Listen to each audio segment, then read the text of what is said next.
欢迎来到小唐漫文屋，爆款影视剧原著小说全文放送，宝子们先订阅后看，暴富暴瘦暴美丽。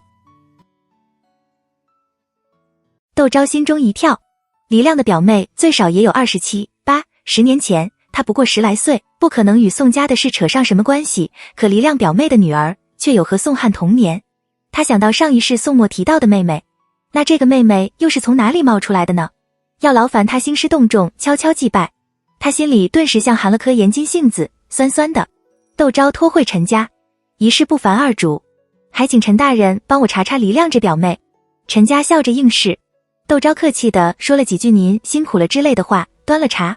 陈家从英国公府出来，长长的松了口气。知道了黎家和宋家有救，他考虑良久，才决定亲自来给窦昭回来。走进英国公府的那一瞬间，他真怕自己有命进去，没命出来。看样子窦夫人还是巾帼不让须眉的女子，自己帮她做事倒也舒服。陈家没有回家，直接去了锦衣卫镇抚司衙门。窦昭却琢磨着蒋家的几位表小姐。定国公在揣摩上意这块不行，看人却很准，执掌无限。蒋家出事后，蒋家几位曾过亲的小姐没有一个人被退亲的，目前还没有定亲的有除了这次来宋家的13小姐和14小姐，还有15小姐、16小姐和17小姐。12小姐今年17，比宋墨小月份，叫黎珠；13小姐今年16，叫协秀；14小姐今年15，叫协英。其他的几位小姐都比宋墨小10来岁。蒋家出事的时候，还是牙牙学语的幼童，窦昭没有多问。所以见到蒋家四太太的时候，窦昭忍不住打量了3位表小姐一眼。3位蒋小姐都长得皮肤雪白，中等身材。蒋黎珠婉约，蒋协秀英气，蒋协英温和，但3姐妹眉宇间都带着淡淡的浅惜，不像普通人家的姑娘那样活泼朝气。经过抄家丧母，人谁也不可能再像从前那样天真无邪。窦昭心中不由暗暗地替他们可惜。蒋家四太太对他却很热情，见他怀着身孕，没等他行礼就上前几步携了他的手。你身子要紧，这些虚礼就罢了。又夸宋墨这院子找得好，在外城靠近西照寺清近。宋墨特意请了1天假，在朝阳门外迎了蒋家女眷。窦昭则提前在这临时租来的宅子里等。听蒋家四太太这么说，宋墨表情显得有些愧疚，对蒋黎珠道：委屈12妹妹了，既然嫁到了京都，以后没事就到家里来坐坐，陪你表嫂说说话，有什么为难的事也可以让妹夫来找我。蒋黎珠笑着说好，回答得十分干脆，却让窦昭觉得他不过是不想和宋墨多啰嗦，敷衍他罢了，有什么事他绝不会找来的。窦昭就瞥了一眼蒋协秀的身上，从进门到现在，蒋协秀的目光不时地落在宋墨身上，宋墨有时候和他的目光碰到一起，会很大方地朝着他笑笑。蒋协英则一直扶着蒋家四太太，沉默而体贴地帮蒋家四太太调整着座椅的迎枕，悄声吩咐随行的丫鬟婆子，照顾着堂屋里的众人，大家也没有避嫌，一起用了午膳。膳后，宋墨和窦昭告辞，吴子介陪着母亲来拜访蒋家四太太。走到门口，宋墨和窦昭只得又折了回来。蒋家的3位小姐回避，宋墨陪吴子介堂屋里喝茶，窦昭陪着蒋家四太太招待吴太太。吴太太微胖，看上去一团和气，说起话来也率直，看得出来是个颇好相处的人。窦昭不由暗暗点头，抬头却看见蒋四太太望着他欣慰的微笑。窦昭一愣，送走了吴氏母子，蒋四太太才道：大姑姑生前曾说你有侠义之心，如今一见，果真如此。宋墨有你在身边，真是他的福气。窦昭愕然。蒋四太太笑道：你给蒋家示警的事，大姑奶奶都告诉我们了，一直想跟你说声谢谢，可惜当年走得急，没有机会。如今在了一家人，再说谢谢倒显得矫情，我们蒋家上上下下几10口人都感激你当年的大义。他说着朝着窦昭微微屈膝，吓了窦昭一跳，忙上前去扶窦家四太太。窦家四太太也坚持，顺势站了起来，笑道：只此一支，以后再不会为难你了。满是笑容的脸上已是落如雨泪。窦昭想到死去的蒋氏兄弟，想到如今乱糟糟的沿海，情绪激动，跟着泪盈于睫，功业大明。宋墨忙掏了帕子给窦昭擦脸，低声道：快别哭了，仔细眼睛。又对蒋四太太道：你也真是的，从前的旧事过去了就过去了，平白说了让人伤心，想起从前的事来。毕竟是当着宋墨的长辈，窦昭有些不好意思，拿过帕子自己擦着眼泪。是我的错。蒋四太太却是一边抹着眼角，一边对着两人笑，天赐长大了，也知道心痛人了。你舅舅和外祖母若是知道，不知道有多高兴呢。宋墨赧然辞了蒋家的女眷，扶着窦昭上了马车，回了英国公府。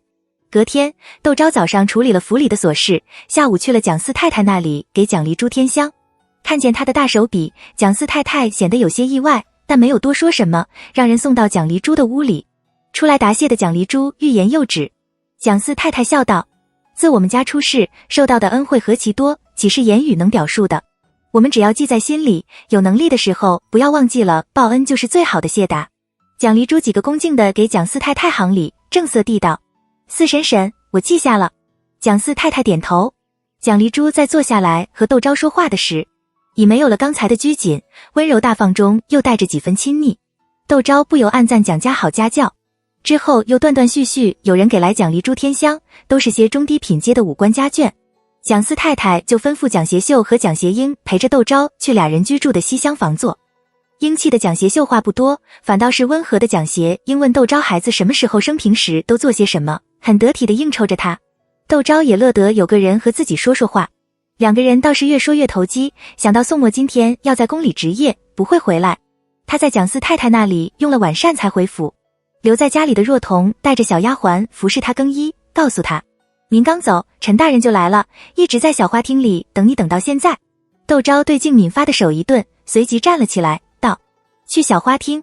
若彤忙吩咐小丫鬟掌灯，扶着窦昭去了小花厅。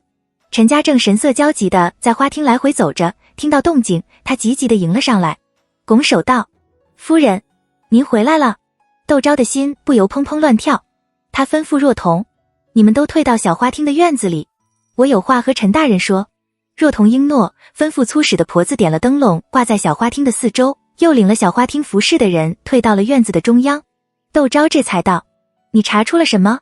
大红灯笼下，陈家的面孔显得有些阴郁，他压低了嗓子道：黎亮的表妹今年有36岁了。窦昭面色一紧，也就是说17年前随身副本闯仙界，他有19岁。他朝陈家望去，陈家朝着他无声的点头，低声道：我们没有查到黎亮表妹的户籍，她的女儿是记在黎亮的名下，闺名叫宜贵。我们盯梢的人说，那黎亮有好几次都喊他的表妹做挑娘。去你的！窦昭忍不住抚额，老国公爷是什么眼神？宋宜春在捣什么鬼？他叫了宋世泽过来，当时跟着老国公爷去处理离家之事的，到底是些什么人？宋世泽望了眼陈家，窦昭忍不住提高了声音道：你不用望着他，我既然当着他问你，他就是信得过的人，你只怕回答我的话就是了。陈家听着，朝窦昭弯腰拱手。窦昭却懒得和宋世泽绕圈了，道：我们刚刚发现李挑娘还活着，还生了个女儿，你却告诉我她早就死了，这不可行。宋世泽眼睛瞪得像铜铃，我试过李挑娘的鼻息。他说到这里，身子一震，眼睛瞪得更大了。当时国公爷很激动，一下子就把我拨到了一边，我怕继续试探下去引起国公爷的反感。窦昭冷笑。宋世泽低下了头，喃喃地便道：不管怎么说，国公爷也是我们的主子，那女子就算是活过来，国公爷也不可能再和她有什么关系，国公爷怎么也得顾着蒋家的面子。所以你们就一个个掉以轻心，看着差不多了，就想当然的以为人死了。窦昭忍不住在心里腹诽，那宜贵又是和谁生的？念头闪过，窦昭不由得神色大变。宜贵？黎亮怎么会给李挑娘的女儿取这样一个名字？难怪宜贵是宋宜春的女儿。他望向陈家，陈家也正向他望过来，脸上是掩饰不住的震惊。他急迫地道：夫人，据我潜伏在黎家的人说，黎亮打李挑娘，好像是因为宜贵出了什么事，所以前世宋墨用了祭拜这个词。窦昭一下子跳了起来。你快去趟保定，觉得这样也不保险，又强调你亲自去趟保定府，找到宜贵。陈家匆匆地给窦昭行礼，抬脚就朝外走。我这就启程。窦昭心头一松，又生起古怪意来。就算是宜贵是宋宜春的女儿，宋墨对她的感情也应该很淡薄才是，怎么会提起来那么的伤感？或者前世曾经发生过什么自己不知道的事，所以那个小姑娘和宋墨的关系变得亲近起来。可她一个外室养大的孩子，生母又是那样的德性，宋墨的处境很是艰难，是什么事能让她和宋墨的关系有所改善呢？窦昭觉得这件事处处透着蹊跷，他向陈曲水倾诉。陈曲水骇然，随后责怪他：夫人怎么不早告诉我？不管是那孩子是不是英国公的，我们都可以谋划一二，让那英国公哑巴吃黄连，有苦难说一回。如果能趁机逼着英国公把英国公府的事交给世子爷，那就更好了。窦昭还就真没有往这方面想，他委婉地道，用个女孩子去挟持英国公，未免有失磊落，能不用还是不用的好。陈曲水不由欣慰地点了点头，道，就算那孩子是英国公的，英国公要把她接回来，她已经出了嫁，不过是多给副价连罢了，难怪还要让世子爷和您把她当妹妹似的对待不成？何况英国公到底会不会认下那孩子还是两说，你有什么好担心的？是啊，自己有什么好担心的？以宋宜春找个通房都要出身清门的性子，就算这样孩子是他的，他也未必会认下来。而且这个孩子是不是宋宜春的，现在还不能肯定，说什么都还早，还是等陈家那边有了消息再说吧。窦昭悬着的心稍稍松了松，把精力放在了蒋离珠的出阁。他每天下午都去蒋家四太太那里坐坐，看有没有什么事自己能帮得上忙。蒋家四太太和窦昭慢慢的熟悉起来，又见他性情随和大方，偶尔将上门给蒋离珠添香的那些女眷介绍给窦昭。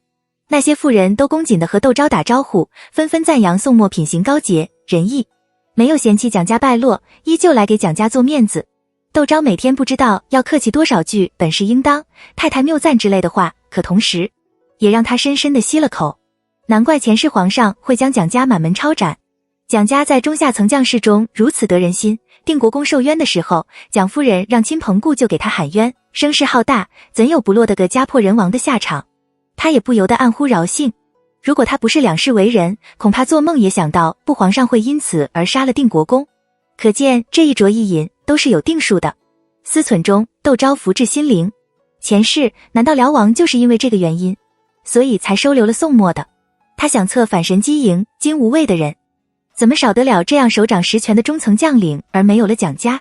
在定国公身边长大的宋墨，在某种程度上代表了蒋家，代表着蒋家的意愿。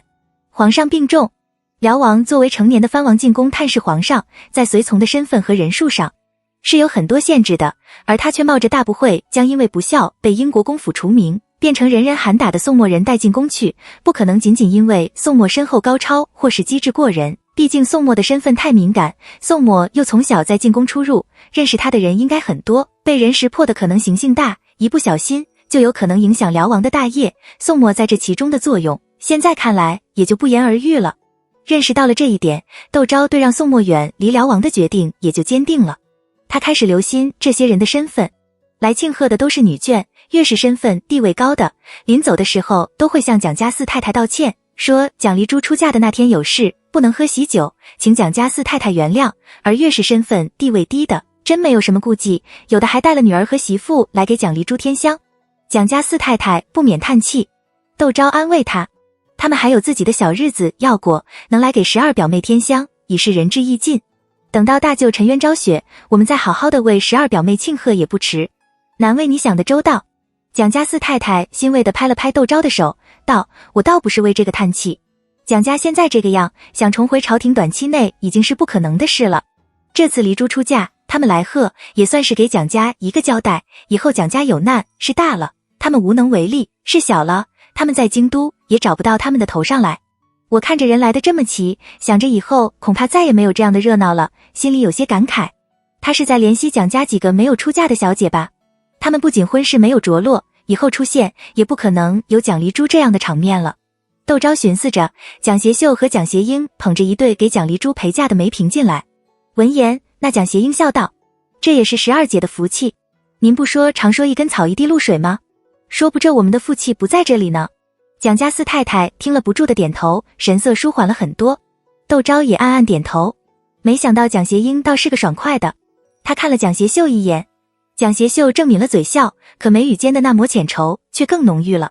窦昭低了头喝茶，外面传来一阵喧哗声，众人一愣，就听见一个声音欢快的一路喊着四舅母进了堂屋。窦昭定睛一看，竟然是宋翰。他穿着件银红色竹节纹的锦衣，乌黑的头发用白玉簪挽着，因为走得急，白皙的面孔微微有些发红，一双眼睛却亮晶晶的，闪烁着喜悦的光芒。天恩！蒋家四舅母惊喜地喊了一声，刚刚站起来，宋翰就扑到了他的怀里。四舅母，您怎么不去府上看我？他撒着娇儿抱怨道，哥哥也不告诉我。我还是无意间路过账房听了一耳朵，才知道您和黎珠表姐、协秀表姐、协英表妹来了京都。她说着，气鼓鼓地瞪着窦昭，嫂嫂也是，和哥哥一条心，就瞒着我一个人。宋汉虽然已是梳发的年纪，可漂亮的样子占尽了天时地利，不仅不显得矫情，反而带着几分孩子的天真烂漫，让蒋家四太太不由得笑了起来。她帮着窦昭说话，这是爷们的事，关你嫂嫂什么事？若是你有了媳妇儿，你嫂嫂一个人来，没有约你媳妇一起来，不用你说，我也要责怪你嫂嫂不懂事。你一个做小叔子的，这样说你嫂嫂，算是怎么一回事？还不快去给你嫂嫂赔个不是？宋汉现在归宋宜春教养，他没有第一时间来给自己问安。蒋家四太太把这笔账记到了宋宜春的头上。宋默去接蒋家四太太的时候，就曾亲自向宋宜春说话。把人接回来之后，又去了趟西厢院，宋宜春装作不知道的。宋汉屋里的丫鬟天天在西厢院里进出，他不相信宋汉没有听说蒋家四太太已到了京都，他这个时候才出现。谁知道是听了一耳朵，还是宋宜春的安排，或者是自己的主意？窦昭淡笑不语，宋汉就朝着蒋家四太太吞了吞舌头，赧然的上前给窦昭赔不是。窦昭温柔的笑着点了点，宋汉顿时又活跃起来。他给蒋协秀、蒋协英行礼问好之后，拉了蒋家四太太的手去看他带过来的礼物。这个是12表姐的天香，这个是我送给舅母的，这个是送给13表姐的，这个是给14表妹的。宋汉眼角眉梢间尽是兴奋，逗得蒋协秀和蒋协英都笑了起来。他就更来劲了，折了其中一个盒子，拿了个西洋钟出来，凑到蒋协秀的面前道：13表姐，这个给12表姐天香，应该可以让吴家的人大吃一惊，对12表妹另眼相看吧。蒋协秀一指点在了宋汉的额头上，嗔道：你这小臭孩，以为蒋家是暴发户不成？什么大吃一惊，另眼相看，人家吴家是正经人家，若是怠慢12姐，早就退了亲，还等到今天。快把你那些乱七八糟的心思收了起来，好生生地给12姐准备一份天香。他这时才有了蒋家小姐的傲然。蒋家四太太等人都笑了起来，就是宋汉自己也闲着脸笑，颇有些讨蒋协秀欢心的味道。蒋协秀在定国公府肯定很讨喜，不然大家也不会是这样一个反应了。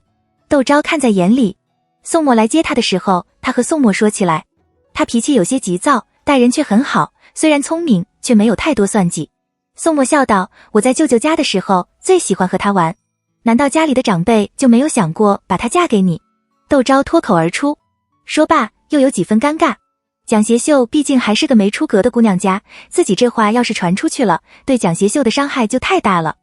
可说出去的话就像泼出去的水似的，让窦昭懊恼不已。宋默的眼睛却突然亮了起来，家里的长辈好像觉得我配不上13表妹，他目不转睛地盯着窦昭，眼底的笑意一层层地溢了出来，最后不可抑制地在他的脸上绽放。还是觉得给我找个心眼小一点，喜欢捻酸捏酸的，厉害一点，管得我喘不过气来的。窦昭脸上火辣辣，抓起身后的银枕就朝宋默扔了过去。哎呦！宋默接过银枕丢在了一旁，仰捂着头，笑不可遏地道：你还敢打你当家的，不想吃饭了？今晚上就给我睡地铺去，没有我点头，不准上床。窦昭望着宋默的样子，忍不住也笑了起来。窦昭再去蒋家四太太那里，就常常会遇到宋汉，他或和蒋协秀说话，或帮蒋协英做事，和蒋氏姐妹相处得很好，就是蒋家四太太也不由得感叹，几年不见，天恩长大了，也懂事了很多。窦昭微微的笑。宋宜春派黄青来给蒋丽珠送天香，宋汉站在堂屋后面的退步里喝茶，没有出来。蒋家四太太想到蒋氏去世后宋宜春待宋默的态度，没有吱声。窦昭更不会去管这个闲事淑女妖娆。黄青客套了一番，起身告辞。蒋家四太太吩咐管事送客，蒋协秀却拿起放在方桌上的礼单看了一眼，然后抬肩冷冷地笑了一声。蒋家四太太眉头微蹙，语带告诫地喊了一声协秀。蒋协秀咬了咬唇，低头给蒋家四太太扶了扶，退了下去。窦昭不明所以，蒋家四太太想了想，把礼单递给了窦昭，赤裸裸地送了1000两银票过来。蒋家就算是落魄到了要靠宋家送银子才能嫁女儿的地步，你也应该送2件东西帮忙掩饰一下。宋宜春这是踩着蒋家给自己脸上贴金。窦昭挑了挑眉，笑道：你也知道，自我婆婆去世，国公爷屋里就没有个主事的人，我看多半是国公爷吩咐了使多少银子，结果下面的管事误会了，直接拿了银子过来。四舅母也不用往心上去，这银子说多不多，说少不少的。拿在手里还真有点不方便，我看不如兑了金子让12表妹带过去，既不打眼，又可以撑撑门面。蒋家四太太自然知道窦昭这是在安慰自己，但还是心有戚戚，笑着应了几句，派人将银票送给蒋丽珠过目。宋汉却突然窜了出来，他一把抓住了银票，面色苍白的大声道：四舅母，我去找爹爹去。蒋家四太太忙让人拦着他，道：你父亲也是好心，有了他这1000两银子，我也不用给你12表姐准备压箱银了，倒解了我的燃眉之急。你不要听风就是雨的乱来。宋汉捏着银票不说话，泪珠子却在眼眶里乱转。蒋家四太太忙叫了蒋协秀出来，让他陪着宋汉去后面的退步里继续吃茶。窦昭见蒋家四太太这边都准备的差不多了，又问了催嫁酒宴的细节，放下心来。看着快到了晚膳的时候，吩咐人去给宋墨报信，让他不用过来接自己了，准备和宋汉一起打道回府。蒋家四太太留他们用晚膳，窦昭婉言拒绝：您这里也忙，我那里也还有几件事要嘱咐管事的嬷嬷们。等您忙过了这一阵子，我再下帖子请您和2位表妹去家里好好玩玩。他这么说。蒋家四太太想着他主持着英国公府的钟会，不好强留，笑着起身送他。宋汉给窦昭衣礼：好嫂嫂，我是个没事的，我想留在这里陪陪四舅母。窦昭自不会拦着，笑着嘱咐了他几声不要顽皮之类的话，带着丫鬟婆子先回了英国公府。宋汉直到亥时才回来。第二天，窦昭就听说宋汉因为逃学被宋宜春打了20大板，躺在床上不能动弹。窦昭大吃一惊，去找宋墨。宋墨听了直皱眉，想了想，去了西厢院。父子俩一番唇枪舌剑，宋宜春免了宋汉10天的功课。窦昭和宋墨一起去看宋汉。宋汉没等宋墨开口，已扁着嘴求饶：哥哥，我不是有意逃学的，我想和四舅母多说说话，可父亲不让皇妃驯服记。他屁股上挨了板子，俯趴在床上，小心翼翼地拉着宋墨的衣袖：哥哥，你别再责怪我了。四舅母说，12表姐3天回门之后，他们就要回亳州了，以后还不知道什么时候能再见。从前我想什么时候去舅舅家就什么时候去舅舅家，不管外祖母如何宠爱协秀表姐，我只要喊她，她就会陪我玩。不像现在，协秀表姐闲着的时候还要打烙子，陪我说会儿话就哄我自己玩，那也不能逃学啊。宋墨道，语气却柔软了很多，你可以事先跟我说，就算一时找不到我，也可以跟你嫂嫂说啊。宋汉赧然地偷缩窦昭，喃喃地道着对不起，嫂嫂怀着侄儿，我怕打扰了嫂嫂。宋墨叹一口气，道：以后再不可如此了。宋汉点头，腼腆地冲着窦昭笑。这件事就这样算是接过去了。隔天，被打得下不了床的宋汉由小厮悄悄地背着，又去了蒋家四太太那里。若珠来告诉窦昭时，窦昭笑道：既然是悄悄去的，那我们就装着不知道好了。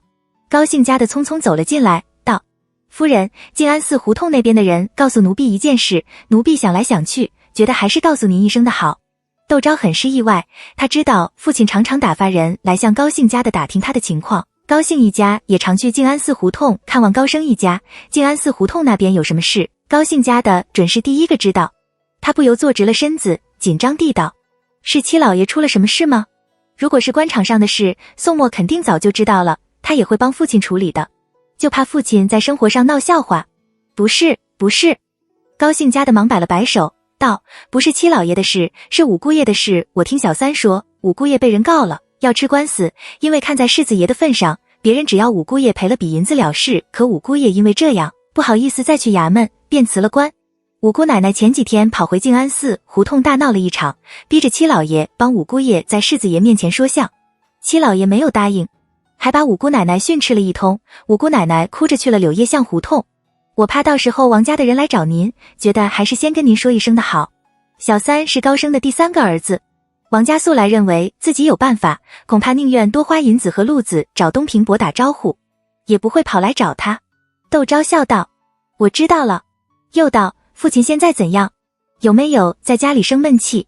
高兴家的笑道：我大伯把六老爷请到家里来，和七老爷喝了顿酒，七老爷就好了。那就好。窦昭笑着让人打赏了高兴家的2两银子，心里却琢磨着不知道魏廷宇惹上了什么样的官司，竟然骚得连差事也不要了。上一世他甩着手玩了一辈子，没想到今生竟然还是个连自己差事也保不住的人。晚上宋墨回来，他和宋墨说起这件事。我早已知道了。宋墨道：也不是什么大事，打着他旗号做生意的那个铺子以次充好，谁知道对方搭的是七皇子的路子，自然不怵他，直接把纪宁后给告了。原也不是什么大事，跟七皇子说一声也就完了。可有些事你也知道，纪宁侯做事有些散漫，我又要在武城兵马司布局，与其让他顶着我连金的名头在武城兵马司里不知所谓，还不如就这样让他暂时在家里歇着，等到事情稳定下来了，再给他找个差事就行了。他说的肃然官到吴江，可不知道为什么，窦昭隐隐感觉到这件事有些不对劲，可若说是哪里不对劲，又说不上来。宋墨见他没有作声，对魏廷瑜的忌讳又深了一层。窦昭和窦明不和，按理说魏廷瑜倒霉，窦昭就算不俯首称快，也不应该这样面色凝重才是。他不由在心里暗暗思忖，若是窦昭让他给魏廷瑜找个差事，哪里的差事既能把魏廷瑜支得远远的，又听上去很体面尊贵。谁知道窦昭根本没有给魏廷瑜求情的意思，而是道：他们家的事你还是别管了，全是些吃力不讨好的事，平白讨人厌。魏家有什么事，窦明自会去求王家出面，要不然爹爹也不会直接拒绝窦明的。宋墨有片刻的沉默。我知道了。他点了点头，眼睛却像有团小火苗似的闪了闪。窦昭一愣，后知后觉地想到，自己和魏廷瑜在别人眼里也算是自幼定亲，如果不是窦明抢婚，他和魏廷瑜才应该是一对夫妻才是。难道宋墨因为这个，所以对魏廷瑜的事一直以来都有些不冷不热？可宋墨向来表现的逆视天下人，窦昭为自己的这个想法有些汗颜。宋墨已上前轻轻地抱了抱他，道：我明天请半天假，我们下午去东大街逛逛。12表妹要出嫁了，你去喝喜酒，怎么也要添几件像样的首饰才是。这算什么？奖励自己不帮着魏廷瑜说话。窦昭觉得有些啼笑皆非，他匣子里有很多首饰都没有戴过好不好？可窦昭还是很聪明的，什么也没有说，高高兴兴的和宋墨去银楼选了几件贵重的首饰，让宋墨也跟着开心起来。而王家不仅没有像窦昭预料的那样帮着魏廷瑜出头，据说王许氏还把窦明呵斥了一顿，说魏廷瑜连个差事都保不住，这样的人窦明还好意思来求王家帮着说相，王家怎么开口云云。窦明哭着跑了回去，这话却被跟着窦明去王家的婆子说了出去，传到了魏廷珍的耳朵里。魏家又是一番争吵，窦昭听了也不过是笑笑。前世窦明占尽天时地利人和，依旧过得天怒人怨，今世他没有了王家的庇护，能把自己的小日子过得红红火火才怪。窦昭吩咐若珠，明天就我去蒋家吃喜酒，就带世子前几日送的那只点翠攒珠的步摇。若珠笑盈盈的应是，若赤却进来禀道：夫人，蒋家四舅太太过来了。窦昭望了望暮霭似龙的天空，讶然道：这个时候，明天就是蒋丽珠出阁的正期，今天吴家来催嫁，蒋家四太太忙了一整天，不在家里休息人，不和蒋丽珠说些梯级的话，怎么突然跑来找自己？窦昭压下心听惊讶，在正房的宴席室里见了蒋家四太太无限之血统。蒋家四太太表情显得有些尴尬，一杯茶在她手里端了半晌，有些突兀地道：夫人没有见到过梅家的人吧？然后不待窦昭回答，她已自顾自的道：我婆婆的祖父曾做过云南总兵，因为阵败被抄家流放，那时候我婆婆已经嫁到了定国公府，才免于被媒介。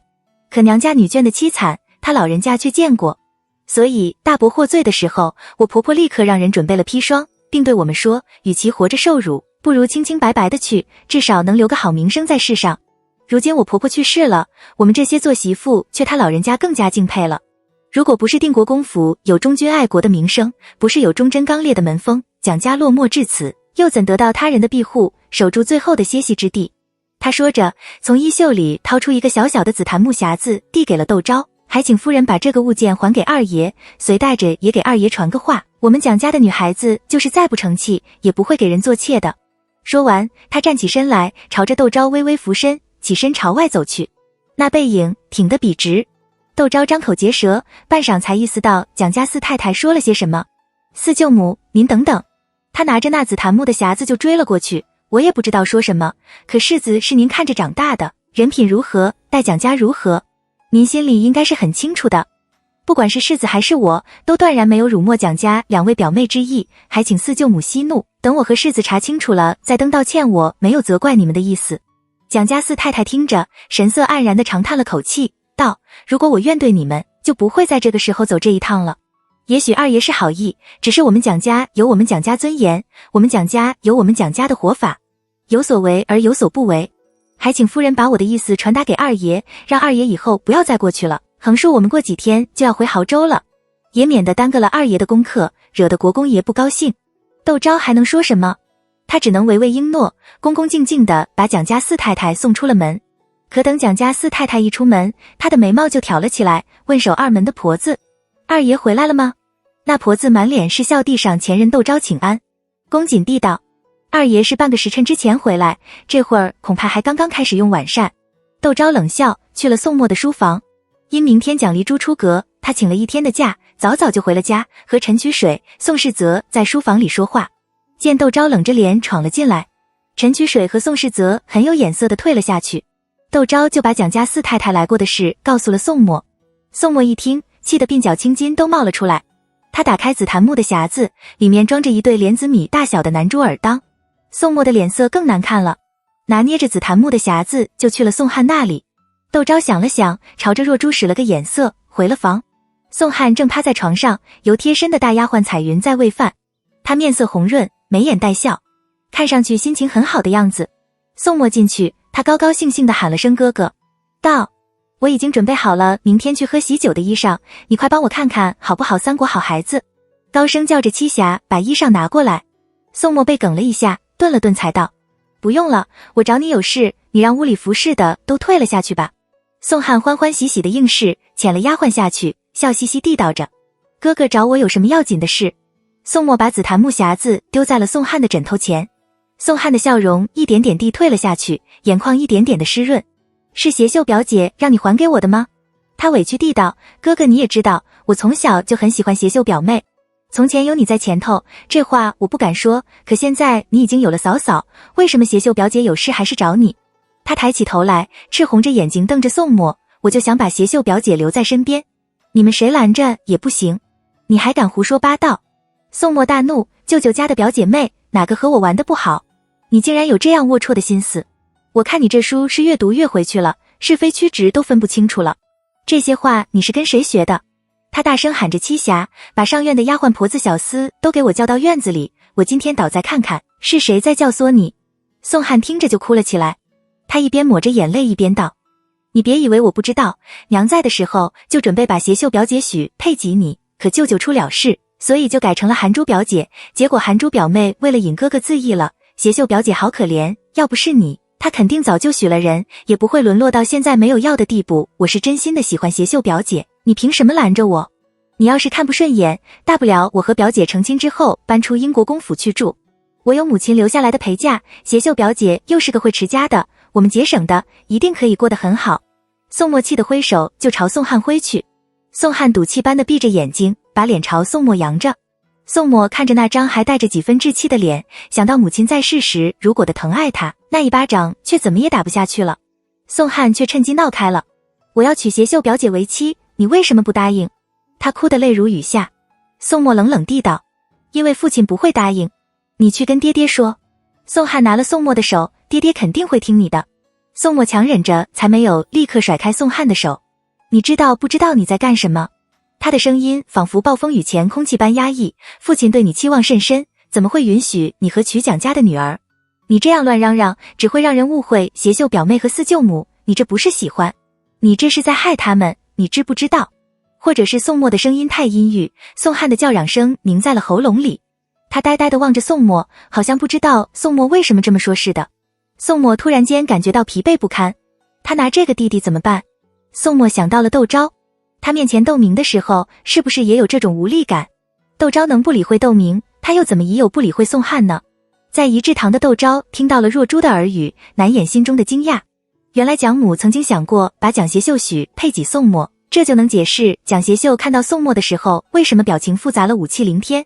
可他并没有多心，他不仅相信宋墨，而且还相信蒋家的家教。前世柔美的蒋离珠，骄傲的蒋协秀，体贴的蒋协英都自缢了，宋墨心中该有多痛？窦昭想了想，去了上院。若珠能听见宋汉说了些什么，自然还有其他的人听见，但不管听见还是没听见，他进去的时候，上院的丫鬟婆子小厮们都垂手恭立在院子中间。鸦雀无声，因而隐约能听到宋汉的抽泣声。栖霞帮窦昭撩了帘子，又很快退到了人群中。宋墨看见窦昭，很明显的松了一口气。也许是因为前世的记忆，窦昭始终没办法喜欢宋汉。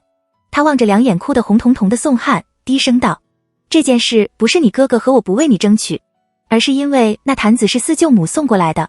什么事都讲究个你情我愿，你不能因为自己喜欢就强求四舅母成全你。你说是不是这个道理？宋汉不服气道：四舅母若是知道我要娶协秀表姐为妻，怎么会不同意？母亲在的时候，四舅母最喜欢我了。窦昭想到蒋家四太太说的话，他有意误会她，倒这么说来，四舅母以为你是要那协秀表妹为妾罗。蒋家虽然是贱，风骨却在，你到底做了什么，让四舅母有这样的误会？宋墨看宋汉的目光立刻寒冷如冰。宋汉忍不住打了一个寒战，叫道：我什么也没有做，不过是问了句协秀表姐喜不喜欢留在京都。协秀表姐说京都虽好，却已不是她的家。我这才知道自己的心意。嫂嫂，她真诚地望着窦昭，我是真心的娶协秀表姐，求您给我向四舅母说说吧。我不会向四舅母开这个口的。窦昭直接地回绝了宋汉，你的婚事自有国公爷做主，你就不要胡思乱想了。宋汉听着跳了起来，他质问宋墨：哥哥也和嫂嫂想的一样吗？宋墨略一犹豫，点了点头。没有父亲同意，协秀就是嫁进来，也没有什么好日子过。你还是死了这条心吧。宋汉眼睛一红，后着条腿拐着朝外走。你不管我，我去跟父亲说去，大不了他把我给打死好了，反正我也不想活了。你们一个不管我，一个什么都要管我，我就是你们中间受气的夹板，我去找娘去，只有娘疼我。要是娘还活着，怎么会拦着我？窦昭高声喊着若珠道：你们还不拦住二爷？二爷发热，烧得有些糊涂了，你们还不快给二爷去请个大夫来瞧瞧？若珠二话没说，指使着金贵和银贵把宋汉按在了地上，自己则拿了块帕子塞住了宋汉的嘴。金贵和银贵吓得脸色发白，不由得偷偷打量宋墨，却发现宋墨沉着脸，却一言没发。两姐妹这才心中微定，把宋汉架到了床上。现在的英国公府就像个是筛子，越是所谓的秘密流传得越快。宋汉嚷着娶蒋协秀的事，自然是不瞒不过宋宜春的，可宋宜春却很诡异地保持了沉默。宋墨很是困惑，难道父亲并不反对天恩娶协秀表妹为妻？对于他来说，表妹们能有个安稳的去处，不管是嫁到他们家还是别人家，他都是乐见其成的。他怕就怕父亲和宋汉想的一样，到时候害了蒋协秀。窦昭却不相信。宋宜春现原态度已经很明显了，他绝不会让宋墨好过，可他也不想英国公府断了传承，两个儿子中他总要抓一个在手里，给宋汉找个强有力的妻族，也就成了必然之事。他道：二爷想娶协秀表妹，那也得看蒋家答不答应，国公爷何必跳出来做恶人？而且这件事若是付了出去，别人只会说国公爷敬重亡妻，为了妻族，宁愿为次子求娶罪臣之女，面子里面全有了，何乐而不为？宋墨不由点头，他了解蒋家，如果蒋家还在全盛之时，父亲为宋汉求亲，蒋家纵然不十分满意宋汉，也会勉强答应这门亲事。可如今蒋家落魄了，再应答这门亲事，不免有攀龙附凤之嫌，蒋家是绝对不会答应的。窦昭还有一个担心，前世辽王之所以用宋墨，很大的一个原因是因为宋墨是定国公的亲外甥，可以利用定国公府几代经营下来的人脉，只使得动定国公豢养的死士。今生宋墨注定不可能竭尽全力地帮辽王谋逆，辽王会不会利用同为定国公外甥的宋汉呢？如果宋汉娶了蒋协秀，在那些曾经受过定国公恩惠的人眼里，宋汉比宋墨会更让他们觉得亲近。当然，如果蒋协秀真的嫁过来，日日相对，他心里肯定觉得有个疙瘩。所以第二天他一大早就催着宋墨早点过去蒋四太太那边。我们睡得安顿，四舅母这一夜还不知道怎么过的。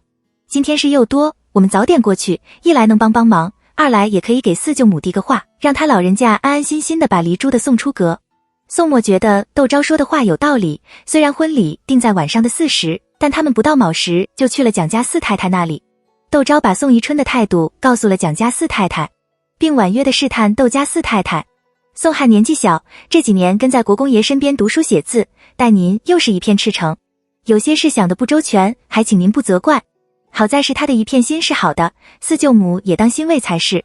蒋家四太太思忖片刻，笑道：你们的好意我心领了，越是这样，我们越是得早点回亳州才是。早几年，柳州卫指挥使刘大人就曾为长子求娶协秀，只因我们家二老爷待他有恩，老祖宗怕别人说我们家挟恩图报，没有答应这桩婚事的。后来又遇到老祖宗病逝，几个孩子的婚事就拖了下来。前几天我来京都的时候，听你大舅母说，如今柳州卫指挥使刘大人再次为长子求娶协秀，他觉得刘家离我们太远，怕协秀嫁过去了不习惯，和我商量这件事。我当时全副的心思都放在全黎珠身上，也没顾得上。现在黎珠嫁了，我也有空和大嫂好好商量几个孩子的婚事了，只怕要辜负国公爷的一番好意了。说完，好像怕窦昭吃亏一样，若有所指的对他道：我知道做人媳妇的既要顾及阿翁，还要照顾丈夫，可你公公是个官夫，以他的年纪，现在不续弦，以后也会续弦，你只要照顾好燕堂就行了，国公爷那边的事，你大面上过得去就行了。窦昭有些啼笑皆非，蒋家四太太肯定以为他是奉了宋宜春之命来试探婚事的。他啼笑皆非之余，对蒋家四太太不由产生了感激之情。但凡对他有一点点的见外，都不会以他这样推心置腹。由此可见，宋宜春对宋墨的态度让蒋家的人也很不舒服。他笑盈盈的点头，提醒蒋家四太太：二爷那边我已经派人看着他了，只是英国公府毕竟还是国公爷当家，有些事不好说。我现在就怕这件事给传了出去，国公爷成了有情有义的人，蒋家反被说成是目下无尘，给国公爷做了垫脚石。蒋家四太太略一思考就明白了窦昭的意思，她笑道：我明白了，有些事我会防患未然的。蒋家既然能派了四太太来送嫁，可见四太太是个能独当一面的。窦昭放下心来，笑着和窦家四太太说了会话，去了堂屋。通往退步的帘子一撩，蒋协秀走了进来，他大胆地望着蒋家四太太，直言道：舅母要把我嫁到柳州去吗？怎么可能？蒋家四太太轻言，拉了蒋协秀的手，感叹道：蒋家不知道有多少姑娘嫁到行武之行，年纪轻轻就成了寡妇，难道这样的例子还少吗？只是我们受定国公府供养，为定国公府出力，本是应该，也就没有理由抱怨责怪。现在蒋家已经是死过一回的人了，祖宗的遗愿我们已尽力了，以后我们得为自己活着了。先前定下婚事的就不说了，你们几个，你大伯母和我的意思是一样的，想把你们都留在身边。蒋协秀眼睛一眼，接着眼泪就赖赖地落了下来，不知道是委屈还是欣慰地喊了声四伯母。傻孩子！蒋家四太太上前揽了蒋协秀的肩膀，低声道：你把东西交给我的时候，我就知道了你的心愿，我们家虽然落魄了，可有你大伯母在，就不会让你们吃了亏去。蒋协秀点头，泪眼婆娑地笑道：还有四伯母。蒋家四太太呵呵地笑，道着我可比不得你大伯母有勇有谋，掏帕子出来让蒋协秀擦眼泪，今天客人不少，可别让人看出什么端倪来。蒋协秀颔首，见脸上没有了什么痕迹，这才出了宴席室。蒋协英靠在退步屋檐下的柱子前，正望蔚蓝的天色发呆。听到动静，他抬起头来对蒋协秀点了点头。蒋协秀顿了顿，走了过去，和蒋协英肩并着肩靠在了柱子前，学着他刚才的样子仰望着天空，轻声地道：你在看什么呢？长方形的天空有一群鸽子飞过，歌哨尖锐的声音打破满院的宁静。蒋协英望着天空，喃喃地道：我在想，以后不知道还有没有机会再看看京都的天空。还有人，他在心里默默地道，手轻轻地拨了拨戴在手腕上的一串沉香木手珠。蒋协秀回过头来，目光在他的手珠间停留了片刻。他还记得，那是4年前的元宵节，他们还是定国公府的小姐，英国公府世子爷宋彦堂来给他们的祖母祝贺，除了给长辈敬献的礼物，她们姐妹每人都得了一串沉香木的手珠。韩珠表妹转手就把它丢在了净帘里，她则喜滋滋地放在了枕头下。14妹却戴在了手臂上，日日夜夜不离身。所以抄家的时候，他们的手珠都丢了，只有14妹的手珠保留了下来。可尽管如此，又能怎样？她抬头望向了天空，低声道：表嫂长得漂亮，人也很好，看表哥的样子，对表嫂也疼爱有加。他从前是抬脚就走的人，打发个小厮过来问问已是好的，现在却每天下了衙来接表嫂，他过得很好。可心眼中到底浮现一层雾霭，心里也泛起一股酸意。蒋协英却想起姐妹们一起藏在冬青树后面偷偷看哥哥们射箭被发现，她和姐妹们一起哄笑着躲进了假山。13姐跑得最慢，被带住了，却不慌不忙地站定，一双大眼睛转也不转地盯着宋家表哥，嘴里却道：我看哥哥们的箭都射得来，特意来给哥哥们喝彩的。他不由抿着嘴笑了笑。从前的种种都如其美帝梦境，现在还计较这些做什么？是啊，他忠心地道，知道表哥他们过得都很好，我也就没有了什么牵挂。有说笑声隐隐传来，蒋协英笑着站直了身子，轻轻地掸了掸衣襟，道：“13姐，应该是有客人来了，我们出去招待客人吧。”蒋协秀笑着应好，姐妹俩亲亲热热去了堂屋。蒋离珠第3天回门，蒋家女眷第4天离京。离京的时候，曾经去参加蒋离珠婚礼的人家都知道了，蒋家4太太决定把其他的几个女孩子都留在亳州，还有总角之年的几个弟弟也有个依靠。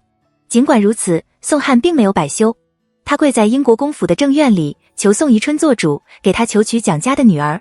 用他的话来说，能够和外家亲上加亲，蒋夫人地下有知，想必也会觉得欣慰，点头同意。一时间，宋汉孝顺的名声不胫而走。宋宜春把宋墨2口子叫到了书房，似笑非笑地对宋汉道：“可惜协秀和协英都已经许配人家了，你想娶你表妹，只怕还要等几年。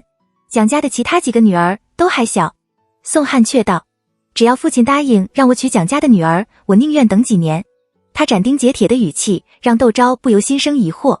宋汉爱慕蒋协秀，想娶蒋协秀为妻，情有可原。可蒋家已经很明确地拒绝了他，他也因此而博了个孝顺的美名，为什么还坚持要娶蒋家的女儿为妻？而且听他这口气，好像只要是蒋家的女儿就行了，那他到底是真的爱慕蒋协秀，还只是因为蒋夫人曾经想把蒋协秀许配给宋墨呢？两世为人，让窦昭明白，有些事只有时间能证明。他把这件事交给了若珠盯着。因为陈家回来了，他虽然衣饰整洁，眉宇间却难掩疲惫。给窦昭行过礼之后，他低声道：“宜贵姑娘嫁的那人姓韦，名权，字百瑞，比宜贵姑娘大8岁。江西人士，父亲曾在清苑县做过县丞，早丧，家无恒产，靠着嫁给了个做管绣菜的包姐过活。15岁的时候，姐姐去世，他又因系与姐夫口角，被姐夫赶出家门。他举业无望，又身无长物，就投在了清苑县的乡绅贺清远做了门客。贺清远有个儿子叫贺浩，2年前来京都院试。韦权和贺家的一位管事奉命一路打点，贺浩当时租住的院子就在黎梳子胡同不过的鞋帽胡同。那韦权不知怎地和黎氏认识了，又哄了黎亮把宜贵嫁给了他。窦昭愕然道：“这么说来，那韦权和黎家根本没有任何关系，不过是个靠人赏饭吃的闲帮喽。他虽和黎家没有什么关系，但这人还有几分手腕。”陈家委婉的道：“当初黎亮也曾亲自去清苑县打听过他这几年跟着贺清远，不仅挣下了1间半亩的小宅子，还在乡下置了10几亩田，而且人长得十分周正，行事也大方。韦府在清苑县做县丞的时候，结了不少善缘，他在清苑的名声还是不错的。”窦昭皱眉道：“既是如此，黎亮和黎氏又是为何争吵？”陈家轻轻地咳了一声，才压低了声音道：“宜贵姑娘嫁给韦权之后，和韦权也称得上琴瑟和鸣。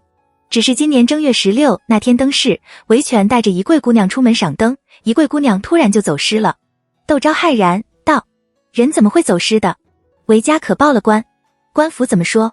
陈家没有想到窦昭会这么激动，忙道：“夫人且安，我已把宜贵姑娘安置在了离这里不远的隆福寺，您要是想见她，我随时可以把她悄悄送进府来。”窦昭听着他话里有话，面色一肃，凝容道：“这到底是怎么一回事？你不要隐瞒，仔细的跟我说说。”陈家一手应了声是，道：“那韦权即是贺家的门客，少不得要讨贺浩的欢心，一来二去的，就和那贺浩有了首尾。他成亲之后，贺浩还和从前一样在韦家进进出出。宜贵姑娘容颜出色，被贺浩看在心里，就生出异样的心事来。他先是拿出的断去哄宜贵姑娘，被拒后，就打起了韦权的主意。韦权虽是个荤素不忌的，但让他让出宜贵姑娘，他还是不愿意。贺浩就许了他很多好处，不仅把自己名下100亩的良田记在了韦权的名下，还把韦权从前的一个相好赎了出来，送给了韦权。有了那相好在韦权耳边头枕头风，韦权很快就改变了主意。元宵节那天，他借口带宜贵姑娘去保定府关灯，把宜贵姑娘带到和贺浩约好的地方，把宜贵姑娘送给了贺浩，对外谎称宜贵姑娘走失了，还在保定和清苑都报了官。窦昭忍不住骂了声畜生，毕竟男女有别，和窦昭说这些，陈家还是有点尴尬的。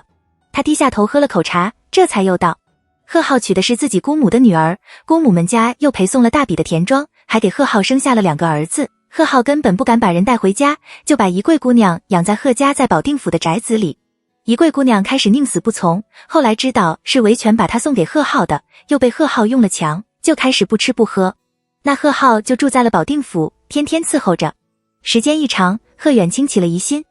他一开始还以为儿子在外面养了个狐狸精，瞒了家里的人来捉奸，待看到宜贵姑娘，就起了歪心，从自己儿子手里夺了宜贵姑娘。贺浩不服，把事情捅到了自己的母亲那里。贺太太就趁着贺远清出门，让维权写下了卖妻书，悄悄带人将宜贵姑娘绑了，卖给了一个路过保定的行商。宜贵姑娘不从，在客栈里自缢不成，正好遇到我找了过去，我连下带哄，给了那行商30两银了，将宜贵姑娘买了下去，悄悄地带回了京都。陈家说着，打量着窦昭的神色，因不知道夫人要怎样安置宜贵姑娘，就没敢贸然地把宜贵姑娘带过来。窦昭也不知道怎么安置这个叫宜贵的小姑娘好，不收留她吧，她没有个去处；收留她吧，她生母和亲舅舅都在世。窦昭道：那小姑娘长得很漂亮吗？很漂亮。陈家说着，脑海里浮现那张如雨打海梨般苍白却凄婉动人的面孔，忍不住道：我看着和世子爷道长得有几分相似。窦昭猛地一跳，不禁沉声道：你可看清楚了？陈家表情凝重地点了点头，道：若是夫人不相信，哪天我可以把人带出来，夫人悄悄地看上一眼。窦昭自然相信陈家的眼光，他突然觉得这件事已经不是他能扛得下来的了。窦昭想了想，对陈家道：你先回去，小姑娘那里派人好生看着，不要有什么闪失。这件事待我和世子爷商量过之后再做打算。陈家猜到宜贵是宋墨同父异母的妹妹，他怎敢多问，躬声应是，退了下去。等在门口的胡子立刻迎了上来，他低声道：夫人怎么说？陈家狠狠地瞪了胡子一眼，沉声警告他：这也是你该问的话。又道：你亲自带几个人去隆福寺那边，好吃好喝的把那小娘子供着，千万不要让那小娘子有个什么不测。至于其他的几个人，每个人给笔封口费，我把他们介绍到南边的同僚那边当差，让他们再也不要回京都。如果再遇到我，小心刀剑无眼。胡子吓得缩了缩头，但还是忍不住道：您不是说夫人也许要用这小娘子对付英国公吗？知道的人岂不是越多越好？他们都是跟了我们好几年的人。没等他说话，陈家抬手就给了他一巴掌，看他的眼神也有些吓人，声音越是阴恻恻的：想活命就不要乱说话。胡子跟了陈家这么多年，陈家就是最落魄的时候也没有这样打过他。他吓得出了一身的冷汗，连声应诺，飞快地跑进了人群里。陈家望着他远去的背影，不由长长地叹了口气。看窦夫人的样子，不像是要用宜贵对付英国公府的样子花田闲居。这件事显然比他想象的要复杂得多。他这样一头扎了进去，到底是祸还是福呢？不知为什么，他脑海里出现他初次见到宜贵时的样子。他双肘抱胸，瑟瑟发抖，躲在客房阴暗的角落里，那惊恐的目光就像一只围攻的右手，可裸露在外的雪白肌肤，青一块红一块的，就像一块美玉被人为的损坏了一样，让人生出几分心疼来。陈家不禁又叹了一口气，贵女又如何？越是长得伶俐，越是难以在这样的环境里生存下去。他叹了今天的第3口长气，转身牵了马，慢慢地离开了巍然显赫的英国公府。窦昭在宋墨的书房外面徘徊良久，都不知道该怎么对宋墨说这件事。瞒着他，又不甘心让他这样被蒙骗；告诉他，又怕他知道了伤心。倒是宋墨等了半天也不见窦昭进来，就好比一双鞋子脱了一半，另一双鞋子还没有落地的声音，让他心焦不已，手中的公文也看不下去了，索性自己撩帘出了书房，站在书房的台阶上，笑着问他：你是不是等我来请你才进来？又打趣他：今天的天气虽然不错，可风吹在身上却有点热，你就是想我出来请你，也要换个阴凉些的地方才是，也不用站在院子中间受罪啊。窦昭失笑，不由横了他一眼，心情却舒缓了不少。他和宋墨在书房坐下，斟酌着将这件事告诉了宋墨。宋知道窦昭在扎离家的事，窦昭向来有自己行事的风格，他对窦昭非常的信任，并没有过问。此刻听了窦昭的话，他非常的惊讶。你说那小姑娘和我长得有几分相似？不可能吧？就算是父亲在外面养的，她要抱回来又是个女孩子，不过是多几口饭，多几件衣裳，出嫁的时候给她备份陪嫁，说不定还能嫁个对英国公府有帮忙的人家，母亲不可能拦着，父亲也不可能不闻不问，任那离家这样胡乱养着。所以我觉得这件事有蹊跷啊。窦昭道：若是个别的什么物件倒好说，这可是个活生生的人，乔丽家行事做派，说不定那小姑娘什么也不知道，你说这件事该怎么办好？宋墨沉默了片刻，道：等我见见那小姑娘了再说吧。窦昭松了口气，踌躇道：如果真是英国公爷留在外面的，你准备认下他吗？宋墨显得有些烦躁，道：到时候再说吧。也的确是不好办，黎家这么养着他，肯定有所图，一桂又嫁了人，还嫁的是个无赖，不管认不认下他，只要有风声传出去，都是个麻烦事。窦昭有些头痛，此时轮到宋墨安慰他了：船到桥头自然直，我们两人同心协力，什么坎过不去？就算是有风声传出去了，这英国公府不还是父亲的吗？与我们何干？也是哦。窦昭不由朝着宋墨笑了笑。上一世，殷继勇做了隆福寺的主持，隆福寺有了和大相国寺分庭抗礼的能力，才名震京都的。窦昭并不记得隆福寺的名声是从什么时候开始响亮的，他听说隆福寺的时候，隆福寺已是一乡难求。可这一世的隆福寺虽然香火旺盛，可名声不显，来上香都是些小门小户的妇人，很难看到一辆修饰华丽的车马或是轿子。窦昭站在隆福寺的大门口时，不由抬头望了一眼隆福寺的山门，不知道这一世继勇还会不会和隆福寺结缘。他回头望了一眼宋墨，为了不引人注目，宋墨和他都换了深朴素镜面杭绸衣裳，他通身只插了2根银簪，轻车简从，只带了陈和、金贵姐妹和段公义等几个护卫随行。隆福寺香烟袅袅，宋墨和窦昭在大雄宝殿上了香，不时有来进香的妇人瞅着他们看。陈家苦笑，他把仪柜安置在这里，就是看中了这里香火鼎盛，进出的人多，可以鱼目混珠，可他却忘了宋墨和窦昭的样貌是如何的出众，就算他们穿着最普通的衣饰，可那举手投足间流露出来的雍容华贵却是怎么也无法掩饰的。早知道这样，还不如把仪柜安置在大相国寺呢。他在心里嘀咕，想到仪柜那怯生生的脸庞，不由得朝着胡子使用个眼色，示意他去向钱柜禀一声，免得等会看到宋墨和窦昭又像小兽似的躲在墙角发抖。胡子会意，匆匆去了东边的群房。宋墨和窦昭捐了香油钱，和陈家往群房去。仲夏的早晨，太阳一个升起来，空气就变得有些燥热，隆福寺合抱粗的大树绿荫匝地，却难挡宋墨心中的烦躁。昨天晚上，他几乎一夜没有睡。他说不清楚自己是个什么心情，同情那女孩子是他父亲外室的女儿，是他父亲背叛母亲的证据，这情绪好像有点不合时宜。憎恨战争领主，如果他不知道那女孩子的遭遇，他也许会憎恨她。可当他想到正是因为父亲的不负责任才让那女孩子落得如此下场时，他心里却无论如何也憎恨不起来。喜欢，那就更谈不上了。他一向以强为尊，就算是个女子，把自己弄得这样份境地，可见本身性格也有不是之处，让他怎么喜欢得起来？直到踏进隆福寺的那一瞬间，他也没有想到怎样处置这个女孩子。宋墨从小到大从来不曾这样纠结过，他不由握了窦昭的手。窦昭紧紧地回握住了宋墨，他的心情和宋墨一样复杂。同为女子，他很同情这小姑娘的遭遇，可想到这小姑娘有可能是宋墨同父异母的妹妹，他偏向宋墨的心就没办法对这小姑娘抱有更多的怜悯。两人不紧不慢进了厢房。大热天的，厢房的窗棂紧闭，只有屋顶明瓦射进来一束阳光，屋里显得非常的幽暗。见他们走进来，胡子正细声地和坐在中堂上方太师椅上的一个女子说着话，听到动静，他忙退到了一旁，那女子则慢慢地站了起来。虽然看不清那女孩子的相貌，可她纤细的身材显得非常的羸弱。宋墨显然有些意外，他在门口站定，沉声道：你就是王一贵？女孩子没有作声。陈家有些着急，这丫头怎么油盐不进？枉他昨天跟他说了那么多。英国公府世子爷权高位重，他一句就让能他生，让他死，见了世国公世子，语气一定要恭敬，身段一定要柔和，切不可摆架子，只要能讨了他欢喜，他以后吃香的虽辣的，就全是好日子了，再也不用怕被维权抓回去，或是被贺浩欺负了。他不禁轻轻地咳了一声，小声提醒一贵：世国公世子爷和夫人来看你了，你还上前给世国公世子爷和夫人请安。小姑娘却捂在那里没有动。陈家只好上前，轻轻地推了那小姑娘一把，低声道：还不快跪下。小姑娘却犯了犟，垂着脑袋，一动不动地站在那里。陈家没有办法，只好又推了那小姑娘一把。这次劲用的有点大，小姑娘一个趔趄，差点摔倒，跌撞着向前走了几步才站定。明瓦上的那束阳光就照在了小姑娘的脸上。那精致的五官，明秀的脸庞，让窦昭和宋墨都看得一清二楚。窦昭顿生明珠染尘般的心疼，宋墨却是一愣，骤然变色地喊了声母亲。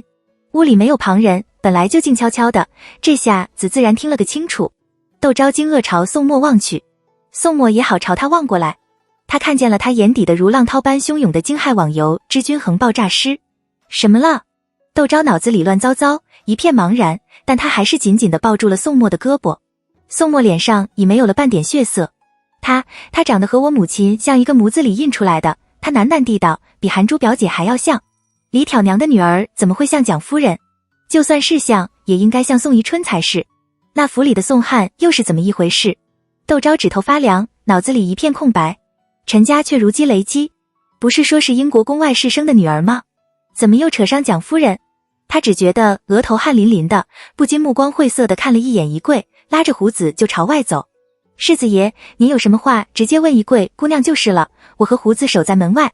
仪柜却一把抓住了陈家的衣袖，满脸惊恐地急道：你不是说你认识我舅舅吗？你带我回京都来找我舅舅，你骗人！我舅舅呢？我要见我舅舅。他说着，眼眶一红，眼泪赖赖地落了下来，求求你带我去见我舅舅，我舅舅定会重重酬谢你的。他不说还好，他这么一说，一股火苗就从宋墨的胸口窜了出来。一个长得他母亲般的少女，口口声声的要找黎亮那个卑鄙无耻的小人相救，让他鬓角冒起了青筋。什么舅舅？那贱民也配？他阴着脸，眉宇间的戾气仿佛要破茧出来，是人般骇人。陈家，你去把黎亮给我找来，我倒再问问，这到底是怎么一回事？宋墨冷笑，寒气四溢。陈家不由自主地打了个寒战，哪里还敢多看宋墨，低头应是，转身就朝外走。仪柜拽着陈家的衣袖不放，陈家只好小声地哄他：你也听见了，我要去找黎亮过来，他不敢称黎亮为舅舅，怕宋墨再次发飙。仪柜已吓得瑟瑟发抖，他哭着就陈家：你带我一起去找我舅舅。陈家苦笑，他和宋家有着千丝万缕关系，自己和宋家可是打屁沾到不大腿，他就是在闹腾，自有宋彦堂给他做主，自己要是眼头不亮，只怕会死在当上。他求助般的望得了窦昭，窦昭忙上前去抚仪柜的肩膀，仪柜却吓得朝陈家身后躲。宋墨看着，脸色更阴了。窦昭只好温声劝仪柜：你母亲知道了你的遭遇，还不知道会怎样，不如先把你舅舅请过来再说。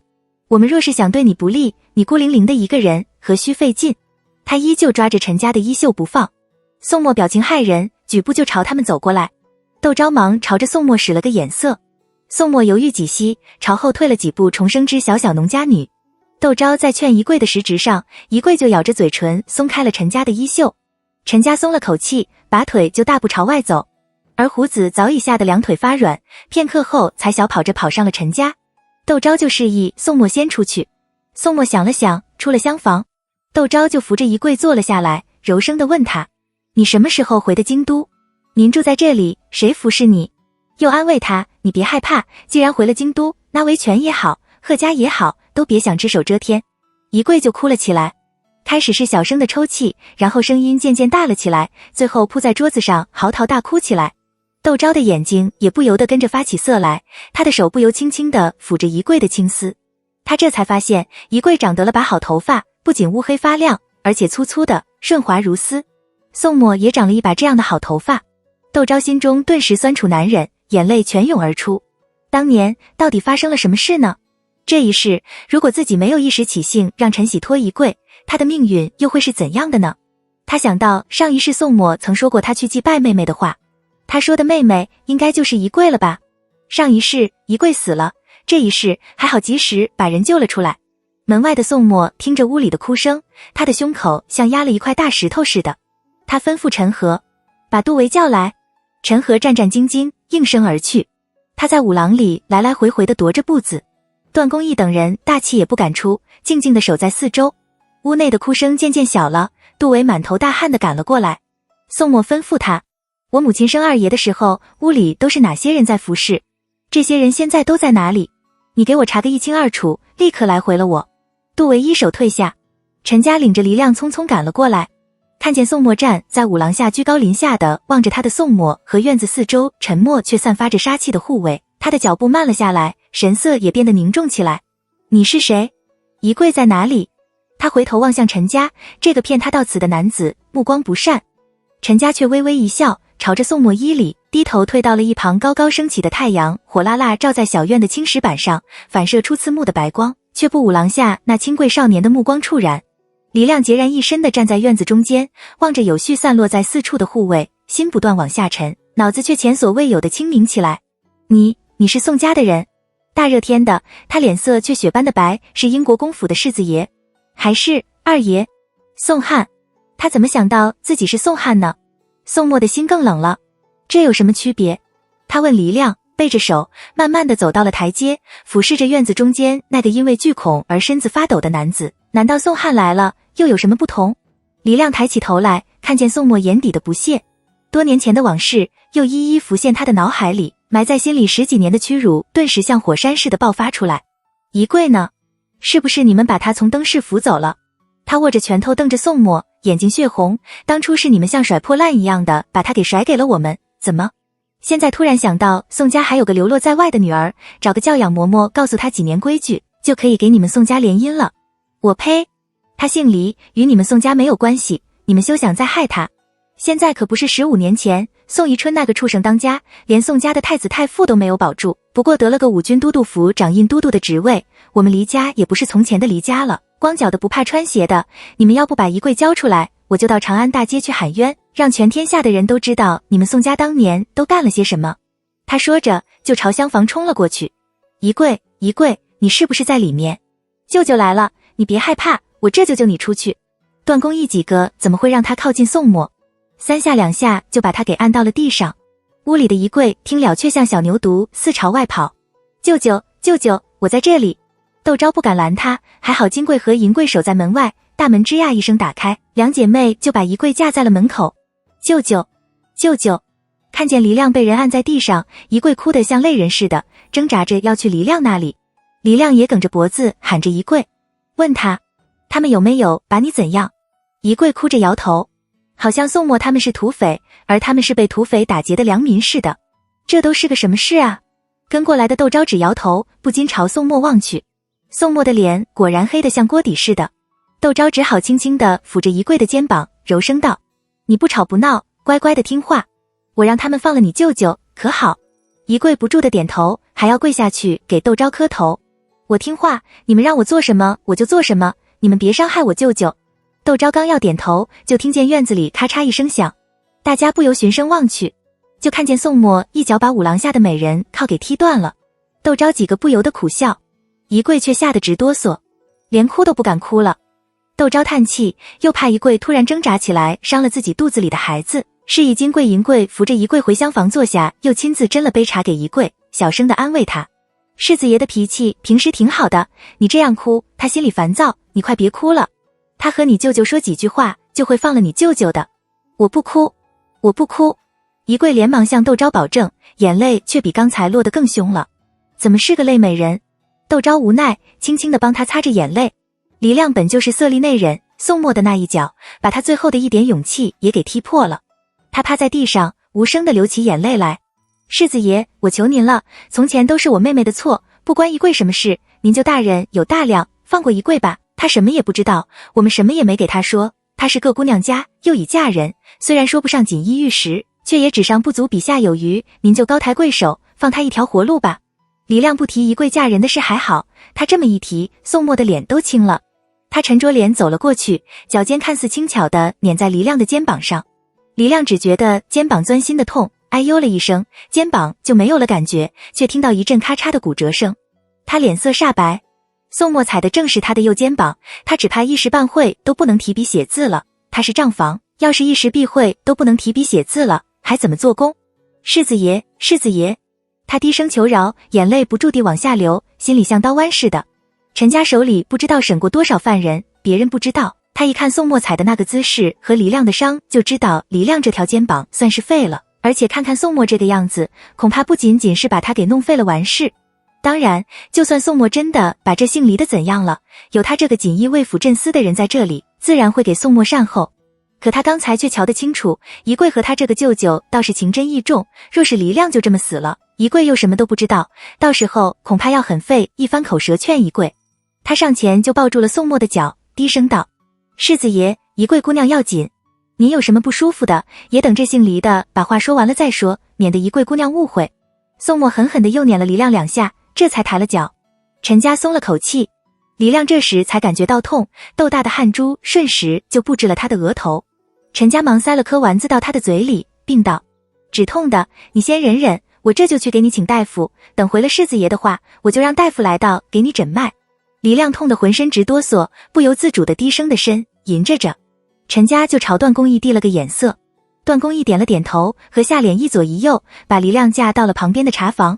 没有宋墨点头，陈家怎么敢去给黎亮叫大夫？刚刚的话也不过是哄着黎亮好生地回答宋墨的话罢了。他无意让自己陷得更深，忙朝着宋墨依礼，恭谨地道：我去看看夫人那边有吩咐，想借此脱身。谁知道宋墨见他行事颇有章法，却道夫人那边有什么事，自然会吩咐金贵银贵，你随我来。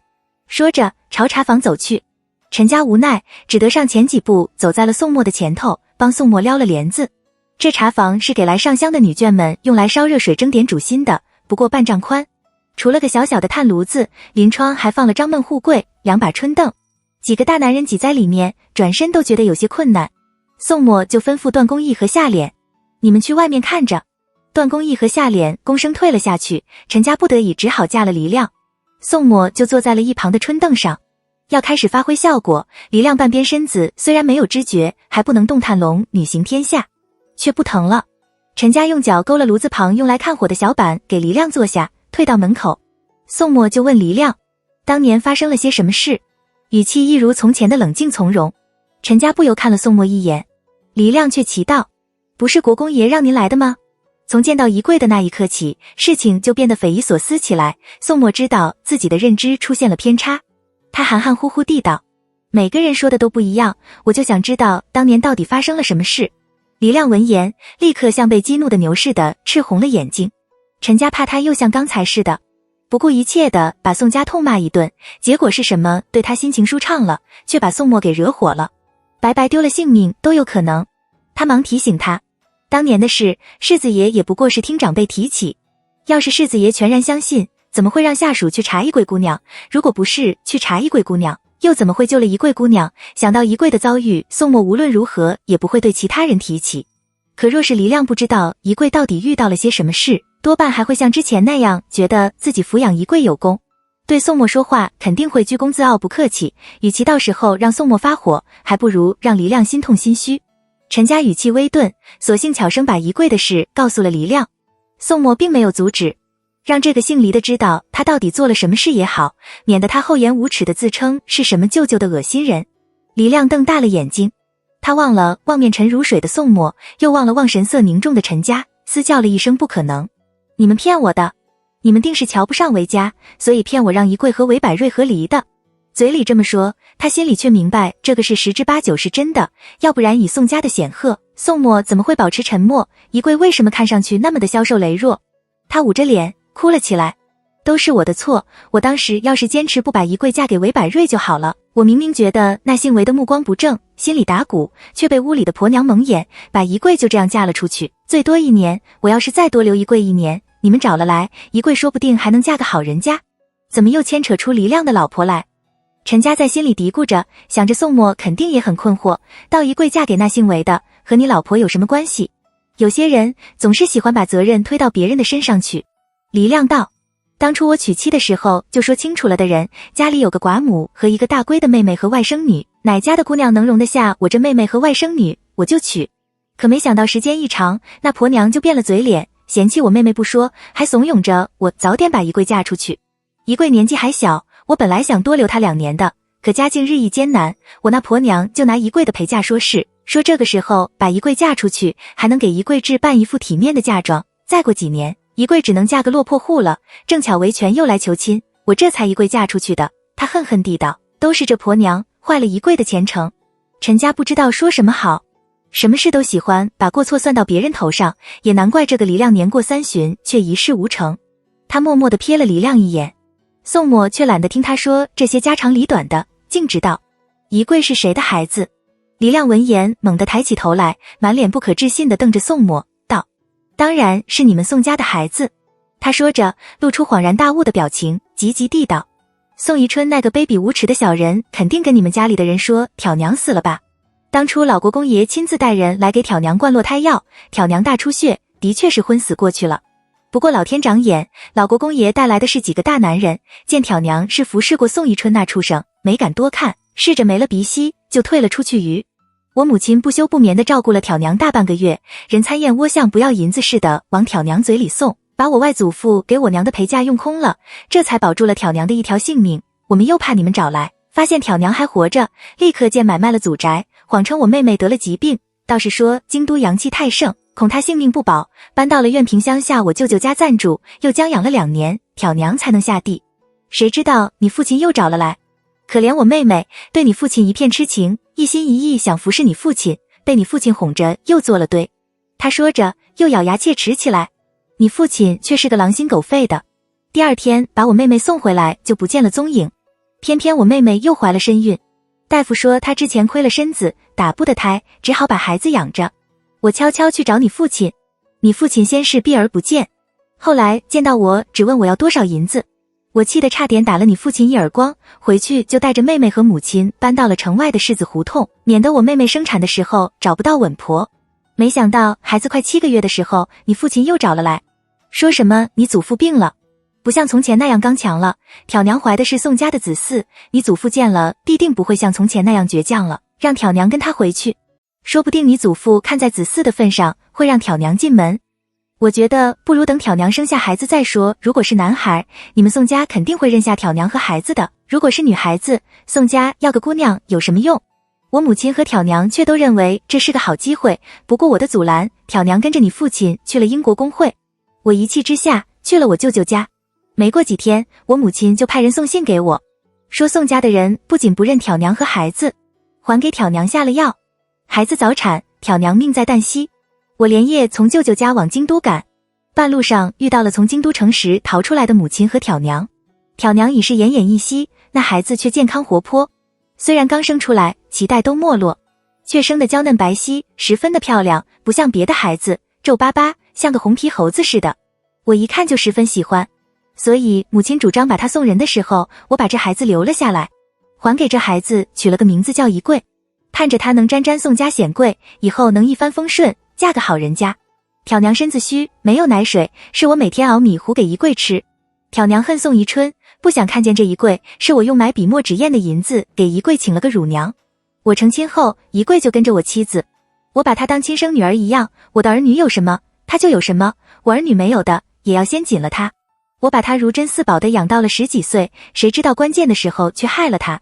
黎亮用没有受伤的左手捂着脸又哭了起来，陈家不由暗暗叹气，他相信黎亮说的都是真话，要不然宜贵也不会一听说他和黎亮是熟人就急巴巴的跟着他走了，刚才宜贵也不可能为了黎亮低头了素语。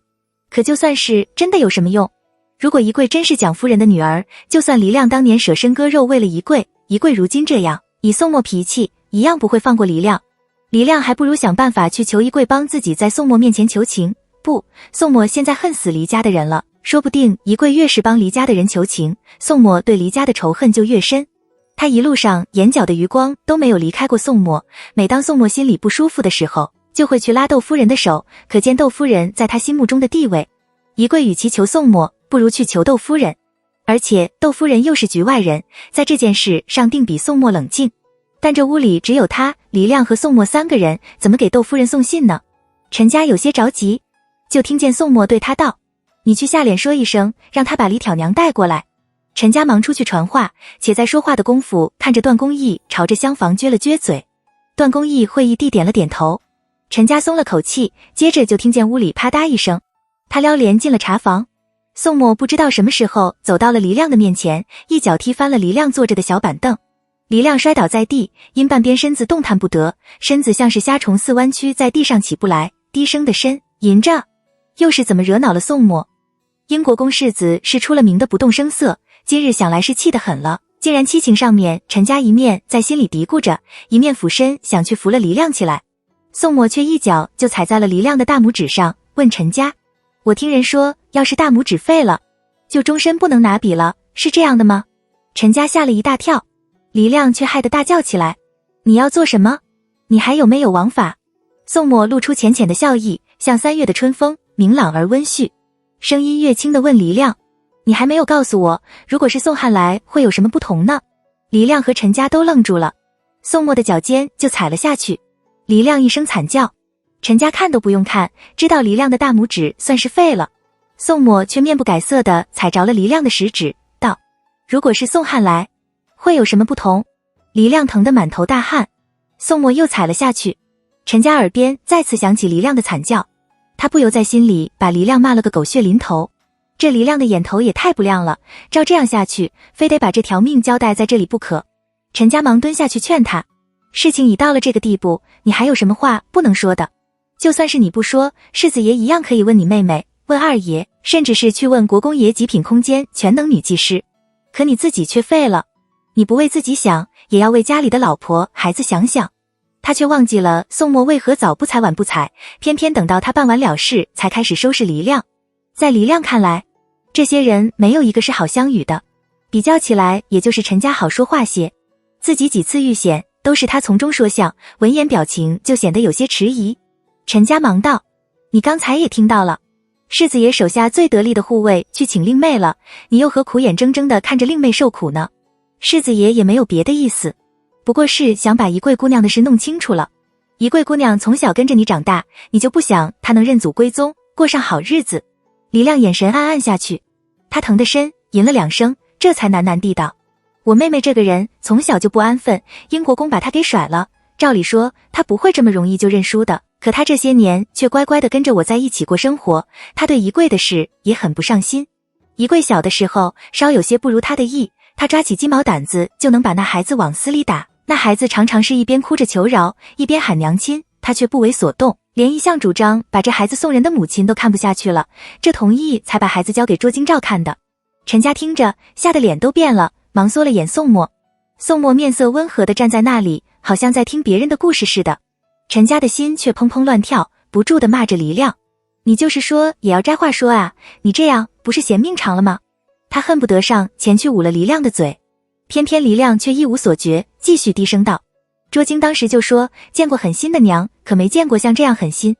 还道宜贵虽是早产，幸亏底子好，要不然像这样折腾早就没命了。我当时就觉得有点奇怪，宋家既然知道有子嗣流落在外，又把我妹妹接去待产，怎会突然连大人和孩子都不要了？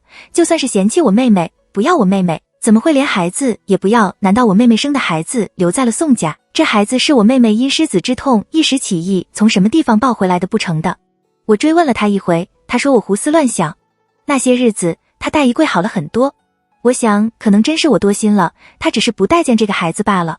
5年前我下场时受了风寒，吃了大半年的药还没有好，眼看着家里没米接锅了，母亲和卓京商量着把最后10几亩祖田卖了，他却突然拿了几张银票出来，说是他从前攒下的私房钱。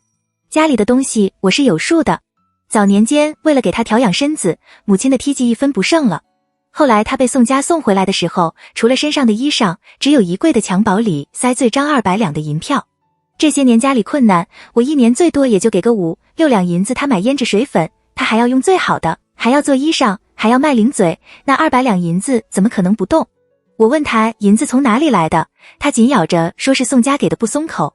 后来我就发现他每年的花销比我赚的还多，不仅如此，而且还出手很大方，想买什么就卖什么，一点也不担心以后没银子使似的。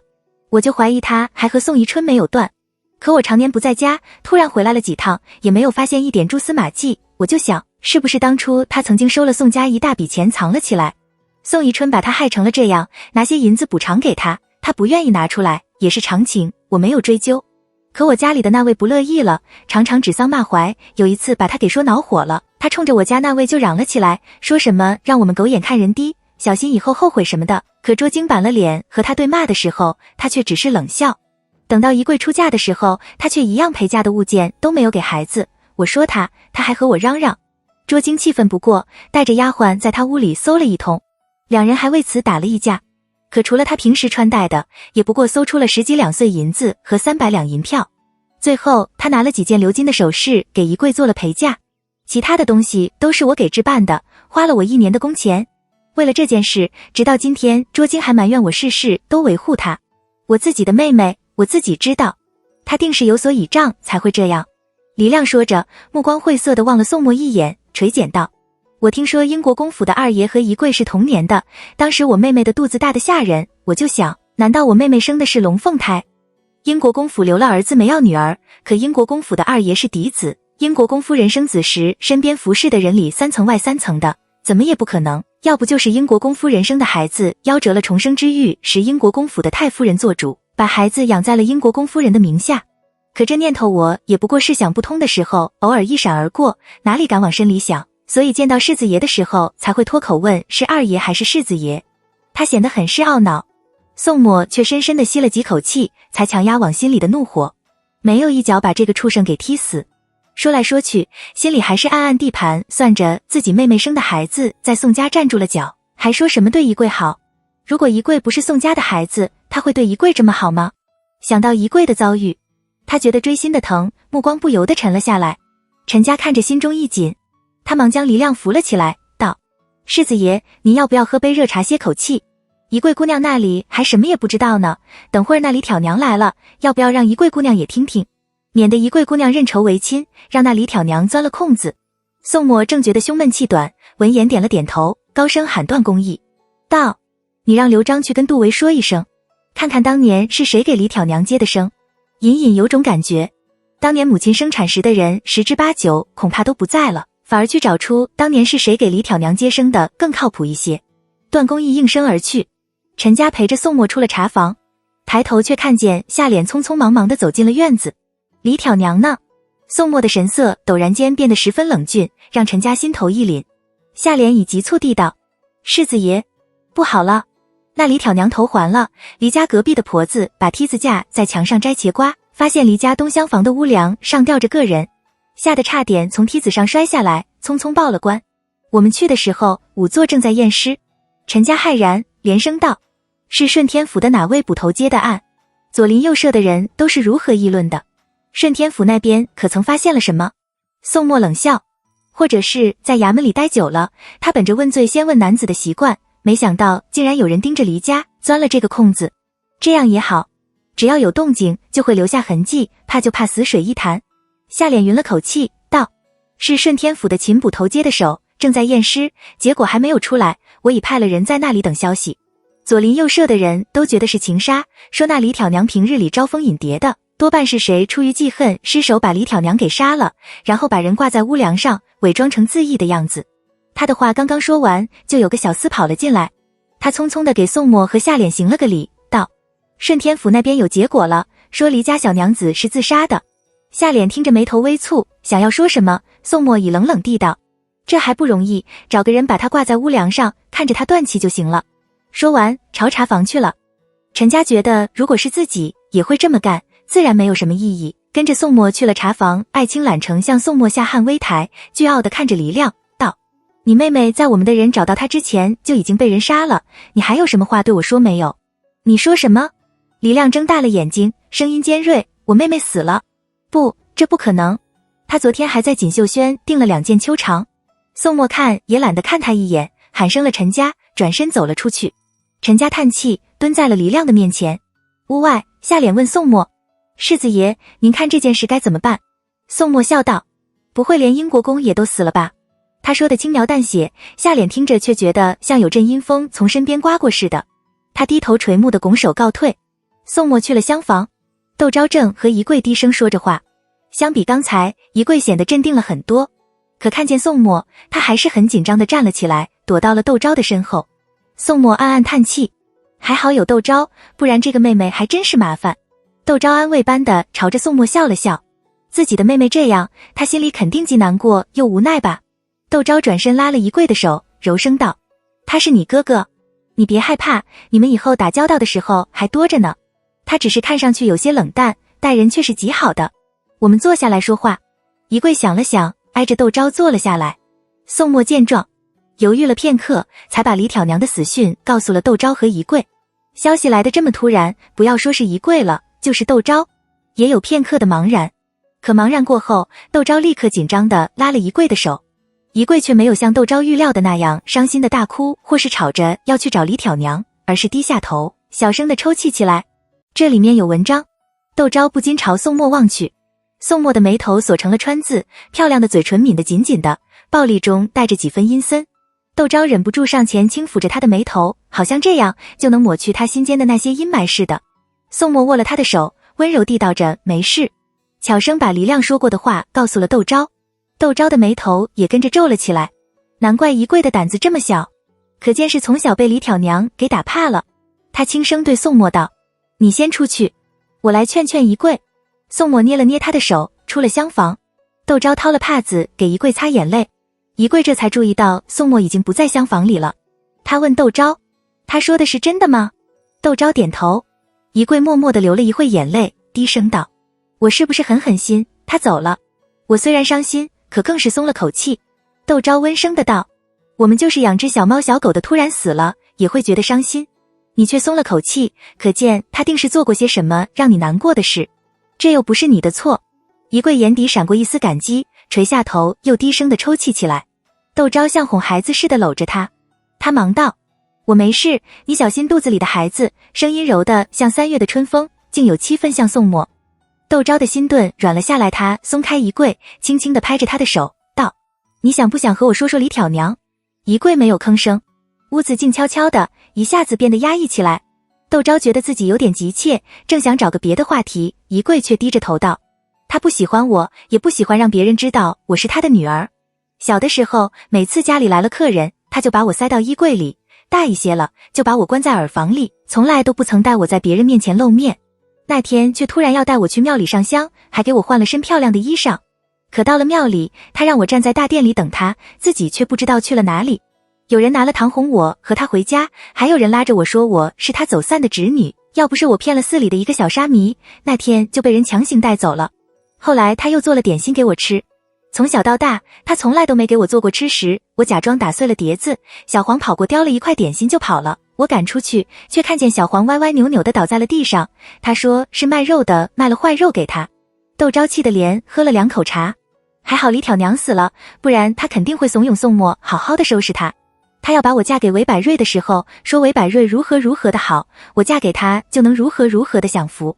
我见了百瑞每日都打扮得整整齐齐的，明明身上穿着件剪绸的道袍，却说出手就是10两银子给他买东西，巴结他，我就知道他是个空架子，但我还是松了口气，高高兴兴地嫁了过去。窦昭突然就想到前世，自己也是这样高高兴兴地嫁给了魏廷瑜，只是宜贵比他的命运更坎坷。他的眼睛立刻变得湿润起来。没事了，没事了。窦昭情不自禁地揽了宜贵的肩膀，低声地安慰他：燕堂是你的亲哥哥，以后有事他会保护你的。又道：我是你的嫂嫂，若是有什么事你不想跟他说，也可以跟我说，我们肯定会给你做主的。宜贵踌躇道：我真的是宋家的女儿吗？当然。窦昭斩钉截铁地道：你难道不觉得你和世子爷长得很像吗？他摇着头：世子爷比我长得好看多了。然后喃喃地道：我有时候会悄悄地躲在被子里哭，盼着我是别人家的孩子，被人拐跑了，被他捡着了，等我一睁开眼睛，我的亲生父母就找来了。窦昭听着，眼前一片模糊。你哥哥这不就找来了吗？他忙擦了擦眼角，笑道：你不仅是宋家的女儿，而且还英国公府的嫡长女，是世子一母同胞的亲妹妹，并不是李挑娘生的，只是你亲生的母亲已经病逝了，要是她知道你哥哥找到了你，不知道会有多高兴呢。现在虽然没有确凿的证据证明，但前世宋墨的种种言行让窦昭相信宜贵肯定就是蒋夫人的亲生女儿。他又道：英国公府应该有蒋夫人的画像，到时候我让你哥哥找出来，你对着镜子看看就明白了。宜贵就像所有被父母委屈的孩子一样，偶尔会幻想着自己不是父母亲生的，可当别人告诉他他的亲生父母真的另有其人的时候，还是会非常的震惊。他低着头，良久才迟疑地道：那他们为什么不早点来找我？我的亲生母亲是什么时候去世的？是他吩咐哥哥来找我的吗？宜贵说着，声音里渐渐带着哽咽。窦昭的眼泪再也忍不住地落下来。当然是真的。他拉着宜贵的手道：你生母就是我婆婆，难道我会骗你不成？只是这件事很复杂，一时半会也说不清楚，等回到英国公府，我再仔细地和你说，你看行吗？宜贵乖顺地点着头。窦昭松了口气。他最怕女孩子像受气包似的，动不动就哭，其次是怕女孩子倔强，不分场合的固执。宜贵眼泪虽多，好在还受商量，要是真摊上了个受气包或是倔强的小姑子，真就让人头痛了。一贵低下头去绞着手指头，不安地道：不管怎么说，他总是养了我一场，我想去祭拜他，还有舅舅，能不能放了舅舅？我刚才看见哥哥把他打得都趴在地上了。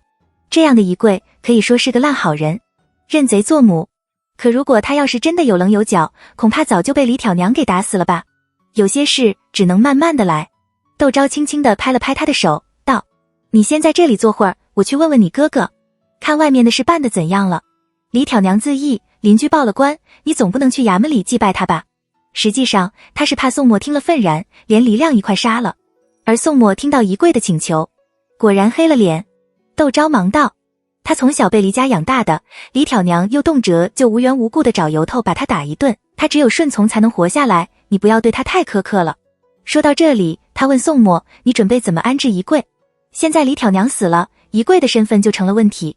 回英国公府，总得有个冠冕堂皇的理由，总不能让他继续跟着黎亮吧。宋墨道：你以为找到了李挑娘，一贵就能名正言顺地回到英国公府了？你可别忘了，李挑娘不过是个水性杨花的妇人，就算是官司打到御前，只要父亲咬着牙不承认，难道皇上还会相信李挑娘不成？说不定一贵反而会被安上个冒认官亲的罪名，害了他的性命。要知道，这天下间容貌相似却毫无血缘关系的人可多得是。我只恨那李挑娘死得这么轻易，太便宜他了，又梦尽欢。窦昭不由道：是谁杀了李挑娘呢？他怀疑不是宋宜春就是宋汉。宋墨却冷冷地道：不管是谁，总和当年的事脱不了干系。之前我还不敢肯定一贵是我妹妹，李挑娘一死，反而给我指了一条明路。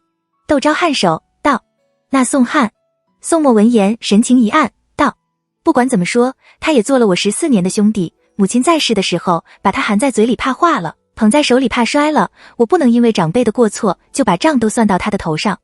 这件事暂时就先瞒着他吧，等他再大一些了，再把事情一五一十的告诉他，他怎样选择那就是他的事了。话虽如此，但他的语气里还是带了几分萧瑟之意，对宋汉也不复从前的热络。至于一贵，父亲是无论如何也不会承认他的，要不然当年也不会把他丢给李挑娘不闻不问了，就让一贵以蒋家远亲的身份住进一治堂吧。说到这里，他挑了挑眉，流露出些许冷意，还有他那名字也得改改，一贵一贵的，我听着就恶心，就让他从了我的名字。他低头沉思，笔墨纸砚，取个砚的谐音，叫言好了，也盼他从今以后能脱胎换骨，不要再想从前的事。蒋琰，窦昭小声的念着，赞道：好名字。重婉眼于怀抱之内，吐琳琅于笔墨之端。我跟他说说，以后就改名叫蒋琰好了。姓蒋。宋墨微愣，窦昭觉得宋墨都有些糊涂了，可这样的宋墨又让他觉得非常的亲切和真实。你不是说他以蒋家远亲的身份住进一治堂吗？窦昭笑道：不姓蒋，男孩姓宋吗？宋墨听着叹了口气，道：姓蒋也好，姓宋没有什么了不起的，跟着母亲姓，母亲泉下有知，也会高兴的，也不用看他的眼色了。他是指宋宜春。窦昭想到前世父亲待自己那样冷淡，自己还一心盼着能讨好父亲，就将自己听到一贵说要去祭拜李挑娘时的想法告诉了宋墨。不如把当年的事一五一十的告诉他，也免得他对国公爷起了如沐之心。若只是成了个愚孝之人还好说，怕就怕国公爷对他没有半分的感情，反而利用他做些伤害他自己和你的事。宋墨想到娇娇柔柔的妹妹，不由抚额道：那就等回了府慢慢的告诉他吧，还是现在告诉他吧。窦昭道：做戏就要做足，我们暂时将蒋琰安置在别院里，等我给他好好的做几件像样的衣裳，打几件像样的首饰，给他找几个靠得住的丫鬟婆子，你再派人堂堂正正的把他给接回英国公府去，叫那些人找不到可以嚼舌的地方，他也可以趁着这机会好好的想想这件事，而我们也可以趁机查查当年的事，看看是谁对李挑娘下的手。宋墨点头，两人分头行事，到了傍晚的时候才不动声色的回了英国公府。宋汉迎了上来，笑嘻嘻的拉着宋墨道：哥哥你怎么这个时候才回来？顾玉等了你一上午，听说你陪着嫂嫂回了静安寺胡同，他也跟着赶了过去。他说着朝他们身后伸了伸脖子，奇道：顾玉呢？怎么没有陪着哥哥和嫂嫂一道过来？宋墨看着宋汉笑道：我和你嫂嫂没有回静安寺胡同，而是去了庙里烧香。窦昭感觉到宋墨看宋汉的目光有点冷，不再像从前那带着几分宠溺的欢心，而宋汉显然没有感觉到。他略带兴奋地打断了宋墨的话，笑道：我知道了，哥哥和嫂嫂定是去求菩萨保佑能顺利地生下梨儿。宋墨就笑了笑，扶了窦昭往仪制堂去。美女律师不好惹。宋汉就嘟着嘴，有些委屈地跟着他们的身后。宋墨笑道：你嫂嫂累了，你也回去歇了吧，等会用了晚膳做完了功课，你再过来玩。宋汉笑吟吟的高声应好，由丫鬟婆子簇拥着回了上房。宋墨就悄声和窦昭道：你有没有发现宋汉长得像父亲，一点也不像母亲？心境不一样了，看事情的结果就不一样了。以后宋墨肯定还会发现宋汉身上有更多的不同。窦昭笑道：我刚嫁进来的时候就觉宋汉和国公爷特别像，和你倒不是特别的像。是吗？宋墨若有所思，扶窦昭回内室洗漱之后，在书房里折腾了半天，找了张蒋夫人的画像给窦昭看。你看，宋汉哪点像母亲？五官的确没有相似之处，倒是神态有点像，或许是因为他从小跟着蒋夫人长大的缘故。可现在宋墨正用审视的目光打量着宋汉，窦昭自然不会把这些告诉宋墨而让他难过。是不太像。他仔细地看了看画卷，认真地道：反而是眼妹妹的五官和婆婆的像是一个模子里印出来似的。宋墨凝视着画像沉默半晌，才收起来交给了窦昭。你明天就派人把画像送到眼妹妹那里去吧。他把仪柜现在要称讲演了，安排在了原来蒋四太太进京时住的宅子里，把下脸留在了那里，而窦昭则留下了金柜。窦昭把画像接在了手里，刘璋就匆匆地跑了过来。世子爷、陆明和杜维都到了，正在书房里等您。宋墨对窦昭道：我去就来。和刘璋去了书房。窦昭问陈和是什么事。陈和笑道：我上茶的时候只听见世子爷说什么贺家、韦家的，其他的却没有听清楚。窦昭不禁打趣他：你成了亲道，变得滑头了。陈和赧然地笑。窦昭挥手让他退了下去，想到蒋家经历了这么大的变故，现在又只是庶民，让甘露开了香笼，打发了丫鬟婆子，亲自挑了几匹不太名贵却又花色实心的齿头和几件鎏金镶珠的首饰来。想着蒋琰既然是以蒋家女儿的身份进府，蒋家又是百年世家，又从陪嫁中寻了几件有传承的老饰物放在了净帘里，隔天一大早把素兰叫了进来，细细地嘱咐了他一番，和那幅画像一起送到了蒋琰的手里。素兰回来告诉窦昭，蒋琰看着那画像大哭了一场，然后拉着他的手问了很多府里的事。我照着夫人的吩咐，事无巨细的都告诉了琰姑娘，辛苦你了。窦昭赏了饭，悄声吩咐他给蒋琰买2个年纪大些的丫鬟和婆子，等进了府，在眼前晃一晃，我就把人放出去，用府里的丫鬟婆子。素兰会意，第二天就去了衙行。窦昭又把嫁在了京都的蒋丽珠请进了府，遣退了丫鬟婆子，单独在屋里说了半天的话。蒋丽珠出来的时候，腿都有些打颤，对自己陪嫁过来的乳娘道：我让大爷的护卫护送你回趟亳州，给大伯母送封信。你要记住了，信在人在，信亡人亡。她所说的大爷是指自己的丈夫伍子介。那乳娘是经过蒋家家变的，闻言并不惊慌，想着她是从窦昭屋里出来后说的这话，肯定是关系到蒋家安危的事，发誓道：少奶奶放心，奴婢就是死也要把信送到大太太手里。蒋丽珠点点头，魂不守舍地回去写了封信，傲娇王妃很受宠。窦昭见事情都准备得差不多了，一面和宋墨在家里翻黄历，一面将蒋琰向素兰打听府里的事告诉了宋墨，并道：我想把宋世泽派过去服侍琰妹妹一些日子，琰妹妹若是再问起府里的旧事来，也有个回答的人。而且他是宋家的老人，忠诚方面不用担心，还可以证明窦昭和宋墨并没有骗他。你安排就行了。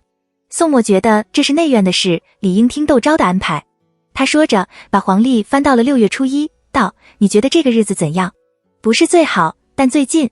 窦昭笑道：那就定在6月初1好了。两人正说着话，顾玉跑了过来。他抱怨道：天赐哥这些日子都在忙些什么呢？怎么我总是找不到人？顾玉一天不知道要找宋墨几遍，而且每次都找得急，正经说事的时候又全是些鸡毛蒜皮的小事。宋墨想着他若真有急事，自然还会找来，并没有把这件事放在心上，闻言不由笑道：我这几天是挺忙的，你有什么事快说，我等会儿还要和你嫂子去后面的碧水轩看看。碧水轩离仪制堂的正房隔着2个院子，有点偏僻，但旁边就是英国公府的后湖，还有座太湖石堆成的小山，景致却是一等一的好。顾玉看了窦昭一眼，道：难道嫂嫂准备搬到那里去过夏天？窦昭见宋墨无意说蒋琰的事，笑道：不是我，是你哥哥的一个表妹，从小就很得你蒋伯母的喜欢。你也知道，你哥哥只有兄弟2个，你蒋伯母原本想将他收了干女儿养在膝下的，后来因二爷身体不好，怕照顾不来，还是放回家里去了。蒋家出事后，大家也顾不得他。她去年丈夫病故了，膝下又没有个一男半女的，蒋家就把她接了回来。蒋家12小姐出阁的时候，我们才知道。你哥哥想着蒋家如今也是老的老，小的小，我们就跟四舅母商量了，准备把蒋家表妹接到府里来住些日子，一来散散心，二来也可以和我做做伴，如果有那缘分，能再找个妥当的人家，那就更好了。过不了2天人就要到了，你哥哥就特意抽空和我去看看给他住的地方布置的怎样了。既然是宋墨的表妹，想来年纪不大。顾玉来了兴致，道：今年春上五军营东营指挥使的老婆死了，你觉得怎样？这种事就得跟顾玉这样知交满京都的人说，张口就是人选。窦昭忙道：那人姓什么？多大年纪？家里还有些什么人？脾气好不好？宋墨冷冷地瞪了他们一眼，没好气的道：他的长子只比我小2岁，你们少在这里给我乱点鸳鸯谱了。然后问顾玉：你找我有什么事？窦昭和顾玉不由潸然，顾玉更是小声和窦昭道：嫂嫂，不会当初蒋伯母要把这个表妹许配给哥哥，所以哥哥才这么上心吧？人心隔肚皮，你当心引狼入室。我看还是把蒋家的这位表妹安置在外面的别院好了。蒋家的12小姐不是嫁到了京都吗？她们可是堂姐妹，我看你把她安置到蒋家12小姐那里去也成啊，大不了我们出银子好了。这都是什么跟什么呀？窦昭忍俊不禁，只觉得这顾玉真是有趣，不怪宋墨这样冷清的人都很喜欢他。不过顾玉的话也提醒了窦昭，蒋琰进府后得带着他四处走走才行，不然别人还以为蒋琰是蒋家送给宋墨做妾的离色倾城。宋墨却是气得脸都黑了，对顾玉道：你到底有没有事？有事就说是，没事就给我回去蹲马步去。顾玉忙道：有事有事。他说着像打了霜的茄子一样粘了下去，过2天我家就要和冯家交换庚帖了，你快给我想想办法吧。我不想娶他们家的11小姐。宋墨道：那你想娶哪样的？人家11小姐不仅人长得漂亮，而且性格温顺，是笑至纯，配你这顽劣的性子，我看还委屈了人家。窦昭愣住道：不是说冯家小姐相貌平常，性格十分怯懦，为人很是木讷吗？你到底打听清楚了没有？顾玉一听忙道：是啊是啊，我和嫂嫂听说的是一样的，那冯氏没有一点主张，除了乖顺无一可取之处，她要是到了我们家，准得拉我的后腿，我可不想天天给她收拾乱摊子。宋墨对窦昭道：你别听他乱说，人我亲眼见过，哪有他说的那么不堪？他不过是不同意这门亲事而已。窦昭却知道这门亲事最终害死了冯氏，因而坚决站在顾玉这边，道：不管那冯家小姐如何好，顾玉自己不喜欢，她就是千好万好也没一处好的，你要是没有办法也就罢了，你要是有办法，还是帮帮顾玉吧。顾玉这下子把窦昭当菩萨似的，在窦昭面前献殷勤：嫂嫂，你帮了我这一回，我保证帮你们把蒋家的表妹给嫁出去。真是胡闹。宋墨板了脸道：你舅舅也说这是门好亲事，你怎么可以随意就驳了长辈的意思？顾玉听着就烦了起来，道：你们1个2个都这样。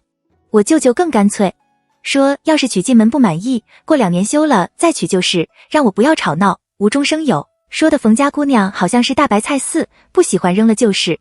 那我呢？结发结百年之好，我想找个能干点的姑娘，好生生地过日子，难道就不行？你前世倒是找了个厉害的周氏，可还不是一样过不到一块去呀？窦昭听着不由摇头。想必这个时候万皇后全副心思都放在辽王的身上，对勋贵以安抚为主，怕顾玉为自己的婚事闹出什么风波来影响到辽王的大计，所以才在这件事上对顾玉妥协的吧。想想顾玉前世的放荡不羁，窦昭觉得顾玉也是个可怜人。宋墨头痛道：那我去跟你祖父说说看。顾玉高兴地跳了起来，道：哥哥，我帮着嫂嫂给蒋家表妹布置院子好了，保证不让嫂嫂伸一根手指头。宋墨冷哼道：你不帮着你嫂嫂，一至堂也没人敢让人嫂嫂伸根手指头。顾玉闲着脸嘻嘻笑，推着宋墨：你快去云阳伯府吧，晚了我祖父该去什刹海的别院钓鱼去了。宋墨嘱咐了窦昭几句，换了身衣裳，出了门。顾玉就陪着窦昭往碧水轩去。路上窦昭问他：你怎么和你继母闹得这么僵？他虽是超品的外命妇，可皇后娘娘不喜欢他，随便给他双小鞋穿也够他受的了。他要有这脑子，我早被他整死了。顾玉不屑地道，他不就仗着巴结上了沈家，觉得我姨母不好动他吗？要是哪天把我给弄烦了，我怂恿着沈清收拾他，我看他还得色个什么。沈家是当今太子的母族。窦昭看着他一脸的凶相，不由地道，瞧你这样子，手段还没使出来，口里倒先嚷出来了，别人怎么也要多留个心眼，你还能收拾谁啊？难怪你一个男孩子，还有皇后娘娘撑腰都没有斗赢过你。顾玉很是不服气。窦昭道，那你跟我说说，你哪次赢了你继母的？顾玉嘴角嘻嘻，半晌没有说出话来。窦昭就劝他，对什么人使什么手段，像你继母这样的人，你要么不作声，视而不见，要么先做了再说，让他没个地方申冤。顾玉若有所思地低下了头。等宋末傍晚时分回来，碧水轩已换上了新的香妃竹帘，中堂上挂着月下美人图，百花炉里点着艾草香，炕上也换了芙蓉凉垫，丫鬟婆子也都准备好了。他不由满意地点点头，留了顾玉在家里用晚膳。顾玉却只顾着自己的事，拉着他的衣袖直问，我祖父怎么说？你快告诉我，如果不成，我敢回来见你吗？宋末笑着从顾玉手中抽了自己的衣袖，你小心把我的衣裳给拉坏了，这件衣裳可是你嫂嫂亲手做给我的。顾玉兴奋地跳了起来，揽着宋末对窦昭直嚷，嫂嫂，快拿整坛的酒来。宋末被他的心情所感染，难得的也露出了轻快的笑容，道，这整坛的酒应该由你请吧，我不能既出力又请客啊，今天你请，明天我请。顾玉熙笑着坐在炕上坐下，对窦昭道，嫂嫂，到时候你也去，免得天天闷在家里。窦昭抿了嘴笑。宋汉提着坛酒走了进来，看见顾玉，他并没有意外，而是举了举手中的酒坛，笑道，你运气倒好，我好不容易从宁德长公主府讨了坛梨花白来准备孝敬哥哥，没想到你也在。顾玉不以为意地道，不就是坛梨花白吗？赶明我给你送一车来。宋汉也不在意，笑吟吟地挨着宋末坐了，对顾玉道，你说话可要算话，我明天就等你的酒了。顾玉直拍胸。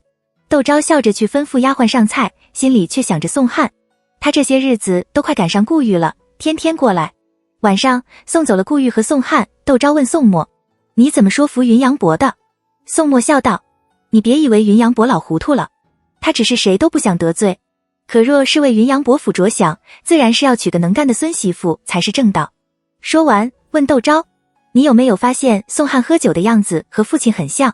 回过神来的宋末果然疑心很重，如果自己不是在他青葱年少的时候就遇到了他，想得到他的信任，恐怕比登天还难吧。窦昭叹气道，我没有注意。到了6月初1，蒋离珠扶着窦昭去了蒋琰暂居的宅子。蒋琰穿了件湖色的杭绸被子，底下是雪白的挑线裙子，乌黑的青丝用根梅花银簪挽着，清爽素雅，像朵小小的水仙花，让窦昭看着不由暗暗点头。蒋离珠却是半晌才回过神来，喃喃地道，像，真像，和家里姑母那张及笄时的画像一模一样，要不是这青天白日的，我还以为姑母回来看我了。窦昭闻言心中一动，对蒋琰道，毕竟是去见长辈，你这身也太素净了些，不如换上那件石青色绣粉色梅花的，更郑重些。等见过长辈了，回屋再换上这件。大热天的穿身石青色。蒋离珠讶然，蒋琰却乖乖地哦了一声，由丫鬟服侍着进屋换衣裳，莫视惊情。窦昭对蒋离珠道，我记得家里的那幅婆婆的画像里穿着件石青色绣银白梅花的被子。蒋离珠恍然道，原来表嫂早有准备。那倒不是。窦昭道，因对外人说琰妹妹是丧夫大闺，我就寻了同那件衣裳颜色深些的尺头准备应景，正好有匹这样的料子罢了。蒋离珠叹道，这也许就是天意吧。说话间，蒋琰由丫鬟扶着走了出来。窦昭想到画上蒋夫人领口还带了朵酒中大小的赤金牡丹花，想了想，从首饰匣子里找了朵黄水玉的桂花扣饰给蒋琰戴上，上下打量了一通，这才和蒋琰上了轿。蒋琰一路上紧紧地攥着帕子，窦昭温声细语地和他说着话，蒋琰慢慢地放松下来。待轿子进了英国公府的大门，他的神情又紧张起来。窦昭只好轻轻地拍了拍他的手，牵着他下了轿。宋末特意让人开了英国公府的大门迎接蒋琰，家里有头有脸的管事嬷嬷们也都林立在垂花门内外恭迎蒋琰。蒋琰吓得瑟瑟发抖，眼睛像小鹿似的乱转，却强忍着害怕和窦昭昂首挺胸地进了垂花门。窦昭暗赞，给了他一个鼓励的眼神。蒋琰勉强地笑了笑，跟着窦昭去了西厢院。今天宋宜春和宋默都休沐，宋宜春一大早就被宋默堵在了屋里，说是要和他商量英国公府在大兴的田庄。他心不在焉地听着，直到宋汉来给他请安，宋默的话题还在那田庄每年有多少收益的话题上打转。他顿时有些不耐烦起来，道：你到底要说什么？宋默笑道：我看那田庄离皇上御赐给我的田庄不过2-3里路，父亲不如把那田庄送给我算了，也免得统共不过2000多亩的田庄，还要安排2个管事打理。宋宜春顿时气恨得直跺脚。宋默御赐的那个田庄才50亩，英国公府的田庄却有2200亩，而且还是太祖皇上在的时候御赐的。就算是要并在一处管，也应该是把宋默的田庄并到英国公府的田庄里才是，怎么是他的田庄并到宋默的田庄里去？宋默这分明是要霸占他的产业。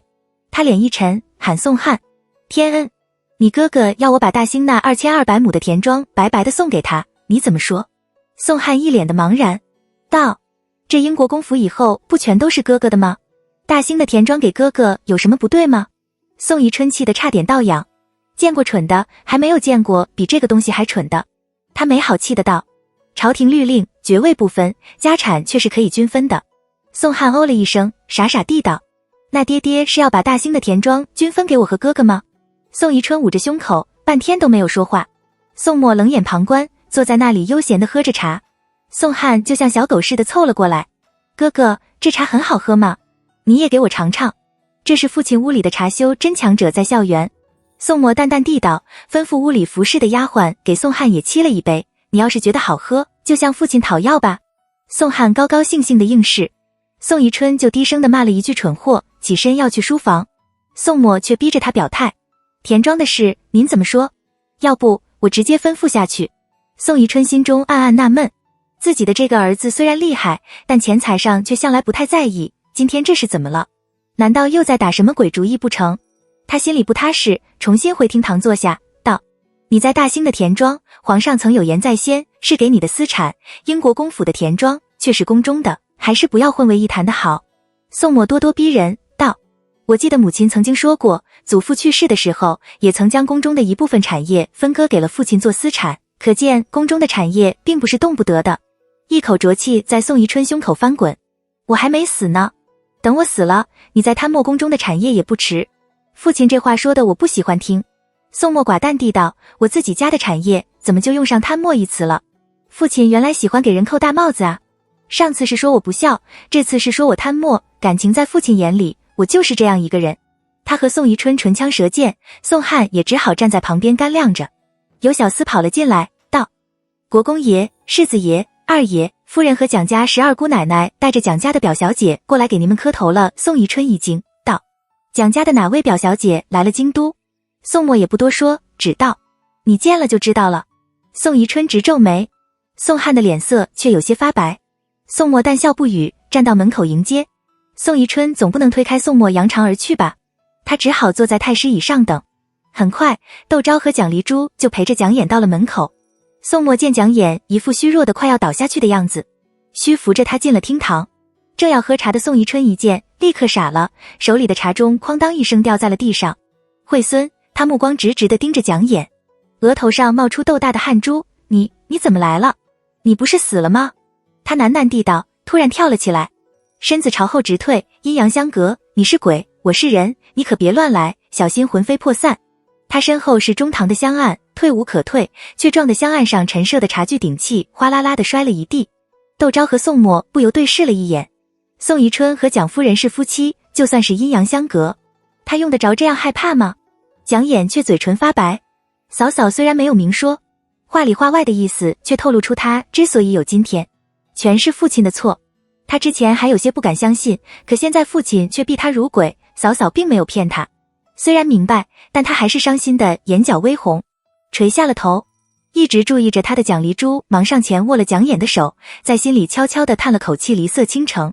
姑父果如表嫂所说，对蒋家不过是表面上的亲热，心里却并不待见蒋家。这样也好，英国公府继续走他的阳关道，做他的勋贵第一家，蒋家走蒋家的独木桥，做个与争无争的乡绅好了。他低声地安慰蒋琰，没事，你长得和姑母太像了，国公爷估计是吓着了。蒋琰有些木然地点了点头。宋汉却跳了出来，他一把抓住了宋宜春，高声喊着爹爹，急急地道：您这是怎么了？蒋家表妹还等着给您磕头，你可别把蒋家表妹给吓坏了。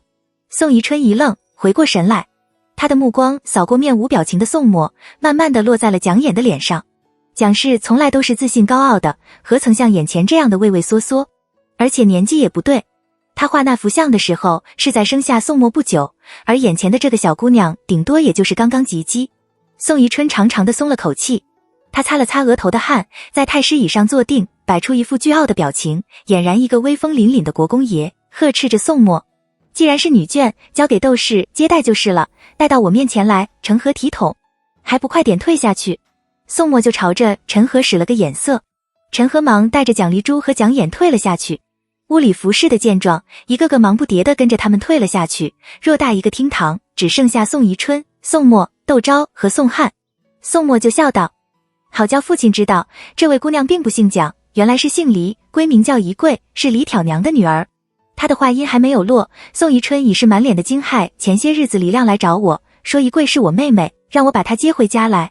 我知道那李挑娘曾经做过您的外室，可您和她早在17年前就断了，怎么我又冒出个妹妹来？待我见到宜贵，就更纳闷了。李挑娘生的孩子，为何却和我母亲长得像一个模子里印出来的？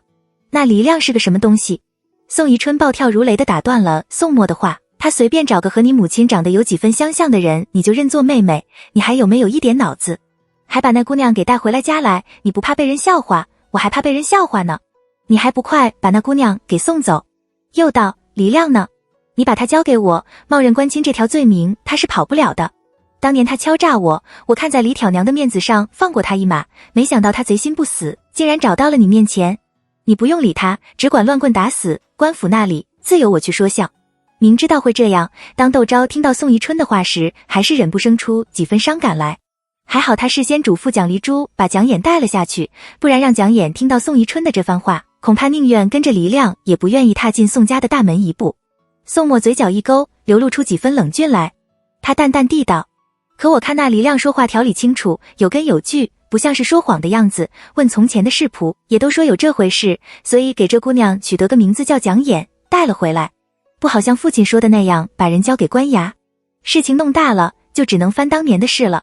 据说当年给我母亲接生的稳婆是大伯母介绍，恐怕大伯母他们也会牵扯进来，到时候宋家岂不成了京都的一大笑柄？我看这件事，父亲还是要慎重为好。你想混淆宋氏的血脉不成？宋宜春睁大了眼睛瞪着宋墨，一副很不得吃了他的模样。是不是混淆宋氏血脉，您心里最清楚不过了，又何必来质问我？宋墨神定气闲地道：要不我们还是和黎家打官司，事情无常，有官府插手，说不定一些当年被黎家疏忽的人和事会突然间冒出来，证明父亲的清白也不一定。您说可是这个理？他目光如霜地盯着宋宜春，窦昭脑子却嗡的一声。混淆血脉，寻常百姓自然不怕，只要宗族认了，这事也就成了。可勋贵之家不同，它涉及到爵位的传承。英国公府更不同，英国公府的祖上曾经做过太祖皇帝的养子，向来被皇家视为自家兄弟。他一时间好像有点明白，目光就不由得转向了宋翰。宋翰面如血色，正盯着宋墨看，眼角的余光就和与宋墨并肩而立窦昭撞了个正着。他眼帘一垂，避开了窦昭的眼神。窦昭若有所思，却被宋宜春一声暴喝打断了思路。你这是在威胁我？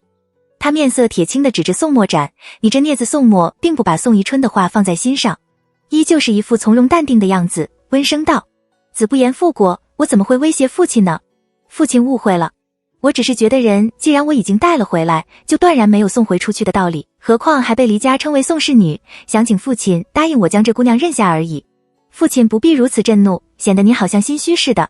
宋宜春脸涨得通红，瞪着宋墨刚说了声你。宋墨又道：对了，前几天天津那边有个叫宋世泽的，说是曾经服侍过祖父的老仆找了过来，您正好不在家，我就帮您见了宋世泽。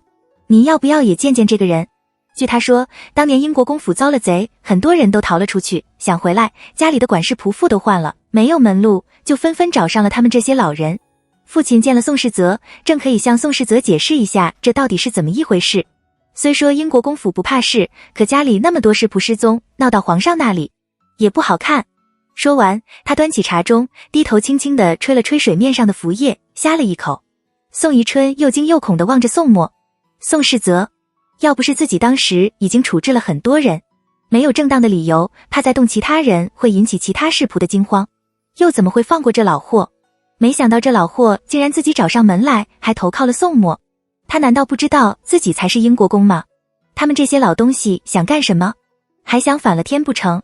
早知道这些老货这么大的胆子，自己就应该痛下杀手，把他们全都除了才是。宋宜春气急而笑道：那你就把那个宋世泽叫进来好了，我倒要看看仆役告东家谁给他的这个胆。宋墨微微的笑，让人去叫宋世泽。这孽子还真敢去叫。宋宜春一杯盅就朝宋墨扔了过来，宋墨侧身很轻松的就避开了。宋宜春怒道：孽子，你还敢顶撞父亲？窦昭看着心里真是腻烦透了，他在一旁小声嘀咕：这兔子急了还要咬人呢，何况是人？不过是看着那小姑娘可怜，想把人放下来，国公爷这样发脾气，莫非是此地无银300两？世子爷好心给您善后，您倒好，还嫌世子爷多事，早知道这样，我们就不应该算这件事，让那些没有出路的世仆们去投奔永恩伯府好了。宋宜春闻言汗毛都竖了起来，原来宋墨这么大的胆子，是因为和永恩伯勾搭到了一起。宋墨他不怕，他难怪还敢杀了他不成。可永恩伯不同，他有多狠心，他是亲眼见过的。宋宜春心里一阵慌乱，脸上红一阵白一块的，非常的精彩。真是敬酒不吃吃罚酒东西。窦昭真心不待见这个公公。宋世泽被武夷领了进来黑暗巫师，他恭谨地给宋宜春行了大礼。宋宜春见他那张老于世故的脸，想到广恩伯，一时间只觉得兴味索然。他大声喝着护卫：还不进来把这个老东西给人拉下，给我打30大板20大板就能要人的命，何况是30大板。宋世泽这下子真正的死心了，他们这些人所求的不过是条活路而已。忠心事主，野人投地是一种活法，以死殉主，为后人留片余音也是一种活法。像宋宜春这样自毁长堤，就算是他们想忠心想殉主，也不过是个笑话罢了，别人根本不稀罕。他端肃给弟宋宜春磕头，表情显得有些奇怪，就好像是在向宋宜春作别一样。愤怒之下的宋宜春感觉不到，心细如发的窦昭却感觉到了，他不禁大为佩服地看了宋墨一眼。宋墨则慢慢地喊了一声父亲，道：斩草不除根，春风吹又生。父亲要处置世仆，皇上这几天心情不好，我就不在这里惹父亲的眼，请您允许我们告退。他置身事外的起身，朝着窦昭点头，示意他跟自己走。窦昭落后宋墨2步的距离，跟着宋墨朝外走。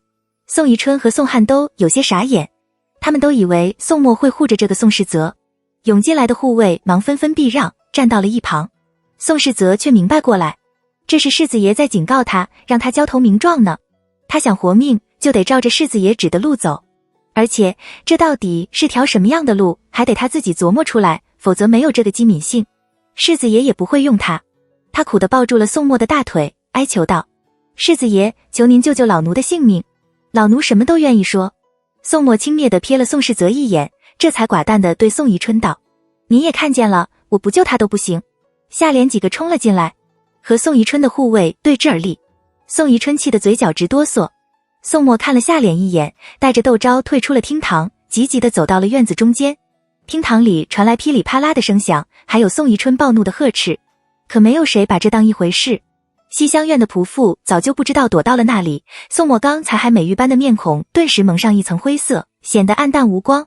窦昭还以为他是在为父亲情分当然无存而伤感，不禁安慰他：人和人都要讲缘分的天才特警完官场，你看我和父亲在一起就没有好气，可你和父亲却像亲生父子似的，我要是吃你的胃，那可得被醋给淹死。宋墨的神色一点也不见好转，而是喃喃地道：不是父亲。窦昭没明白，宋墨看了他一眼，那深沉的目光像子夜无星无月的天空，让人瘆得慌。沙挑娘的，不是父亲。他低声道：如果是他，他就不会如此诧异了。难道是宋汉？可他才14岁。想到今生他初次遇到宋墨的时候，宋墨才13岁，比宋汉还要小1岁。窦昭望了厅堂一眼，隐隐有点明白宋墨的意思。沉默中，气氛变得压抑起来。宋墨叹了口气，安抚般的轻轻地拍了拍窦昭的肩膀，柔声道：我们回去吧，免得等会把人抢到手了，还要面对父亲虚伪的质问。窦昭也没有这个心情，他抿着嘴朝着宋墨笑了笑，和宋墨离开了西厢院，轻声地问他：你有什么打算？查他身边的人。宋墨道，他不可能亲手做这种事，他也做不来。至于查出来怎么处置，他却没有说。窦昭能理解他的心情，溺爱容忍了10几年的弟弟，突然变成了陌路，甚至欺骗了他，他需要时间整理。但他没有回避，还能这样冷静地判断处理事情，还是让他心生敬佩。他想帮他调节一下心情，温声道，还是你冷静，看出了问题的症结所在，比我可冷静多了。若是我，只怕心思全放在了和国公爷吵架上面了。你这样，既强迫国公爷让眼妹妹进府，还逼着宋世泽等表了态，查出了李挑娘的死与国公爷有没有关系，可谓是一箭三雕了。被窦昭安慰，宋墨的心情好了不止一点。他笑着摇了摇头，嘱咐窦昭，你等回去，当着阿衍的面可别露出什么马脚来。窦昭点头。在仪志堂的门口碰见了蒋离珠，蒋离珠松了口气，道，衍妹妹正急得团团转，说不可因为她的事让表哥和姑父反目，非要我去西厢院看看不可。我和父亲反目又不是1天2天的事，与他何干？宋墨第一次当着蒋家的人承认自己和父亲有隙，让他不必担心。蒋离珠不由叹了口气，望向了窦昭。窦昭朝着他微笑着点头。蒋离珠心中稍安。窦昭道，我和你去看看衍妹妹，也免得她乱想。蒋离珠陪着窦昭去了安置蒋衍的碧水轩，宋墨则去了书房等会儿，下脸带人把宋世泽抢了回来，想必宋世泽还有很多话要和他说。蒋衍正坐在内室临窗大炕的炕沿上，望着一盆葡萄松鼠的玉石盆景发呆，听到动静，他立马就站了起来，上前给窦昭行礼。窦昭携了他的手，没等他开口，就3言2语的把在西厢院发生的事告诉了他，当然宋宜春的有些言语就略过了。蒋衍闻言愣了半晌，神色微微有些不自然的低声道，国公爷不喜欢蒋夫人吗？他心里虽然相信宋墨的话，但现在能证实他身份的2个人，一个已经身亡，另一个却矢口否认，他还是很谨慎地称蒋氏为蒋夫人。我也不太清楚。窦昭真诚地道，我嫁过来的时候，婆婆已经去世好几年了。他说到这里，灵机一动，问蒋衍，你愿不愿意帮我一起调查婆婆的事？蒋衍激动的点头，墨玉般的眸子终于有了点光彩。蒋离珠一颗悬着的心这才落下来。他对窦昭处事的方法很是佩服，写信回蒋家的时候不免推崇备至，让蒋家的大太太感慨不已，对着蒋家的女眷道，世子到底是个有福气的。我原以为大姑奶奶去后没有个给他当家做主的长辈，谁知他却误打误撞的娶了窦氏，可见这有姻缘是上天注定了的。蒋协秀闻言沉默良久，第2天就答应了蒋家为他定下来的婚事，当然这都是后话了。此时蒋离珠见没有自己什么事了，笑着起身告辞，把时间留给窦昭姑嫂俩说悄悄话。窦昭就和蒋衍去了碧水轩旁的水榭里坐下，并道，现在已经过了明路，你以后就安心在英国公府住下来，需要什么尽管跟我说。蒋衍轻轻地点了点头，有心想问问黎亮，但知道自己亲生的哥哥嫂嫂恐怕会不高兴，到底把这话给咽了下去。窦昭就问起给他做的衣裳首饰来，我和你哥哥商量过了，明天我就带你去陆家给陆老夫人和宁德长公主磕个头。在外面住的那几天，窦昭派过去的一个嬷嬷已经详细的跟他讲了一遍宋家和各府的关系，他知道陆家是老英国公夫人的娘家，自己去陆家是要认亲，他心里不由得忐忑不安起来，既担心自己出错丢丑，又怕落到实处，自己最终不是宋家的女儿。此时有多欢喜雀跃，到时候就有多失望丢脸。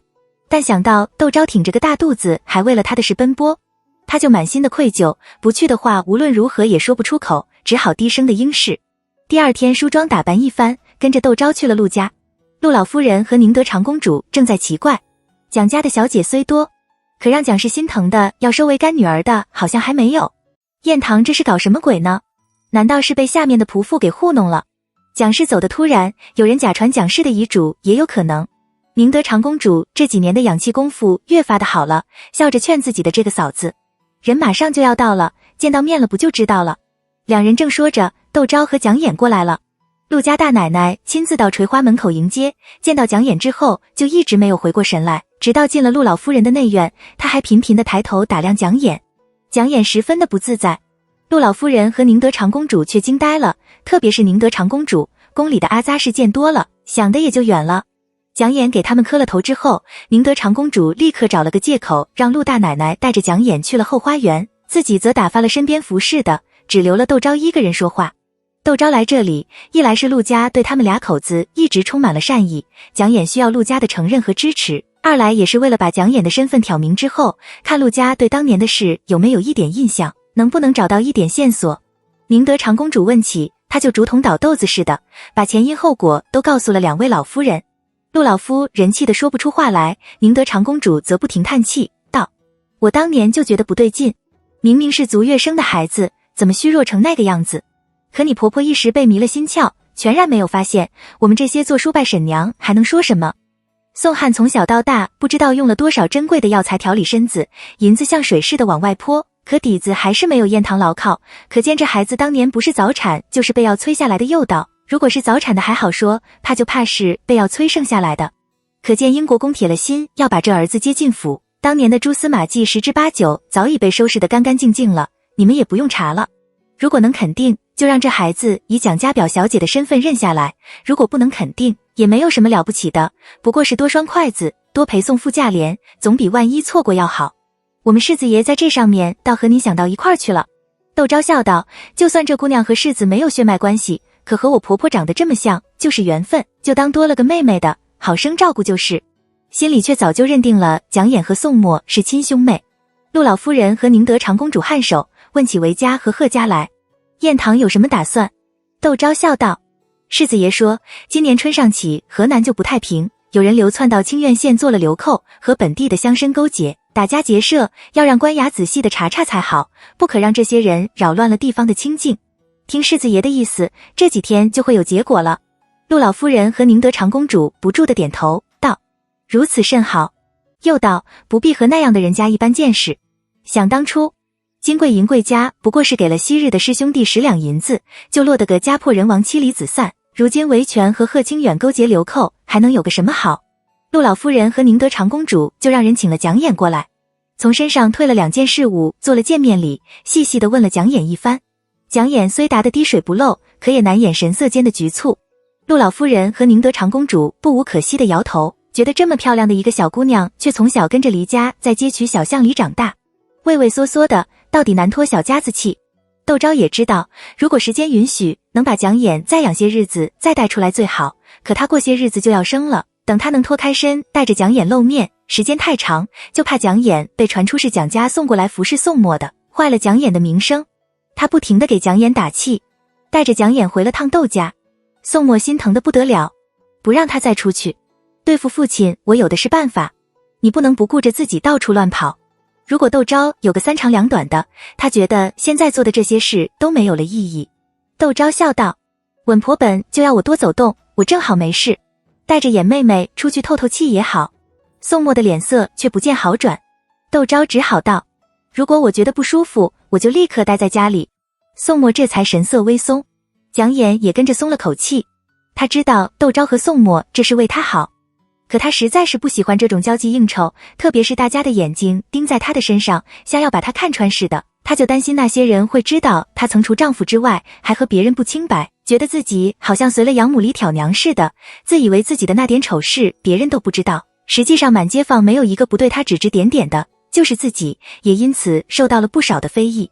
能躲到英国公府来，特别住进了僻静的碧水轩，不愁吃喝，每日只要做些针线打发时间。他觉得这样很好，京都的人很快就知道了宋墨有个表妹住在英国公府。窦昭心疼这表妹文君心寡，正思循着她再找个好人家嫁了，不免就有人看在英国公府的份上打蒋琰的主意。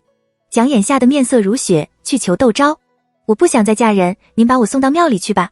又想着自己早应该是死了的人，可几次求死不成，反而胆子越来越小，受了宋墨和窦昭的庇护之后，就更加不敢死了，不禁小声地哭了起来。窦昭知道他受了伤害，没有那么快就能恢复过来，忙安抚他道，这是为了防止别人说你的闲话，并不是要把你马上嫁出去。可能是从认识窦昭以后，窦昭就显得特别的镇定自若又细心周到，蒋琰非常的信任窦昭，他不好意思地擦了眼泪道，那我以后就在家里做针线吧。嫂嫂要添小侄儿了，我也想为小侄儿尽尽心，只求嫂嫂不要嫌弃我是个没有福气的人就好。你能被你哥哥找到，就是个有福气的人。窦昭能体会蒋琰的不安，就像他自己前世在静安寺胡同始终无法找到自己的位置一般的彷徨，因此不仅温柔地安慰他，还派了一堆绣活给他做。蒋琰反而安定下来，每天和新拨给他的贴身大丫鬟应红高高兴兴地做针线，人精神了很多。到了6月初6，见窦昭指挥着家里的丫鬟婆子晒书，他非常的羡慕，道：原来嫂嫂还认得字。窦昭一愣，笑道：你不识字吗？蒋琰红着脸着，小时候跟着舅舅学了几天的三字经，他说女孩子学这些没用，舅舅后来忙着进学，就没学了，现在都已经忘得差不多了。窦昭想了想，笑道：那你想不想学？如果你想学，我跟你哥哥说一声，让他给你请个老翰林回来教你读书写字。蒋琰眼睛一亮，道：能行吗？怎么不行？窦昭笑道：又不是去考状元，不过是学几个字明明理罢了，还分早晚不成？又嘱咐他，你当着你哥哥的面可不能再称黎亮做舅舅了，他正因为离家拐了你去，又不曾好好待你，恨死黎家了。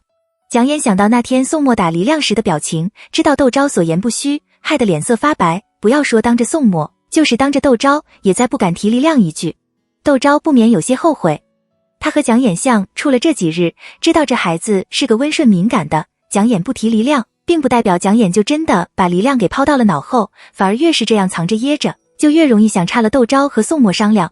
李挑娘的事，我看就说是他行止不端，因私情下戏，一时想不开，自缢好了，也免得把他扯到家里的这些阴私里来。至于黎亮那边，他有妻友，贸然的处置了，若是有什么风声传到琰妹妹那里，反而不好，不如把他远远的打发了圈禁起来，待事情淡了再说。宋墨闻言人就炸了毛。窦昭脸一沉，道：这件事你得听我的，琰妹妹是个大活人，可不是个物件，你想怎么搬就怎么搬。你再恨她，琰妹妹和她生活了10几年，没有黎亮的维护，只怕早就性命不保了。如果琰妹妹一点也不顾念着黎亮，翻脸无情，这样铁石心肠的人，纵然是你的亲妹妹，我也要敬而远之。正因她只想别人，不去计较别人待她的不好，我才敢这样敞开了胸怀待她。你也别只看到她的不是，也要想想她的好处。宋墨气呼呼地去了书房，窦昭不管他，用了晚膳去了碧水轩。蒋琰正坐在灯下做针线，莹莹灯光照着她纤细的身影，镜花照水般的优美。窦昭不由在心里叹了口气，怎么越是这样温柔纯善的女孩子，越得不到幸福呢？蒋琰见窦昭过来，忙扶着他在炕上坐了。窦昭就问他，在做什么呢？家里针线上有5、6人，你有什么活计要得急，交给他们做好了，别伤了眼睛。蒋琰微微的笑，眉目十分的柔顺，不过是闲着无事随便做做，以后不会如此了。窦昭就把李挑娘的事对他说了，官衙那边这几日就要结案了，到时候我让素心陪着你去祭拜一番，也算是全了你的孝心。黎亮的手被你哥哥打伤了，最少也要养个1年半载的，霍行那边的差事恐怕是保不住了。不过你哥哥看在你的份上，准备把他丢在天津卫那边的田庄上养着，他走的时候你也去送送他，说上2句话，以后不知道什么时候能再见。蒋琰的眼睛就亮了起来，他很想向窦昭道谢，又怕窦昭不高兴，嘴角嘻嘻了半晌，不知道说什么好。窦昭笑着拍了拍他的手，心里却在感叹，果真是一点心计也没有，自己说什么他就信什么，怎么和宋墨相差那么大？宋墨是不是把蒋琰的心眼也都长在了自己的身上？什么兜兜转转的人和事，到他的眼里都藏不住。他和蒋琰说了会话，眼看着天色不早了，回了正房。宋墨正歪在炕上看书，见窦昭进来，翻了个身，背对着他。窦昭只觉得好笑，问武姨，世子用了晚膳没有？陈和和素兰成亲后，窦昭虽然在素心的宅子旁边也给素兰买个了陪嫁的宅子，但陈和觉得那边不方便，还是住进了东边的群房。每天寅时过来，须出回去，做了宋墨的长随武姨则顶了他的差事，贴身服侍着宋墨。武姨低眉顺眼地道，世子也只吃了1碗凉面，喝了半碗鸡汤。窦昭就道，灶上今天做了荷叶米糕、玫瑰藕和莲子羹宵夜，你让人端上来。自从窦昭怀了身孕，宋墨怕他晚上饿，就吩咐厨房里12个时辰必须有人。武姨轻手轻脚地出了正房，窦昭一个人坐在炕上吃宵夜，屋里全是荷叶的清香。宋墨恼怒地丢了书，瞪着窦昭。窦昭忍不住扑哧一声笑，把自己吃剩下的半勺莲子羹喂到了他的嘴边。尝尝，新鲜的莲子做的，清甜清甜的，和平时吃的莲子羹不一样。宋墨看着窦昭那笑盈盈的脸，不解恨似的一口吃了莲子羹，却把条羹给咬在了嘴里。窦昭想笑，又怕骚了他，让他越发的别扭，只好扭过头去，无声的笑了片刻，吩咐若珠，还不去给世子也盛一碗来？宋墨待人向来彬彬有礼，若珠和武姨早就看得目瞪口呆，愣了片刻，若珠这才应诺，慌慌张张地出了宴席室。都是你。宋墨朝窦昭抱怨道，脸色有些难看。窦昭就像哄孩子似的道，都怨我，都怨我。宋墨就鸡蛋里面挑骨头，你一点诚意都没有。窦昭就目不转睛地望着他，那你说说看，怎样才算有诚意？宋墨心里还不舒坦，道，反正你就是敷衍我巫师叔。没有，没有。窦昭自然是不承认。还好莲子羹来了，这话题告一段落。但宋墨又有了新的嫌弃对象，这莲子羹一点也不好吃，为什么还是咸的？不过是放了点盐而已，这样莲子的味道更鲜美。我喜欢吃。窦昭笑道，我不喜欢吃。宋墨一边说一边吃，那我让人给你做碗甜的。又不好吃，做什么甜的？总之是各种别扭。待两人歇下，他又贴着窦昭躺下。天气这么热，纵然墙角放了冰，窦昭还是不一会就满身是汗。他朝里挪了挪，宋墨又跟了过来，还把他抱在了怀里，固执地搂着他早没了曲线的腰。太热了。窦昭想从他怀里挣脱出来，我怎么没觉得热？宋墨干巴巴地道，这倒是。宋墨的皮肤不仅白皙如玉，而且大热天的几乎不出汗，身上永远是干干净净，没有一点异味。窦昭正想笑他两句，他却突然坐了起来，不知道从哪里摸出把扇子，给他打起扇来。不用了。窦昭心疼他明天一早还要进宫当差，道，让人多搬2块冰进来就是了。不行。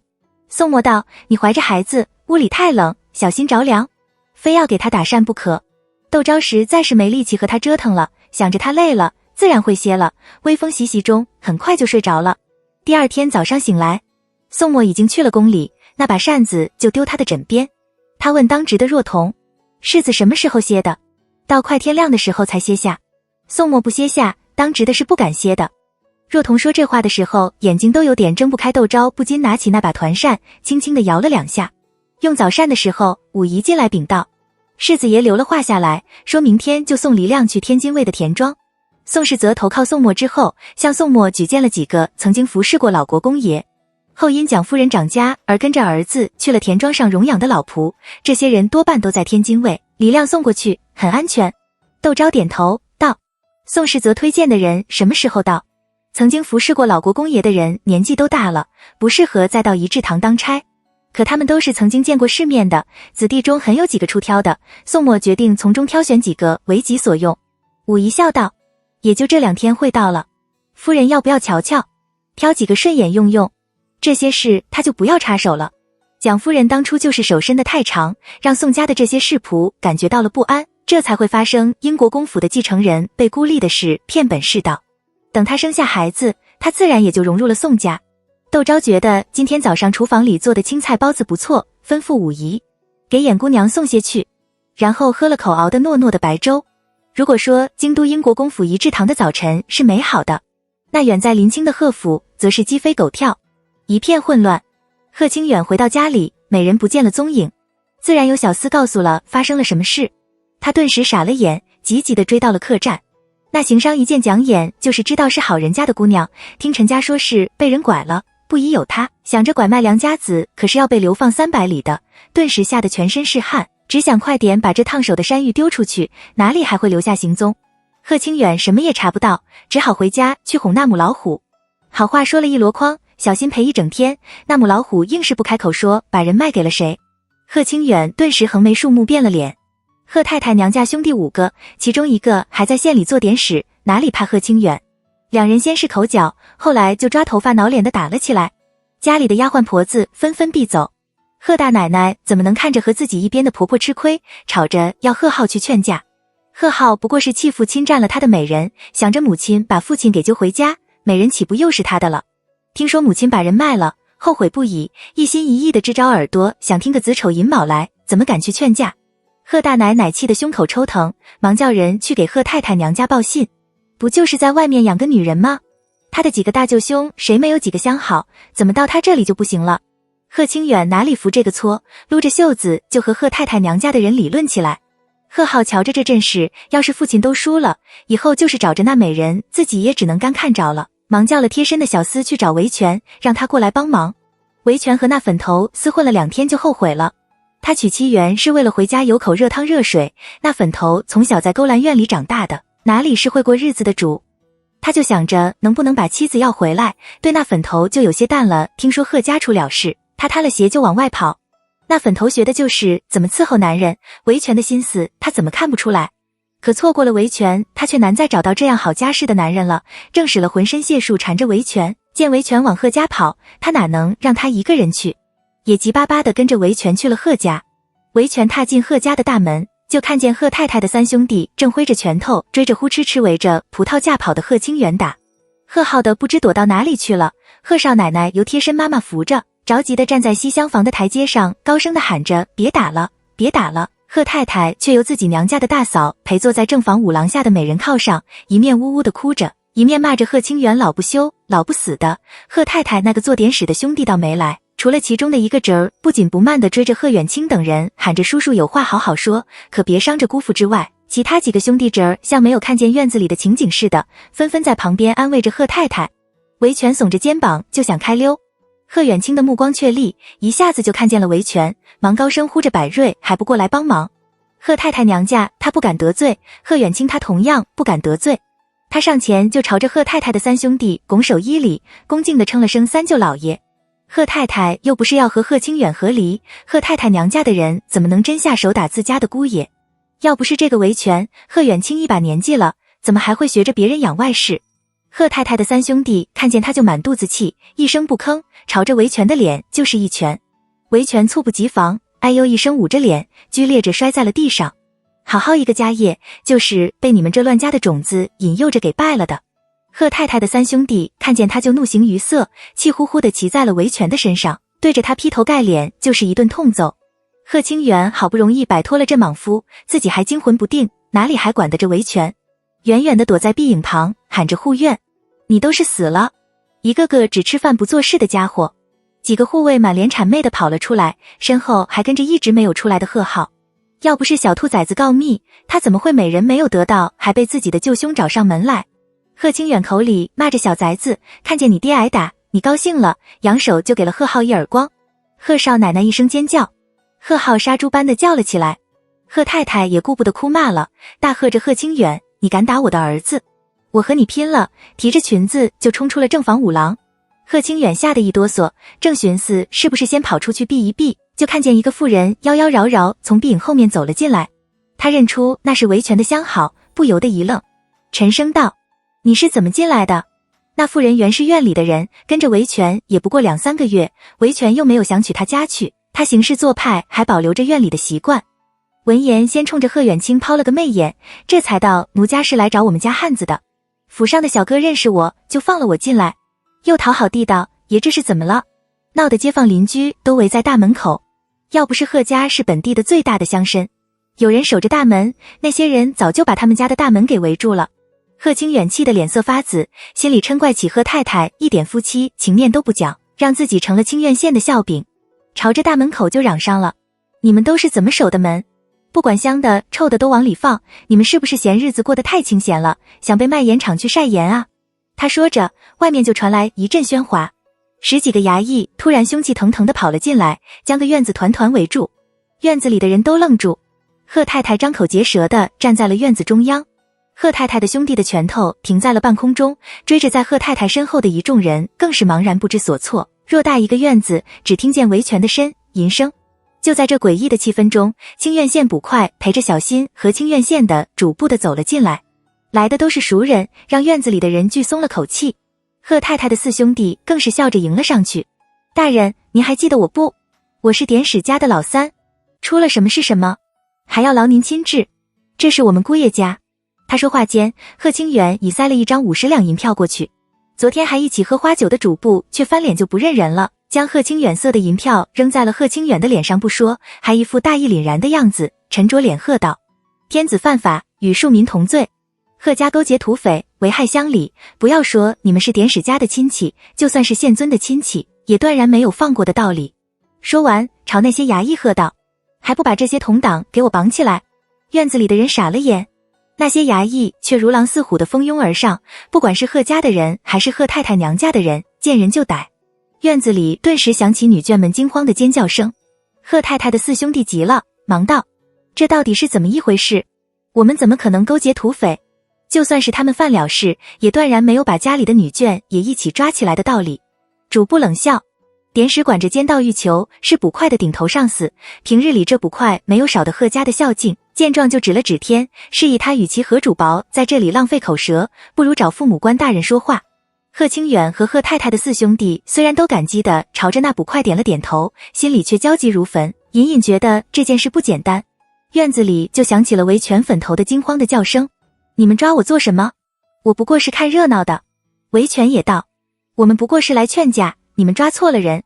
抓他们的衙役冷冰冰地道：我们奉命，只要是这院子里的活物，全都抓起来。你有什么冤情，到了县府大牢再说。贺太太的娘家世代为例，清苑县府上上下下哪个她不认识，那衙役说话硬邦邦不说，而且周围竟然没有一个她认识的人，贺太太四兄弟的心不由得沉了下去。他担忧地朝贺清远望去，贺清远脸上满是震惊和焦躁，他只得讨好地朝着主簿笑道：大人，您看我们嫂嫂和姐姐都不过是一介女流。主簿却一点情面也不讲，冷着个脸道：刚才不是说了吗？只要是这院子里的活物，全都要带到衙门里去，你难道不是活物？贺太太的四兄弟顿时眼瞪得如铜铃，想到自己此刻在屋檐下，好汉不吃眼前亏，还有大哥在外面打点，低着头退了下去。贺太太的三兄弟却不这么想，冲着贺清远道：你干了些什么事，竟然连累着我们家也跟着一起倒霉？等会见了大哥，你先吃我了拳。可等他进了清苑县的大牢，却一句话也说不出来了。贺太太那个做典史的兄弟竟然先他们一步关进了县衙的大牢，这是怎么一回事？贺太太哭着扑了过去：你问我，我问谁去？典史脸上像结了一层霜似的盯着贺清远，你到底得罪了谁？竟然连县尊大人讳莫如深？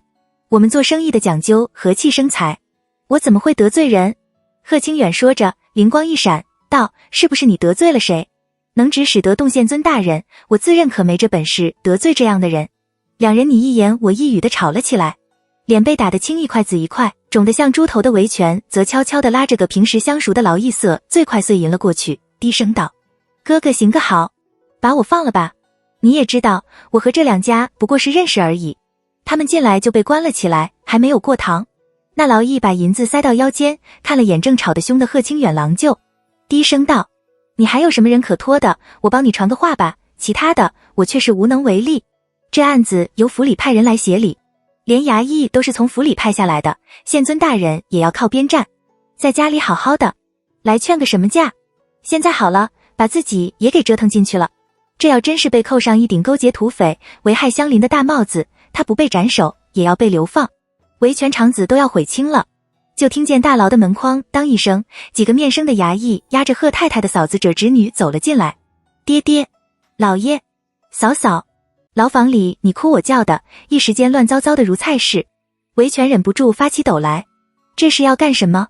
抄家破门诛九族吗？贺家不过是个乡绅，贺太太的娘家也不过是个势力，就凭他们够这资格吗？贺家到底得罪了谁？三伏天，维权却像坠落到了冰窟窿，牙齿咯咯地打着颤儿。远在京都宋默正站在大案前练定，下脸轻手轻脚地走了进来，躬身给宋默行礼，慎重地道：清苑县那边的人都抓了起来，刘大人问怎么给刑部和大理寺写呈报。宋默放下了笔，接过武夷地上的帕子擦了擦手，道男的全都流放到西宁卫，女全都没急卖到教坊去。下脸并不意外，低声应是，退了下去。宋默想了想，吩咐武夷去把陆明叫过来。武夷已经服侍宋默一些日子，知道宋默越是显得风轻云淡，心里就越是恼烦。他战战兢兢地退出了书房。不一会，陆明来了。宋默道：你护送清苑县的那些人去西宁卫，千万可别让那个叫维权和贺浩的死在了路上。我听人说，西北那块有时候连个军纪都没有，他们就找些眉目清秀顶着，这两个人正好派上用场。陆明低眉应诺。宋默心里犹不解恨，好好的一支笔被他折成了两段，去了碧水轩。蒋眼正伏在桌前描红，看见宋默进来，怯生生地笑了笑。宋默心里的更是恼火，他的妹妹母亲10月怀胎，辛辛苦苦地生下来宝贝，却一副寒门小户见不得世面的样子，偏偏作践他的人却是自己的亲生父亲。他的表情就不由得有些阴沉，道着：你嫂嫂呢？蒋琰心里像打鼓似的，生气宋墨责怪窦昭没有陪自己，急急地为窦昭辩护道：嫂嫂之前一直在这里陪，是嫂嫂的账房陈先生说找嫂嫂有急事，嫂嫂才走开的。还怕宋墨不相信，忙拿了一旁的宣纸，这是刚才嫂嫂写来给我描红的，难道我会因此而责怪受姑不成？宋墨的脸色越发的不好看，他看瞥了眼蒋琰写的字，叮嘱了他几句，有什么事就跟你嫂嫂说，转身回了书房。蒋琰长长的透了口气，整个人都松懈下来。宋墨却是气得不行，吩咐武姨：夫人和陈先生说完了话，你跟我说一声。武姨应声去。宋墨抚额，躺在醉翁椅上。而在离这不远的小书房里，窦昭正听着陈曲水说着宋汉的事。这么说来，除了那个李大胜，宋汉身边的人都没有什么异样了罗。他眉头微蹙，显得有些严肃。我要是没有记错，那个李大胜就是英国公赏给宋汉的贴身护卫吧？正是。陈曲水道，他是在李挑娘出事的那天离开京都的。据黄大总管说，他在3个月前就提了出辞职，只是他从小就服侍二爷，二爷舍不得，留了好几次，最后看他去意已定，实在是留不住，才准了他辞职的。杜维顺着这个线索查下去，却发现那个李大胜根本没有回老家，而是出了京都就失踪了。我看多半是被人灭了口。宋汉自幼生活在英国公府，身边的人不是宋宜春赏的，就是通过大总管安排，想查他比较容易。窦昭也觉得要李大胜凶多吉少。如果李大胜死了，不管李挑娘是不是他杀的，他是英国公赏给宋汉的。他道：宋汉大可一问三不知，把责任全推到英国公身上。窦昭和陈曲水想到一块去了。他道：您看这件事要不要提醒世子爷一下？我看世子爷听说李大胜失踪之后，并不十分焦虑，只怕还念着和宋汉的手足之情，这也是他为什么来商量窦昭的原因之一。照他看来，如果能通过这件事剥夺了宋汉继承英国公府的权利，那就再好不过了。窦昭笑道：不用，世子爷做事自有分寸，你们只要在一旁看着就行了。又道：杜维那边有什么消息，让他跟我们说一声。宋墨有什么事从不防着真定的人，陈曲水也好，段公义也好，只要有事去问一声，杜维等人都会居实再告。陈曲水笑着就是起身告辞。窦昭独自坐了片刻，吩咐小丫鬟把若珠喊了过来，道：二爷那边这些日子可有什么动静？因为出了串那件事，宋宜春把西厢院的丫鬟们都教训了一顿，随使塞了2个丫鬟到宋汉屋里当差。若珠很快就和那些2个丫鬟搭上了话，成了好姐妹，和平时一样。若珠低声道：每天嬴政起床练1个小时马步，陈初用早膳，陈初过3刻去给国公爷请安，陈正时分去上课。每天吃了什么，喝了什么，见了什么人，说了些什么话，事无一细，清清楚楚。甚至昨天下午他在碧水轩外面徘徊1个多时辰，最后耷拉着脑袋回了上院的事，也都一一的向窦昭禀了。一切都显得很正常，就像从前的一样。窦昭支肘托腮，如果李大胜是他指使的，不可能一点痕迹都没有。就算是把李大胜叫进来叮嘱一番，也得有个跟腿的吧？问题到底出在什么地方呢？他到底哪时忽视呢？窦昭越想就对宋汉越感兴趣。从前是不待见他，还怕打草惊蛇，所以和他保持一定的偏。现在想来，自己有必要常去上院坐坐才是。反正现在宋汉还小，没有定亲，等过几年，就算宋汉是他的小叔子，他也要避嫌了。他这么一想，就站了起来，正要吩咐若彤他要去上院，香烛帘一晃，宋墨走了进来。天气这么热，你怎么也不叫个丫鬟帮你打扇？他看见窦昭一个人就抱怨上来，要不让人弄块冰过来也成啊。他把夏天热着窦昭了，今年比去年多起了1倍的冰。窦昭笑道：不过是因为见陈先生在这里略坐一会，哪里就要弄块冰放在这里。你放心好了，我若是热，自会叫了丫鬟帮着打扇。然后问他，你怎么过来了？不是说有事要吩咐陆明说吗？他总算看清楚了，如果说杜维是包打听，那陆明就是专给他做私活的。凡是涉及到这2人，他最好别问，没有一件事让人听着舒坦的。宋墨却也不想他知道这件事，含糊其辞地道：我是想问问阿衍见到黎亮之后都说了些什么。昨天大清早，蒋琰送走了黎亮之后，就去祭拜了李挑娘。宋墨索性来了个眼不见心不烦，一大清早就去了宫里。窦昭却不相信，如果想知道蒋琰和黎亮说了些什么，应该派杜维才是，怎么会扯上陆明？他也不说穿，笑道：不过是嘱咐了黎亮几句保重身体之话的话。却把蒋眼悄悄给了黎亮20两银子的给瞒了下来。宋墨听着冷哼了一声，抱怨道：“你能不能想个办法，让阿眼别总像个小媳妇似的，看见人就畏畏缩缩的，以后怎么好在各家走动？这是有什么好急的？”窦昭笑道：“他现在是双居，走动也不太合适，等适应了英国公府的生活，慢慢教就是了。把正我看着他那样子，就气不打一处。”窦昭气呼呼地坐在了窦昭的身边，他怎么一点也不像母亲。李挑娘为了摆布讲演，自然要把他养成个懦弱的性子才成。这话他怕说出来让宋墨更伤心，就笑道：“你也别整天盯着他，你越盯着他越紧张，说话行事就越没有章法，你也更生气。”说话间，有小厮在外面探头探脑。仪志堂的规矩颇严，窦昭和宋墨说话没有通禀，小厮是不敢偷窥的。窦昭知道这是出了急事，要宋墨定夺，他打住了话题，叫了那小厮进来。小厮如释重负地跑了进来，高举着一封信跪在了宋墨和窦昭的面前。世子爷，夫人，辽东的五舅老爷送了封信过来。窦昭和宋墨都很意外。宋墨打开信，一目十行地瞥了一眼，松了口气，对窦昭笑道：“五舅舅说他这几年在辽东攒了些好皮子，过2天会托商队带过来，让我到时候派人管事把东西抬家来。”窦昭见那信封上面还有冰盖的戳，不禁笑道：“五舅在辽东的日子过得还挺滋润的。”宋墨笑道：“我五舅舅没有别的爱好，就是喜欢交朋友，谁和他说上2句都会喜欢他，可惜你没见着，不然你们肯定说得来。”然后道：“你是回屋还是再继续在这里坐一会？我去跟管事说一声，非常的重视。”窦昭笑道：“我到二爷屋里转转，看看那些小丫鬟媳妇子都在干些什么。”宋墨迟疑道：“你有什么事就吩咐甘露他们吧，上院离这里还要走1刻钟，太远了。”他是对宋汉起了疑，本能的不想自己踏进宋汉的地盘吧。窦昭好说歹说，待答应带了金贵和银贵姐妹，宋墨这才无奈的答应，亲自送她去了上房。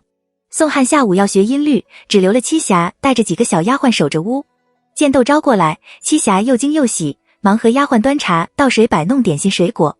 窦昭来过几次，不过每次都匆忙，一大堆的人还不曾到过宋墨的内室。此时仔细打量，这才发现宋汉的内室布置的庄重大方，和宋墨在外书房的暖阁非常相似。七霞忙笑着解释道：“二爷处处都学大爷，这些小事上也例外。”窦昭笑着微微点头，突然有只猫窜了出来，他吓了一大跳。七霞更是骤然失色，夫人要是有个什么闪失，这满院子里的人都别想活了。他忙朝个小丫鬟喝道：“没看见夫人在这里人，你也不拦，吓着夫人了怎么办？”小丫鬟面白如纸的扑棱一声就磕在了窦昭的面前，身子像筛糖似的抖个不停，那猫却优雅地跳上了炕，懒洋洋地趴在了炕桌下，黑色的皮毛像缎子似的，一双碧绿色的眼睛像碧空如洗下的大海，闪烁着神秘莫测的光芒布。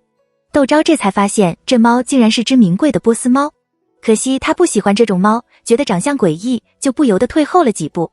七霞忙道：“夫人，这是二爷养的，平时都关在暖阁里，没想到您回来也没有把暖阁给拴死，没吓着您吧？”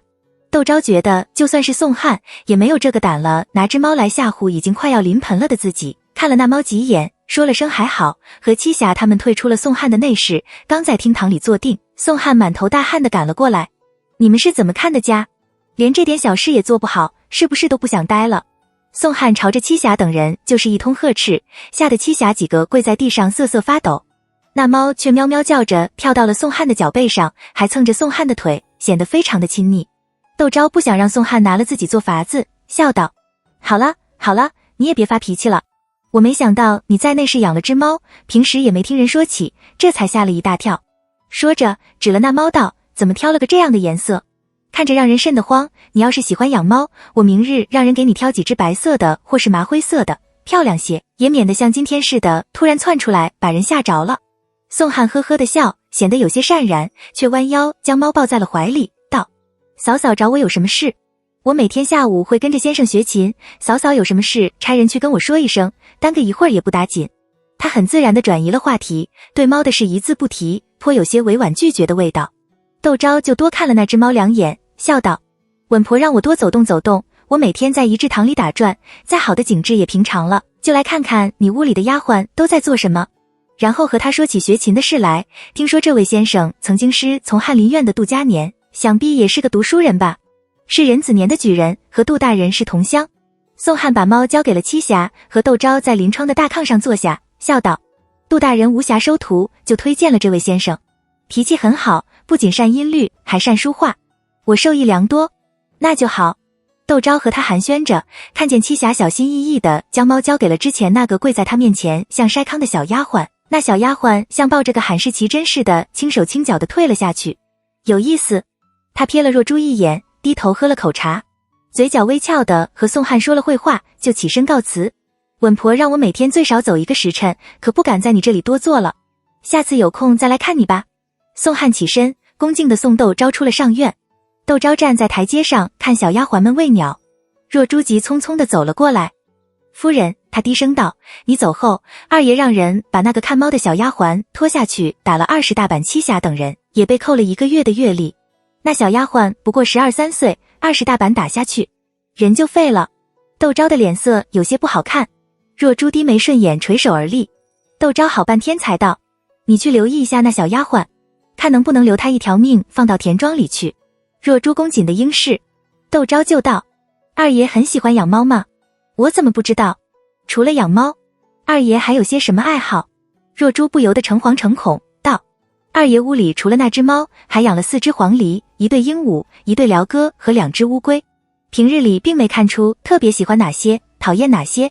既然如此，为何单单护着那只猫？窦昭觉得若珠还懒了点，不由怀念起素心的好处来。到了晚上，他就商量宋墨，谁家会养只蓝绿色眼睛的黑猫？想想就觉得心里发慌，若二爷不是特别的喜欢，还是送给别人养吧。宋墨道，我娘亲在世的时候就喜欢养波斯猫，而且喜欢养这种蓝绿色眼睛的黑色波斯猫。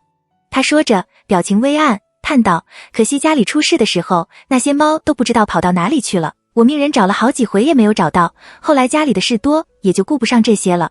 窦昭就倚在了宋墨的肩膀上，难道那猫是婆婆留下来的？怎么可能？宋墨帮窦昭打着扇，笑道，如果那猫是娘亲留下来的，她早跟我说了，不会这样悄悄地留着。难道是用来攻心的工具？一起生活了10几年的兄弟，共同的回忆太多了，看样子自己这招温水煮青蛙的法子用对了。窦昭抿了嘴笑。宋墨就道，这件事你别放在心上，我明天会跟宋汉说的，让他把那猫寄养到别处。以后家里有了孩子，这猫啊狗啊的向来没轻没重，偏偏孩子们都喜欢，要是挠着哪里或是咬着哪里就麻烦了。是因为这猫啊狗啊的是宋汉养的吧？窦昭笑盈盈的点头。宋墨第2天果然找了宋汉说这件事，宋汉非常的意外，却温顺的把猫送到了田庄上去，过程顺利得让窦昭有些意外。可更让他意外的是，宋汉听从他的建议，捉了1对麻灰色的家猫回来养在了屋里。顾玉知道后对窦昭很是鄙视，道，你知不知道那波斯猫值多少银子？宫里的贵人想养还得瞅机会，你倒好，暴殄天物。窦昭不以为意，笑道，要不我让人把那猫送到你们家去。顾玉嫌弃地道，我才不养这些小东西呢，娇贵的要命，死了也是条性命。窦昭顿时生出知己的感觉来，他也是因为这个原因，所以很少养这些猫啊狗啊的。可他还是忍不住调侃顾玉，没想到我们的小霸王还是个悲天悯人的。顾玉的脸霎时涨得通红，道，猫狗可比人忠诚多了。窦昭听着不由得心中一软，和他东扯西拉的斗了半天的嘴，心情非常的愉悦。宋墨回来看见他们相处和谐，嘴角忍不住就翘了起来，更衣过后坐了过来，让窦昭吩咐灶上的婆子做几道顾玉喜欢吃的菜，他要留顾玉在家里用晚膳。顾玉就皱着眉求宋墨，哥哥去跟我姨母说一声吧，皇上前些日子让我去骑手卫里当差，竟然被姨母给驳了，说我年纪还小，不够沉稳，在家里跟着祖父多历练2年再说。哥哥不过比我大月份，已经是正3品的武将了，我还在家里混吃等喝的，就是冯志那厮如今都去了武军营，我都不好意思在外面晃悠了。偏偏舅舅和姨母一样的说辞，我又不好去找祖父说，像那女人知道了肯定会幸灾乐祸的到处宣扬。我想来想去，只能求哥哥帮我在姨母面前说个情了。宋墨和窦昭都知道这是顾玉名声在外，万皇后怕他成事不足，败事有余，在辽王之事没有尘埃落定之前，宁愿把他白养着，不管是找谁去向万皇后求情，万皇后都不会让顾玉出事的。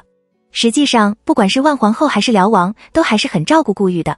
前世辽王登基后，刚极弱冠的顾玉就做了武军都督府的掌印都督，而且还兼着其守卫的都指挥使，风头之剑，在朝中一时无二。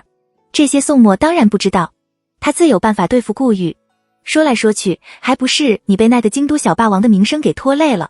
宋墨笑道，你也别恼，皇后娘娘不是说你不够稳重吗？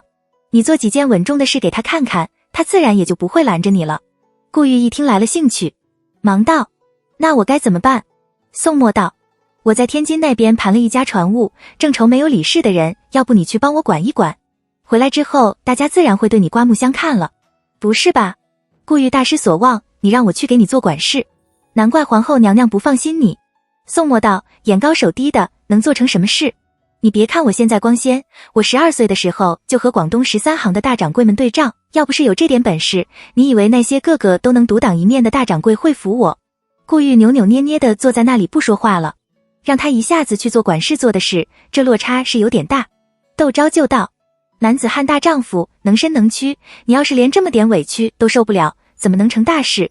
事实是顾玉前世一点苦也没有吃，还是鲜衣怒马的逍遥了一辈子。要是顾玉知道这全是自己哄他的话，不知道会不会对自己怒目而视，从此不再理睬自己。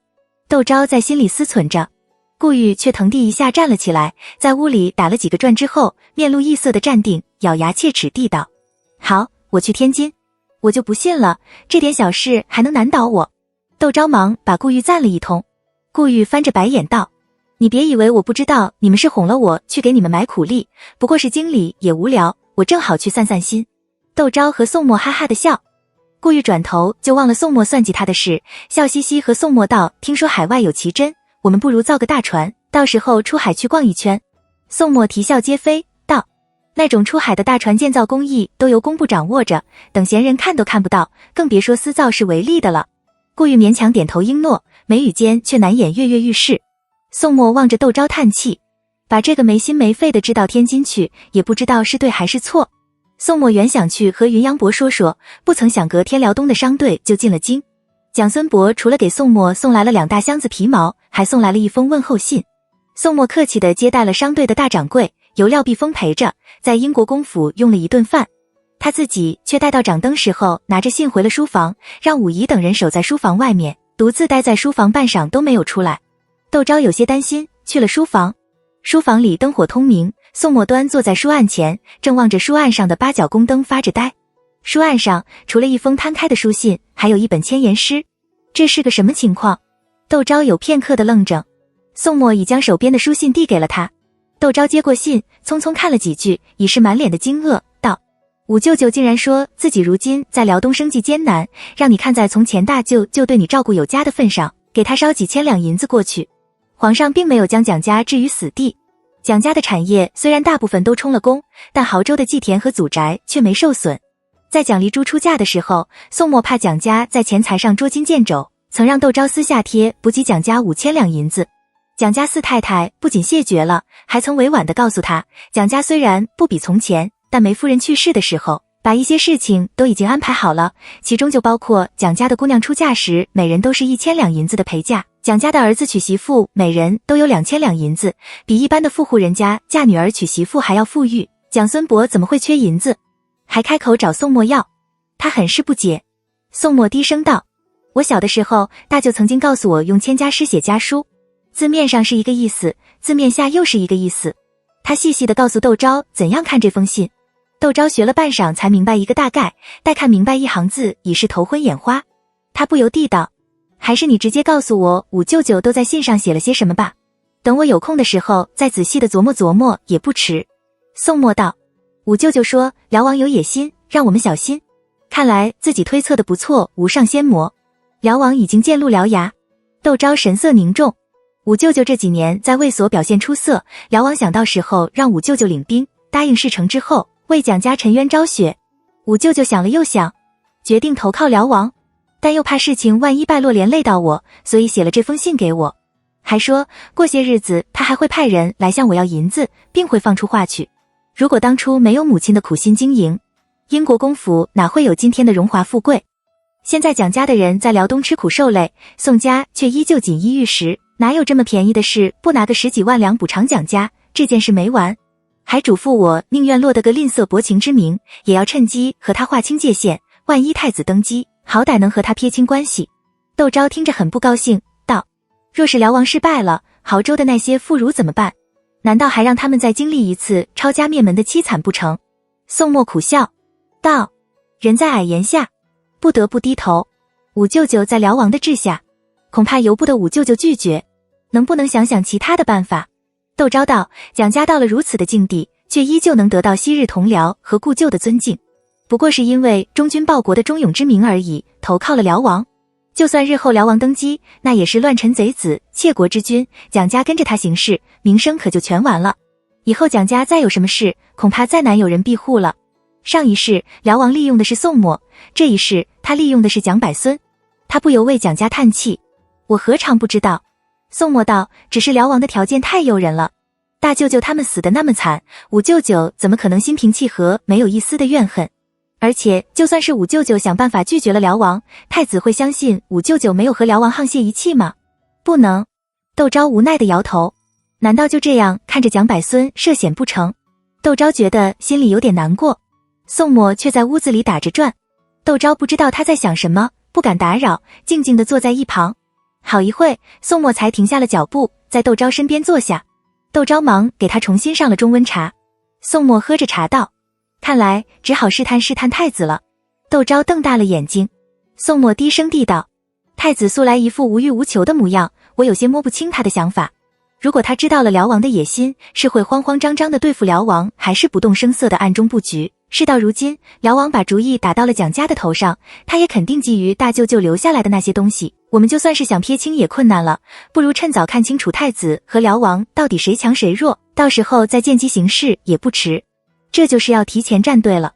窦昭不由暗中腹诽辽王：蒋家已被皇上弄得家破人亡，你又何苦把他们推在火上烤？难怪上一世用起宋默来毫不心软。窦昭只好道：恐怕辽王的胜算大一些。谁知道宋默却笑道：现在说这些都为时尚早，我们先看看情况再说吧。这样也好，就算是最终投靠了辽王，也别和辽王走得太近，只要不惹得他猜忌就行了。可见这计划永远赶不上变化风流弄意界。无良邪尊原以为凭着英国公府的地位，他们大可隔岸观火，谁知道最终还是要卷入夺嫡之中去。窦昭不由长长的透了口气。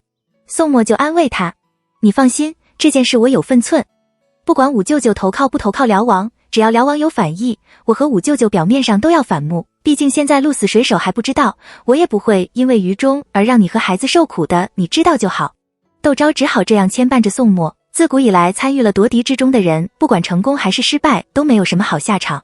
宋默笑道：我保证。窦昭心中还是很不安，向陈曲水吐槽。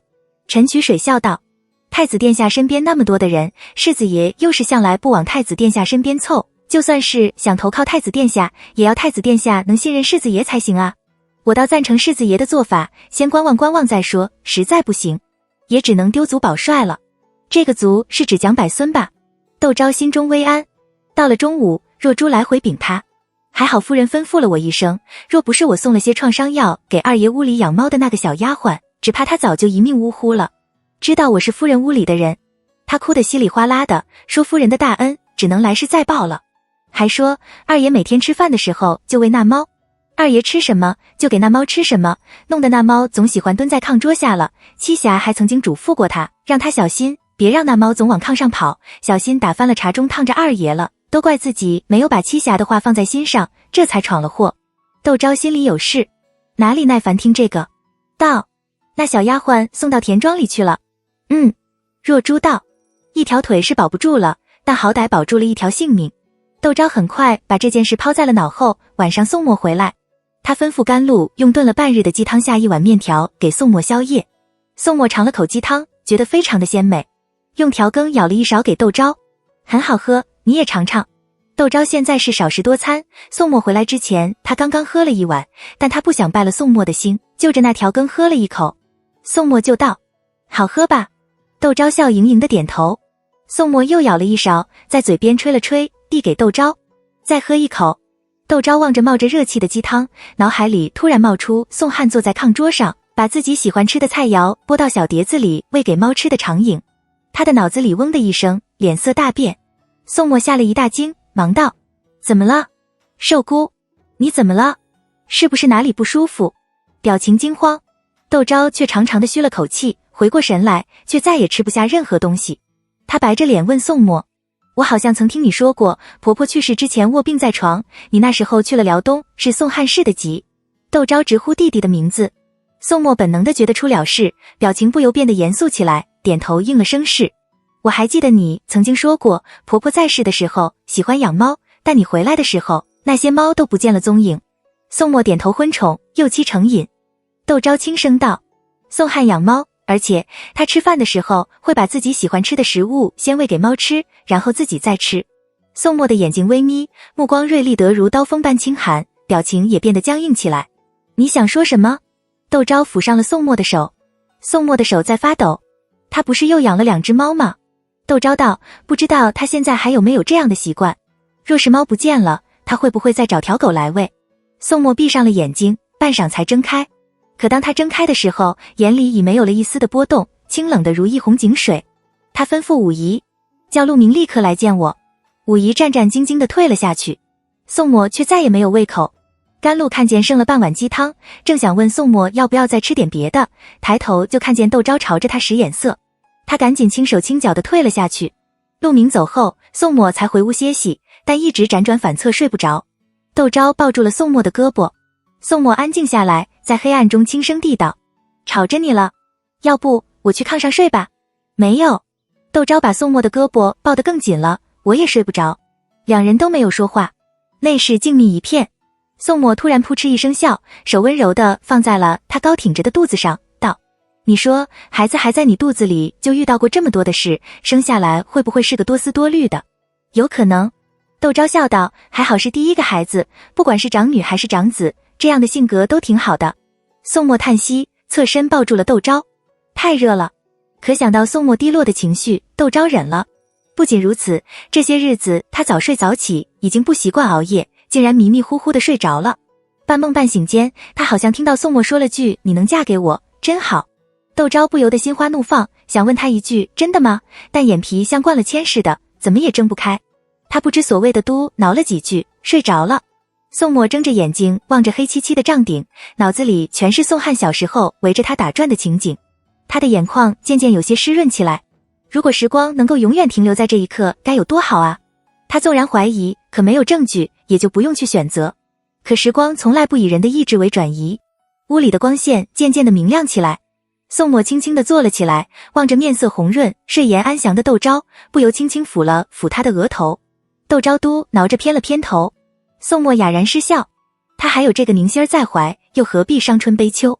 宋墨起身，在院子里练了会儿剑，听说窦昭起来后，才回了内室。窦昭正对镜梳妆，见他还在家里，奇道：你今天不用去衙门吗？去呀。宋墨由着小丫鬟服侍他更衣，笑道：今天去武城兵马司衙门，不去金吾卫衙门，可以晚一点。窦昭道：武城兵马司衙门出了什么事吗？没什么事。宋墨扶着窦昭在炕上坐下，道：就是例行的去看看。甘露指挥着小丫鬟们上早膳。宋墨就道：你还有多久生？我想到时候请陆老夫人过来帮着照看你一下，如果宋汉和蒋琰当初真的被换了个个，那就是生产时出的问题，他觉得还是多找几个人来看着点，让人安心些。这个月底下个月初的样子。窦昭笑道：六伯母说到时候会和五伯母一起过来，陆老夫人年纪大了，还是别惊动他老人家了。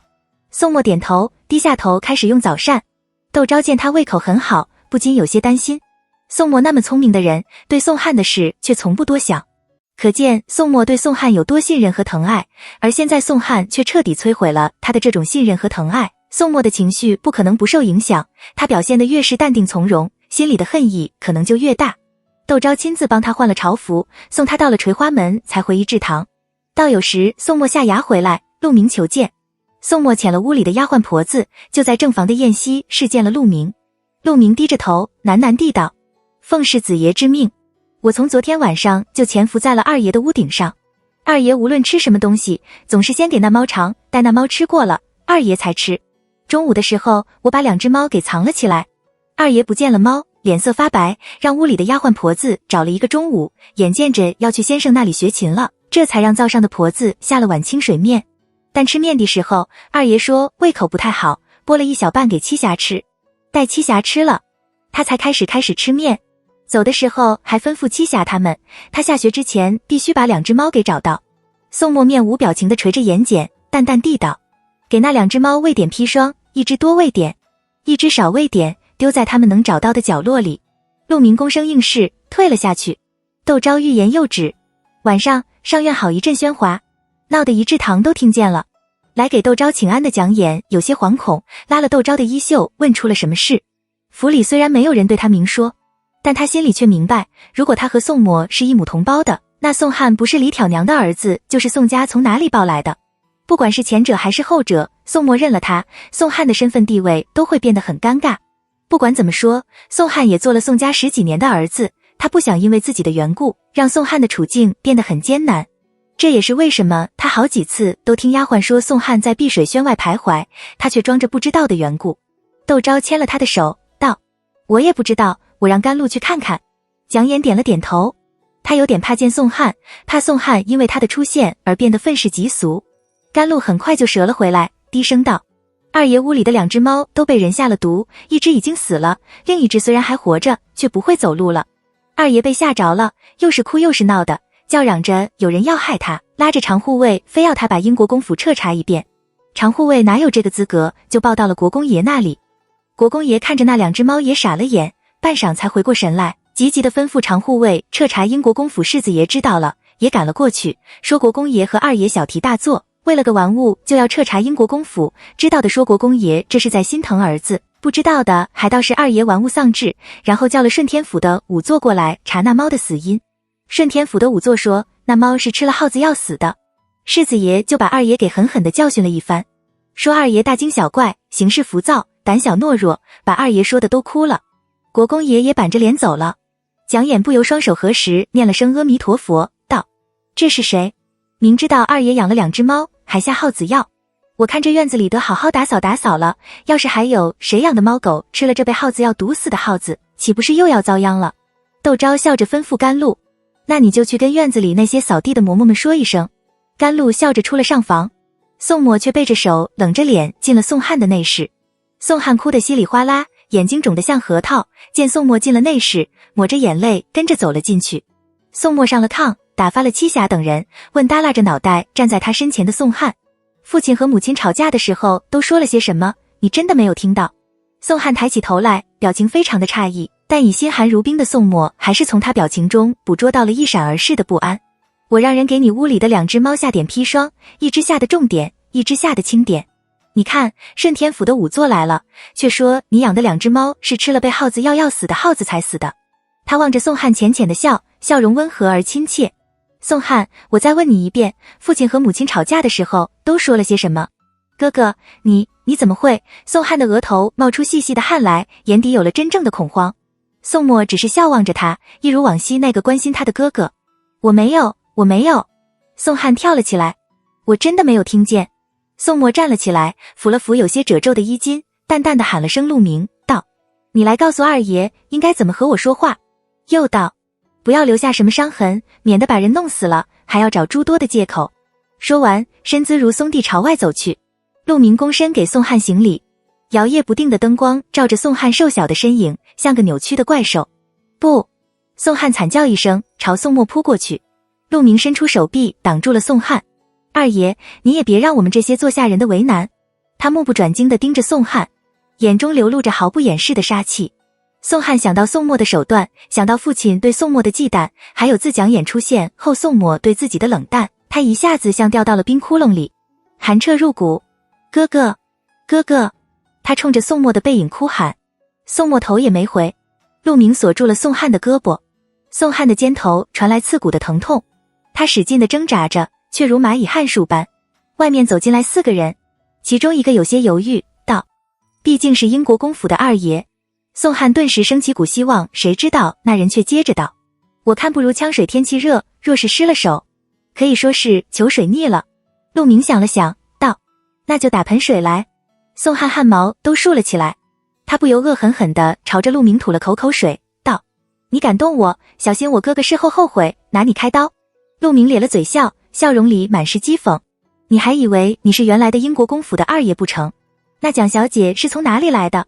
你可别忘了，李挑娘虽然死了，可黎亮还活得好好的。现在英国公府谁不知道你与宋家没有关系，不过是国公爷抱养的。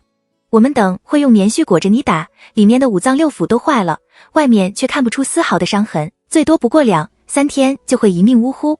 这种江湖手段，连太医院的御医也看不出端倪来。你就放心好了，就算是国公爷告到了殿前，也是笔糊涂账。何况国公爷有这么大的个把柄抓在世子爷手里，会不会为你出头还是两说。他说着，咔嚓一声下了宋汉的胳膊。宋汉一阵惨叫。陆明道：你也别在我面前摆你国公府二爷的架子了。世子爷不过是念在和你兄弟一场的份上才问你的，有些事你不说，自然有人说。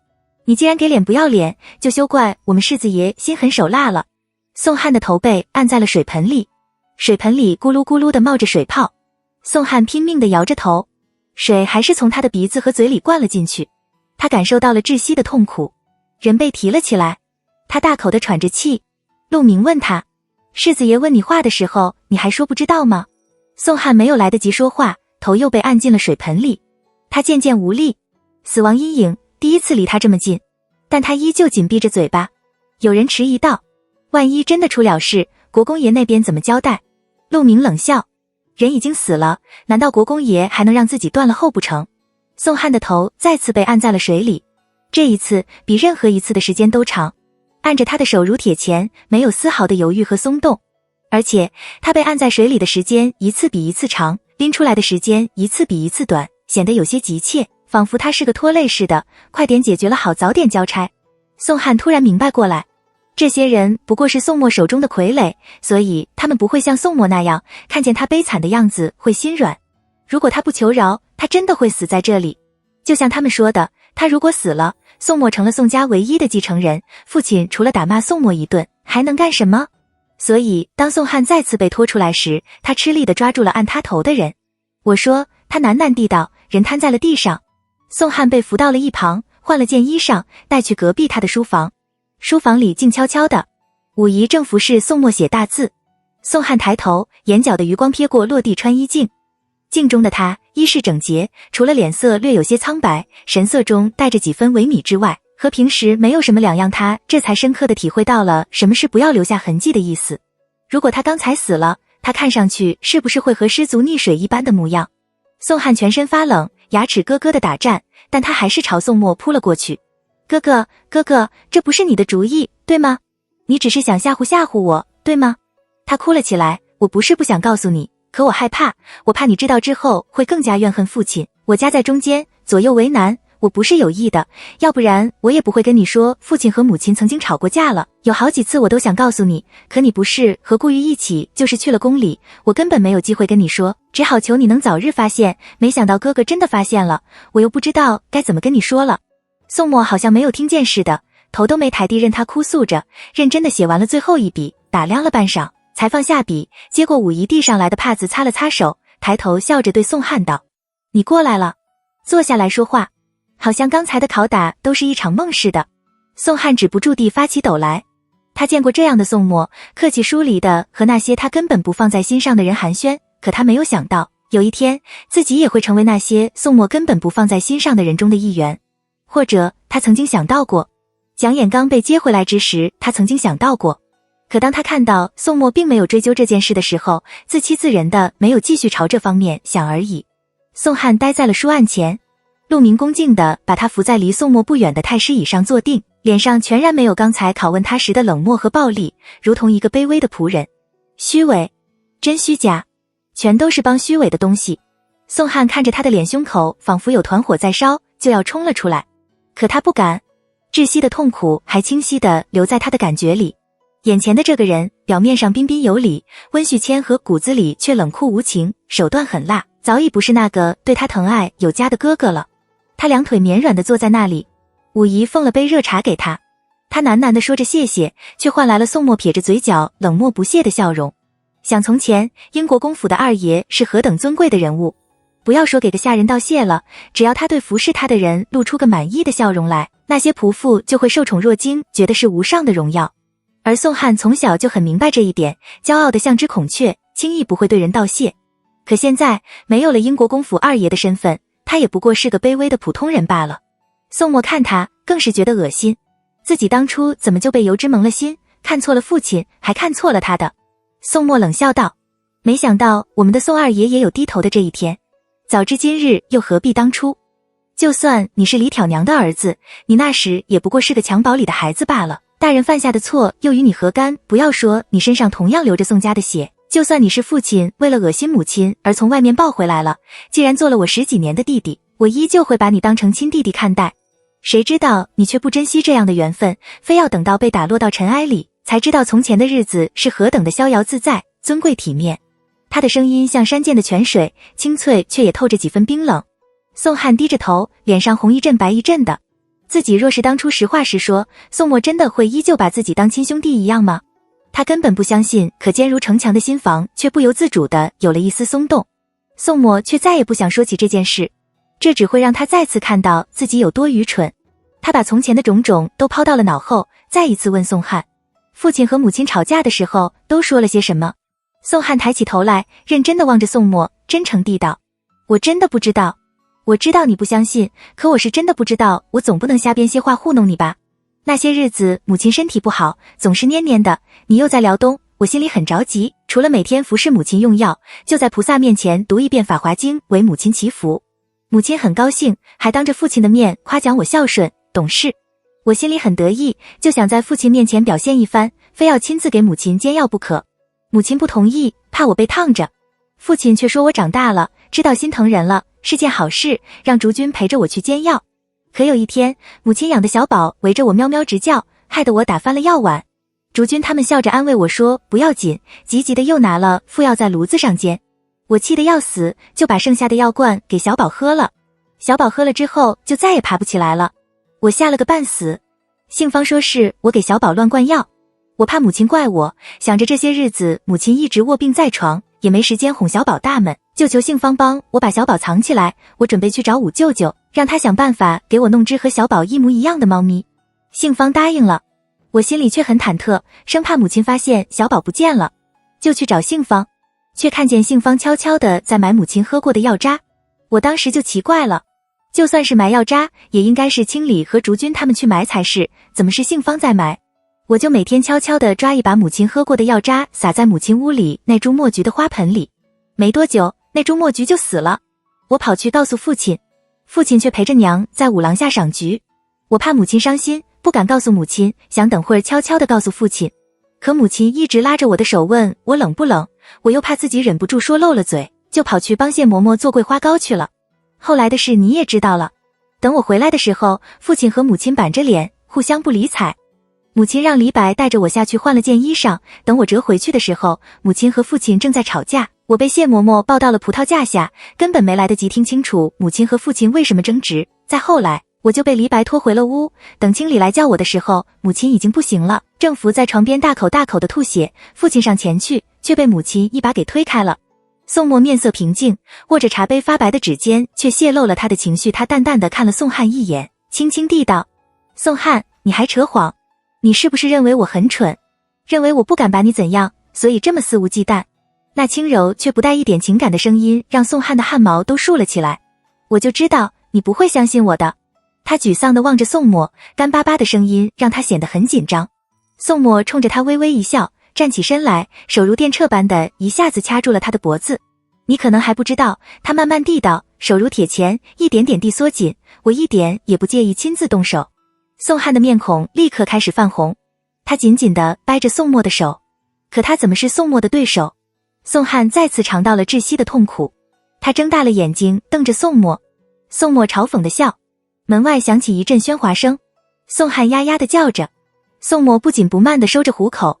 门外传来宋宜春的咆哮，反了天了，这里是英国公府，仪制堂也是英国公府的一部分，你们是仪制堂的护卫，也是我英国公府的护卫，你们竟然敢拦我，到时候别怪我不客气了。宋汉精神一振，上院不可能没有父亲的人，宋墨在上院审他，根本就是自投罗网。他只要活着，等到父亲出现，宋墨就对他没有办法。宋汉眼里闪过一丝得意之色，宋墨哑然而笑，他望着宋汉的眼睛，温声地吩咐陆明，让国公爷进来，我要他亲眼看着我是怎么把他这个儿子给掐死的。陆明面无表情的应是，出了内室。宋汉大惊失色，宋墨的手收得更紧了。宋汉用尽全力的力气挣扎厮打，宋墨却只是鄙视地望着他，好像他是一只蟑螂，随时就能拍死似的。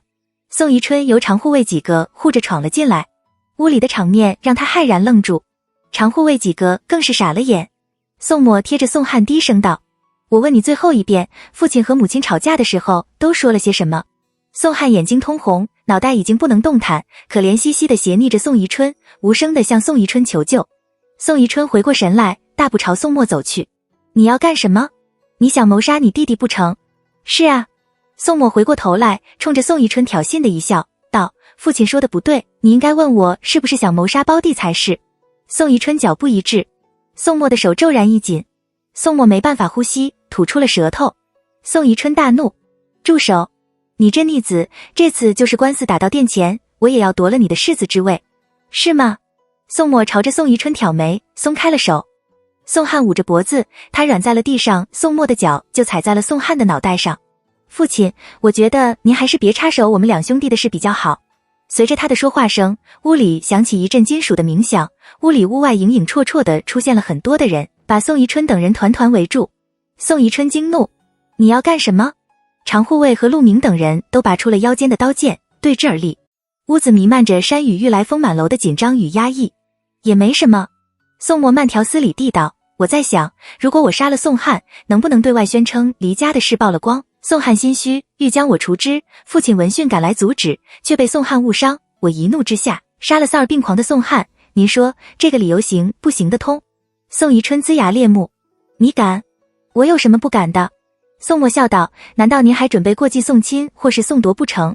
若是您有这心，我想不管是大伯父还是三叔父、四叔父肯定都会欢欣鼓励。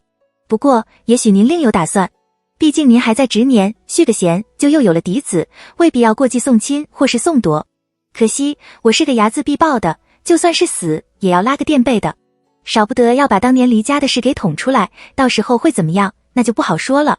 宋宜春横眉怒目，却不敢接宋墨的话茬。宋汉望着宋宜春，满脸的骇然。宋墨说的对，宋宜春今年还不到40岁，他若续弦，自然就又有了嫡子。他之所以现在只有宋墨和自己2个儿子，不过是因为宋墨压着他，让他没有办法续弦而已。一旦没有了宋墨的压制，他眼中哪里还有自己这个不受待见的儿子？可怜自己之前却被英国公府二爷的名头迷了眼，以为没有了宋墨，有些事就非自己莫属。原来都是痴心妄想。他突然想起御史弹劾大舅舅定国公的话：养寇自重，如果宋墨越强大，和父亲的下系越难以调和，父亲对自己就会越来越依赖吧。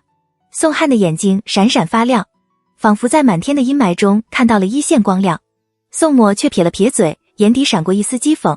他如果要杀人，哪时用得着和对方说这么多的废话？现在他说了这么多的废话，如果宋汉还愚笨的没有一丝觉悟，那他也就死不足惜了。宋墨目光微冷，对宋仪道：父亲，这毕竟是我们的家务事，又何必闹得人尽皆知？我看还是让这些护卫都退下去吧。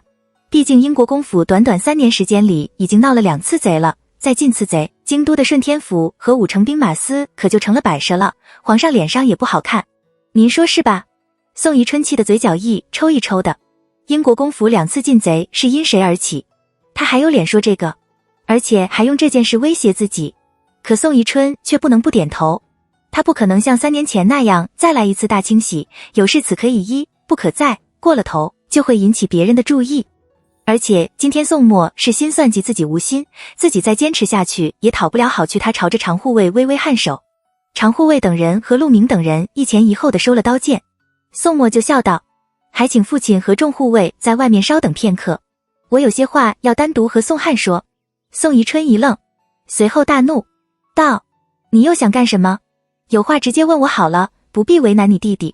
宋墨嗤笑道：那好，我问您，李挑娘可曾来找过宋汉？李挑娘？他怎么敢当着这多护卫的提这个女人？宋宜春气得直哆嗦，但望着满屋的护卫，他只好脸色铁青地点了点头，目带警告地看了宋汉一眼，背着手领着自己的人出了内室。宋墨放开宋汉，坐到了旁边的太师椅上，他居高临下地望着宋汉，目光中却流露出些许嘲讽。宋汉，你可以选择现在告诉我，当然，你也可以选择等当着父亲的面告诉我。只是当着父亲的面，我可就没有那么好说话了，少不得要把陆明喊进，让他先教你些规矩。宋汉知道宋墨说到做到，并不是在吓唬他，心里顿时凉飕飕的，忍不住打了个寒战。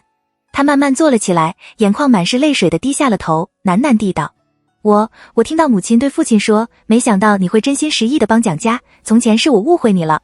既然你心里还牵挂着李挑娘，和她还生了个女儿，我也不是那小气的人，选个好日子，你把李挑娘和她的女儿接进府来吧。我要是没有记错，李挑娘的女儿和天恩是同年的，女孩子家懂事的早，也到了要说亲的年纪，接进府来也好说亲。宋墨愕然，他有过很多的猜测，却万万没有想到事情竟然是由此而引发。宋汉并没有注意，他怕宋墨不相信他所说的话，一心一意地斟酌着言辞。我听了很奇怪，就去问谢嬷嬷。谢嬷嬷叹了口气，什么也不告诉我，只是对我说，到时候我就知道了。可我还是从母亲和谢嬷嬷的话里知道，原来父亲早年曾在外面养了个外室，这些年虽然断了来往，却留下了一个女儿。我很好奇，想看看这个小姑娘长得什么样子，就想办法打听到了李挑娘的住处。她说着戛然而止，头垂得更低了。宋墨讥笑，李挑娘住的地方我都花了大力气才打听得到，你是怎么打听到的？恐怕不是你打听到了李挑娘住的地方，而是李挑娘找到了你的吧？你是什么时候知道李挑娘才是你亲生母亲的？8岁、9岁，还是10岁？你嚷着要比我强的时候？我没有。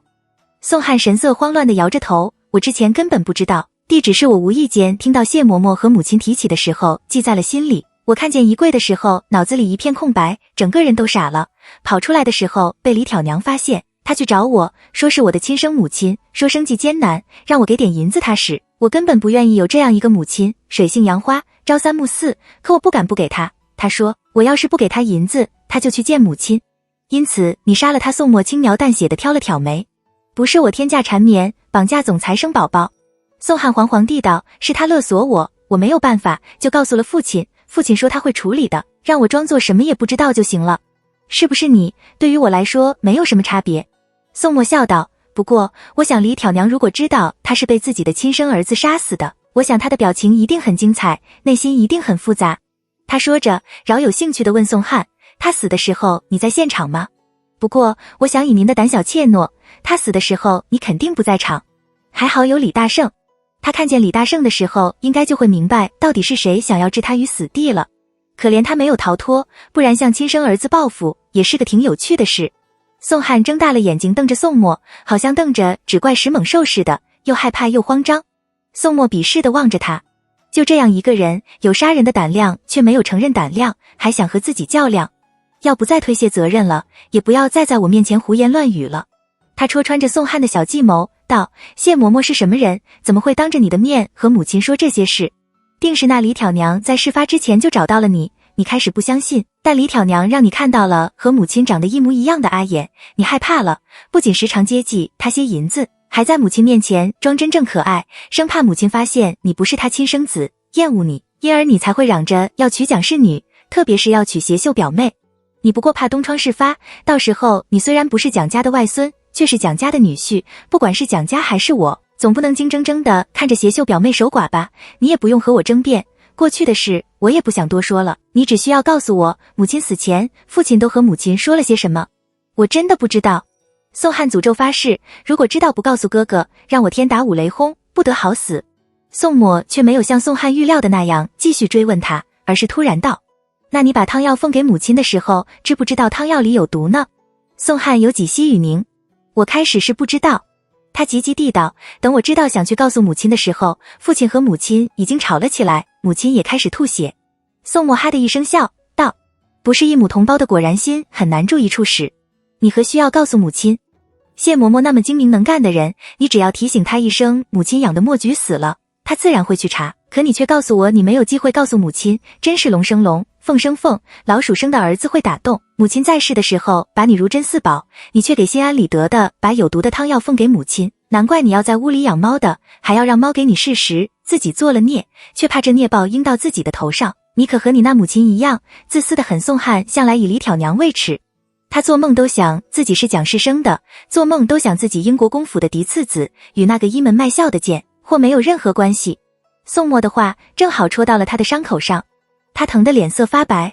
宋墨却觉得自己再多看他一眼都会污了自己的眼睛。他站起身来，大步走了书房。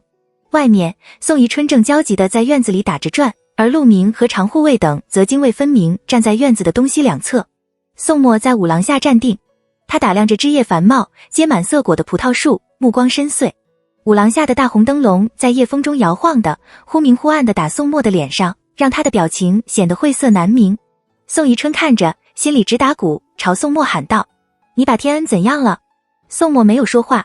院子里静谧无语，只有风吹过树梢的声音。这么多人看着，宋墨难道还能把自己杀了不成？宋宜春踌躇片刻，走了过去。天恩呢？他问，语气有点凶狠。宋墨上前一步，宋宜春连退3步。明亮的灯光照在他们的脸上，宋宜春眼底还残留着几分惊恐。宋墨沈笑，低声道：“带着宋汉给我滚出上院。”宋宜春睁大了眼睛：“你说什么？”宋墨笑道：“你给我带着宋汉滚出上院。”他的声音清晰明了，在寂夜的夏里传得很远。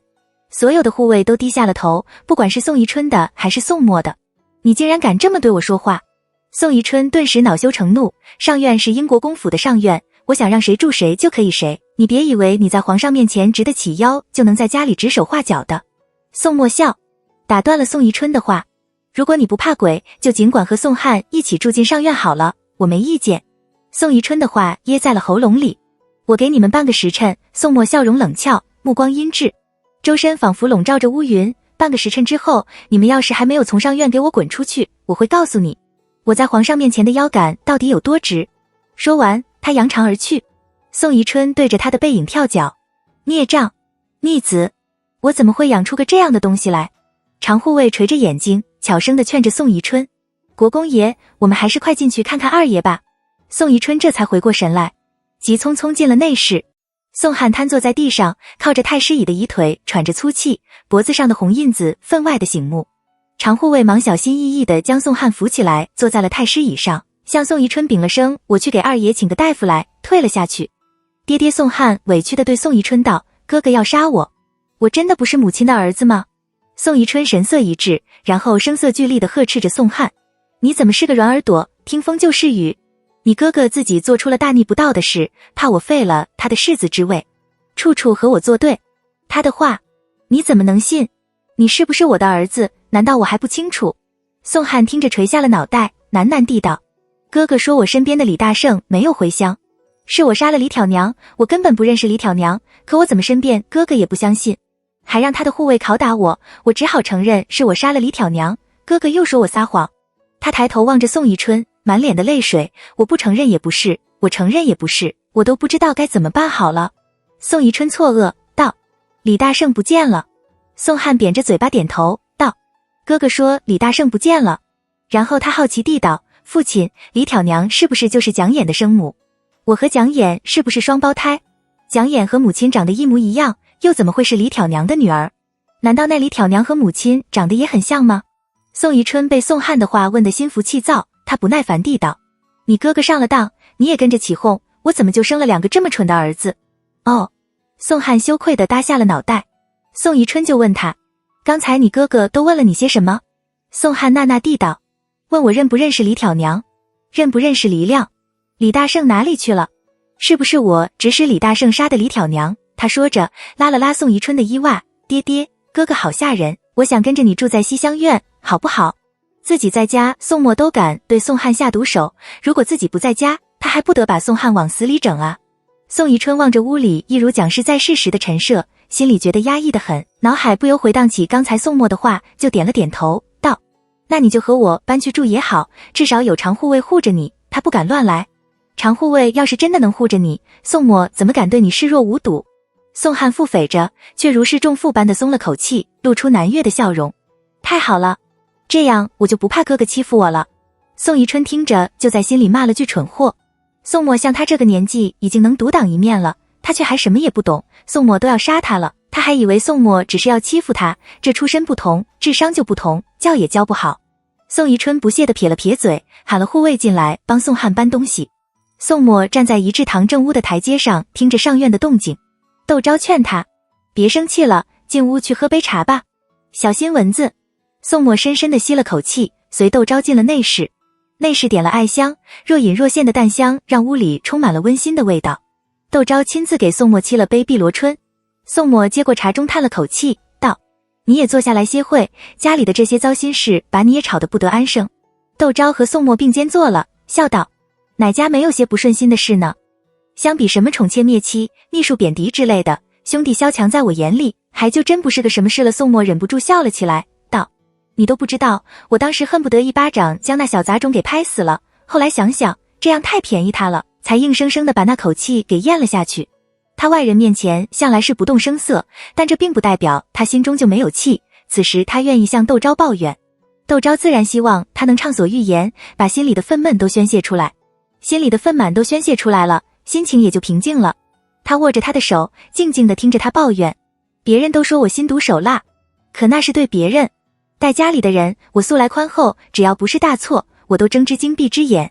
你看大伯父和三叔父、四叔父他们，父亲要将我从家族里除名，他们默不作声。我想着趋利避害是人的本能，心里纵然不喜，可也没有对他们怎样。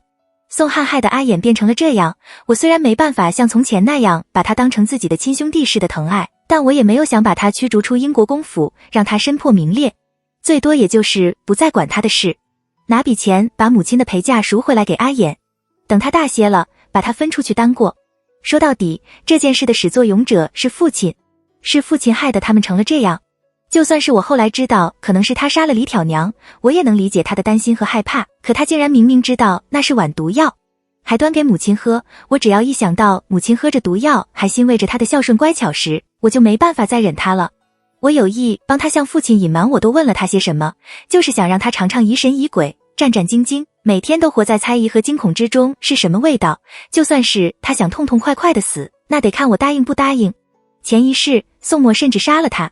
窦昭将宋墨的手举到嘴边，轻轻地亲了他一下，他的表情立刻变得平和起来，道：宋汉以为他死咬着不说，我为了查清是谁给母亲下的毒，就会把目光转父亲。他也太小瞧我了。母亲之所以去世，不外乎是母亲感激父亲在大舅的事上鼎力相扶，想回报父亲一二，提出将李挑娘母女接进府来。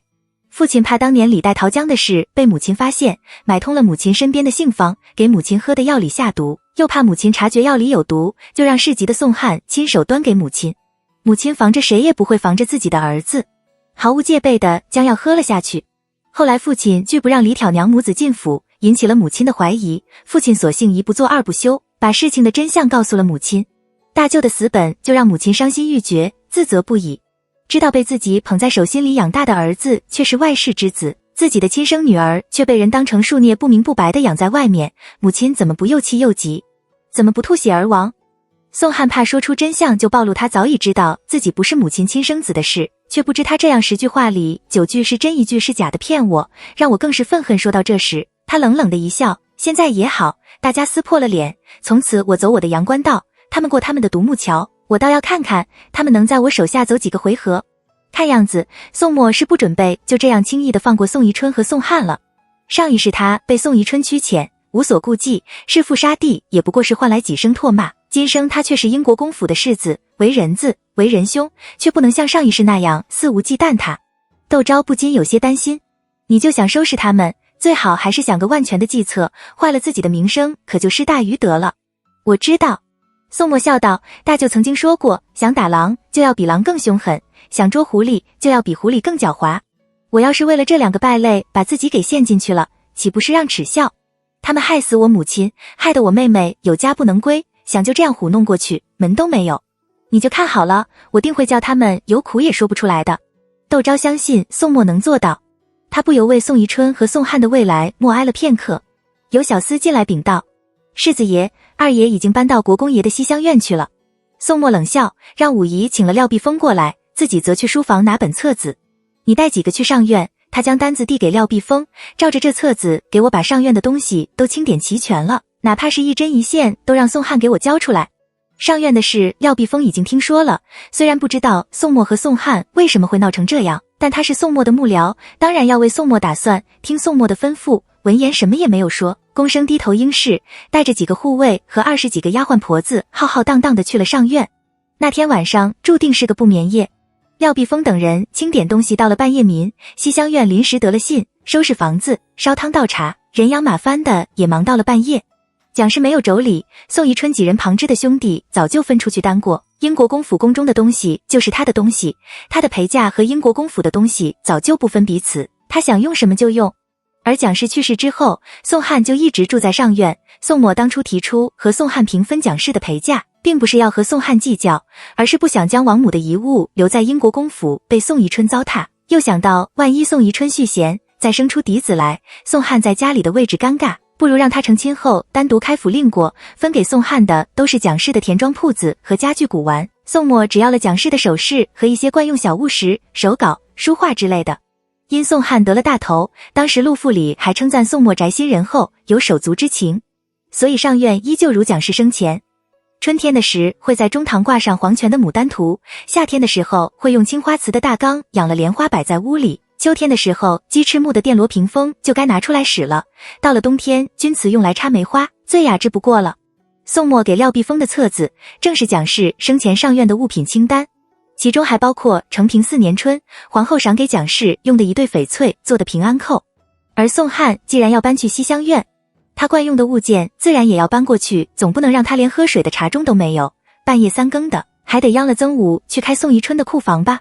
廖碧峰清东西的时候丢的可就不是针头线脑了，粉彩花开锦绣的茶盅1套，紫砂竹节壶1把，琉璃莲花茶盅1个，菊花福桃水晶盘子1对，楠木筷子10双，乌木香象牙的筷子10双，剔红花鸟纹果盘10个，羊脂玉狮子滚绣球压连坠角6个，浅绿玉树根笔洗1个，和田玉蜻蜓点水水鱼1个，林林总总不下200-300件。跟着一道过来的松罗鼻尖冒汗，问廖碧峰怎么办？怎么办？廖碧峰苦笑，当然是去找二爷要罗。可二爷在西院乡，松罗喃喃地道，不然世子爷怎么会特意嘱咐一声，哪怕是一针一线都让二爷交出来。廖碧峰不屑地瞥了松罗一眼，点了几个护卫，拿着单子去了西厢院。宋汉正躺在床上捂着脖子呻吟，半夜被请来的大夫一面擦着冷汗，一面对站在床头的宋宜春道着二爷没什么大碍，用2副药就好了。听说了廖碧峰的来意，宋宜春和宋汉都傻了眼。宋末这是撕破了脸要赶尽杀绝啊！大夫更是叫苦不迭，缩肩弯腰，恨不得自己变成角落时的尘埃，谁也不会注意到他。宋宜春的面孔涨得通红，冲着宋汉大喊，你这小畜生，眼皮子怎这样的浅？不过是些杯筷碗碟，用过就用过了，你也要往西厢院里搬？你以为府里的东西都是没有数的？你不嫌丢脸，我还嫌丢脸呢。你还不快把这些东西都给我还回去！栖霞欲言又止，宋汉已忍不住委屈地道，都是我平时惯用的，哥哥竟然连这也要和我计较，难道让我用父亲的东西不成？宋宜春一噎，宋汉垂下眼睛呜呜地哭了起来。宋宜春只好对送单子进来的松罗道，你去跟世子爷说一声，这些东西都是府里的，让黄总管把他寄到西厢院就是了。松罗如果不机灵，就不会在意这堂服饰了。他笑着给宋宜春行了个礼，道，那我就把单子送到黄总管那里去了。不过这里面有些东西是蒋夫人的陪嫁，要不要我们再写张单子，让二爷给世子爷打张收条，小人们也好把账给抹平了。宋宜春很是意外，不禁狠狠地瞪了一眼给自己惹是生非的宋汉。宋汉对蒋氏的陪嫁却很清楚，他或许无意间把蒋氏的陪嫁带了过衣，但不可能有这么多。想到如今宋末视他如仇人，他不由道，你把单子拿给我看看。松罗忙将单子递了过去，宋汉就指了其中羊脂玉狮子滚绣球压连坠角6个道，母亲陪嫁的单子，我那里也有一份，我怎么没看见？松罗笑道，二爷有所不知，这羊脂玉的压连坠角原是个陈设，用个檀香木的盘子供着放在炕桌上把玩的，一共有12个。不知道二爷还记不记得，那天您去给国公夫人问安，吹大，把个帘子吹得东摇西摆的，差点打着你的脚背了。国公夫人就让竹君将这狮子滚绣球的坠有了帘角，后来上院就一直用这狮子滚绣球做压帘的坠角，库房里的人就把它改成了坠角。你要是不相信，我这就去把账册找来，我们也是找了好久才找到这东西的出处。还有这个琉璃莲花茶盅，本是一对，那年蒋家大舅爷让人送过来的，一只赏了世子爷，一只赏了您。您的那个打碎了，世子爷就把自己的那个让给了您。蒋家后来补了一份陪嫁单子，这琉璃莲花茶盅就在上面，不过这件事账上记的，也不是说不清楚。您实在是稀罕那个琉璃莲花的茶盅，您留着好了，只是要麻烦您在账册上记一笔，到时候世子爷问起来，我们也知道怎么回禀。宋汉气急而笑道：什么账册？你给我找出来，我要仔细看看。什么帘子？差点打着他的脚背了。那12个狮子滚绣球的坠角，分明就是那年他8岁生日时密云卫的都指挥使送人他的寿礼，好不好？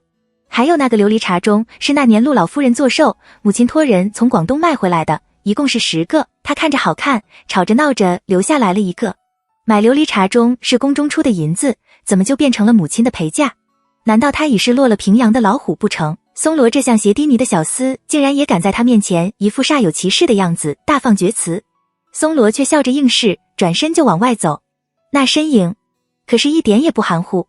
宋汉气得咬牙切齿，宋宜春却怀疑起来，不管这个小厮说的是真是假，如果没有十足的把握，他怎么敢回答得这么爽快？他想到宋墨掐着宋汉子时那气红眼的样子，宋墨现在正在气头上，没事都要找些事出来，他既敢来找宋汉，说不定早就挖好了个陷阱，等着宋汉往里跳呢。他又不是没做过这种事。然后他突然发现自己让宋汉住进西厢院，绝对是个错误的决定。宋墨既然连蒋氏的这些小东西都要讨回，从前分给宋汉的那些田产铺子，他又怎么会白白送给宋汉？没有了蒋氏的陪嫁，宋汉身无长物，以后就得靠他养着，他现在自己都缺银了，又来了个白吃白喝的。宋宜春开始头痛，宋汉也想到了同样的问题。他已经委婉是向父亲说了自己没钱，可父亲却像没听见似的，一点动静也没有，由着他和宋墨的小厮扯皮，这也太抠门了。万一宋墨把在他名下的蒋氏陪嫁也讨了回去，他吃什么喝什么？不行，蒋氏留给他的产业不能交出去。他惶恐间，松罗走了进来。国公爷、二爷，您请看。他将手中的一本厚厚的账册摆在了宋宜春的面前，你看，这是个那羊脂玉狮子滚绣球的摆件吗？您再看，丁4年9月变成了坠角，那个时候正是夏天的东西入库的时候。您看这样，戊5年的5月，12个羊脂玉猴子滚绣球坠角上房用，经手人竹君，这是盖的手印。松罗哗啦啦地翻着账凹，宋宜春只看到一行行黑黑的字，又从哪时辨别真假呢？屋里的光线渐亮，此时天色已泛白。从知道宋汉被宋墨教训到现在，宋汉被宋墨讨要东西，惊慌、忐忑、气愤、恼怒、气躁，这一夜让他仿佛从山脚爬到了山顶，又从山顶滚落到山脚，全身都酸痛难忍。他朝着宋汉就是一番吼：你是怎么把东西从上院搬出来的，就把东西怎么给我搬回去。你是英国公府的二爷，不是路边的乞丐，看见什么东西就往自己屋里拖，你能不能争口气，别总像狗肉似的上不了台面。他拂袖而去。松罗亮眼睛亮晶晶地望着宋汉，心里却在想，廖先生可真厉害，发现东西不见就把账房的人叫进来，连夜抄了一本账册，没想到真派上用场了。自己要不要催一催二爷呢？世子爷可正等着他们回话呢。他暗自高兴着，宋汉已抓起床边的药碗就朝松罗扔去。松罗哎呦一声，捂住了额头，栖霞吓得脸色发白。松罗却想，如果出血就好了，等会回去的时候世子爷看见了，肯定会夸他办事用心的。宋墨看见松罗头上的包，虽然没有夸他，但赏了他2两银子。他喜滋滋地退了下去。廖碧峰将清点上院的诸多事项一一向宋墨禀告。宋墨很满意，道：先把上院封起来，派老成的仆妇在那里照应着。你准备准备，过2天我要把宋汉名下的产业要回来，到时候依旧由你带着账房的人帮着查账。廖碧峰躬声应是。宋墨回了内室。窦昭先前吩咐灶上给宋墨炖的人参鸡汤已经做好了，他正在往小碗里盛汤。见宋墨眉头紧锁，温声劝道：这饭要一口一口的吃，事也要一件一件的做，你昨天一夜没睡，除了能把自己的身体熬坏，还能有什么用？喝了汤你就去衙门里吧，家里的事有廖先生忙着，不会出什么错的。就算他不记，不还有严先生吗？廖碧峰昨夜那一手假账做的，不仅宋墨，就是窦昭也对他刮目相看。宋墨不禁莞尔，他刮了刮窦昭的鼻子，打趣道：我倒忘了，我们家还有你这位女先生。窦昭扬了眉笑道：严先生不行了，我再出手也不迟。宋墨哈哈大笑，心情好了很多。喝了鸡汤，他和窦昭商量，父亲为什么和母亲反目，父亲那里是问不出什么来的。我想你能不能瞅着机会探探陆老夫人和宁德长公主的口气。如今活着的长辈又知道我们家里事的，也就只有这2位了。我也是这么想。窦昭吩咐甘露把宋墨的朝服拿进来，道：还有大伯母、三婶婶和四婶婶那里都可以问一问，立场不同，角度不同，看事情就会不同，也许他们那边知道些什么事也不一定。这件事就交给你了。宋墨叹道：我就想不明白了，母亲是个明理的人，夫妻之间最亲密不过，父亲有什么事不能跟母亲商量，非要莫名其妙的用嫡长女换了外面的庶孽，还为了掩饰这件事毒杀了母亲，他都长了个什么脑子？母亲又哪里对不起他了？他要这样害母亲？他说着，火气又上来了。窦昭忙上前抚了抚他的胸口。不气，不气。宋墨深深地吸了口气，道着我没事，脸上露出些许的歉意来。闹得你快生产了，也不得安生。窦昭笑道：等我生了孩子，罚你每天晚上给孩子端尿。一定，一定。宋墨说着，温柔地摸了摸窦昭的肚子，柔声嘱咐他：我去衙门了，你小心。我给宫门口值守的留了口信，若是我们家的小厮找我，让他立刻禀了我聆讯。你若有哪里不舒服，直接让小厮去叫我。他就怕自己在宫里当值的时候窦昭发作了。我知道，你就安心去衙门吧。窦昭送他出门，等过了2天他发作了，却不声不响地吃了半只乌鸡，这才让甘露去请稳婆。甘露吓得脸都白了，结结巴巴地道着我这就让人去给世子爷报信。窦昭笑道：你去给世子爷报信有什么用？他能带我生吗？你去跟严先生和陈先生说一声就行了。宋墨在宫里，仪志堂全是宋墨的人，有严朝清和陈曲水在外面守着，宋宜春就是亲自来也能挡得住，他有什么好担心的？甘露慌慌张张的去了。窦昭发作的事还是很快就传遍了仪志堂。虽然窦昭说不用请宋墨回来，但严朝清还是派松罗去给宋墨报了信。蒋琰白着脸跑了过来：嫂嫂，嫂嫂，您怎样了？他紧紧地握着窦昭的手，见窦昭痛得咬了牙不说话，眼泪涮涮地往下落，道：我去帮您倒盆热水来，还有包折的小被子，我这就去拿了来。窦昭身边的稳婆忍不住道：这些事都有人，表小姐只管在外面等着就行了。别人生产的时候都要安抚神情紧张的产妇，她倒好，要安抚这表小姐。蒋琰脸红得像煮熟的虾子。阵痛过去的窦昭温声地安慰她：我没事，你哥哥都安排好了，医婆是太子妃介绍过来，稳婆是我娘家的六婶婶帮着找的，曾经给我11堂嫂接过生，太医院还有2个大夫在外面守着，高姓媳妇生过2个孩子，有经验，你不必担心，听稳婆的话，去外面的厅堂坐了，等会儿我六伯母和11堂嫂会过来，你帮我招待一下客人。蒋琰点头，被甘露请了出去。六伯母和韩氏急匆匆地赶了过来。不是说6月底的吗？这才25，怎么提早发作了？六伯母焦急地问。夫人这是头胎，早几天晚几天都是常事。稳婆和窦昭都非常的镇定，反倒是六伯母和韩氏有些紧张。人参呢？医婆呢？谁负责灶上的活计？他肃然地问高兴的媳妇。人参用来吊命养气的，医婆负责望闻问切，好告诉外面的大夫，灶上要烧热水，准备吃食。高兴的媳妇忙将准备好的药材和人手一一指给六伯母看。甘露隔着帘子禀道：槐树胡同的武太太和6少奶奶、10少奶奶过来了。六伯母交代了窦昭几句，去了厅堂。韩氏接过高兴媳妇手中的红糖水，喂了窦昭几口。痛得不行就喊出来，喊出来就好了。这伤水的少用些，等会我让人给你煮几个鸡蛋。又拿了帕子给他擦着额间的汗。窦昭朝着他笑了笑。韩氏道：都不是外人，你少笑些，留着力气等会生孩子。窦昭忍俊不禁。那边武伯母并不只是带了自己的2个儿媳妇，还有高升的媳妇。他跟在武伯母和郭氏、蔡氏的后面，上前给六伯母行了礼，低声道：我们家老爷先前就吩咐过，若是四姑奶奶这边有动静，就让我过来看看。六伯母点了点头。武伯母向六伯母抱怨道：得了信怎么也不等我一会，我急急忙忙的只带了支30年的人参过来，也不知道行不行。这边早准备了2只100年的老参，药材倒是够了。六伯母道：寿姑内院没有个长辈，我这不是心里发慌吗？武伯母的目光就落在了陪在六伯母身边的蒋琰身上。蒋琰忙道：嫂嫂让我帮着他待客，请了窦家的女眷坐下。六伯母见武伯母看蒋琰的目光有些不悦，知道他是觉得蒋琰是双居之人，在这里不吉利，低声和武伯母解释了蒋琰的身份。武伯母大吃一惊。窦昭虽然带蒋琰去过槐树胡同，对蒋琰的身份却没有过多地谈及。此时听说真相，他忍不住上上下下的打量着蒋琰，想到窦昭什么事都对季氏说，心里又有点泛酸。蒋琰被武伯母看得不自在，装着去看茶好没有好，出了厅堂，迎面却看见宋墨满头大汗的赶了回来。你嫂嫂怎样了？他远远地问着蒋琰。嫂嫂娘家的伯母和嫂子都来了。蒋琰快步迎了上去，道，稳婆和姨婆也都在产房里。宋墨颔首，道，你快回你自己屋里去，这里有我就行了。蒋琰听人说过，女人生孩子，一只脚踏在棺材里，一只脚踏在棺材外，十分的凶险，只是她性子柔顺，从不曾驳过别人的话。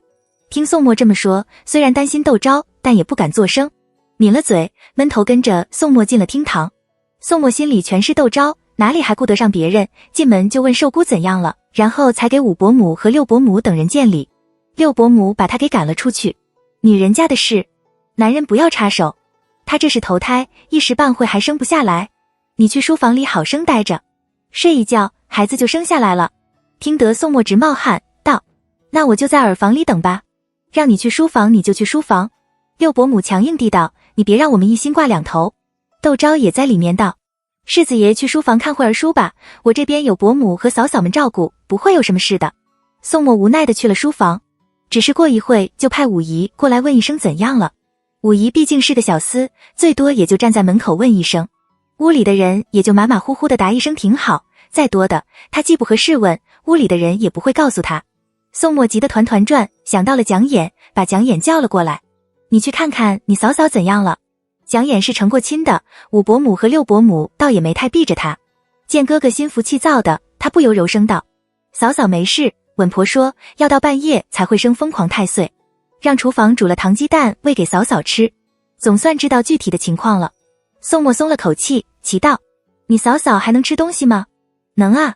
蒋琰道，稳婆说吃了东西才有力气生孩子。哦。宋墨茫茫然地应着。蒋琰看着哥哥的傻相，觉得亲近了很多，道，那我进去了。宋墨催着他，快去快去，你嫂嫂有什么事立刻就来告诉我。蒋琰去了产房，没一刻钟被武姨叫了出来，世子爷问夫人怎样了。武姨讪讪然地道，嫂嫂挺好的呀。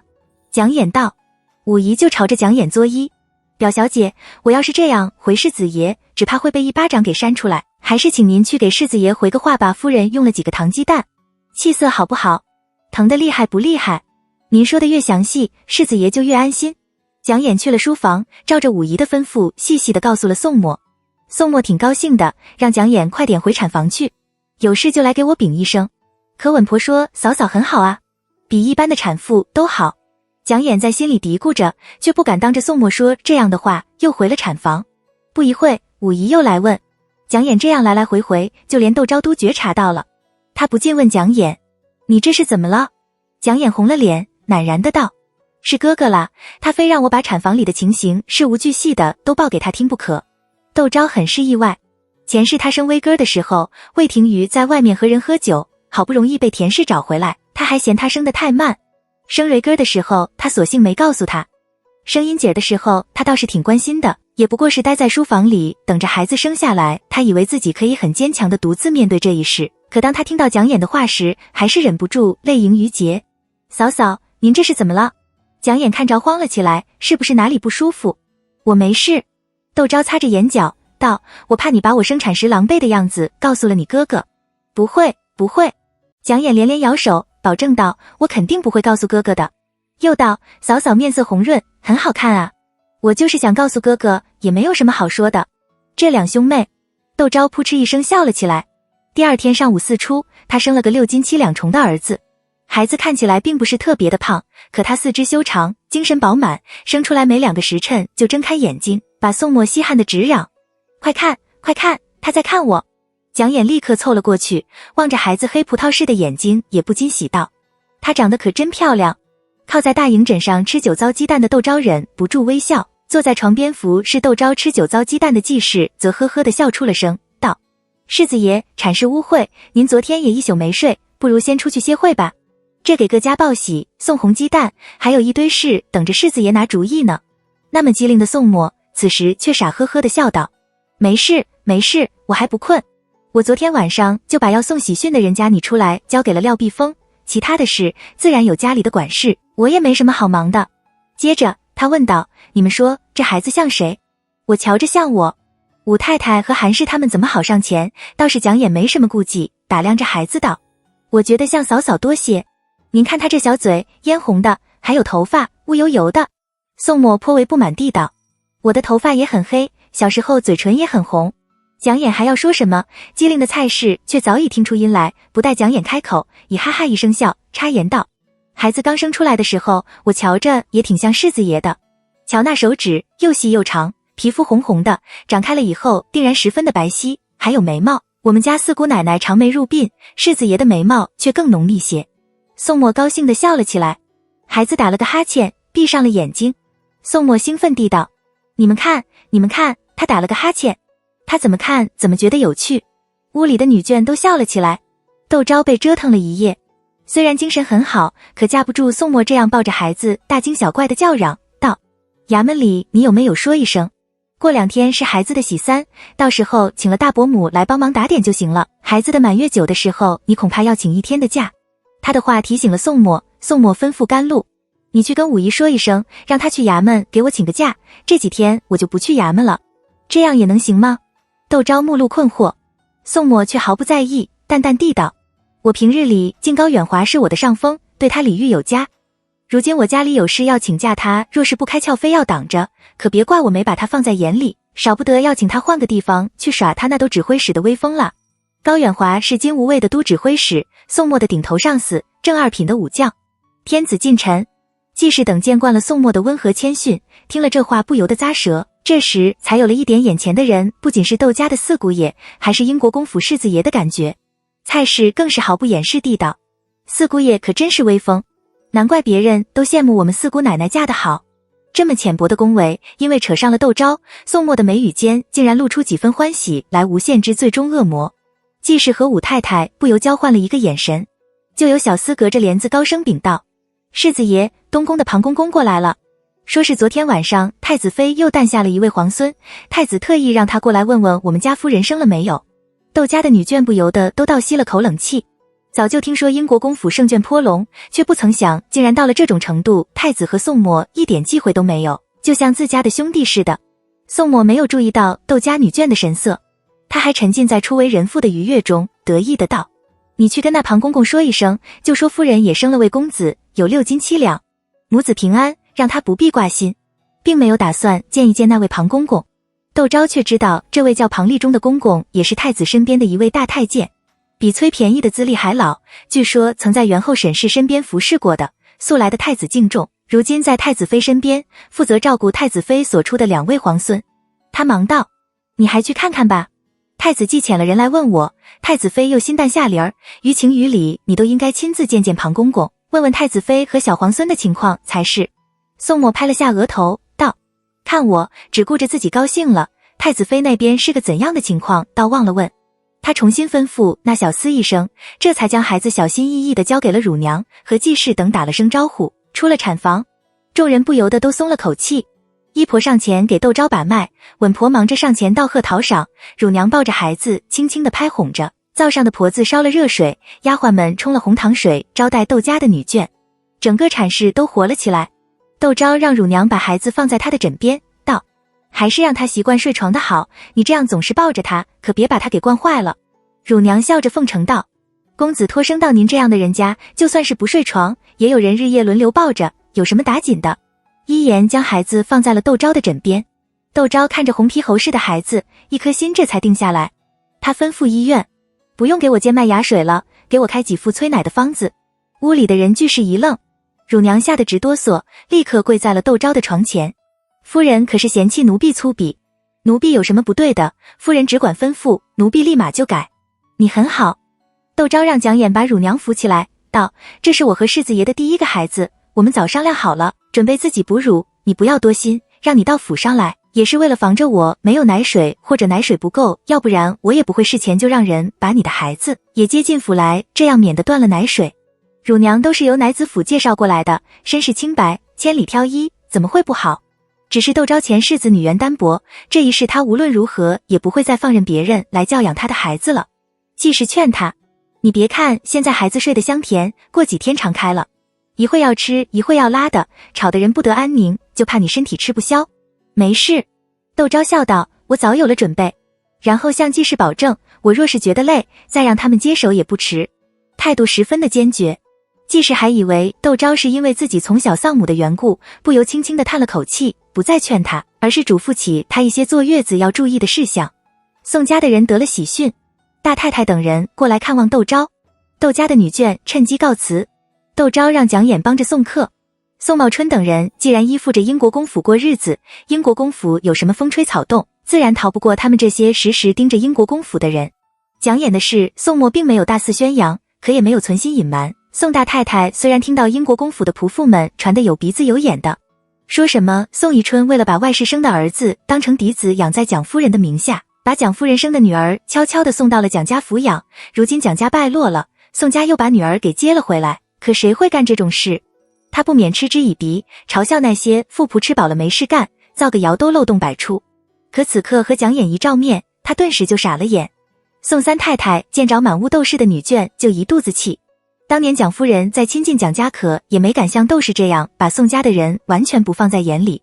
她低了头就和宋四太太小声嘀咕着，根本没有注意到蒋琰。侄儿媳妇生孩子，怎么不通知我们这些做伯母做婶婶的，反把娘家的人都请来了，是不是不做喜三礼了？谁知道宋四太太听了却拉了拉她的衣袖，然后朝门口挠了挠嘴。宋三太太一眼望过去，只看见门帘晃动，早不见了窦家女眷和蒋琰的影子，自然也没有看见蒋琰。她正困惑着，蒋琰折了回来。宋三太太吓了一大跳，指着蒋琰说了声你，顿觉失态，忙放下了手臂，收回目光，恢复了之前冷傲的面孔。窦昭看着暗暗好笑，向三位宋太太引荐了蒋琰，然后借口让蒋琰去看看灶子上炖的老母鸡好了没有，将她支了出去，直言不讳地对宋三太太笑道，三婶婶看见琰妹妹，不知道想到了什么。宋三太太脸上红一阵白一阵的，尴尬地道，只是觉得这蒋家表小姐怎么和二嫂长得那么像啊？仅仅是因为长得像吗？窦昭一反往日的沉默，咄咄逼人地道，据说当初我婆婆生二爷的时候，是大伯母推荐的稳婆，如今世子爷却怎么也找不到那稳婆了，你们说奇怪不奇怪？他说着，目光犀利地落在了宋大太太的身上。宋大太太差点跳起来，我也是好心。她急急地便道，额头上已冒出了细细的汗珠，那文婆子在京都也是小有名气的，当初我生宋钦和宋铎的时候都是找她接的生，怎么可能说不见就不见了呢？多半是那婆子赚足了钱，不做这一行了吧？我听说那婆子只有一个女儿，远远地嫁去了济南府，或者她去了济南府也不一定。可能吧。窦昭非笑地道，吩咐丫鬟们给三位宋太太上茶，又称孩子睡下了，就不报给他们看了，喜三礼那天请他们早点来。经过刚才那番闹腾，三位宋太太也无心和他多说，寒暄了几句，见窦昭端了茶就告辞了。窦昭也有些累了，交代了几句就躺下睡了。宋默回来听说窦昭歇下了，放轻了脚步走进了产房，站在床边盯着窦昭和孩子看了半晌，这才笑吟吟地出了产房，去给朋友写喜帖了。只是宋默刚刚在书房里坐定，高升就过来了，还带了很多补品。我们家老爷很高兴，说请姑爷好好照顾姑奶奶，等满了月，他就会请人接小公子回去暂住几天。按理这生孩子喜三做满月都是女眷出面应酬，窦世英就算是做父亲的也要回避，自己都高兴坏了，老爷子素来重视窦昭，想必也高兴的不行。宋默想了想道，你跟岳父大人说一声，哪天得了闲就过来串串门，我把小公子抱出来给他老人家瞧一瞧。高升听了喜出望外，给宋默磕了几个头才告退。宋默提笔准备写喜帖，听到消息的顾玉赶了过来，他喜形于色道，听说是个小子，有6斤7两，是真的吗？宋默只点头，也没心情写喜帖了，坐在那里说起孩子来。没2个时辰就睁开了眼睛，稳婆说，别人家的孩子不到7天睁不了眼，眉毛长得像我，嘴唇长得像你嫂嫂，漂亮的不得了，我正为给孩子取名字发愁呢，你来了正好，帮我看看哪个合适。2个人趴在临窗大炕的炕桌上，对着宋默早先写下来的名字挑选的。听说窦昭生了个儿子，正在练大字的宋宜春却是面色一沉，心烦意乱地丢下了笔。来报信的小厮站在那里战战兢兢的不敢动弹。宋宜春看着脸更阴沉了，皱着眉头朝着小厮挥了挥手，小厮如蒙大赦，飞奔而去。陶器重在自己住的厢房里呆坐了半晌，还是决定去看看宋宜春。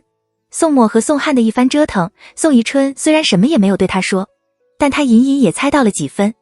他是在宋汉出生之后进的英国公府，那时候老国公爷刚死没多久，英国公府的很多老人都被打发回乡荣养，之后蒋夫人就接手了英国公府的庶务，他当时以为是寻常的新旧交替，并没有放在心上。现在看来，宋宜春比他想象的胆子更大，可也更无能、更冲动、更没有脑子。自己再这样跟着宋宜春混下去，只怕要在宋墨手里不得善终了。他萌生退意。只是这个时候宋墨刚刚添了长子，地位更稳了，宋宜春心里肯定很不好受。不是说这个的时候，不仅如此，他还要好生安抚宋宜春一番，让他的心情好起来，自己走的时候才能安安逸逸，全了这段宾主之情。想到这些，他不再犹豫，换了件衣裳就去了西厢院。宋宜春果然在那里发脾气，他一打听，原来是丫鬟沏的茶太烫。陶器重叹了口气，让小厮帮他通禀一声。丫鬟很快出来撩了帘子，陶器重面色肃然地进了书房。宋宜春立刻道：你应该听说了吧？宋墨生了个儿子。听说了。陶器重道：我正是为这件事而来。宋宜春很感兴趣地哦了一声，脸上有了一丝笑意，指了身边的太师椅，坐下来说话。陶器重请宋宜春并退了屋里服侍的，道：不如给二爷找门得力的亲事，这内宅的事还得内宅的妇人自己去计较，我们管内宅的事犹如那隔靴搔痒，关键的时候总是不得力。宋宜春踌躇道：这能行吗？窦氏泼辣精明，不是个好对付的，只怕寻常妇人镇不住他，那就上公主好了。陶器重道：世子夫人再厉害，难道还敢管到公主的头上去不成？宋宜春听着两眼发光，道：将来公主生下来的孩子就是皇亲国戚，可比那窦氏生出的孩子身份地位高，到时候有宋墨头痛的。说到这里，他不由冷哼一声，我看宋墨还不把个窦氏当宝似的捧在手心里。然后开始琢磨哪位公主和宋汉年纪相当。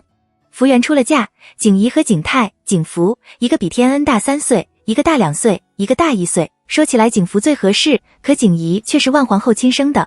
陶器重并不搭腔，喝着茶。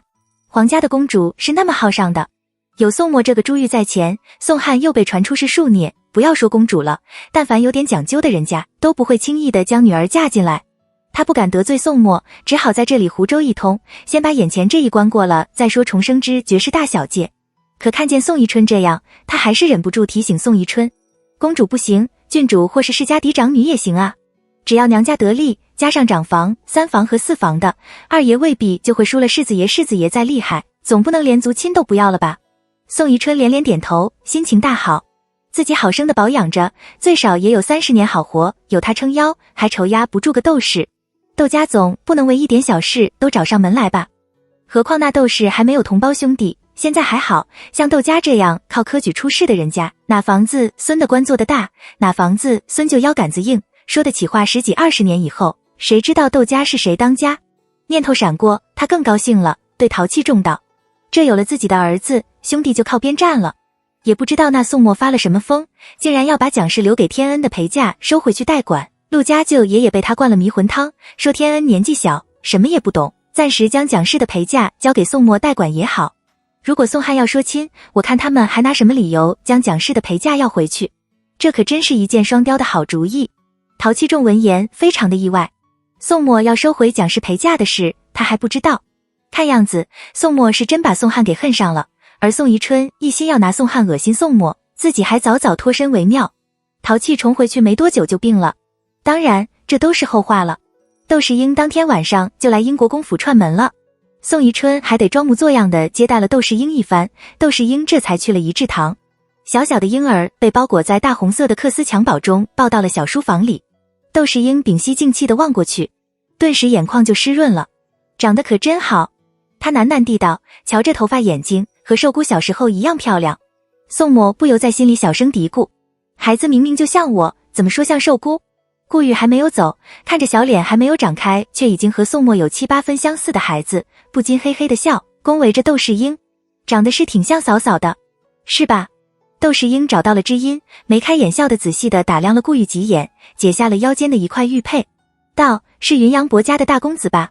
也没什么好东西，这个你拿去玩吧。顾玉一看那玉，上好的羊脂玉，油润光洁，细腻无瑕，雕工古朴大方，自然流畅，一看就是有传承的古玉。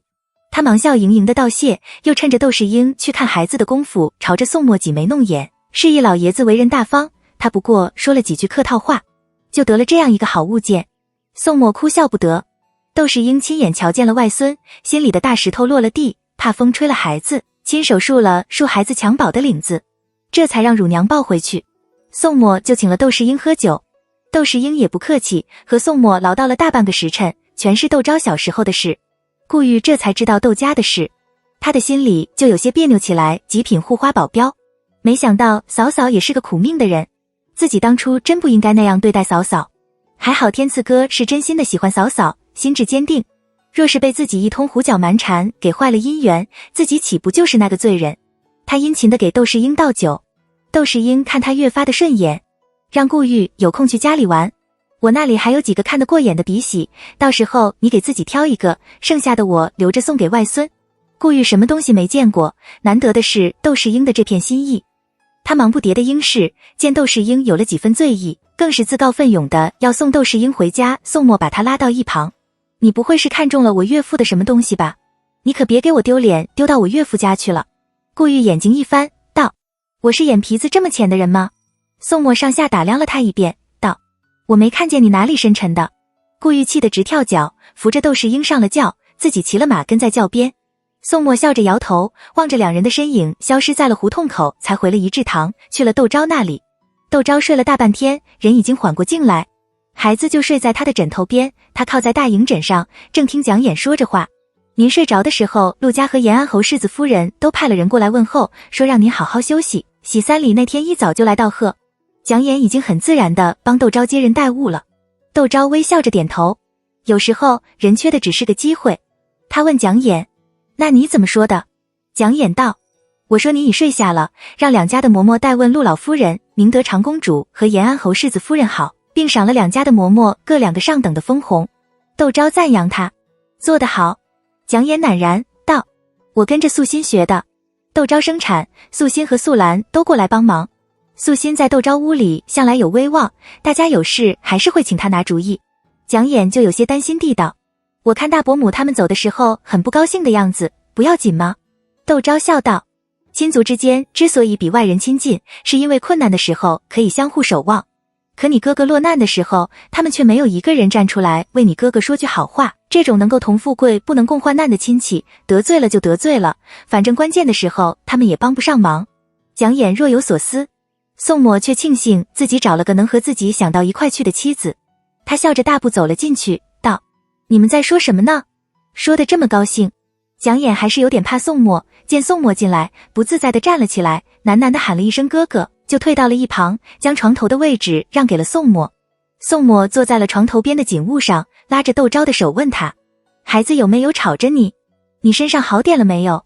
见窦昭的头发有些凌乱，又温柔地帮他将散落在面颊边的一缕头发顺到了耳后，眼里心里全都是窦昭，看得蒋琰脸上火辣辣的，忙起身告退，回了碧水轩。和一致堂正院的热闹温馨相比，碧水轩寂静无声，显得有些冷清。蒋琰望着屋檐下的大红灯笼，眼睛涩涩的。他想了那个吹吹打打把自己迎进家门的人，他以为自己会和他生儿育女，恩恩爱爱的过一辈子，可他却把自己送给了贺浩。那些让他屈辱的画面再次浮现在他的脑海里。他蹲在地上干呕起来，应红吓了一大跳，一面蹲下身去扶他，一面焦急地道着，表小姐，您这是怎么了？我去给您请个大夫吧。蒋琰一把抓住了应红，道，我没事，可能是刚才吹了冷风凉了胃，回去喝杯热茶就好了，家里刚刚添了纸儿，正是喜庆的时候，没道理为了我的事又惊动了哥哥嫂嫂，惹得他们心里不快。应红听他说的有道理，不免有些犹豫。蒋琰已扶着他站了起来，一张脸雪白雪白的，没有半点血色。应红的心又提了起来，蒋琰已朝内室去了，不能再想那个人了。他本是不洁之人，哥哥却费了这么大的劲把他接回府来，还为他和父亲以及情同手足了10几年的兄弟反了目。哥哥既然嘱咐家里的人称他为表小姐，他就应该把从前的那些事都忘了，当自己是死了丈夫的寡妇，高高兴兴地跟着哥哥嫂嫂过日子才是。蒋琰深深地吸了口气，撩了内室的帘子。宋汉趴在床上，望着忽明忽暗的烛光，神色狰狞。他从小就知道自己是次子，不可能继承家业，哥哥的辛苦和努力是大家有目共睹。他从来没有想过去吃哥哥吃过的苦，也从来没有想过要去争夺英国公府世子的位置。一直以来，他的愿望就是在哥哥的羽翼下混吃混喝，做个闲散安逸的富贵公子。可现在，这却成了奢望。宋墨要把他从母亲那里分来的产业收回去，陆家的人也跟着起哄，帮着宋墨说话。父亲心里虽然不悦，可因他现在跟父亲住在西厢院，父亲生怕别人以为他名下的产业是由父亲托管的，若是和宋墨为了几千两银子的事起争执，会被传出吝啬小气的名声。宋墨却无所顾忌，恨不得一棒子把他打回原形。狭路相逢勇者胜，父亲就是一时咬紧牙关不松口，怕是也经不住宋墨层出不穷的诡计，最终还是会答应把他从母亲那里继承来的产业还给宋墨。没了那些出息，自己依附着父亲，日子该怎么过呢？宋汉觉得自己此刻虽然锦衣玉食，可马上就会像乞丐似，不，比乞丐还不如。乞丐自己能去乞讨，他是堂堂英国公府的二爷，能去乞讨吗？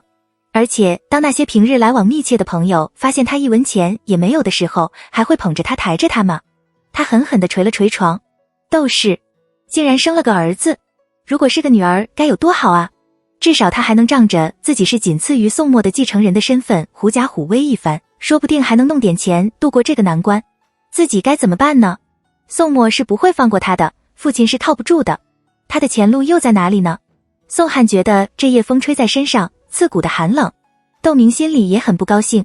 他坐在镜台前，望着镜子里那个依旧美貌如花，却因为眉宇间平添几分玉色而显得楚楚动人的女子，紧紧地锁住了眉头。窦昭倒是好命，她和自己前后怀孕，自己的孩子没了，她却顺顺利利生下了长子。魏廷珍知道了，恐怕又会在婆婆和丈夫面前对自己指桑骂槐一番吧。可这能怪自己吗？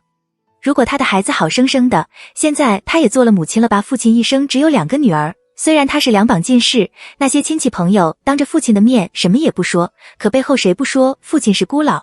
现在窦昭生了个儿子，为父亲长了脸，父亲一定很高兴吧？多半又会拿出祖辈们留下来的珍藏去哄外孙。窦明脸色一白，咔嚓一声就折断了象牙梳的一根梳齿。夫人，近身服侍的小丫鬟吓得瑟瑟发抖。窦明厌恶地瞥了那丫鬟一眼。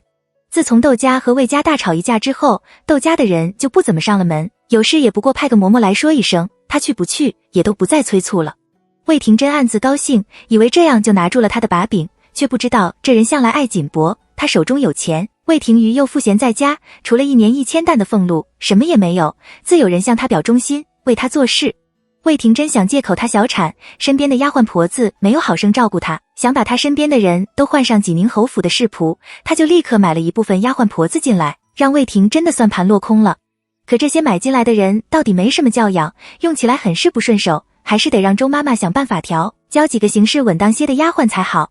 想到这里，他问那小丫鬟，来报信的除了说四姑奶奶生了个儿子之外，还说了些什么？其他的就没有说什么了。小丫鬟的上牙齿和下牙齿咯咯作响，都怨自己和比自己先进府的姐姐打赌赌输了，被派来给夫人禀告。谁家的姐姐添了外甥，不请妹妹去参加喜丧礼，夫人明显就是被娘家和姐姐嫌弃了。如果夫人发起脾气来拿她出气，她可怎么办才好啊？她急得快哭了。窦明却挥了挥手，让她退了下去。她如释重负，疾步跑了出去。内室就传来一阵哐哐当当砸东西的声音。小丫鬟不由缩了缩肩，抬头却看见魏廷瑜走了进来。她忙取西行礼，颤颤巍巍地退到了墙角。魏廷瑜停在了门前。窦明又在砸东西，这已经不知道是第几次了。第一次是他劝自己拿钱去打点东平伯，让东平伯给自己在五军都督府找个差事，自己拒绝了。他哗啦啦把炕桌上的茶盅盖碗全都扫到了地上。第二次是姐姐见他屋里服侍的丫鬟都换了，怕新进来的不懂规矩，把身边的一个大丫鬟送给他，他转手就将人给送回了景国公府。他找他理论，他却阴阳怪气地问他是不是看上了那个丫鬟，想留在屋里暖床，气得他甩袖而去。他也是像现在这样在屋里砸东西。第三次他记不清楚了，他只知道母亲知道他把屋里的东西都砸了，心疼那些珍玩，把他叫去教训，他却冷冷地道，我砸的是自己的陪嫁，又不是济宁侯府的东西，我都不心疼，您心疼个什么劲？东西砸了再买就是，旧的不去，新的不来。把母亲气得面白如霜，指着她半晌都说不出一句话来。魏廷瑜不想进去受气，他转身往外走，眼角的余光却看见了躲在墙角发着抖的小丫鬟，他心里不由得一软。这小丫鬟为斗名如虎，自己心里何况不是如此？魏廷瑜生出同病相怜的感觉来，他停下脚步，温声问小丫鬟：“你叫什么名字？”小丫鬟磕磕巴巴地道道：“奴婢叫阿轩。”阿轩。魏廷瑜道：“哪个轩？”小丫鬟道：“萱草的萱。”魏廷瑜有些意外，道：“你识字？我弟弟读书的时候，我在旁边做针线，弟弟告诉我认的。”魏廷瑜讶然道：“你家既然供得起你弟弟读书，怎么会把你给卖了？”小丫鬟便道：“我签的是活契，10年后我弟弟就会来赎我了。”他的眼睛瞪得大大的，黑白分明的眼眸仿佛清澈的泉水，能让人一眼就看到底。又是个吃的。魏廷瑜摇头走了出去，忍不住低声吩咐身边的小厮：“你瞅个机会把这个叫阿轩的小丫鬟调到外院的书房里去，她这性子在夫人身边服侍，只有死路一条。”小厮巧声应是。魏廷瑜去了田氏那里，宋墨趴在床边看着熟睡的儿子，越看越觉得可爱，越看越觉得神奇。他小声和问窦昭：“你说给儿子取个什么名字好呢？”名义：西贤、凤义。窦悟笑道：“不用这么早就取名字吧，先取个乳名吧。”那怎么能行？宋墨嘟恼道：“他是我们的长子，乳名要取，名字也要取。”他苦恼道：“我觉得名义和西贤都不错，可顾玉觉得凤义好，至于乳名叫元歌如何？这孩子是长子，也当得起元字。”窦昭笑着点头道：“这乳名取得好。”宋墨得意起来道：“那大名就叫名义好了。”宋名义。窦昭笑道：“读起来也朗朗上口。”宋墨见窦昭同意了，就元歌的叫着儿子，儿子却很不给面子，皱了皱眉，咧开嘴大哭了起来。宋墨迥然的笑，窦昭忙安慰他：“元歌可能是饿了。”宋墨哦了一声，讪讪然的退到一旁。孩子的乳名报到宋宜春那里，他对着廖碧峰就是一阵冷哼道：“只有给女孩子取名叫元姐的，哪有给男孩子取名叫元歌的？你去跟他说一声，就说孩子取名叫东哥好了。”廖碧峰笑着应是，回去跟宋墨禀了。宋墨只当没听见，依旧喊孩子元歌。仪志堂的人自然是照着宋墨的意思喊元歌，英国公府的人则当着宋宜春的面喊东哥，当着宋墨的面喊元歌特战。陈曲水促狭笑道：“本来孩子小，越是这么喊着，越是能够驱邪避灾，可这元歌东哥的喊漏了嘴，可就麻烦了。我看一律喊大爷算了，元歌是英国公府的嫡长孙，曾祖父又不在了，这样喊也当得。”廖碧峰趁机起哄道：“那就喊大爷好了，免去了很多的麻烦。”有人现产报到宋墨那里，宋墨虽然面无表情，却赏了那婆子2两银子。这下子府里的仆妇都明白了风向，冲着元歌大爷的叫了起来。府外的人听了不免奇怪道：“那你们家二爷现在怎么称号啊？”府里的人笑道：“还是称二爷。”府外的人不免要笑，这折道爬到叔叔的头上去了。二爷这不还没有成亲吗？等成了亲，这称呼再升一等也不迟。通常被别人非议的，总是最后一个才知道。等宋汉知道的时候，这件事已经传遍了京都，被当成笑话讲了很久。尽管如此，宋墨给孩子取的大名名义，也只被叫了一个晚上次日的喜三礼。生了前清宫少监的汪格亲自到英国公府传旨，皇上给元歌赐名为何。宋墨和宋宜春诧异不已，只有皇家取名，为了避忌才会用这样么生僻的字。皇上这完全是按照皇家的规矩在给元歌取名字，而皇上并不是个婆婆妈妈的人，自己的几个孙子还认不全，怎会想到给元歌赐名？何况这取名字向来是家中长辈的事。宋宜春还没有吭声，皇上到越俎代庖了，虽说这是无上的恩宠，可这恩宠来的也太莫名其妙，让人心中不安。宋墨接过圣旨，和宋宜春一起请了汪格去小花厅喝茶。宋宜春就问汪格：“皇上怎么想起给我们家孩子赐名来？”汪格和宋墨打交道的多，宋宜春这2年虽不受皇上待见，可到底是5军都督府的5个掌印都督之一。汪格自认和宋氏父子的交情都不错，也不客气，直言道：“皇上那边还等着咱家回去服侍，咱家也不和国公爷、世子爷绕圈子了。贵府的大公子这也是沾了东宫三皇孙的福气。昨天三皇孙喜3，皇上去了东宫，看着三皇孙白白胖胖，能吃能睡的，心中欢喜，就给三皇孙赐了个名。今天一早起来，皇上突然想起贵府的大公子只比三皇孙只小1天，今日要做喜3礼，就吩咐行人司的写了份圣旨，让咱家做了天使来贵府宣旨了。真的是这样的吗？宋宜春很怀疑是宋墨做的手脚，可这个场合却不适合打探。他忙说了一堆谢主隆恩之类的话，塞给了汪格2个大大的红包。宋墨则巧声地问汪格，皇上赐了三皇孙一个什么名？汪格就沾着茶水在茶几上写了个冲字。冲，古非举万里，亦非冲浩苍。和，与经也，取大和为两义，振河高飞。宋宜春倒吸了口冷气，皇上这是什么意思？要让元哥辅佐皇孙不成？宋墨却很是感激，不管皇上是像汪格所说的那样临时起意，还是知道他父亲不辞，有意抬举这个孩子，有了皇上赐的这个名字，就像在孩子身上贴了个护身符似的，谁想为难这孩子都要先掂量掂量了。他又赏了汪格2个大大的红包，这才送了汪格出门，将圣旨供在了祠堂，和宋宜春去宫里谢恩。内院已经炸开了锅，来参加元哥喜三礼的人纷纷给窦昭道贺，窦昭微笑着一个个道着多谢。稳婆也跟着脸上有光，望着盆里大大小小的银克子金克子，止不住地笑。哎呦，老婆子也跟着沾光了，回去以后也能在街坊邻居面前显摆显摆了。素心等服侍窦昭的人捂了嘴直笑，武太太不免感慨，四姑爷在皇上面前可真是有颜面，这孩子落地还没3天就赐了名字下来。六太太点头，却道，更难得的是四姑爷对寿姑一心一意，心里颇有些后怕，当时自己若是一意孤行，阻止了这门亲事，岂不是害了寿姑？看来以后来说话行事还是要慎重些。蔡氏则有着掩饰不住的艳羡，四姑奶奶这运道就是比五姑奶奶强。小的时候自不必说，大了就算被五姑奶奶抢了姻缘，可人家照样能嫁到勋贵之家来，不仅嫁了进来，而且嫁得比原来还好，让人不服不行啊。郭氏不知道说什么好，没有接腔，还是素来瞧不起蔡氏的俗气，笑了笑，也没有作声。倒是窦文昌的妻子文大奶奶很想问问窦明现在怎样了，可看着众人提也不提窦明一声，她把到了嘴边的话又咽了下去，心里不免为窦明叹一口气。宋大太太却心中苦涩，窦昭生了儿子，在府里的地位就更稳了。那天他那番关于稳婆的话不过是投石问路，只怕以后还会有话要问自己，可自己真的什么也不知道，怎么回他的话啊？想到自己先是接手英国公府钟馗，得罪了窦昭，现在又被窦昭怀疑与宋汉、蒋琰的事有关，他真是跳黄河的心都有了。若是窦昭根本不相信他是清白的，因此连累了孩子的前程，丈夫和儿子还会敬重他吗？宋大太太如坐针毡，瞥了宋三太太和宋四太太一眼。宋三太太对宋家的女眷被排在靠近门口的位置坐着大为不满，正和宋四太太小声嘀咕着，想怂恿着宋四太太抱怨几句。宋四太太表面上笑盈盈地听着，心里却对此很是不屑。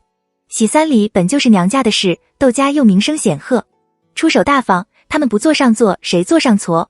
他想到是元哥出生那天他们来看望时窦昭说的那几句话，难道府里的那些流言蜚语竟然是真的不成？想到这些，他不禁望了西边的燕西市一眼。宁德长公主和陆老夫人在那边歇息，蒋琰服侍着茶水。两位老人家看着蒋琰农家先犬，话里却是另一番内容。有了皇上赐的这个名字，元哥这嫡长孙的位置就坐稳了，英国公的位置怎么也轮不到那人坐了。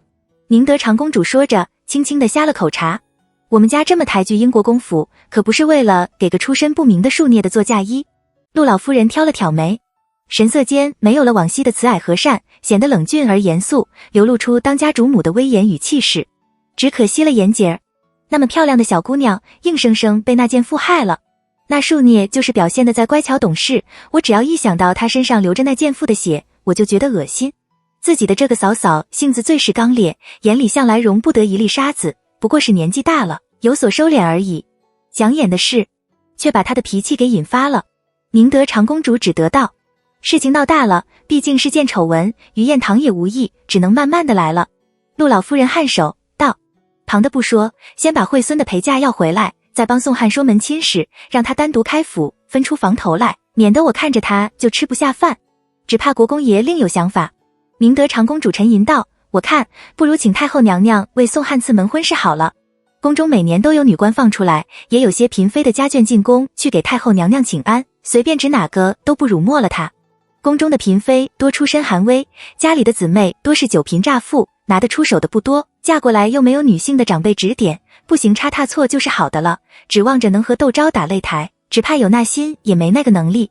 陆老夫人很是满意宁德长公主的主意，悄声道：那就事不宜迟，趁着三皇孙满月酒你要进宫恭贺，探探太后娘娘的口风。宁德长公主笑着应了声好，有小厮一路跑了进来。东宫的内侍奉了太子妃之命，送来了赏给大爷喜三的贺礼。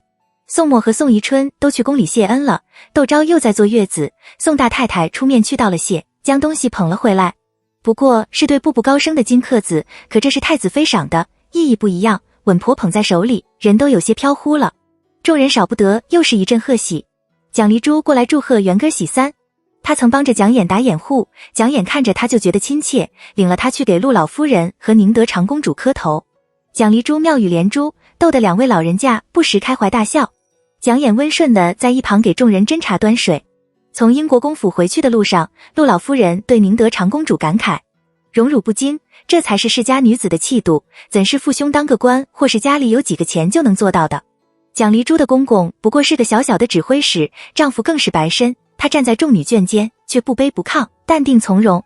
宁德长公主拍了拍陆老夫人的手，燕堂媳妇是个心里有数的，阿衍在她身边，她会好好教导阿衍的。但愿如此。陆老夫人苦笑。宋氏父子从宫里赶回来的时候，已是华灯初上，来参加宋和喜三礼的客人都已经散了。宋墨朝着宋宜春点了点头，回了仪制堂。宋宜春却站在英国公府正路的青石甬道上，沉默了良久。从前皇上待他虽称不上亲密，可也没有把他当外人，可这次进宫，他却明显地感觉到皇上对他的冷淡和疏离，甚至还对他说了一番嫡庶不分是乱家的根源之类的话。难道皇上听说了什么不成？或者是宋墨在皇上面前抱怨了些什么？宋宜春侧身朝仪制堂望去的时候，眼神就像淬了毒的刀子似的。这种事宋墨还就真干得出来，要不怎么京都的那些武官提起宋墨，无论如何都要打起3分精神来呢？宋宜春想到这里，心里就堵得慌。他甩着衣袖回了西厢院。宋汉的伤势好了很多，他拄着拐杖在门口迎接宋宜春。宋宜春看着他苍白的面孔，心中一软，道：怎么不好生些着？伤好些了没有？宋汉笑道：父亲给我请的那位御医医术十分的高明，我不过吃了3副药就觉得好多了。他虚扶着宋宜春往正房去，听说今天皇上给东哥赐了名，皇上对爹爹还是恩宠有加的，这样的荣耀满京都也只有我们一家，把功劳全算在了宋宜春的头上。宋宜春听着十分的妥帖，说话的声音越发的温和了。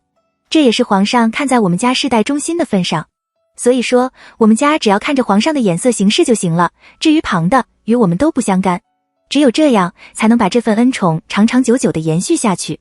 他这是指定国公府吧？看来自己要娶蒋家姑娘的事让父亲记在了心里。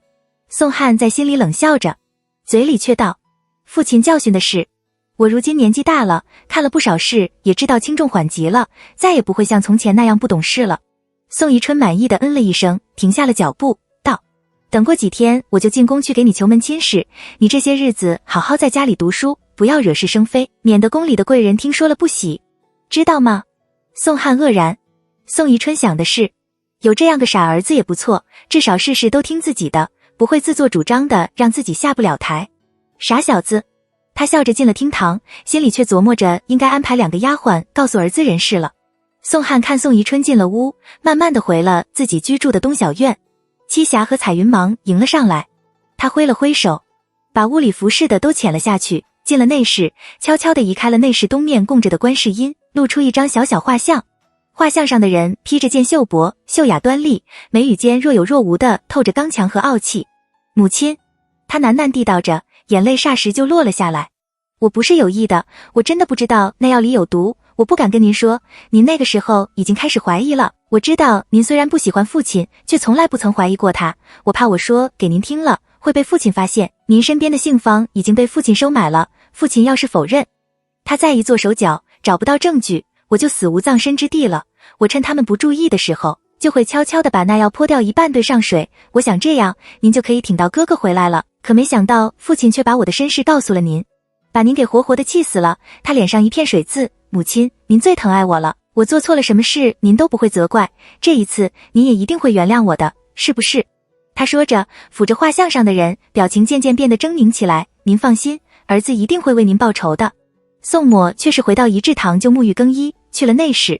窦昭正由甘露服侍着喝鲫鱼汤，见他回来，忙吩咐丫鬟们摆膳。还没有用晚膳吧？我让灶上给你留着晚膳呢。宋墨点了点头，趴在床边打量着睡着了的儿子。见窦昭低头喝汤，他伸出手指头悄悄戳了几下儿子的小脸。吃饱喝足了的元根扁扁小嘴，没理他。宋墨又戳了戳他，元根皱皱眉，侧过脸去，继续睡觉。宋墨伸出手指准备再戳他，却被喝完了鱼汤的窦昭逮个正着。他不由得又是好气又是好笑，道：你干什么呢？宋墨有种被人赃俱获的迥然，笑道：我看他一直睡，也不睁开眼睛玩一会儿，是想让孩子和他玩一会儿吧？窦昭笑道：刚出生的孩子都是这样，一天12个时辰要睡11个时辰，还有1个时辰在吃喝拉撒，偶尔才睁开眼睛，是吗？宋墨有些失望。若彤进来禀告晚膳准备好了。宋墨在外间用了晚膳，窦昭已经收拾好了，准备歇息。因怕孩子睡着了滚落到地上，做母亲的一般都会睡在外侧。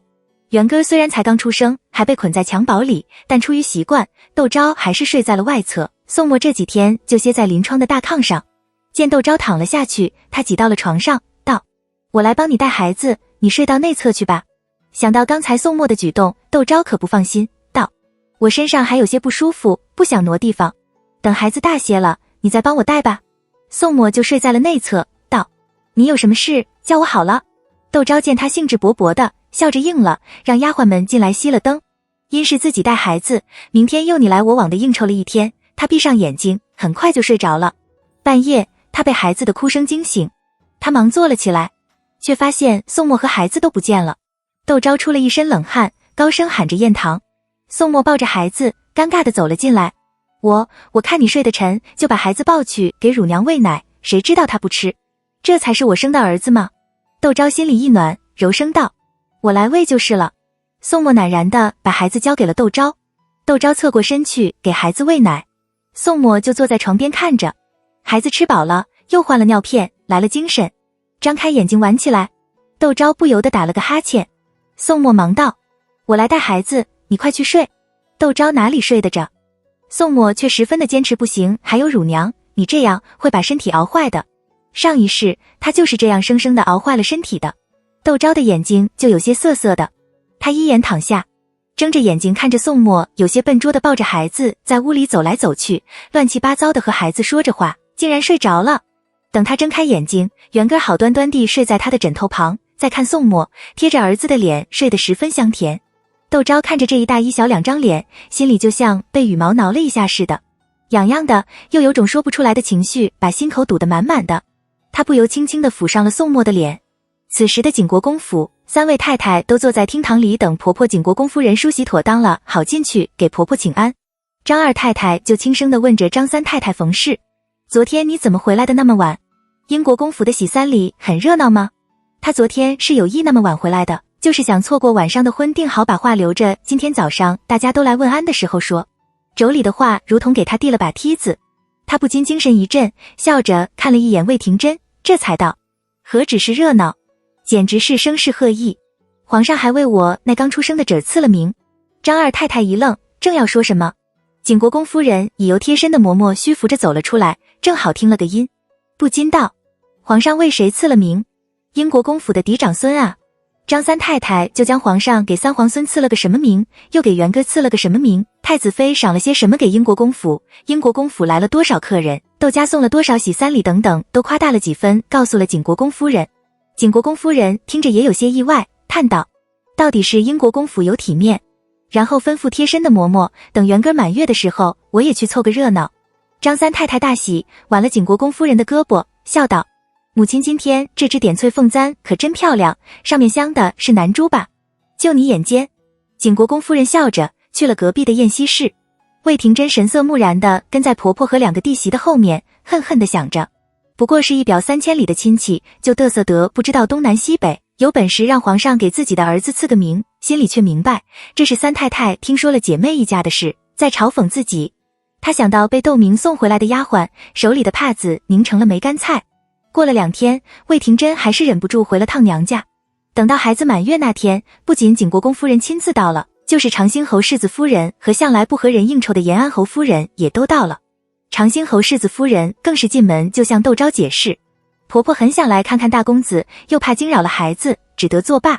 长兴侯夫人双居，不适合出席这样喜庆的场面。窦昭笑着和她寒暄，多谢太夫人，等孩子大了些，我再带着他去给太夫人请安。又因延安侯夫人是汪清怀的母亲，延安侯世子夫人安氏又和他交好，他热情地上前和延安侯夫人打招呼，亲自将几位夫人请到了小花厅，和窦家的女眷一起坐了。又有早早就到了的陆老夫人和宁德长公主在小花厅旁的暖阁里坐着说话，大家互相打着招呼，笑语殷殷，十分的热闹。陆老夫人见到长兴侯世子夫人等都笑盈盈地围在窦昭的左右，想起了蒋琰，不由得朝人群中瞥了一眼，却没有看见蒋琰。他低声问服侍他茶水的若彤，怎么没看见表小姐？若彤笑道，表小姐刚才还在这时的，怕是有什么事走开了。说着伸长了脖子四瞧了瞧，也没有看见蒋琰，因而笑道，夫人可要奴婢去找表小姐？人多嘈杂，或许是去别处去了。陆老夫人笑道，不用了，我就是问问。他老人家的话音刚落，窦家五太太和六太太笑着走了过来。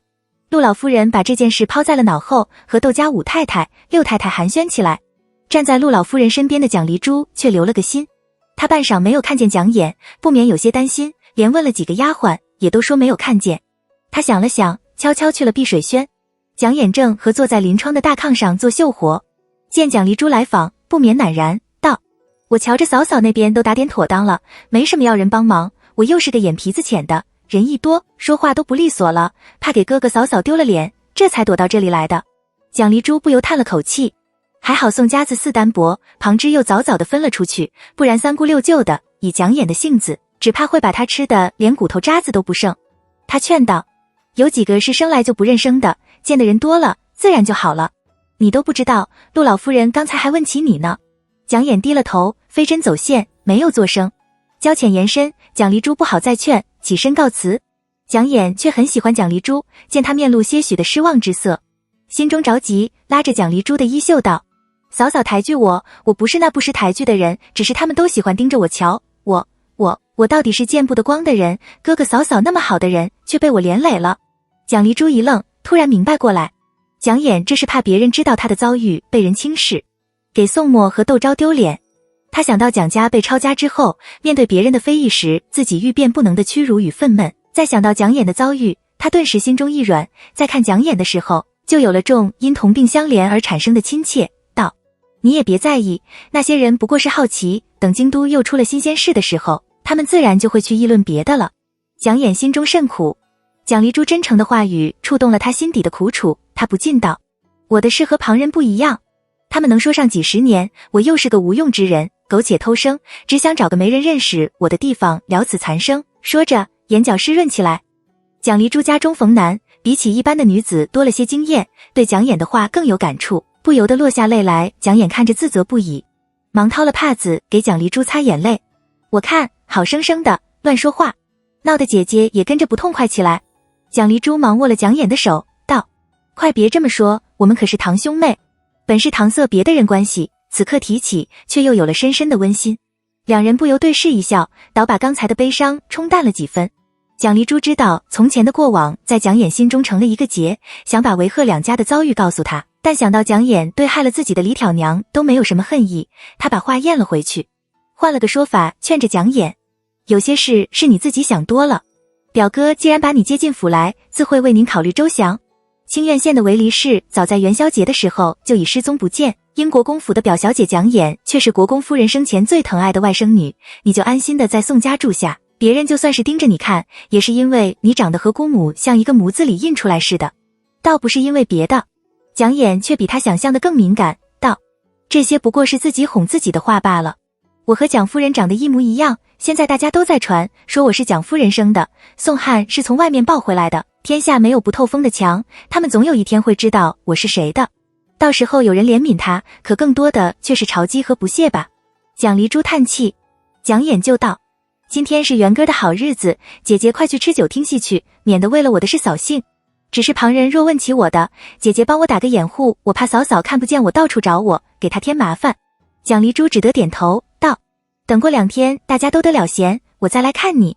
蒋琰将蒋丽珠送到了碧水轩的门口，蒋丽珠去了花厅，蒋琰望着碧水轩美轮美奂的亭台楼阁，突然有种梦幻般的不真实。他不想回碧水轩，分花拂柳，上了碧水轩外一条用鹅卵石铺成的小径。应红不敢阻拦，默默地跟在他的身后。这样胡乱走着，蒋琰也不知道走到了哪里，脚却疼起来。他朝着四周望了望，见不远处有个无人的凉亭，转身朝凉亭走去。前面的甬道走来一个15、16岁的少年，穿了件丁香色的细布道袍，一看就不是内院行走的小厮。应红吓了一大跳，高声喝道：哪里冒出来的愣头青，这里可是英国宫的内院，还不快快回避。那少年骇然，转身就朝外跑。蒋琰眼星，却认出那少年是陈家身边的胡子。他不由道：胡子，你怎么在这里？少年转身，见是蒋琰，如释重负，忙上前行礼，道：我和大人来恭贺世子爷添了位公子，大人和神机营、武军营的几位大人在外院的花厅里喝酒，我没什么事，就和武夷哥哥身边的几个人说着闲话。世子爷吩咐棚管事上烧刀子，席管事吩咐他们去搬酒，我想我闲也是闲着，就跟着一起去打了个下手酒，还没有搬完，内院的管事妈妈传出话来，说夫人身边的若珠姐姐让上几坛御赐的梨花白。我自告奋勇的去帮棚管事拿钥匙，谁知道却迷了路。蒋琰忍不住笑了起来，道：你怎么也找个人问问账房在哪里？陈家找到他之后，他就是由胡子一路小心服侍，陪着进的京门，再看到胡子，他觉得很亲切，因而说话也很随意。胡子傻傻的笑了笑，应红却心里明白，多半是府里的小厮们见不得这个叫胡子的出风头，有意整他，指了他条错路。他指了东边的那条甬道，道：你顺着那条路往前，看到个砌着花墙的家巷，拐进去就是账房了。胡子恭敬向他道谢，应红忙避到了一旁。蒋琰就问他：陈大人可好？胡子喜滋滋地道：我们家大人升了镇抚使。蒋琰根本不知道镇抚使是个什么样的职务，听说陈家升迁了，想着这总归是件好事，因而笑着让胡子带他恭喜陈家。胡子连连点头。蒋琰笑道：那你快去拿钥匙吧，小心耽搁了棚管事的事，马虎拍到了马腿上。胡子嘿嘿笑，一溜烟地跑了。蒋琰遇到了故人，心情好了很多，他笑着和应红回了碧水轩。被宋墨请到小书房的汪格，心情却十分的糟糕。他原本不过是来凑个热闹的，不曾想却被宋墨给逮了个正着，逼着他问宋汉的婚事。乾清宫是哪个小兔崽子把他给卖了？昨天三皇孙满月里，皇亲国戚都进宫庆贺，三驸马时重蓝色了一叠银票给他，说英国公想让次子上公子，求他帮着探探皇上的口气。这还不到12个时辰，宋墨就知道了。要是让他查出是谁给宋墨通风报信，他不剥了那畜生的皮，他就不姓汪。他却没想到他自己本来就不姓汪。可当着宋墨的面，望着毫不掩饰对宋汉敌意的宋墨，汪格颇为窘迫地干笑了2声，把责任全推到了三驸马的身上。咱家也劝三驸马来着，这是宋家的家务，国公爷既然有这心思，何不自己去探探皇上的口风？可三驸马却说受人之托，忠人之事，咱家也只好硬着头皮去帮三驸马问问了。宋墨似笑非笑地哦了一声，道：公公说的对，这个三驸马也太多事了些，我看我得找点事他做做，他可能就没时间总盯着别人家务实不放了。汪格在心里冷笑，这天下又不是你宋家的，三公主是皇上最宠爱的女儿，连带着三驸马在皇上面前也向来体面，你小小一个英国公府的世子爷，还能动得了三驸马不成？他呵呵的笑，并不搭腔。宋墨早就想收拾汪格，正好这次一起给他们一个教训，不然老虎不发威，他们还以为是病猫。宋墨也笑，但他的笑容却很是矜持，还一面笑一面端着请汪格喝茶皇上赏的大红袍，知道公公爱喝，特意让人沏了一壶过来。真亏父亲想得出来，血脉混稀，事情暴露，宋汉那就只有一个死字。父亲装糊涂，想让宋汉上公主，是不是他觉得这样一旦东窗事发，皇上念在公主的份上也会对宋汉网开一面？现在看来，宋汉当初让妃蒋氏女不娶，恐怕也是一样的打算吧。他像吞了只苍蝇似的，觉得恶心。汪格目光微闪，是啊，宋墨不就仗着皇上宠信他吗？可自己却是在皇上身边服侍的，宋墨以自己，他能争得过自己吗？汪格也笑，笑得像个狐狸。宋墨有钱，不仅他自己有钱，他老婆更有钱。到时候不让宋墨荷包大出血，他汪格简直就是对不起自己。宋墨和汪格在小书房里说话的时候，宁德长公主和陆老夫人正和窦昭在花厅后面的暖阁里说话。当年老国公爷的意思是让你公公主事，你婆婆在一旁辅佐，可出了广恩伯的事之后，你婆婆为你公公在老国爷面前就情，你公公却觉得你婆婆和定国公一个唱红脸，一个唱白脸，惺惺作态，把她当猴耍，任别人怎么劝，你公公都扭不过这根筋来。老国公爷这才彻底的死了心人，把家业交给了你婆婆。陆老夫人感慨道，所以说你公公糊涂也不是这一天两天的事了，家里的人都知道。你如今有了儿子，万事都要为儿子打算，长辈的事就睁只眼闭只眼好了，千万不要是放在心上。可怜之人必有可恨之处。窦昭自从接触陆老夫人，陆老夫人所做的一切都是为了宋墨和他好，他虽没有打算放过宋宜春，却也不想让陆老夫人担心，因而含含糊糊的应道，您放心好了，我们做晚辈的，纵然长辈有什么不是，也只会忍着让着，不会和他老人家一般计较的。陆老夫人笑着点头，叹道，话虽是这个理，可也不能让你们一味的愚笑。然后和宁德长公主交换了个眼神，我倒有件事要和你商量商量，是怕不是件小事，而且还涉及到宋宜春。窦昭心中一紧，面上却不动声色，笑道，您老人家尽管吩咐。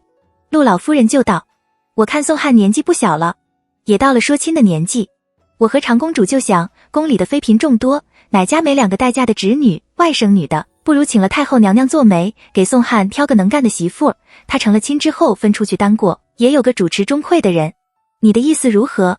窦昭很是惊讶，觉得陆老夫人这次管得有些宽了。宋宜春未必会答应让宋汉成亲之后分出去当过。他思一沉思，斟酌道，我们做哥哥嫂嫂的，只盼他好了，以后也能帮衬侄们一把。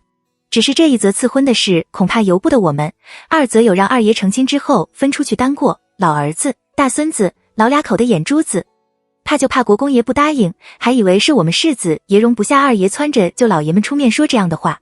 宁德长公主笑道，这件事你就不用担心了，只要你觉得好，我就去请太后娘娘赐婚。既然是娶了宫中贵之妻，总不好一直看着哥嫂的眼色过日子，自有宫中的贵人做主，跟国公爷开这个口。如果能这样，那就再好不过了。前世是前世，今生是今生。宋墨现在对宋汉恨之入骨，他知道宋墨不会放过宋汉，可若是像前世似的，非要杀之泄恨，宋墨的名声也就坏了。彼此分开，也免得宋汉每天在宋墨的眼前晃悠，像是在时时提醒着宋墨不要忘了杀母之仇似的，宋墨的心情都会好一点。至于宋汉有个强有力的母族帮扶，窦昭自认为自己的娘家也不差，倒没有放在心上。他起身恭恭敬敬地给陆老夫人和宁德长公主娶西行了个礼，道，若是没有两位夫人，我们这委屈也就只能往肚子咽了。陆老夫人和宁德长公主都露出欣慰的笑容来。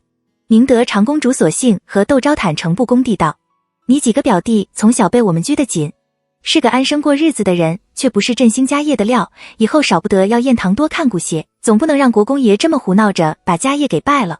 可你们到底是做子女，想拦也拦不住，这个恶人就由我们来做好了。尽管是这样，窦昭还是很感激，道，两位夫人古道热肠，我们世子爷定会牢牢记在心上的。陆老夫人和宁德长公主满意的颔首，去了花厅坐席。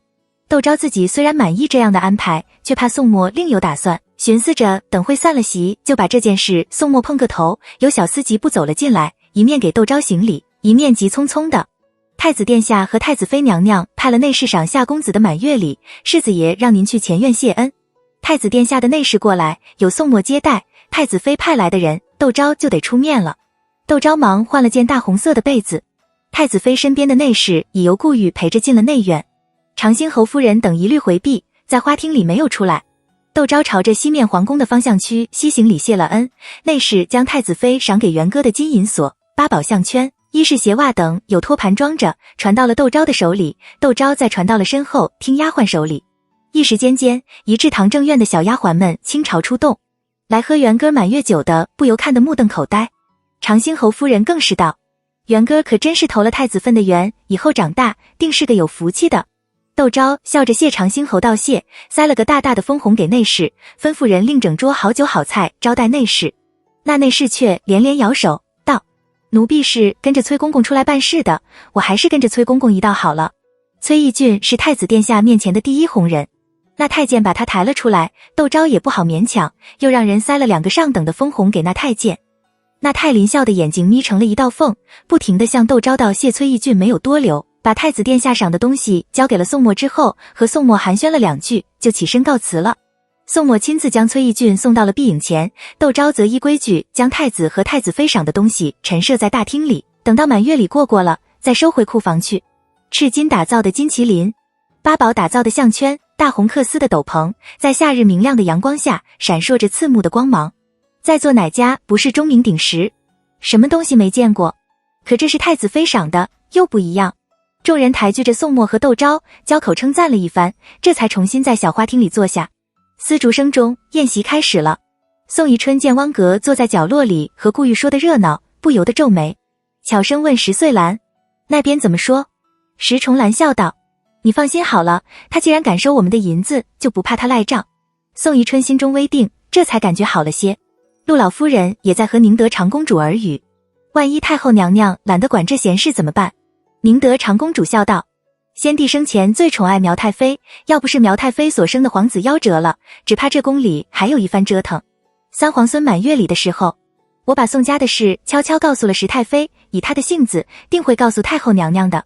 等宋墨答应了这件事，我就进宫去为宋汉求亲，太后娘娘肯定会为苗太妃家的姑娘赐婚的，你就等着瞧好了。”陆老夫人对宁德长公主的手段向来很是佩服，闻言笑容就爬上了眼角眉梢。晚上，窦昭把陆老夫人和宁德长公主的意思告诉了宋墨，宋墨不免有些唏嘘，我没有亲人缘，却遇到了岳父和陆老夫人、宁德长公主。窦昭忍不住嗔道：“父亲的事，你在心里想想就成了，可不能再夸奖他老人家了，免得他老人家越来越来劲。”元根满月，窦氏英厨送了些笔墨纸砚、金圈银锁之外，还送给元根一个600亩地的茶园，一座榨油坊，仅这2处产业，每年就有3、4千两银子的出息。宋墨哈哈直笑道：“不过是窦岳父开开心，那些产业我早和岳父商量好了，依旧由窦家的管事打理，等元哥要成亲的时候，再由岳父送给元哥好了。岳父既然有体面，元哥初知道了外祖父待他的好，你可别忘了英国公府走水的事。”窦昭很头痛父亲这种送钱的做派，道：“可别再出这样的风头了，你也太小瞧岳父了。”宋墨道：“这次给元哥的东西，岳父只跟窦家的打了招呼，并没有对外嚷嚷。给窦家打招呼，也是怕到时候这件事说不清楚，要不然连窦家的人岳父都不会说。”窦昭沉吟道：“窦明知道吗？魏家送了礼过来，并没有来人。”宋墨很高兴魏家和他翻脸，压抑着心底的痛快道：“岳父说他会派人去跟窦明说一声的，现在说清楚了，也免得以后窦明胡搅蛮缠。”窦昭面色大忌，宋墨却懒得和窦昭讨论魏家的事，把宋宜春托了石穗兰探皇上的口风，想让宋汉上公主的事告诉了窦昭，并到赐婚的事越早定下来越好。你才刚满月，车轿劳顿，小心伤了身子骨，明天还是我亲自去趟陆府给2位老夫人道谢吧。窦昭亲自照顾孩子，一天12个时辰都嫌不够，自然不会反对，连夜让人给宋墨准备了礼物，隔天用过早膳，就送宋墨出了门。用过午膳，宁德长公主就递牌子进宫。第二天，太后娘娘就召见了宁德长公主，并留宁德长公主在宫里用了午膳。皇后娘娘听说宁德长公主进了宫，本想去慈宁宫看看的，却被皇上叫去了乾清宫。景仪和景福的婚事都还没有着落吗？皇上放下正在看的奏折，问皇后：“燕堂如今都做了父亲，他们的婚事也该定下来了。要不是宋宜春，宋燕堂早就是他女婿了。不过他也算乖巧，这次主动提出将次子上公主，不管成不成，总算是服了软，皇上心里还是挺高兴的。皇后娘娘也正为这件事苦恼，有宋墨珠玉有策，她看谁都觉得不太满意。听皇上这么说，她暗暗叹了口气，看样子只能矮子里面选高个了。我明天就请宗人府的和礼部进献名单。”皇后的语气颇为无奈。皇上就有些得意起来，道：“三驸马跟我说，宋宜春有意让次子上公主，你觉得如何？”几位公主的婚事，皇后娘娘早就有了主意，特别是景仪宫的。她闻言不由眉头紧锁，道：“之前和燕堂的婚事不成，虽然知道的不多，但总归是有迹可循。如今又扒拉着宋家的次子，我们家的女儿又不是嫁不出去了，怕是会被人笑话。”皇上仔细一想，果然觉得有些让人膈应。他烦躁地挥了挥手，道：“那这件事就作罢了吧。景怡和景福，你多操点心，早点定下来。皇后笑着应是，和皇上为两位公主的婚事议论了一会，才出了乾清宫。那时候宁德长主公已经出了府，皇后娘娘也没有把这件事放在心意。可等到晚上和皇上去给太后娘娘问安的时候，太后娘娘很是高兴地和他们打着招呼，笑眯眯地对皇上道：前几天苗太妃身体不适，我准了她娘家侄媳妇来探望她，我这才知道原来她两个侄孙女都已及笄，到了出嫁的年纪。我看其中排行第6的那个小姑娘人长得十分俊俏，活脱脱一个年轻时候的苗太妃，就起了心思给她做媒。你们觉得英国公府宋家的次子如何？他说着朝皇后望去。皇后和皇上俱是一愣，皇上更是把宋宜春在心里骂了个狗血淋头。你以为皇家是菜园子门，你想进就进，想出就出？前脚拖了10岁兰想让次子上公主，后脚就跑到太后这里来献殷勤。你他妈的到底想干什么？当老子是傻瓜，想怎么糊弄就怎么糊弄啊！皇上想也没想地道：不行，宋宜春家的次子不适合太后娘娘的脸，立刻垮了下来。就是因为不合适，他才要把苗太妃的侄孙女许配给宋家的次子。要是适合，他还干呢。你这话是什么意思？在先帝面前忍了几十年，好不容易轮到儿子坐江山了，太后娘娘可不想再忍了，她的脾气也因此而越来越火爆，当场就发作了。难怪我赐个婚都不行。皇上这才想起太后娘娘和苗太妃之间的下戏，发现自己说错话来。可他一时又拉不下脸皮告诉太后娘娘宋宜春想让次子上公主，而自己刚才还差点答应这件事，只好拿了皇后娘娘的话搪塞太后娘娘。先前我们想让宋彦堂上福源，结果宋宜春一声不响的给儿子下了聘，可见他这个人颇有主张，我看我们还是别管他们家的闲事了。如果消息传出去，苗太妃的侄孙女要嫁给宋宜春，宋宜春一个不乐意，给次子另定下护高门的媳妇，那才让人可乐呢。太后娘娘越想越觉得有意思，要给苗家女和宋汉赐婚的念头更坚定了。我把宋宜春叫进宫来，亲自跟她说，我就不相信她连我的话也不听。太后娘娘很果断地下了决定，这件事就这样说定了，明天我就让宋宜春进宫。皇上气得肝痛，皇后娘娘却察觉到了不对劲。她想到早上自己来给太后娘娘请安的时候，太后娘娘什么也没有说，怎么宁德长公主进了趟宫，太后娘娘就想了这么一出？难道这件事与宁德长公主有关？她朝着皇上使眼色，等出了慈宁宫，她小声地道：母后向来看苗太妃不顺眼，这次怎么会想到给苗氏女赐婚？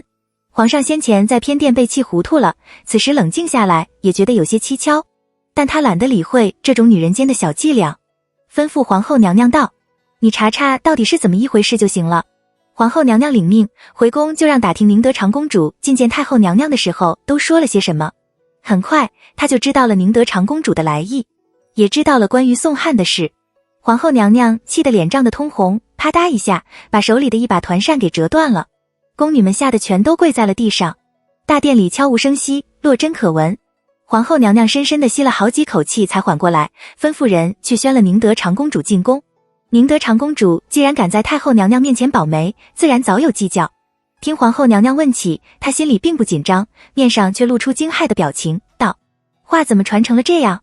她把宋墨有个长得和蒋氏一模一样的表妹因双居而进京投靠宋墨的事告诉了皇后娘娘。因那蒋琰和宋汉是同一天的生辰，我们就开玩笑说，莫非蒋夫人当年生的是双胞胎？国公爷嫌弃女儿，所以把儿子留下来了，女儿送给了蒋家抚养。不曾想却被传得如此不堪。他说着满脸的悔恨，早知如此，我就不会把这件事当成玩笑话说给石太妃听了。现在却被人传成了这样，如何是好？又道英国公府子嗣单薄，如果蒋夫人当年真的生下了双胞胎，不要说是让人稀罕的龙凤胎了，就算2个都是女儿，也断然没有送给别的抚养的道理。这么浅显的道理，一想就明白，怎会有人相信？皇后娘娘半信半疑道：那你哪天把那个蒋琰带进宫来我瞧瞧吧。宁德长公主躬声应是，然后抱怨起现在的京都人说话都没有个禁忌起来。皇后娘娘已被宋汉可能是数孽的消息炸得心神不宁，无心听宁德长公主唠叨，瞅了个功夫端茶送客。宁德长公主潸然地出了坤宁宫，皇后则去了乾清宫，把事情的经过告诉了皇上。皇上目瞪口呆，半晌才道：会不会是谣传？宋宜春就是再蠢，也不可能做出这种混淆血脉、颠倒黑白的事啊。皇后娘娘也觉得这件太过匪夷所思，道：只是宁德长公主行事向来谨慎稳重，怎会无中生有？皇上有些不知所措，责怪起2个当事人来。这个宋宜春就没有一刻安分的时候。你看他自从成了爵位之后干的那些事，我都替他不好意思。还有宁德长公主，好生生的和母后说这些做什么？现在好了，母亲还要给宋家的这个次子赐婚。事情若真是如此，岂不是打我们的脸吗？他的话音一落，皇后娘娘和皇上的表情俱是一致。宋宜春让次子上公主，难道是为了利用皇家的威严保住次子的性命？2人突然间对宁德长主改变了看法。如果宁德长公主是因为知道了内情，又没办法阻止宋宜春让次子上公子，只好用这种办法来让他们知道宋家发生的事呢。皇上暴跳如雷道：这个混账东西，良心都让狗给吃了。我就说之前为什么看宋彦堂不顺眼，感情是要宠妾灭妻啊？还好我抬举了宋彦堂，我要是不管，宋彦堂岂不会被他害死？想老国公爷那么个慈眉善目的人，怎么就生出这个心肠这么歹毒的儿子来？他简直是脑袋被驴踢了，把别人都当成了和他一样烂心烂肝的东西，传我的旨意，让他给我把5军都督府的大印给交出来，给先帝去守皇陵去。心里已经相信宋汉是庶孽。汪阁下的脑门心子全是冷汗，2腿打着颤儿应势，就要退下去。皇后娘娘却倒着且慢，劝皇上道：宋宜春也算得上是功勋里的头一位了，您要他把5军都督府的大印交出来，去给先帝守皇陵，总是有个理由吧？难道还说是因为宋宜春混淆血脉冻成？哪来的证据？难道仅仅就因为那个叫蒋琰的和蒋夫人长得一模一样？我看这件事不如慢慢的事，先把宋宜春次子的婚事定下来再说。好在是没人知道宋宜春想让次子上公主，不如就让由着母后给他赐婚好了。既然可以安抚母后，又可以警示宋宜春犯。皇上明白皇后的意思，道：明天你记得让人赏几件奇珍给宁德长公主，这次要不是她，我们就糊里糊涂的把女儿嫁给了宋汉，那时候可就是真正的笑柄了。又让皇后立刻去趟慈宁宫，母后那里还请梓潼替我给我赔个不是，就说只要母后高兴，朕没有不答应的。皇后笑着应是，去了慈宁宫。太后娘娘顿时笑弯眉眼，道：我知道皇上是个孝顺的，让慈宁宫的大太监去请皇上过来用晚膳，又拉了皇后娘娘商量着宋汉的婚事。您觉得哪个合适？皇后娘娘既然要为皇上弥补过失，来之前就打听清楚了苗太妃家里的情况，闻言笑道：母后吃过的盐比臣妾吃过的米还多，臣妾哪有母后考虑的周到，母后的主意定不会错。太后娘娘听着就更高兴了，道：那就把苗家的那位叫安素的嫁给宋家次子吧。苗安素就是苗家的6小姐，苗太妃嫡亲侄的嫡长女。据说此女不仅姿容出色，而且为人慧淑，十分孝顺，为生病的祖母祈福，曾经手抄了100本法华经送给路人。在世人看来，从前不过是个开杂货铺子的苗家，能把孙女嫁到英国宫这样显赫的人家，简直是祖坟上冒青烟。可对于苗家来说，精心培养出来的女儿嫁给了一个勋贵之家不能够继承家业的次子，却未必是件高兴的事。皇后娘娘笑着应诺，亲自叫了女官进来写一纸。欢天喜地恭迎圣旨的宋宜春听到圣旨的内容，犹如晴天霹雳，半晌都没有回过神来。照他想来，汪阁帮着在皇上面前探了口风，皇上也有这意思，就算宋汉不能上了皇后娘娘亲生的景怡公主，也能上最漂亮的景福公主，现在却公主变村姑，而且还是个不知道从哪里冒出来的村姑。他一口气堵在胸膛，要不是听见宋墨低声的和前往宣读圣旨的内侍打招呼，他恐怕还缓不过气来。事情怎么会这样？到底谁在这其中做了手脚？宋宜春望着被目瞪口呆不知所措的宋汉，目光就不由落在了和内侍谈笑风生的宋墨身上。所以等到内侍一走，他就跳了起来，指着宋墨的鼻子质问道：是不是你？要不然皇后娘娘怎么会突然下一旨给天恩赐婚？一定是你见天恩得了皇上的青睐，怕天恩以后会压在你的头上，所以从中做的手脚。只是没等他说话，宋墨已是一声冷笑道：父亲可真是看中我们，不知道我是3公之一还是3姑之一，竟然能在诱皇上的想法。说着轻蔑地瞥了他一眼，别怪我这个做儿子的没有提醒您，您说话还是小心点，免得传到皇上的耳朵里，皇上还以为您对他老人家的安排不满，到时候让皇上不悦，可别又说是我从中做了什么手脚，我可当不起父亲这样的夸奖。你……宋宜春脸涨得通红，宋墨扬长而去。宋汉在他的身后委屈地喊着哥哥，又声地道着：父亲只是一时气愤，并不是有意要责怪你这次婚来得太突兀，哥哥在宫中当差，可否为我打听打听，这到底是怎么一回事？他的语气真挚诚恳，宋墨却好像没有听见似的，脚步丝毫不见停滞地出了正厅。这个小畜生，我算是白养了他一场。宋宜春气得浑身发抖，冲着宋墨远去的背影骂道：早知道他是这副德性，当初他生下来的时候，我就应该把他掐死在血盆子里，也免得到时到今日受这孽障的气。骂完长子又骂次子，你这烂泥扶不上墙的，他早就不把你当兄弟了，你还一口一个哥哥的喊着，你还要不要脸？他是你哥哥，又不是你爹，你离了他就不能活了。骂得宋汉脸上红一阵白一阵的，低着头像双打得了的茄子似的。宋宜春看着心里更是烦躁，抬腿就踹了曾武一脚，道：还不去请了陶先生过来？怎么两个都是呆头鹅，不叫就不会动？曾武连滚带爬的出了正厅，去请了陶器重过来。宋宜春吩咐他去打听宛平苗家的底细，自己则去了三公主府。此时已是7月8月头，正是秋桂飘香的时候。10岁兰正陪着三公主在后院摘桂花，听说宋宜春过来了，她不由笑道：肯定是有好消息告诉我们。三公主娇笑道：你又做了些什么？俗说得好，宁拆一座庙，不毁一桩婚。10岁兰自认自己做了件大好事，并不瞒着三公主，笑着将宋宜春有意让宋汉上公主的事告诉了三公主，并道：我算算时间，这几天圣旨也应该到了。三公主不由得皱眉，嗔道：你事前怎么也不跟我说一声？母后有意把景仪嫁到兴国公府去，只是兴国公夫人亲生的世子爷和二爷、三爷早已在了亲，七爷又比怡景小3岁，母后这才迟迟没有提景仪的婚事。你从中参合个什么劲？10岁兰愕然，母后有意让兴国公三爷上景仪，她怎么听着觉得怪怪的？可她没来得及细想，三公主已催着她去见宋宜春，早去早回，等会我们一起去看看那几株绿萼。石重兰喜欢梅花，三公主就想着法子弄了各式各样的梅树栽在自家的花园里。她笑着点头去了书房，可不到一炷香的功夫，10岁兰就神色凝重地折了回来。三公主奇道：出了什么事？莫非是上公主的事不顺利？又道：这件事你还是别管了，小心让母后心中不快。何止是不顺利？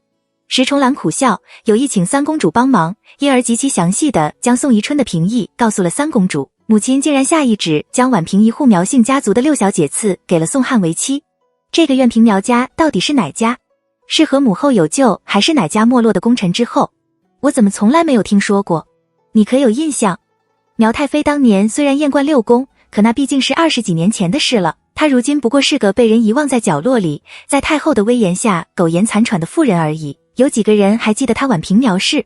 三公主皱着眉想到半天，迟疑道：难道是苗太妃的娘家？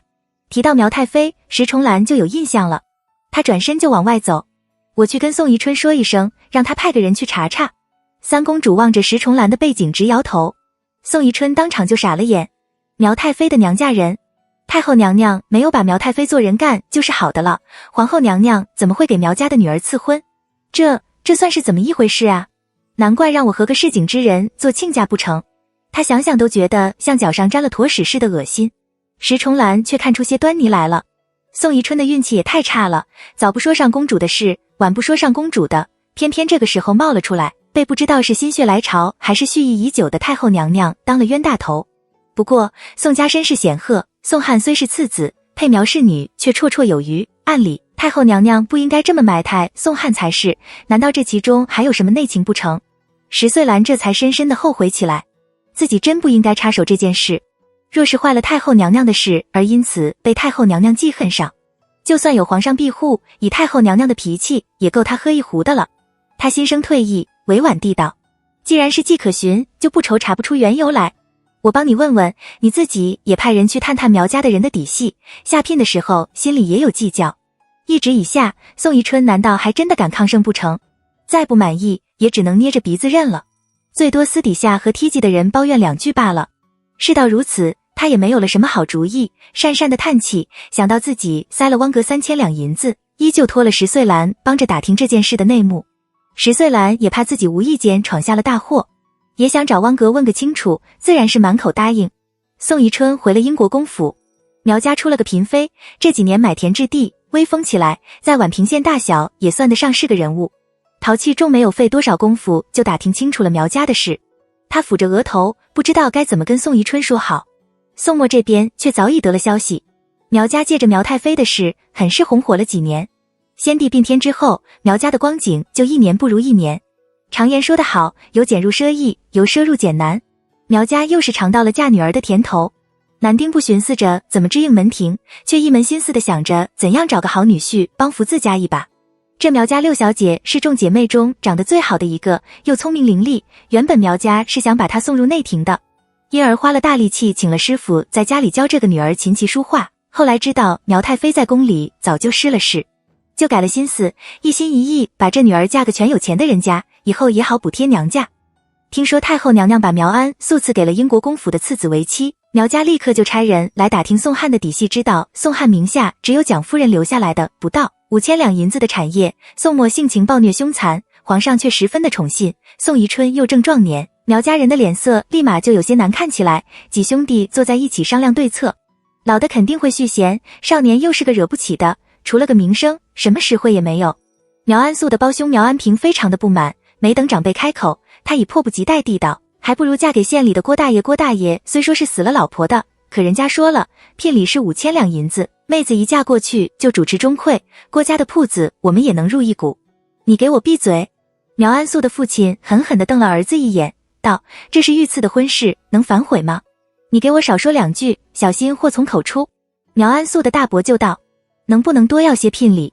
我们好歹把安素养了这么大，那些教习师傅束修总得收回来吧？那也得看宋家答应不答应啊。苗安素的父亲郁闷地道，英国公府的世子爷可是个杀人不眨眼的，踩死我们还不跟踩死个蚂蚁似的。大家一听都泄了气，后院就传来一阵喧哗声。苗安素的父亲正烦着，听到动静不由大怒。苗安平忙叫了丫鬟来问是怎么一回事。丫鬟怯生生地看了眼苗父，这才低声道，是六小姐说不愿意嫁到宋家去，谁想嫁谁嫁。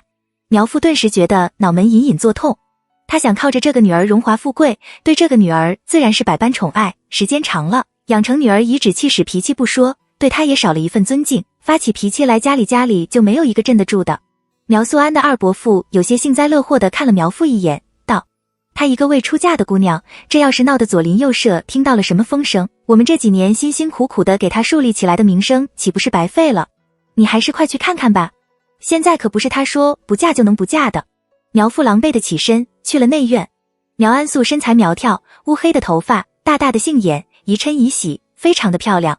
可她眼角眉梢间却透着股咄咄逼人的凌厉，这种凌厉破坏了她的柔美，使她的五官都变得颇为分明，让人感觉她很不好相处。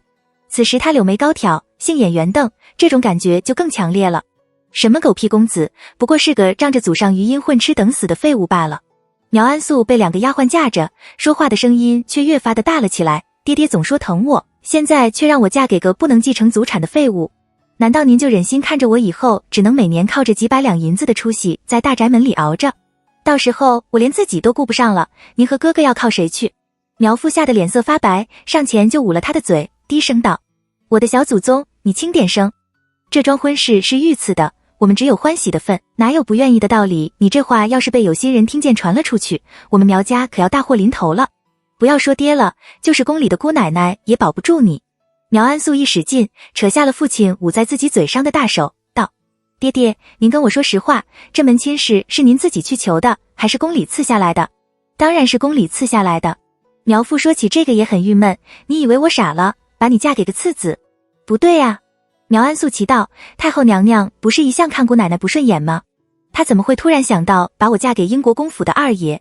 英国公府虽然名声显赫，可我听说过英国公府的世子爷十分厉害，他们家在我们县里的田庄，连那些高去高来的江洋大盗都不敢偷。您说我给这样的人做弟媳，敢大口喘气吗？分家的时候敢和他争家产吗？他说着嘤嘤地哭了起来，爹爹，这哪里是在抬举我，这分明是把我往火炕里推啊！又拉了苗父的衣袖，您无论如何也不能把我嫁到宋家去呀！我知道，我知道。苗父无可奈何地道，可如今一旨已下，绝无更改的可能。你不嫁过去又能怎样？苗安素悄声道，家里这么多姐妹，宫里的贵人和宋家的人又没有见过我，您换个人嫁不就成了？苗父听着吓了一大跳，忙道，胡说八道，这可是欺君之罪，要灭九族的。你难道想害死我们全家不成？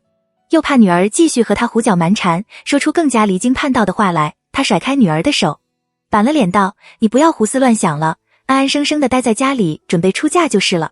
你要是敢乱来，可别怪我翻脸不认人。然后对服侍苗素安的丫鬟婆子道：要是六小姐不见了，我定会把你们全家都发卖出去，女的卖去青楼，男的卖去盐场。丫鬟婆子吓得脸色发白，战战兢兢的应诺。苗父又叫了几个粗使的婆子进来，威胁道：你们在六小姐屋前守着，要是有只苍蝇飞进来了，你们就等着人牙子来拉人吧。几个粗使的婆子不敢怠慢，连声应是。苗父这才去了厅堂。苗安素气得直跳脚，可家里人都知道事关重大，铁了心看着他。他也没有办法，只好等宋家来下聘。宋默对这门亲事就极满意，吩咐杜维继续盯着苗家，找个机会让苗家的人和我碰个面。杜维不解，宋默笑道：我不表个态，苗家又怎么敢狮子大开口的向宋家要聘礼呢？虽说苗家贪得无厌，可能够让父亲头痛一下，他不介意成全一下苗家的贪婪。宋默笑着转身去了静安寺胡同，窦昭带着孩子回了娘家小住了。宋汉心里乱糟糟的，他想娶的是以忠贞刚烈而闻名的蒋氏女，而不是这个默默无闻的苗家六小姐。皇后娘娘怎么会突然给他赐婚的？哥哥到底知道不知道这件事呢？父亲去了三驸马府，不知道事情会不会有转机，抱着一丝侥幸，宋汉坐在西厢院的厅堂里等宋宜春。所以当他听说宋宜春回来的时候，急匆匆地迎上前去。父亲，他望着宋宜春的目光充满了期待。三驸马怎么说？还能怎么说？宋宜春的眉宇间难掩沮丧，只能进宫谢恩，和苗家商议婚事了。宋汉默然，虚扶着宋宜春进了内室。在丫鬟服侍宋宜春更衣的时候，忍不住又问道：父亲可知道那宛平苗家是户怎样的人家？提起这个，宋宜春心里就更不舒服了。是苗太妃的娘家。他烦躁地对宋汉道：原来是开杂货铺的，后来苗太妃在宫里受了宠，就改做营造的生意了。这些年工部官员的变动很大，苗家又没了倚仗，一直在吃老本，也就是说是个落魄户。宋汉顿觉受辱，一张脸气得通红，双手不由握成了拳。这样让自己以后怎么出门见人？特别是宋默娶的是北楼窦氏窦阁老的侄女，他的岳父本身又是两榜进士，翰林院学士，自己岂不是要在宋默面前一辈子都抬不起头来？自己娶了苗氏女，除了宋默，其他人都没有得到好处，难怪父亲会怀疑这件事与宋默有关。可宋默是怎么做到的呢？宋汉突然间觉得自己以前一直很傻很天真，与其相信别人，不如相信自己。不管让他娶苗家六小姐是谁的主意，他们都休想如愿以偿。就算是苗家六小姐嫁了进来，他也要让她知道，他宋汉的媳妇不是那么好当的。宋汉打定了主意，心中稍安，轻声问宋宜春：爹爹，哥哥成亲之前就已出事，我现在也要成亲了，您能不能帮我在皇上那里讨个差事，也免得我无所事事，被岳家瞧不起。宋宜春听着脸一沉，道：读书不是事吗？万般皆下品，唯有读书高。宋汉忙道：我怎么会觉得读书不重要呢？只是世人都眼皮子浅，读书却没有个10年20年的功夫难见成效，我这也是怕别人嗤笑，为了应付外人的眼光，不得已而为之。宋宜春很满意他的回答，微微颔首：明天我就会进宫谢恩，到时候在皇上面前说说。你的婚事毕竟是宫里赐下来的，有个说得出口的差事，这桩婚事犹如锦上添花，也体面些。宋汉恭敬地低头称是，暗暗松了口气。宋宜春却有些心虚，太后娘娘素来对苗太妃眼睛不是眼睛，鼻子不是鼻子的，非常的苛刻。宋汉娶了苗太娘的侄孙女，也不知道太后娘娘会不会因此而看宋汉不顺眼。若要是真被太后娘娘记恨，那可就麻烦了。想到这里，他头痛欲裂，高声地喊着陶器重。进来的却是曾武，他谄笑着上前给宋宜春行礼，道：陶先生出去了，到现在还没有回来呢。宋宜春皱眉，这个陶器重办事越来越拖拉了，是不是因为年纪大了，自己要不要换个幕僚了？宋宜春站在那里思忖着，自从自己和宋默反目之后，陶器重针对宋默的计策都很温和，没有起到很明显的效果。显然他心里还是忌惮宋默是英国公府的世子，行事不敢放开手脚。从前自己忽略了这一点，所以才会让宋默日渐做大。他走了，换个幕僚也就没人拖自己的后腿了。宋宜春暗暗点头，去了书房。而此时的宋墨正坐在静安寺窦家上院东厢房的堂屋里，他的岳父抱着他的儿子，早已笑得眉眼弯弯，见牙不见眼了。你说这孩子怎么就这么听话？窦世英现在一下牙就赶回家里抱外孙，抱着就舍不得放下来。我记得寿姑像他这么大的时候，天天哭，时时哭，哭得我脑门都疼，只好跑到外院的书房里去歇息，直到他半岁之后，我才敢近他的身，看清楚了他长得什么样。他最后得出结论，元哥这性子肯定像你。宋墨心里别提多高兴了，可当着岳父的面，他却怕失了稳重而不敢喜形于色，只能矜持地笑道：岳父夸奖了。给宋墨收拾好房间的窦昭撩帘而入，把这番话听了个一清二楚，突然间有些感慨。有的人懂事的早，有的人懂事的晚。父亲和魏廷瑜就都属于那种懂事晚的，成亲的时候年纪虽然也不小了，却还是孩子心性，做了父亲也还得很长一段时间才能适应，因而听到孩子哭闹就只会避而远之，这也与个人的性格有关。宋墨却恰恰相反，遇事从不退缩，总要弄个清楚明白才罢休。孩子半夜里哭了起来，他就会问是不是饿了或是尿了，是不是自己抱孩子的姿势太僵硬，孩子不舒服。几次下来，孩子到了他的怀里就睡得特别的香甜。他虽然自己带孩子，因为有了宋墨帮忙，他反而觉得比前世乳娘丫鬟婆子一大堆围着更轻松些。他就笑着轻轻地咳嗽了一声。窦世英有些讪然。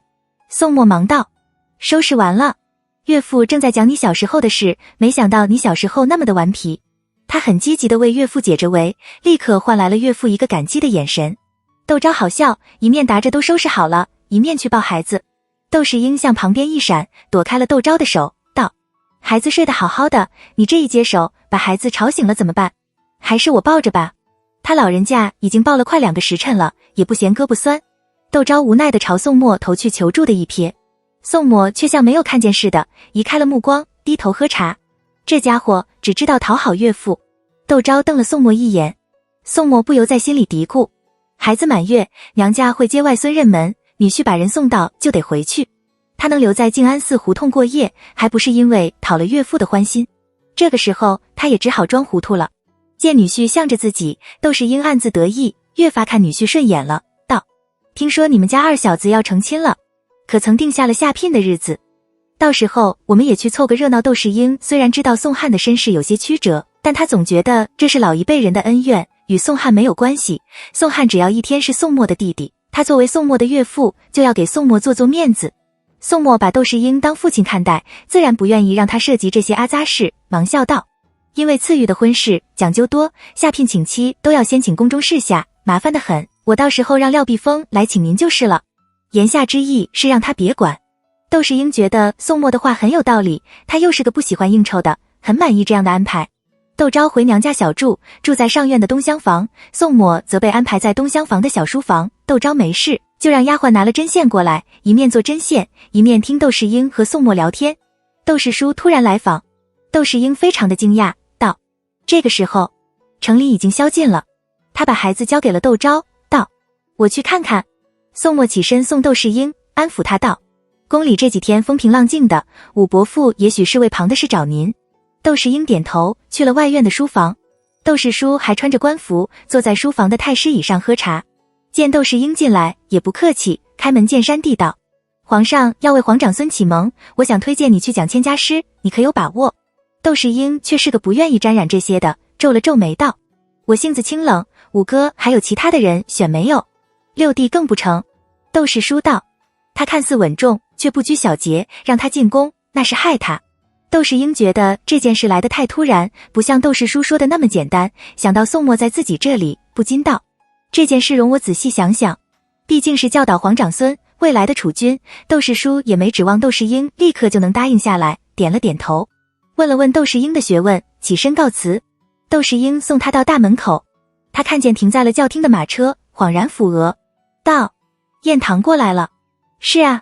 窦世英提起这个女婿，就满脸的笑容，来看寿姑和元哥，我留了他在家里住一宿，因不知道你找我有什么事，就没让他跟着。窦世叔道：天色不早了，我也不见他了，你跟他说一声吧。然后匆匆上了轿子。窦世英留了个心，吩咐个小厮跟着。小厮回来禀道：吴老爷往长安街那边去了，六部衙门、督察院、大理寺都在长安街。窦世英嗯了一声，回了东厢房，把窦氏书的来意告诉了宋墨。宋墨惊出了一身冷汗。窦世英若是答应给皇长孙启蒙，那就贴上了太子的标签，万一辽王成事，窦世英岂不是要遭殃？他忙道：还好岳父您光风霁月，不为权势所动，没有立刻答应武伯父。武伯父这样的急，我看多半与内阁的几位大人有关，待我明天去宫里转一圈，岳父再做决定也不迟。窦世英听着心里十分的舒畅，连连点头，见天色不早，反复叮嘱他们照顾好元歌，这才回房歇了。窦昭抿了嘴，笑打趣宋墨：你岳父光风霁月，不为权势所动。宋墨却正色地道：我说的是真心话，若是换了个人，知道自己有可能成为帝师，只怕立马就会答应，只有像岳父这样淡泊名利之人才会犹豫迟疑。又道：我看人不会有错的。窦昭只有叹息，可见这人与人之间也是讲缘分的。前世魏廷瑜觉得父亲懦弱无能，今生换成了宋墨，却觉得父亲这是淡泊名利。他不由放下了针线，柔声地道：你明天还要进宫，早点歇了吧，这里不比家里离长安街近，你只怕寅时就要起床。宋墨就朝着他眨了眨眼睛，低声道：你不陪我吗？窦昭在他的腰上轻轻地拧了一下，道：回去再收拾你。宋墨哈哈地笑，回了辟成小书房的南间。窦昭则带着孩子和乳娘歇在了北间。第二天一大早，窦昭和孩子还都在睡梦中，宋墨和窦世英已联袂离开了静安寺胡同。窦世英去了翰林院，宋墨去了金吾卫在宫中的职房。同僚们纷纷恭贺宋翰被赐了婚，宋墨微笑着一一还礼。只有董琦似笑非笑地望了宋墨一眼，不咸不淡地说声：宋大人家可真是双喜临门，去了自己的职房。家里有点底蕴的都有自己打探消息的路子，太后娘娘和苗太妃不和也不是什么秘密。宋翰娶了苗太妃的侄孙女，知道内情的人没有一个会觉得这是装好姻缘。如果是从前，宋墨绞尽脑汁也要搅黄了这门亲事，可现在他根本不会放在心上。换上朝服，在宫里巡视一圈，宋墨正犹豫着是直接向秉笔太监汪渊打听消息，还是到行人司里坐坐，迎面看见了太子的教谕。宋墨回避，太子身边一个贴身的内侍却疾步走了过来，恭敬地道：宋大人，太子殿下请您过去说话。宋墨上前给太子行礼。太子笑道：我刚从金銮殿出来，父皇和几位阁老在书房里议事，你跟着我去东宫坐会儿吧。3年前太子就已经开始观政，在皇上去东院避暑时，也会在内阁大臣的辅佐下带皇上处理国事。宋墨笑着应是，跟着太子去了东宫。太子问起宋翰的婚事来，听说是皇祖母的意思。皇祖母怎会有这样的心思？燕堂若是闲着，倒可以去给皇祖母问个安。两家的身份地位相差太远，这哪里是赐婚，分明是打脸。太子婉转地提醒他，皇太后是不是对宋家有什么误会，让他向皇太后解释一番。宋墨早就想和宋翰撇清关系了，此时不动更待何时？他露出个浅浅的苦笑，躬声道：太后娘娘素来对宋家爱护有加，天恩能得他老人家的垂青被赐婚，我是应该去给太后娘娘叩头谢恩才是。多谢殿下提醒。太子见他没有一丝欢喜，一时间也不好继续问下去，只好说起元歌和三皇孙，真是有缘，不仅生辰只差1天，就是名字也差不多。宋墨陪着他说了会儿话，太子的师傅来催功课，宋墨遂告退出了东宫，去了司礼监。太子就差了人去打听宋翰被赐婚的事。太后娘娘并没有要隐瞒这件事的意思，石太妃看着宋家闹笑话，也有推波助澜之意，没半个时辰，宋翰的事就传到了太子的耳朵里。太子骇然，骇然过后，他又暗自庆幸自己没有自作聪明的抬举宋翰。太子想到了辽王，太子的生母去世的早，他早年间曾得到过万皇后的照料。万皇后母仪天下之后，待他一如从前般恭敬中不失慈爱，他对万皇后也当是自己的生母一样。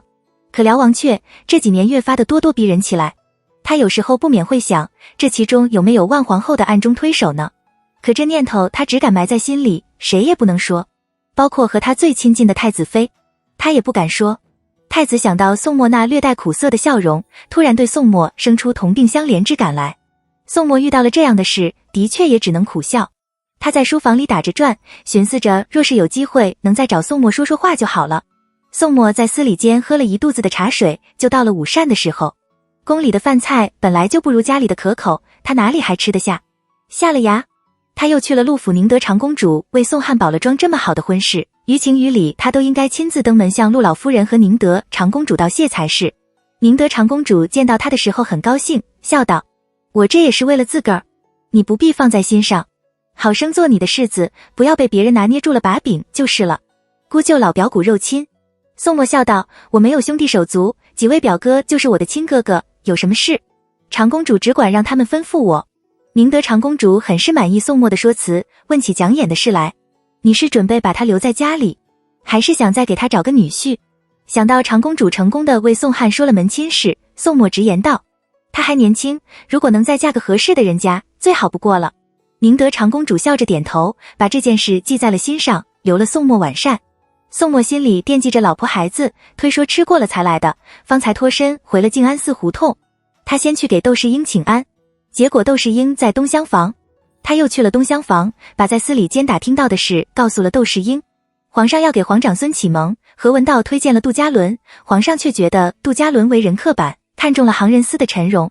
陈荣的父亲曾和戴建是同年，在翰林院的时候为讲言的事有了下戏，陈荣的父亲还因此而辞官回乡，戴建就推荐了您。而窦世书觉得这是个好机会，索性顺水推舟，装作什么也不知道的，想让窦世英上。窦世英听着顿时火冒三丈，这不是把我架在火上烤吗？若是成了，就和陈荣成了仇家；若是不成，落下个趋炎附势的名声，岂不要把同僚给笑掉了大牙？站在窦世英的立场，宋墨当然觉得窦世书这么做不地道，可站在窦氏家族的立场上，他却觉得窦世书的做法无可厚非。他劝导窦世英：武伯父也是为了您好，您既然不愿意，推辞了就是了。窦世英点头道：我去趟槐树胡同。宋墨怕窦世英和窦世书置气，道：我陪您一块去吧。难得宋墨的这片孝心，窦世英自然不会让宋墨为难，道：我一个人去就行了，你在家里好生歇着。他怕窦世书误会是宋墨怂恿着他去的槐树胡同。宋墨见窦世英态度坚决，没有坚持，但等窦世英前脚离开静安寺胡同，他后脚就去了玉桥胡同。窦启俊和同僚出去应酬去了，宋墨一路找到了他喝酒的酒楼。窦启俊的随从将喝得面色通红的窦启俊找了出来，宋墨就在马车里将窦世书推荐窦世英给皇长孙启蒙的事告诉了他。窦启俊吓得酒全醒了，我明天一早就去找武书祖。他没有想到事情会这么严峻，窦家随时都有可能被归为太子党或是辽王党。宋墨点头道：你去喝酒吧，我先回去了。窦启俊哪里还有心情喝酒，让宋墨送他回玉桥胡同。车上他不无担忧地道：若是武书祖问起，我就说是这些时日我自己观政所得的心得，就是不知道武伯父听不听得进去。不管听不听得进去，你都要好好和武伯父说道说道。宋墨叮嘱他，现在还不是表态的时候。窦启俊颔首，两人在玉桥胡同口分了手。宋墨赶回了静安寺胡同，进了东厢房的内室，他看到窦昭正端着碗乳鸽汤喝，那诱人的香气引得宋墨肚子咕咕直叫，他这才惊觉得自己一整天都没怎么吃东西。窦昭忙吩咐厨房的给宋墨端桌饭菜进来。宋墨嫌麻烦道：弄几块点心，我填填肚子就行了。那怎么能行？窦昭上前帮他脱了外衣，喊了小丫鬟打水进来，看你这样子，多半午膳就没用好，可不能总这样将就，时间长了，小心损了身子。说话间，灶上的婆子已端了炕桌过来，满满的一桌子菜，雪菜肉末炒黄豆，大蒜烧肚条，蒸茄泥，油麻鸡，全是现做的。宋墨讶然，甘露笑道：送菜的婆子说，老爷下衙回来没有看见世子爷，说世子爷在宫里肯定吃不好，就吩咐灶上的婆子不准熄了灶火，随时准备上菜。宋墨闻言沉默了片刻，抬头对着窦昭笑了笑。窦昭心里软得一塌糊涂，笑着推宋墨在炕上坐下，亲手给他布住。宋墨低下头来，大口的吃饭。窦世英回来了，宋墨和窦昭连忙起身，你们快坐，吃饭为大。窦世英见他们一个在吃饭，一个坐在旁边做针线，伸长了脖子朝内视望，道：元哥呢？睡了吗？刚睡下。窦昭接过丫鬟奉上的茶，放在了窦世英的面前。那就好。窦世英满脸的欣慰，道：孩子能吃能睡，就能长个。然后示意宋墨坐下来，你吃你的饭，别管我。宋墨望着丰盛的菜肴，笑着坐了下来，大大方方地吃起饭来。窦世英看着微微的笑，等宋墨吃完了饭，两人一坐去了宋墨歇息的小书房。窦世英将去槐树胡同的经过告诉了宋墨，我开门见山的跟五哥说了，五哥虽然有些不悦，但见我非常的坚持，没再说什么，只是让我仔细想清楚了，免得以后后悔。宋墨就笑道，那岳父您以后会后悔吗？肯定会有点的了。窦世英笑道，不过相比后悔，我更怕自己心难安。这也是为什么窦世英这么多年屋里都没有一个人的缘故吧。宋墨亲自给窦世英泡茶，陪着窦世英议论朝政，笑谈各位大人的轶事。窦世英觉得这个晚上非常的愉快，看过元歌，嘱咐他们早点歇息，笑容满面的走了。宋墨和窦昭洗漱过后，靠在临窗大炕的大营枕上说话，你怎么这么晚才回来？我从宫里出来，去了趟陆府。宋墨把托了宁德长公主为蒋琰做媒的事告诉了窦昭。窦昭觉得蒋琰虽然刚逢大难，不必那么早谈婚论嫁，可如果能遇到好人家，早日把婚定下来也挺好，笑道，等我回去就开始给琰妹妹准备嫁妆。他这么一说，又挑起了宋墨的心事。他道，明天我就去找父亲，让宋汉把母亲的陪嫁还回来。窦昭道，只怕那边没那么好说话，这可由不得他们。宋墨冷冷地道，宫里不知道这件事还好说，如今知道了这件事，就算我逼迫宋汉把母亲的陪嫁还回来，宫里也只会睁一只眼闭一只眼。这倒是的。窦昭颔首道，我明天就回府吧。元歌的喜三和满月，太子和太子妃都有赏赐，我出了月子就应该进宫谢恩才是。没想元歌刚刚满月，父亲就派了人来接，眼看着就要过中秋节了，若是中秋节的时候遇到太子妃才向太子妃致谢，也未免太没有诚意了。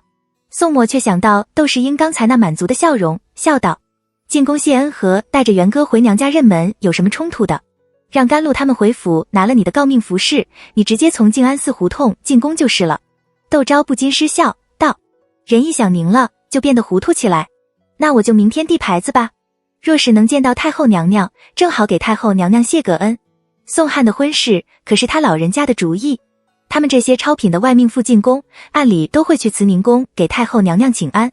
太后娘娘会是心情的好坏见或不见，他们并不是每次都能见到太后娘娘的。宋墨点头。隔天窦昭去递了牌子，当天下午就有内侍过来，让他明天一早就进宫，非常的快。窦世英笑道，看样子英国公府在皇上面前是真有面子。窦昭抿了嘴笑。英国公府就有管事过来请宋墨和窦昭回去，说是这2天就会去苗家下定。作为宋汉的哥哥和嫂嫂，他们要回去帮忙，特别是窦昭要招待来家里祝贺的女眷。窦昭答应3天后回府。宋墨回来后却派人去给英国公府那边回话，孩子还小，家里又是丝竹又是堂会的，吓着孩子了怎么办？何况夫人明天一早还要进宫，我回去就行了。宋宜春气得心绞抽痛，对来传话的人道，你去跟世子爷说，他不想回来，可以永远都不要回来。传话的人怎么敢当把这话说给宋墨听，哭丧着脸去求皇亲。皇亲也无可奈何，只有硬着头皮去见颜朝卿。颜朝卿不以为意地笑了笑，道，那你就去跟国公爷说一声，那天我们世子爷就不回来了。弟弟定亲，作为世子的哥哥却不闻不问，苗家会怎么想？皇亲苦笑，又没有其他的好办法，只好暂时把这件事拖着，等到宋宜春问起来的时候再做计较。而窦昭进宫谢恩，却被太子妃很热情地款待了一番，还让人抱了3皇孙给窦昭瞧。太子听说他来了，也让人赏了几盘点心。等到他提出去给皇后娘娘和太后娘娘请安的时候，太子妃陪着他一起去坤宁宫。9月初4，宫眷和内臣要换上罗衣，8月15之前，新做的衣裳就得要分发下去，还有中秋节的宫宴，各府的赏赐。皇后娘娘忙得团团转，只留窦昭喝了杯茶。倒是皇太后听说窦昭来了，立刻宣了他进谏。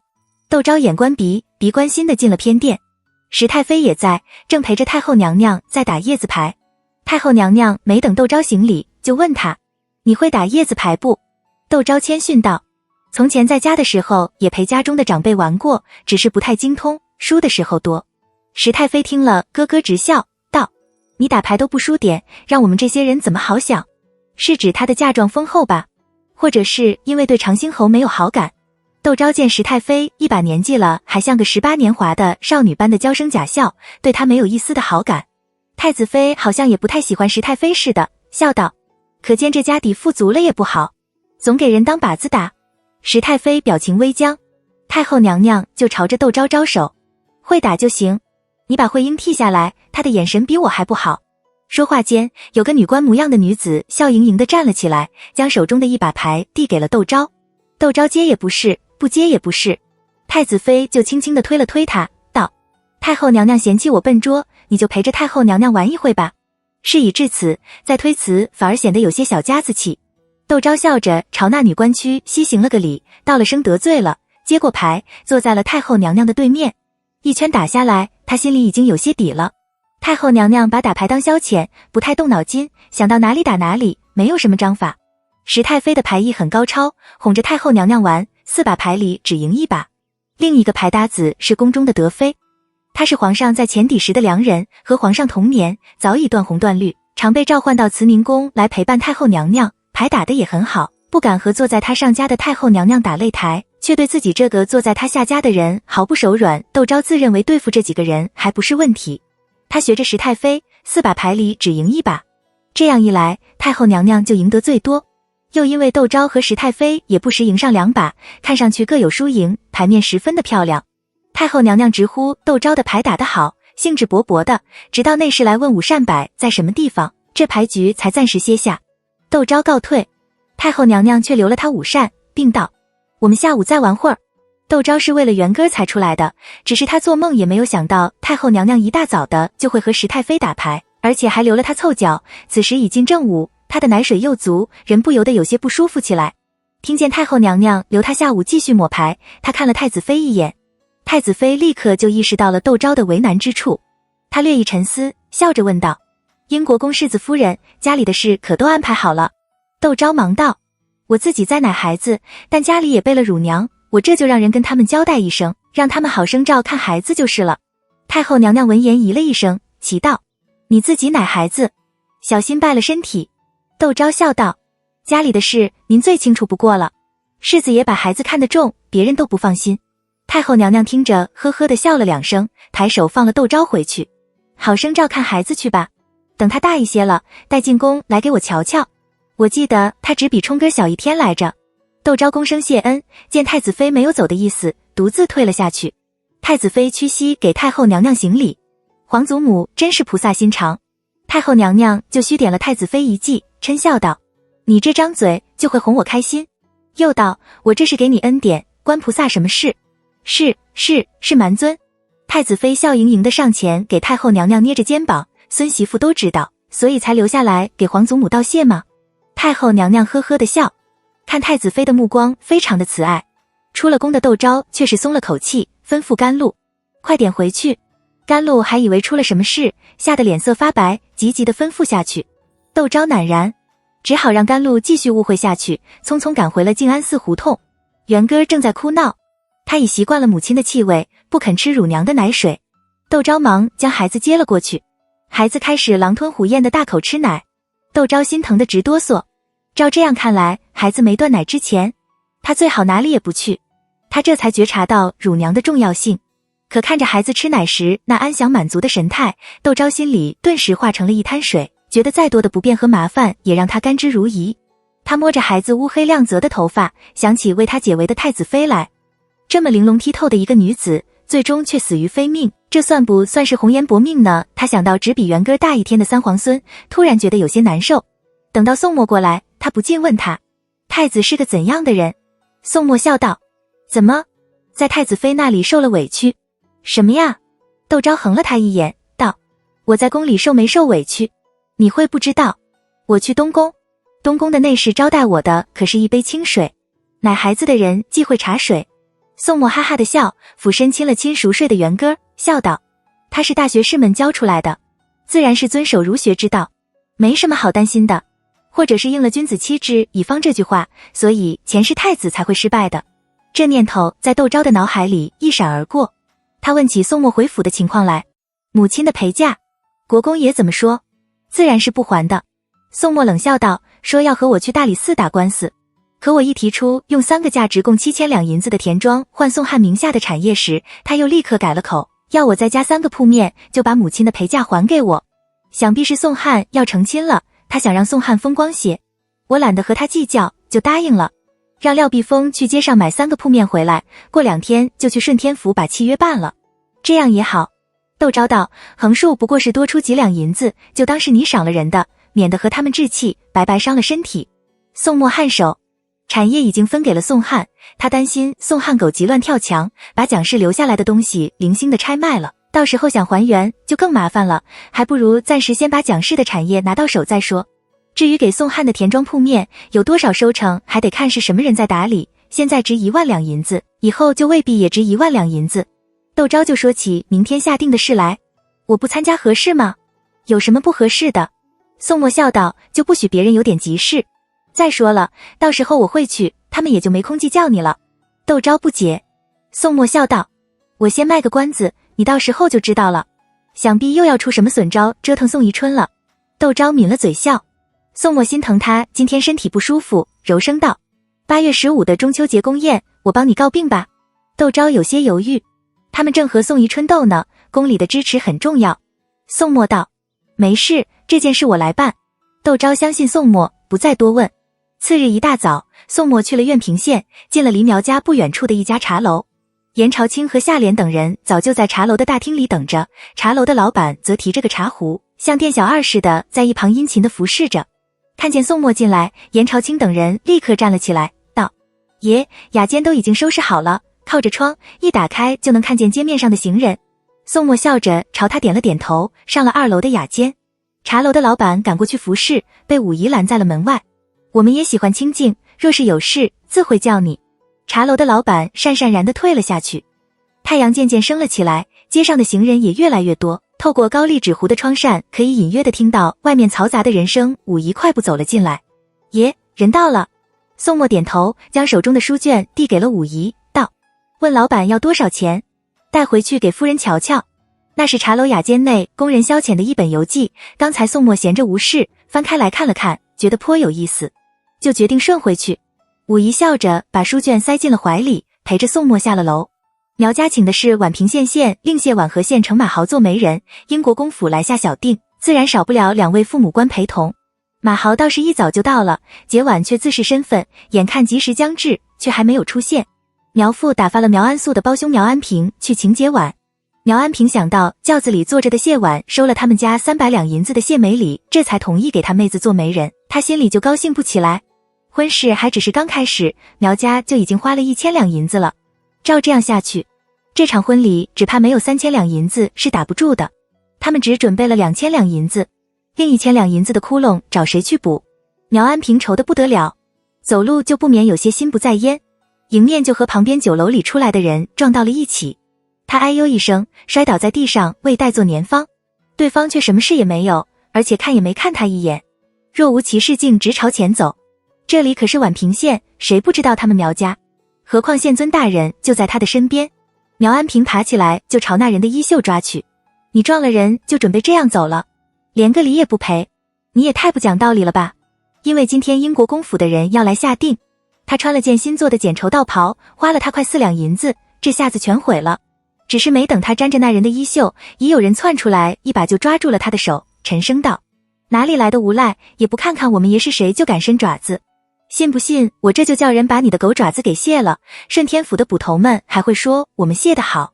苗安平定睛一看，抓他手的人不过15、16岁的年纪，长得眉清目秀，虽是小厮打扮，衣服的料子却是广东产的细葛布，得6两银子一匹，十分的富贵体面。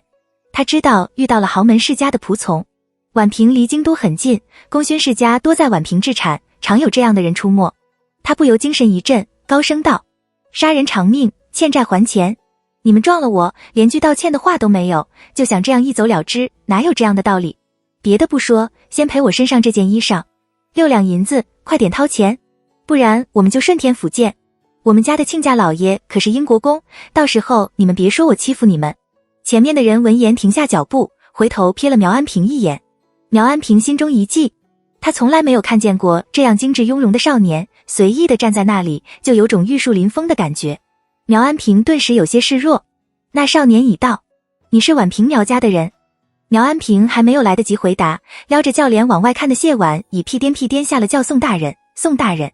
下官是宛平县的县令谢婉，受了苗家之托，为了令弟和苗家6小姐的婚事当媒人，正准备到苗家商量婚事呢。因是御赐的婚事，一切从简。今天下了小定，就会商量聘礼聘金和婚期。宋墨冷笑一声，扬长而去。苗安平和谢婉愣在了那里。武夷忙追了上去。众护卫也匆匆从他们身边擦肩而过。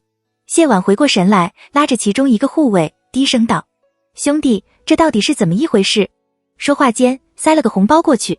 那护卫看了一眼渐行渐远的同伴，低声道：“看在你们是为二爷之事去英国公府的份上，我就告诉你们好了，世子爷本来是陪二爷来苗家下定的，国公爷却为了给二爷做面子，要用二爷名下5000两银子的田产换了世子爷名下7000两银子的田庄和3件价值3000两银子的铺面，世子爷一气之下不去苗家了。”节婉和苗安平愕然，苗安平更是失声道：“那怎么办？”护卫叹道：“君要臣死，臣不能不死；父要子亡，子不能不亡。我们世子爷在外面再厉害，在国公爷面前也得恪守子女的本分，最多也就这样发发脾气，还能怎样？”苗安平一阵狂喜，接着谢婉就往家去。节婉却有些犹豫，他之所以愿意为苗家主婚，是希望通过这件事和身为北楼窦氏女婿的宋墨说上话，英国公府的二爷关他什么事？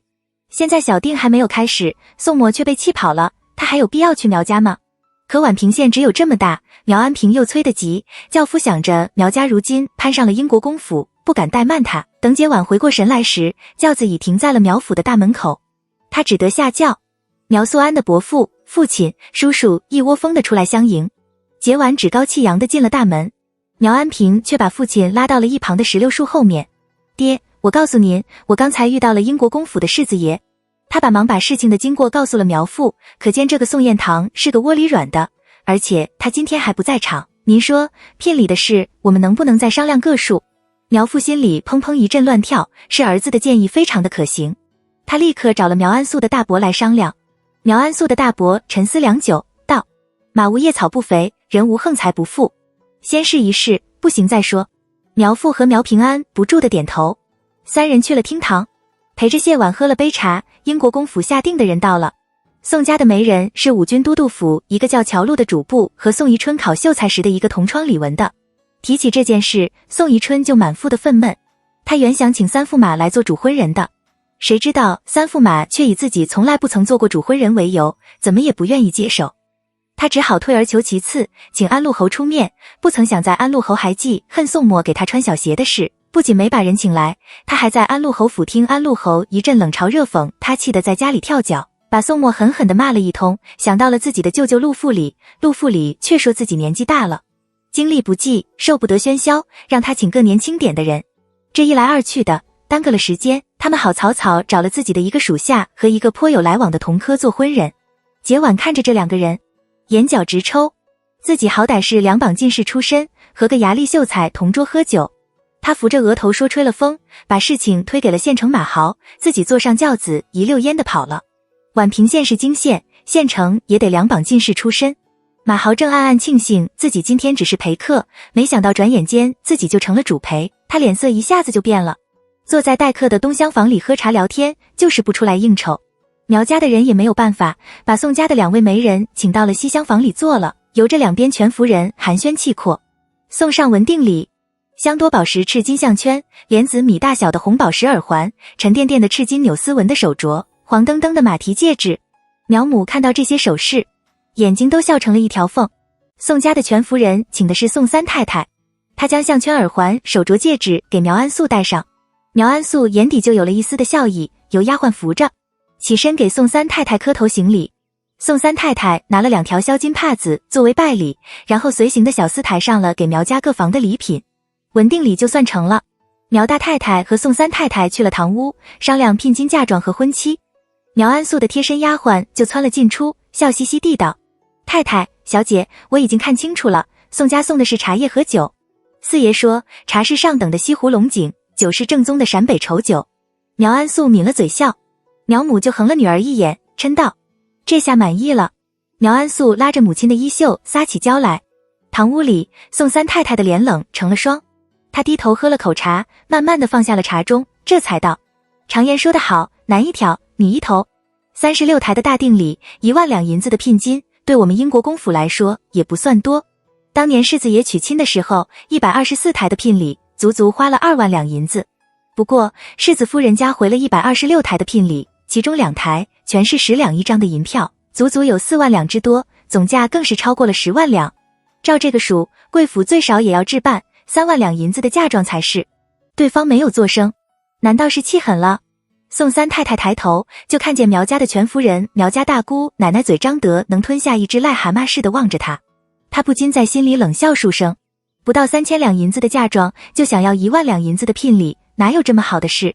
她嫁到宋家的时候也不过2000两银子的聘礼，要不是宫中的贵人插一手，凭他们苗家给宋家提鞋都不够资格，还想做她的侄儿媳妇，做梦去吧。这么一想，她突然觉得窦昭变得十分亲近起来。窦昭刚过来的时候，打赏给仆妇的分红可都是8分银子一个的，他女儿一个人就独得了8个分红，而且因为他女儿是宋墨的堂妹，窦家还另给了1000两银子的赏银。他们苗家拿得出来吗？难怪大嫂怎么也不肯来，感情早就知道这苗家是个没脸没皮的破落户。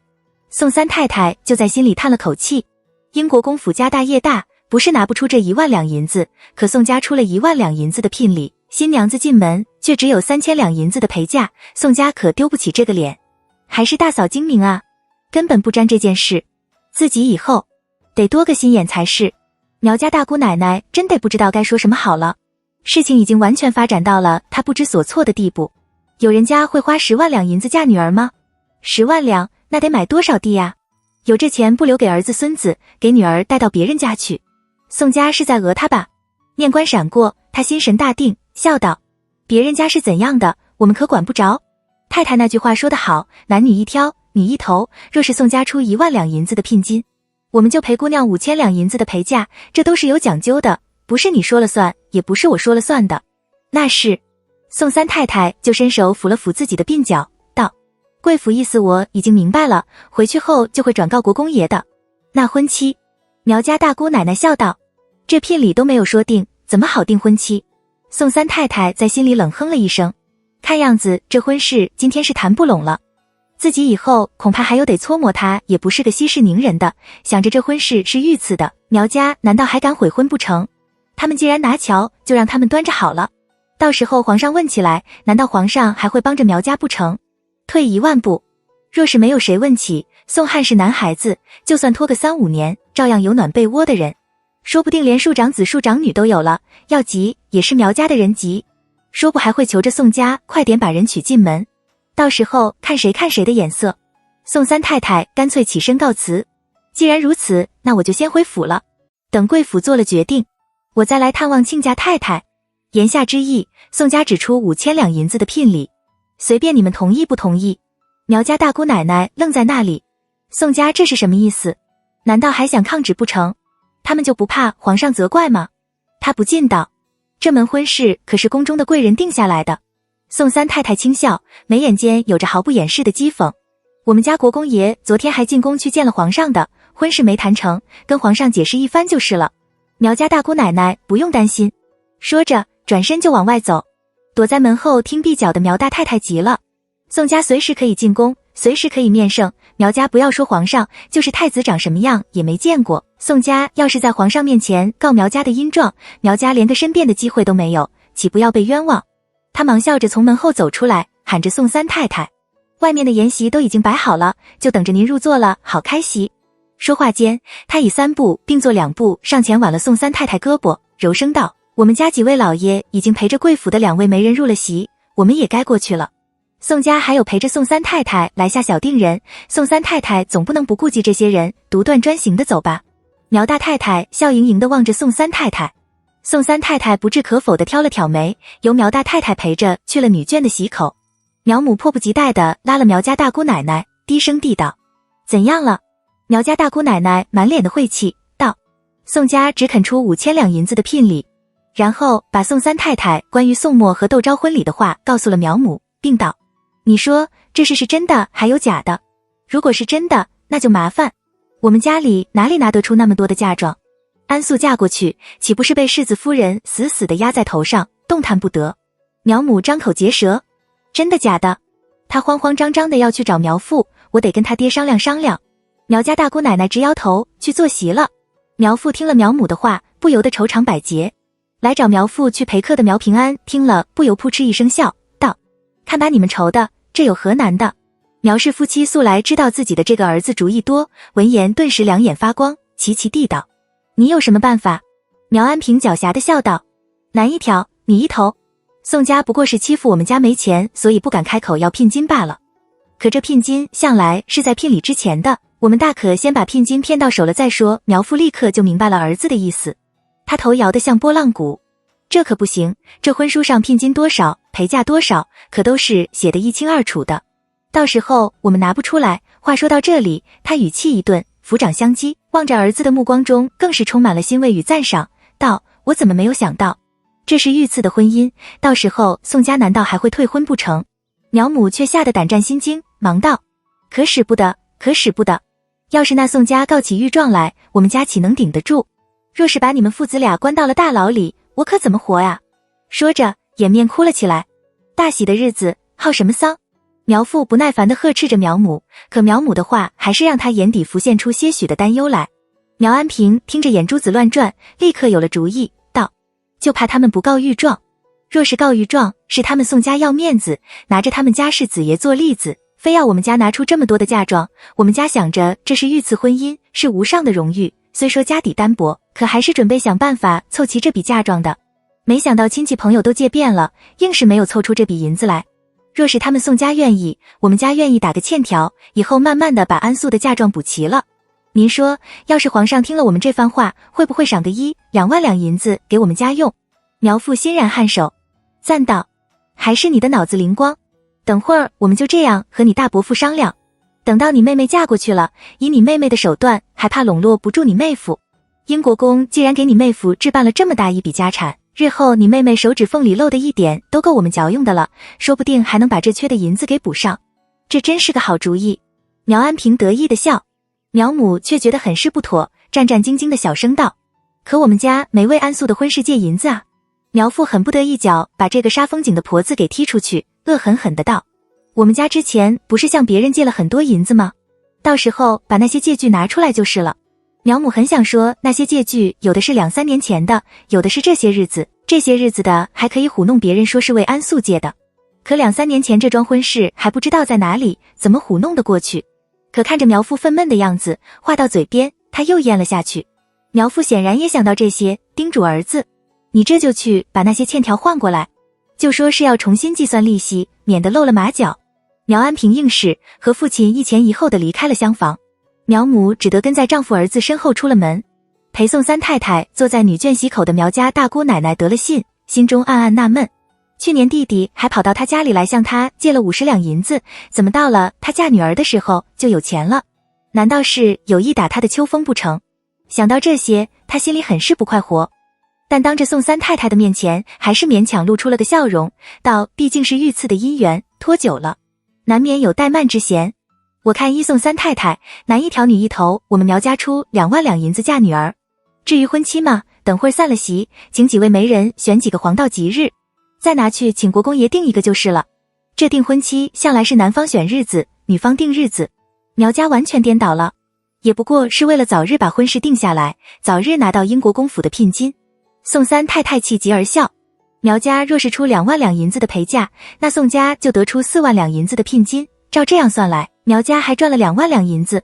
他忍不住嘲讽道：我们家世子爷成亲的时候也只准备了2万银子的聘金，二爷是弟弟，断然没有越过做世子的哥哥的道理。你们难道就不怕家里的姑奶奶嫁过去就和世子夫人打擂台？论事，世子夫人可是北楼窦氏的嫡女；论财，世子夫人的陪嫁加上那2台银票，可是带了20万两银子的嫁妆进门。苗家大姑奶奶若不是口齿伶俐，也轮不到她来做这个全夫人了。她淡淡的笑道：宋家三太太的话怎么就像那6月的天似的，说变就变，没有个准头，道理却让你们全占尽了，你让我们家怎么坐下来和你们家谈婚事？你可别忘了，你们家二爷可不是世子爷，若是你们家二爷也像世子爷一样允文允武，年纪轻轻就位高权重，我们家就是卖田卖地，也愿像窦家那样不讲聘金，拿出大笔的银子嫁女儿。既然你们家二爷不是你们家世子爷，你也就别拿我们家六小姐和你们家的世子夫人做比较了。反正是我们苗家已经决定出2万两银子嫁女儿了，至于你们家怎么办，别说你我只是个全夫人，就算是孩子的亲爹亲妈，还得商量家里的长辈呢。我看成不成，你还是回府跟国公爷回个话了，再表这个态，拍这个板也不迟。宋三太太气得浑身发抖，却也没话可说。国公爷行事向来好面子，他为了抬举皇家，说不定真的会同意这件事。自己若是一门心思拒绝，说不定会两面都不是人。他恨不得扇自己2耳光。宋大太太都躲着的事，自己凭什么要出这风头？宋三太太只好咬着牙齿说了声好，打道回了英国公府。宋宜春听了暴跳如雷，额头冒着青筋道：他们这哪里是在嫁女儿，分明是在卖女儿，我怎么摊上了这么一个烂货？然后把宋汉叫来道：你以后管好你的媳妇，嫁进来后没什么事不要轻易让她出门，我可不天天应酬苗家的这些烂泥。宋汉又羞又愧，脸涨得通红。宋宜春对宋三太太道：天恩的婚事不能越过宋墨，宋墨毕竟是英国公府的世子。他沉思了半晌道：但我也不能委屈了天恩，就按照宋墨的婚事拿2万两银子做聘礼。果然答应了。宋三太太暗暗庆幸自己没有坚持，松了口气。宋汉就跪在了宋宜春的面前，感激涕零地道：多谢父亲，我以后一定会听您的话，好生管束媳妇，不让她给英国公府丢脸的。宋宜春心里这才好过了些，她嗯了一声，点头端了茶。窦昭听了只是微微的笑了笑。宋墨既然说等苗氏嫁进来就让宋汉开府单过，就一定会让宋汉开府单过的。他和苗氏又不用在一个锅里吃饭，他是怎样的人，苗家有什么打算，都与他关系不大。他这些日子就担心元哥了。这才刚刚1个半月，小东西睁开眼睛的时候就不愿意躺在床上了，非要人拖着他的脑袋竖着抱着才行。窦世英和宋墨不停地夸着元哥聪明，窦昭却觉得这是顽皮的征兆。日子转眼就到了下旬，宋苗两家把宋汉成亲的日子定在9月初2，婚房则设在了西厢院隔壁的绿竹馆。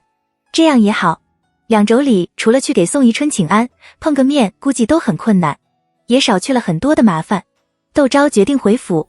宋墨却道：家里正在给宋汉粉房子，小心气味熏着孩子了，等宋汉成亲的前几日你再回去也不迟。他从小就羡慕蒋家的热闹，静安寺胡同虽然没有定国公府欢腾，可窦世英真诚的关怀却让人倍感温馨。他很喜欢这种气氛，想在这里多住几天。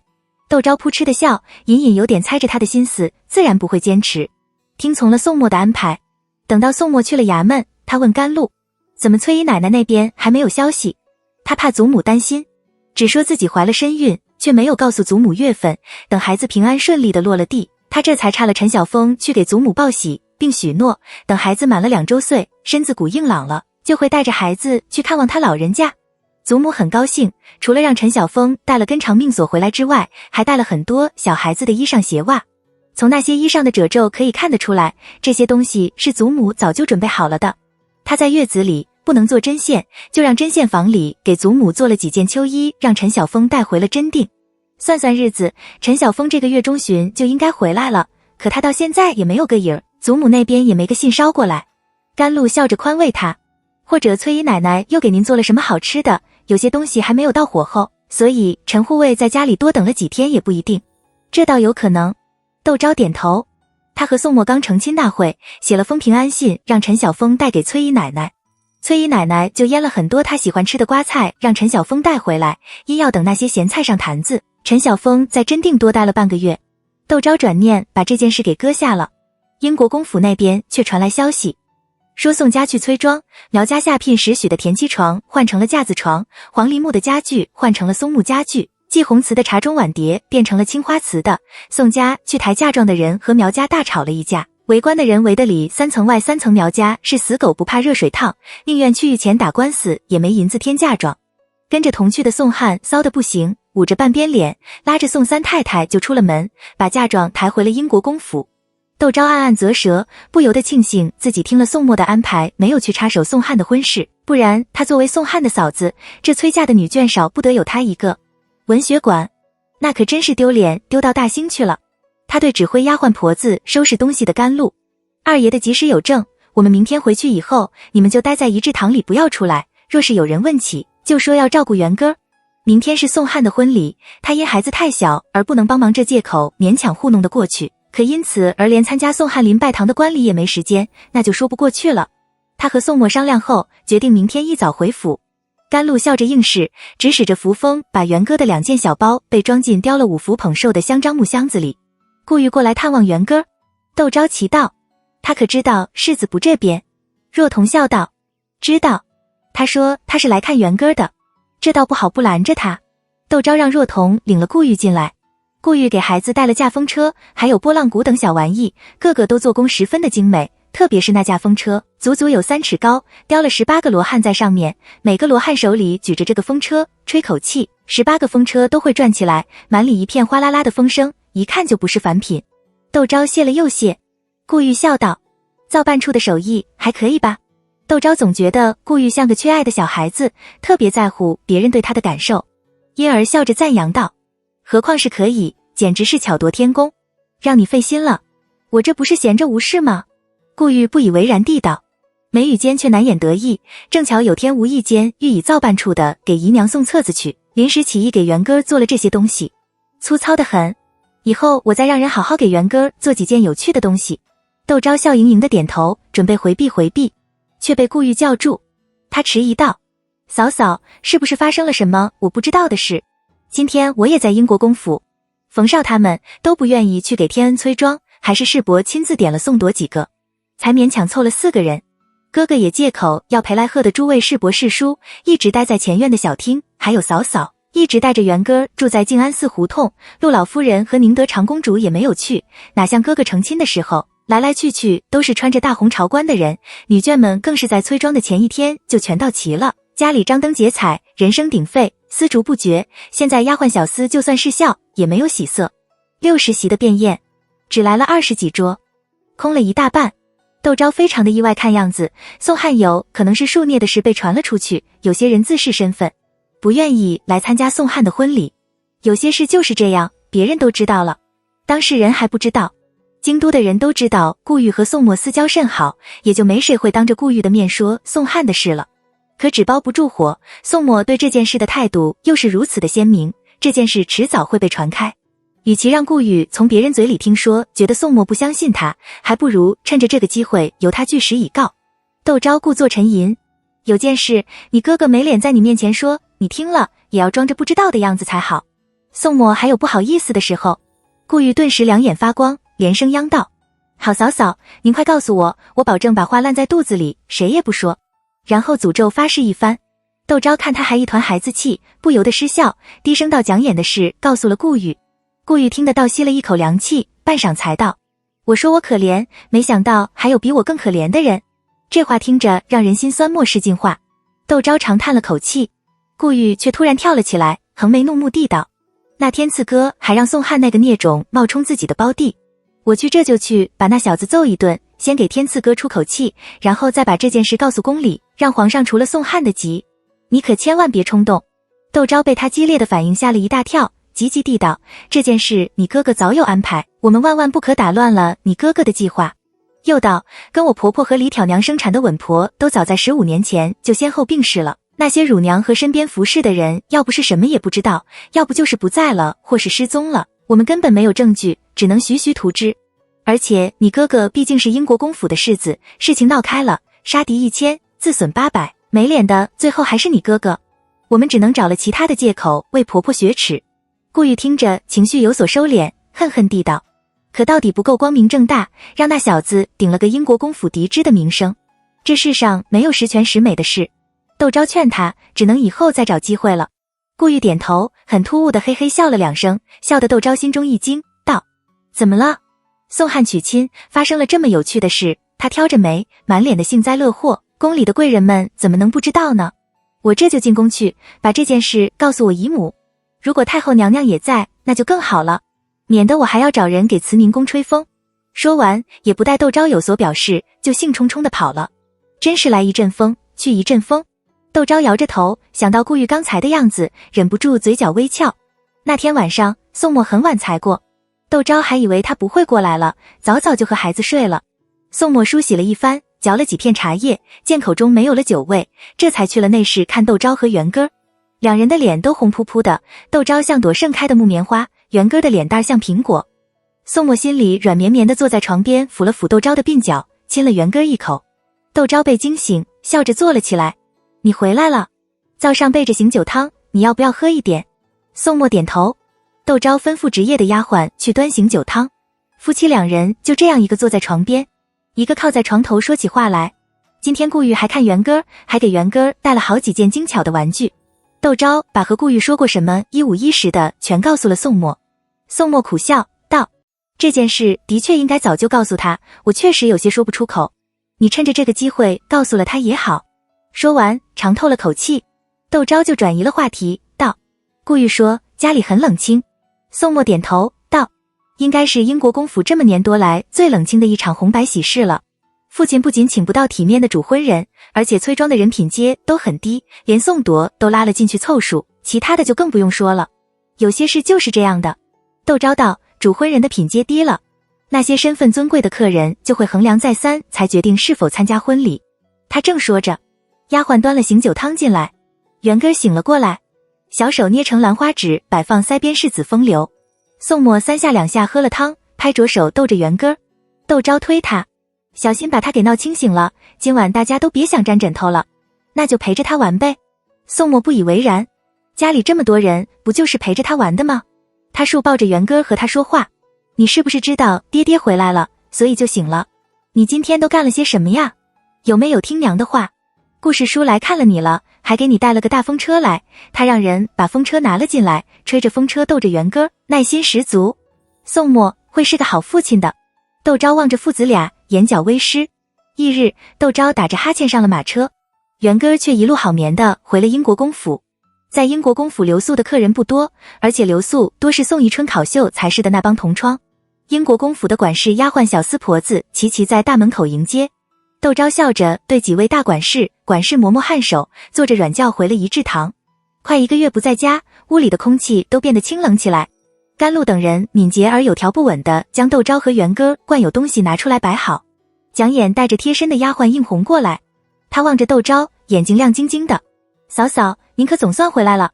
窦昭原想带蒋琰一起回静安寺胡同的，可蒋琰不愿意，窦昭就留江金贵留在了府里。他见蒋琰面色红润，暗暗点头，笑着让若彤开了香笼，把给蒋琰买的尺头拿出来，并道：听说江南那边时薪的，虽然比不得宫里赏下来的，可却盛在花色新颖，你拿去做几件秋裳，等到重阳节的时候，我们一起去登山。几匹料子都是豆绿、茜红之类的底色，缀着樱桃或是小花，比起十样锦之类的，不仅活泼，而且清新。蒋琰知道这是窦昭用心给他挑的，喃喃的不知道说什么好，憋了半天，憋了勾嫂嫂，我帮您带着儿吧。窦昭忍俊不禁，更觉蒋琰可爱，让甘露带着蒋琰去了元根歇息小耳房。素心和素兰领了东跨院的女眷来给窦昭请安。窦昭和他们聊了会天，等屋里子里安静下来，已到了用午膳的时候。西厢院那边却没有什么动静，留在府里的若珠巧声道：来观礼的客人只来了10几个人，比昨天来的还少，国公爷正在发脾气呢。窦昭道：那女眷呢？不过是些秀才娘子和几位武军都督府主簿太太之类的。窦昭想了想道：那我们就在仪制堂用午膳。甘露笑着吩咐小丫鬟们摆饭。窦昭和蒋琰一起用过午膳，去了上院。女眷的酒宴摆在上院的花厅，他们去的时候刚刚散席，宋大太太等人正陪着几位衣饰普通、模样陌生的太太在花厅的台阶前赏菊。看见窦昭，众人俱是一愣。宋大太太忙向众人引荐：这是我们府的世子夫人，这位是我们府里的表小姐。又指了那几个位太太：这是国公爷同窗李秀才的太太，这是国公爷同窗秀锦书院文山常家的太太，这是武军都督府秦主伯家的太太，都是些名不见经传的人。大家互相见礼。窦昭歉意地道：因孩子还小，一时半刻离不了人，慢待大家了。又对宋大太太道：还好有大伯母帮衬，家里这才能顺顺当当的，不出什么错。宋大太太谦逊了一番。就有人笑道：早就听说贵府来了位表小姐，长得和已经去世的蒋夫人一模一样，今日一见，果真没有一点夸张的。说着拉了蒋琰的手：你和蒋夫人长得可真像啊。蒋琰就有些不自在。窦昭看着就笑着转移了话题：时候不早了，要不大家一做水榭吧。那边搭了戏台子，请了人来唱戏。大家异口同声的应好，簇拥着窦昭和蒋琰往水榭去。其中有个圆脸的三旬妇人，她自我介绍是武军都督府左军主伯胡冲的太太黄氏，娘家是登州卫都指挥使，笑吟吟地对窦昭道：老国公爷在世的时候，我爹爹曾随着我祖父给老国公爷问过安。我爹爹回去后念念不忘英国公府的富丽堂皇，我从小听到大，一直想看看英国公府是怎样的，今天可算是开了眼界。不说别的，就门前那2株银杏树，最少也有100年了吧。他的态度不卑不亢，语气欢快活泼，让窦昭很有好感。窦昭笑道：没想到我们两家还有这样的缘分。那银杏树据说开府的时候就有了，因老祖宗喜欢，就一直养到了今天，恐怕不只有100年了。胡太太呵呵的笑，目光转向了蒋琰。表小姐长得可真是漂亮，今年有多大年纪了？窦昭眉头微蹙，蒋琰却是个老实的，有问必答，轻声道：我今天有15了。哎呦！李太太满脸的惋惜，这才刚刚及笄呢，想必大家已经听说了蒋琰是寡妇了。蒋琰没有作声。窦昭不动声色地问迎宾的嬷嬷：今天请的哪里的戏班？他们都有些什么拿手好戏？迎宾的嬷嬷忙笑道：今天请的是广联社的曾楚生，不过曾楚生有些日子没唱堂会了，派了他2个嫡传的弟子，一个叫曾连生，一个叫曾君生的上台，曾楚生只在旁坐镇。那曾连生是唱旦角的，曾君生则有是唱小生的，秀如记、玉簪记都唱得很好。窦昭回头朝着众位太太笑了笑，道：等会大家想听些什么？有人道：听秀如记好了。也有人道：还是听玉簪记吧，比香如记有趣些。大家热烈地讨论起剧目来。胡太太眼睛直转，也跟着大家讨论着等会点什么戏好，把这件事给接了过去。蒋琰暗暗松了口气，虚扶着窦昭在水榭的舞廊下坐定。迎宾的嬷嬷拿了册子过来，请客人们点戏。若珠疾步走了进来，低声在窦昭耳边道：夫人，刚才前院的管事来传话，说宁德长公主和老夫人都年事已高，经不起喧闹，只派了陆大奶奶来喝喜酒。窦昭讶然，没想到宁德长公主和陆老夫人会这样旗帜鲜明地表明自己的立场。他微微颔首，就看见迎宾的嬷嬷领着陆大奶奶走了过来。窦昭迎了上去，陆大奶奶苦笑道：你别放在心上，实在是国公爷这次做事太荒唐，大家来了都觉得自贬身价。窦昭笑道：我们元根100日酒的时候，长公主和老夫人若是不来，那我可是要生气的。陆大奶奶笑道：元根的100日酒，谁敢不来？你放心，若是2位老人家嫌吵，我嫁也把他们嫁来。这当然是玩笑话。陆大奶奶可以肯定，若宋汉是个庶子，宁德长公主和陆老夫人也未必这样不给宋宜春面子。窦昭挽着陆大奶奶在水榭坐定。延安侯府、长兴侯府等平日和英国公府来往的簪缨之家断断续续有人来，可来的不是次媳，就是奶奶、世子夫人、大太太等一个都没来。窦昭都觉得脸上无光了。等到用晚宴时，情况就更尴尬了，整个花厅不过7、8桌客人，侯府家的姨奶奶过寿也没有这么冷清的。窦昭只叹气，那些秀才娘子和主簿太太也看出些端倪来，一个人都埋头吃饭，没有一个吭声的。因苗家在大兴，宋家天没亮就发了轿，作为宋汉婚礼的全夫人宋太太和李太太也一早就跟着轿子出发了。用了晚宴，大家一起去了新房。新房是个2进3间的小院子，布置很是雅致。新娘子的陪嫁一部分堆放在了后面的库房里，一部分已经陈设出来，由苗家的2个陪嫁丫鬟和2个陪嫁的嬷嬷看着。大家打量着新娘子的陪嫁，见背面虽然是缂丝，可那颜色和花色却是10年前的款式了。茶盅的样子虽然新颖，却不是官窑出的，很便宜，至于鸡毛掸，一碰就掉绒。锡盆轻飘飘的拿不上手，玉石盆景的玉看上去都没有什么光泽，像石头似的。众人不免露出几分鄙夷来，有那不灵活的一道：不是御赐的婚姻吗？怎么都陪的是这些东西？就有人猛地拉那人的衣袖，那人忙闭了嘴。苗家的2个丫鬟婆子臊得脸色绯红，宋家大太太脸上红辣辣的，忙招呼大家到新房旁的东厢房去喝茶。众人默不作声地去了东厢房。宋大太太热情地请大家吃果瓜，然后问锦绣书院的山长太太：你们家的开书院开在哪里？不知道收不收蒙童？山长太太优雅地喝着茶，慢条斯理地道：书院开在城外药王庙旁边的孙家胡同，只收7、8岁的蒙童。大家听他们聊着天，胡太太却凑到了窦昭面前，轻声笑道：夫人，您可别恼我说话不知道轻重，实在是看到表小姐，心里怜惜。又想到家里刚刚做了官夫的表弟，今年刚刚弱冠，长得一表人才，家里又有几亩地，16岁就考取了秀才功名。前头的娘子没有留下子嗣，只和寡母一起过活，就想给贵府的表小姐牵红线，这才冒昧地问了一句。他说着，颇有些小心翼翼地打量着窦昭的神色。窦昭非常的意外，觉得这个胡太太情浅言深，太过轻浮。可见他满脸的真诚，说的那户人家也算是不错的了，他不禁有些踌躇，道：这件事还得商量我们家世子。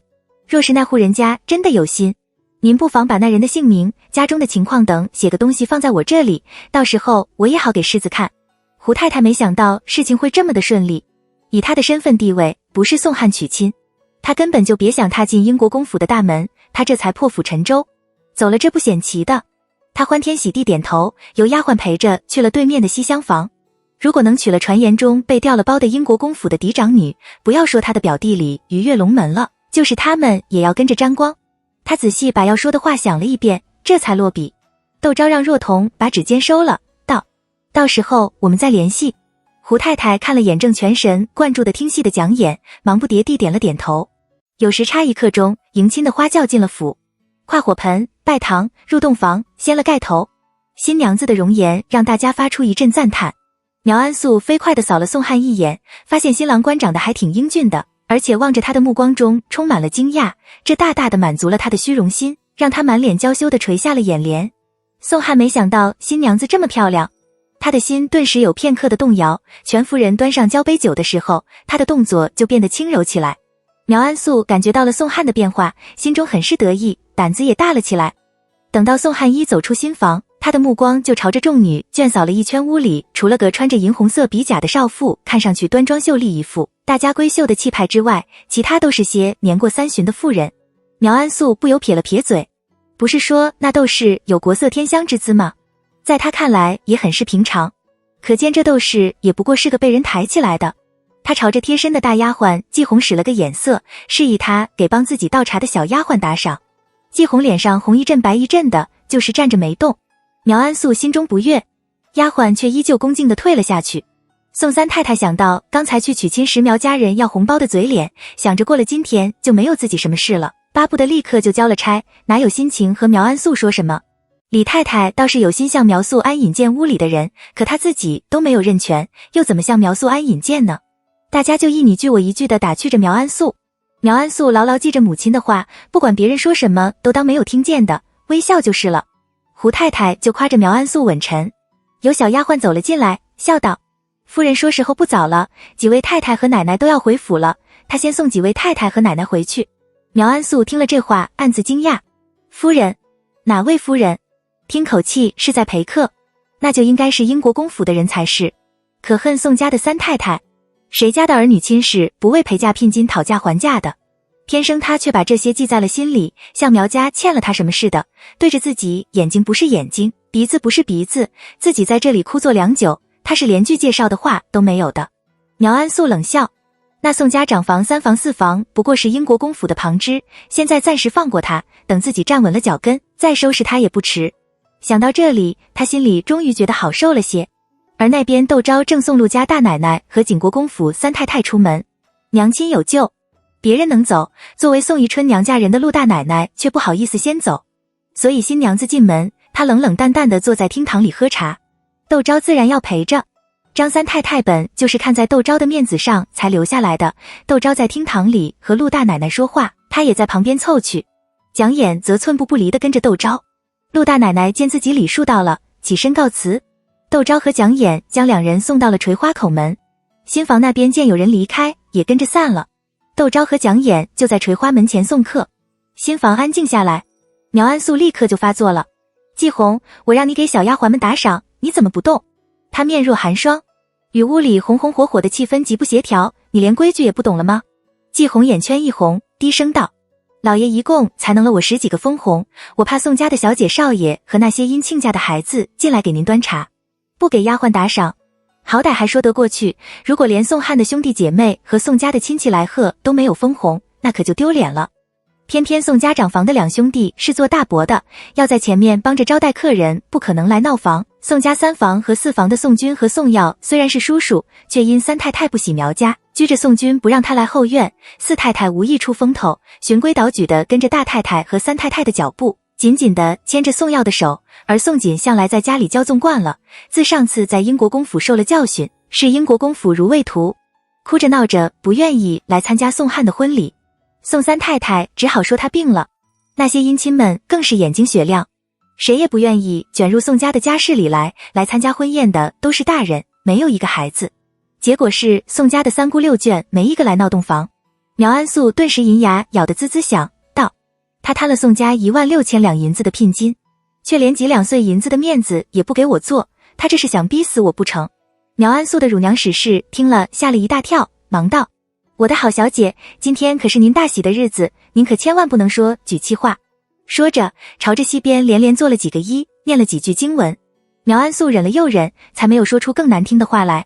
他问季红：刚才在我屋里的那个穿银红色比甲的是不是世子夫人窦氏？初来乍到，任谁也会先对周遭打量一番。苗安素不能动弹，季红却是笑吟吟朝着宋家安排在新房的丫鬟婆子好一通姐姐妹妹婶婶的喊，好奇的打听谁是谁，倒也认识了几个面孔。那位是宋家的大奶奶谭氏。季红摇头，世子夫人一直陪着陆家的大奶奶和景国公府的三太太在厅堂里喝茶。嫁入宋家之前，苗家已经把宋家的亲族打听清楚了，虽没有见着人，可苗安素早把这关系背熟了，一听就知道谁是谁。他不由得一愣，道：世子夫人没有进新房来吗？季红知道自家的小姐最是好强不过的了，怎么好说窦昭没进新房？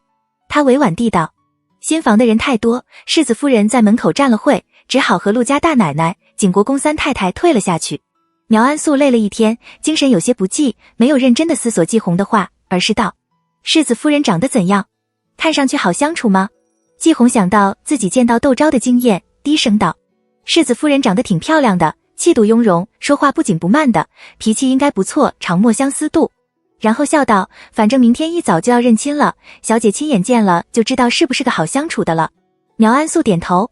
宋汉直到打了3更敲才回房，他喝得醉醺醺的，是被贴身的小厮曾全嫁进新房的。苗安素忙吩咐人给宋汉端醒酒汤，宋汉却倒在昏床上呼呼的睡着了。宋默和宋汉差不多时间回的屋，他回去的时候，窦昭还依在大营枕上看着书等着他。见他回来，窦昭立刻放下了书，道：外院的婚宴怎样？还好。宋默懒得多说，道：总算是把这茬给应付过去了。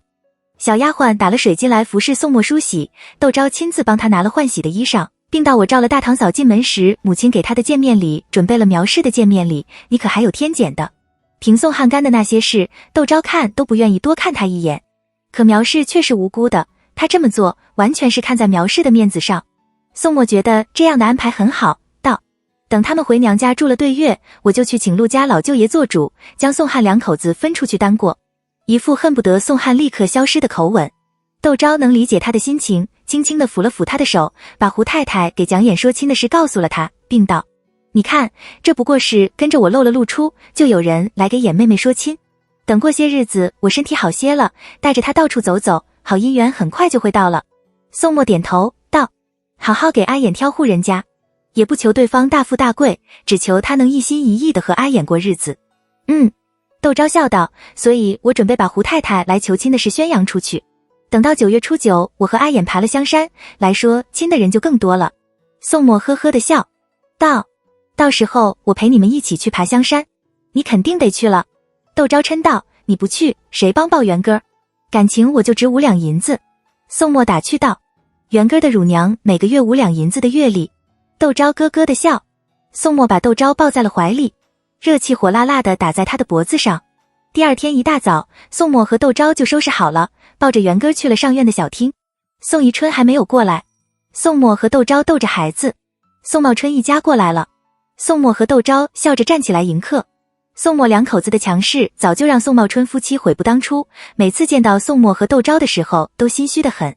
此时见他们俩人面上带笑，顿生受宠若惊之感，急步上前，眉宇间难言谄媚的和2人打着招呼：世子这么早就到了，我还以为我最早呢，难怪外面的人都称赞世子爷为人勤勉，可把我们都给比下去了。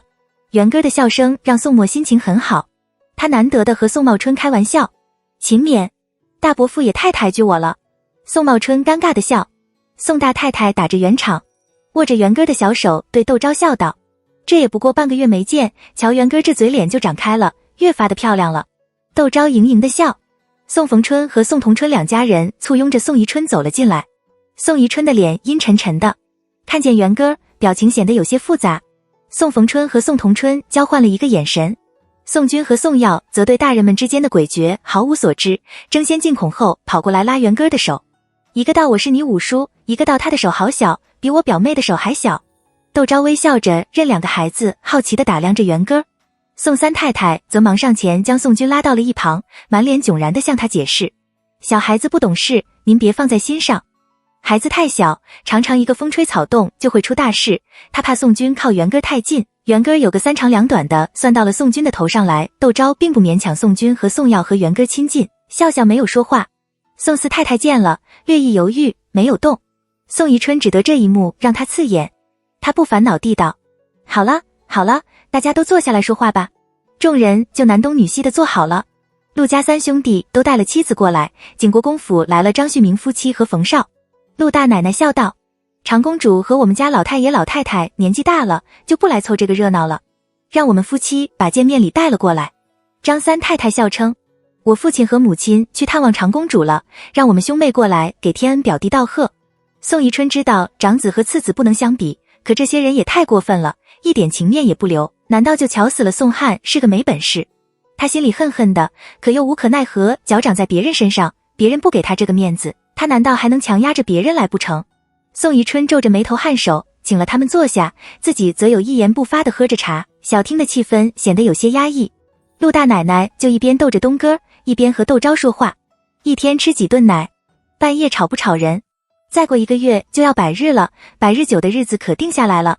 张三太太在陆大奶奶身后拍着巴掌，吸引着元根的注意。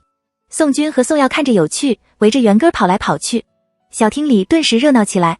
宋宜春的脸色铁青，高声地喊着曾武道：这都日上3竿了，天恩和苗氏怎么还没有过来？曾武连滚带爬地出了小厅，迎面就碰到了宋汉和苗安素。宋汉面色显得有些颓废，显然昨天喝多了，酒还没有醒。苗安素穿着大红遍地金的被子，输了妇人的高髻，循规蹈矩地跟在宋汉的后身，一双眼睛却咕噜噜地直转。曾武恨不得扑到宋汉的身上：二爷您可来了，国公爷、世子爷和陆家的舅爷们都到了，就等你和二太太了。宋汉蔫蔫地点了点头，和苗安素进了小厅。苗安素立刻被小厅里一个穿着大红色缂丝被子的女子吸引了目光。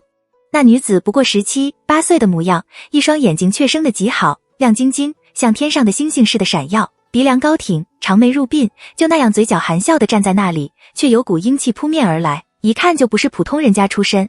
只是没等他第二眼，他耳边就传来了宋宜春的一声冷哼：你们怎么这个时候才来？我从小告诉你被家训，黎明即起，难道你成了亲就忘了？他说着，不满地瞥了苗安素一眼。苗安素顿时心里火苗直冒。昨天晚上宋汉喝得醉了，又要水又是吐的，折腾了大半宿，到了早上又叫不起来，要不是他的乳娘使事见机用冷水拧了条帕子敷在宋汉的脸上，宋汉恐怕此时还躺在床上。好不容易服侍宋汉穿了衣裳，他们去了祠堂，公公已在祠堂里等他们，给宋家的列祖列宗磕了头，他们又去拜祭了婆婆的灵位。当时公公表现得十分和蔼，还对他们道：亲戚们不会这么早就过来，你们回去歇会，再到小厅里去认亲。可笑自己还暗暗庆幸遇到了个好公公，想着宋汉出门的时候没有用早膳，特意服侍宋汉用了早膳才过来。可没有想到他人还没有站稳，公公却劈头盖脸说了通这样的话。公公怎么能赖是自己惹得宋汉连家训都不遵了？这不是要损坏他的名声吗？苗安素朝宋汉望去，却见宋汉只是呆呆地站在那里听着父亲教训，一句申辩的话都没有。他胸口像被人打了一拳似的，自己是新娘子，丈夫不帮着她出头说话，她若是和公公争辩，一顶口尖舌利的大帽子压下来，就能休了她自己的婚姻是御赐的，虽然不能休了她，却可以把她送到家庙里去，或者是让宋汉从此和自己疏远，宠信妾室，让自己守活寡。到了那个份上，自己膝下空虚，纵然有个正妻的名分，又有什么用？苗安素紧紧地抿着嘴。宋三太太哈哈一声笑，道着：年轻人贪睡，起来得晚了些也是常事。宋汉新婚燕尔，二伯不必太苛刻。说着，示意丫鬟端了茶上来，拿起一杯递到了苗安素的手边。还不快去给你公公敬杯茶？喝了媳妇茶，从前那些不快的事也就忘了。这是在劝架吗？这简直是唯恐天下不乱，往他头上扣屎盆子。苗安素一个剧烈，差点摔倒。可他见宋宜春已在太师椅上坐下，宋汉也接过宋三太太递的茶跪在了团谱上，他只好把满心的委屈抛在脑后，跟着宋汉跪了下来。和宋末成亲的时候一样，宋宜春给苗安素的见面礼是2个红包，并代讲师赏了他1套金头面、几件珠玉饰物，少说也值1-2千两银子。苗安素喜不自禁，强忍着才没有笑出声来，上前给宋宜春道了谢。接下来就是宋茂春等人了，他们中规中矩地打赏了苗平安1对红包，红包轻飘飘的，不用捏就知道是银票。苗安素脸上的笑容再深了，银票最少的面额是10两，也就是说每人至少打赏了他10两银子。他不由觉得有点遗憾，如果宋家的亲戚多点就好了，白白完了长辈就是平辈了。按序应该先给宋亲敬酒，因宋默和宋汉是一个房头的兄弟，就从宋默先敬起。宋默同样是给了2个红包，苗安素却有片刻的恍神。宋汉已经是他见过最英俊的男子了，没想到宋默比宋汉还要俊朗，而且他还是英国公府的世子，据说现在是金吾卫同知，理着5成兵马司的事，真正的天之骄子。不知道什么时候宋汉也能谋个这样的好差事就好了。宋默眼底闪过一丝寒光，父亲给苗氏的饰品成色很新，可见是近日在银楼里定制的，也就是说家里的那些传家宝还有父亲的手里，不知道是舍不得给宋汉呢，还是另有打算。宋默没有喝宋汉敬的茶，而是拿着茶盅颇有些玩味的妈撒了起来。好在是宋汉给宋默敬了茶之后，就转到了宋亲的面前，大家的注意力都放在了宋亲的身上，并没有谁发觉。从东边转到了西边，宋汉和苗安素先给宋大太太敬茶，苗安素的目光却忍不住直往那红衣女子身上飘，然后他发现那女子身边有个还在襁褓中的婴儿，难道她就是自己的妯娌窦氏？苗安素有些心不在焉的给宋四太太磕了头，她果然被宋三太太领到了那红衣女子面前。这是你嫂嫂窦氏。宋三太太笑吟吟地道，你嫂嫂贤良淑德，不仅家里的3姑6眷称赞，就是亲戚朋友也都竖大拇指。苗安素屈膝给窦昭行礼，心里却不以为然，他还有个孝顺的名声呢，还不是靠着家里人吹出来的。他柔声喊着嫂嫂，表现得极为温驯。窦昭笑着点头。见面礼是一对赤金的手镯，苗安素接过来，是空心的。他有些意外，窦氏不是号称有10万两银子的陪嫁吗？怎么这么小气？他不动声色地道谢。宋三太太把他带到了董氏的面前，董氏的剑里面是对赤金镶云英石的耳环，张三太太的更简单了，一对赤金的柳叶戒指。苗安素却觉得很满足了。她出嫁的时候，她的嫡亲姑妈才送了她对珠花天香，过20两银子，在亲戚间已是重礼了。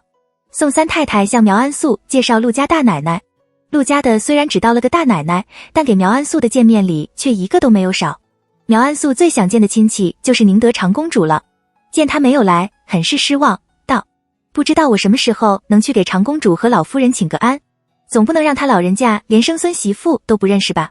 陆大奶奶见苗安素不仅人长得漂亮，而且行事颇有主见，对她心生好感，温声道：两位老人家年纪大了，不太见客了，等我回去问过长公主和我们老太太了，再给表弟妹回个信。那是当然。苗安素的笑得十分甜美。到了元歌的时候，他赏了元歌1荷包银瓜子。窦昭很是意外，随后又有些觉得不好意思。早知道这苗安素如此抬举元歌，他应该打对实心的金手镯给苗氏的。帮元歌收荷包的甘露却朝着窦昭做手势，示意那些金瓜子都是空心的。窦昭微微一笑，就算如此，他也用了心的，自己就应该回报他这份好意才是。念头闪过，厅堂东边嚷了起来：四嫂好小气，只包了2两银子的封红。三嫂嫁进来的时候，除了打赏，还给了我和六弟一个10两银子的红包。是宋军的声音。苗安素脸色通红，宋逢春俩口子也尴尬得要命。宋逢春则直接给了儿子一巴掌：你不说话，别人当你是哑巴呀？2两银子还少吗？你要是嫌少，那就让给宋耀好了。宋军摸着头小声地嘀咕着，满脸的委屈。宋三太太忙道：童言无忌，童言无忌，天恩媳妇别把这个事放在心上。苗安素还能怎样？只好表示自己不介意。可有了这人插曲，气氛还是受了些影响。认过亲后，大家去了小厅旁的花厅坐席，屋里除了碗筷调羹的撞击声，只有丫鬟们上菜的脚步声。宋军和宋耀老实的有些过分，让窦昭有些不习惯。隔天，宋汉和苗安素回门，窦昭有些日子没在家里，上午就在上院的听各处的管事嬷嬷们报账。试下，顾玉过来了，他问窦昭：宋汉俩口子回门了？窦昭点头。顾玉笑嘻嘻举了腰间垂得快步步高升的杨枝玉玉牌给窦昭看。好看吗？整块玉洁白无瑕，莹润通透。好看。窦昭和他开着玩笑，你不会是准备送给元哥吧？别的都成，这个可不成。顾玉眉梢间难掩喜色，悄声地道，这是我去宫里讲故事，太后娘娘赏给我的。窦昭骇然，顾玉得意地朝着他笑。窦昭忍俊不禁，顾玉就问他，阿眼妹子呢？怎么不见她？国公爷不承认她。窦昭叹道，她不怎么爱出门。顾玉哦了一声，脸上露出同情之色。宋墨知道顾玉来了，遣了人来喊他。顾玉一溜烟的去了宋墨的书房。宋墨笑着问他，你进府不找我，跑到你嫂嫂那里做什么？顾玉直觉得不想把这件事告诉宋墨，他嘿嘿的笑道，我不是去找嫂嫂，我是去看元哥。宋墨笑着摇头，也不戳穿他，笑着问他，天津卫那边的船务怎样了？我有盯着，谁敢生事啊？顾玉大大咧咧地道。两人说起了生意经。到了晌午，顾玉留在了仪制堂用午膳。窦昭听说宋墨不回来吃饭，叫了蒋琰过来陪自己用午膳，并和他商量着重阳节登山的事。蒋琰不管怎样稳沉，毕竟还只是个小姑娘，听说出去玩，立刻高兴起来。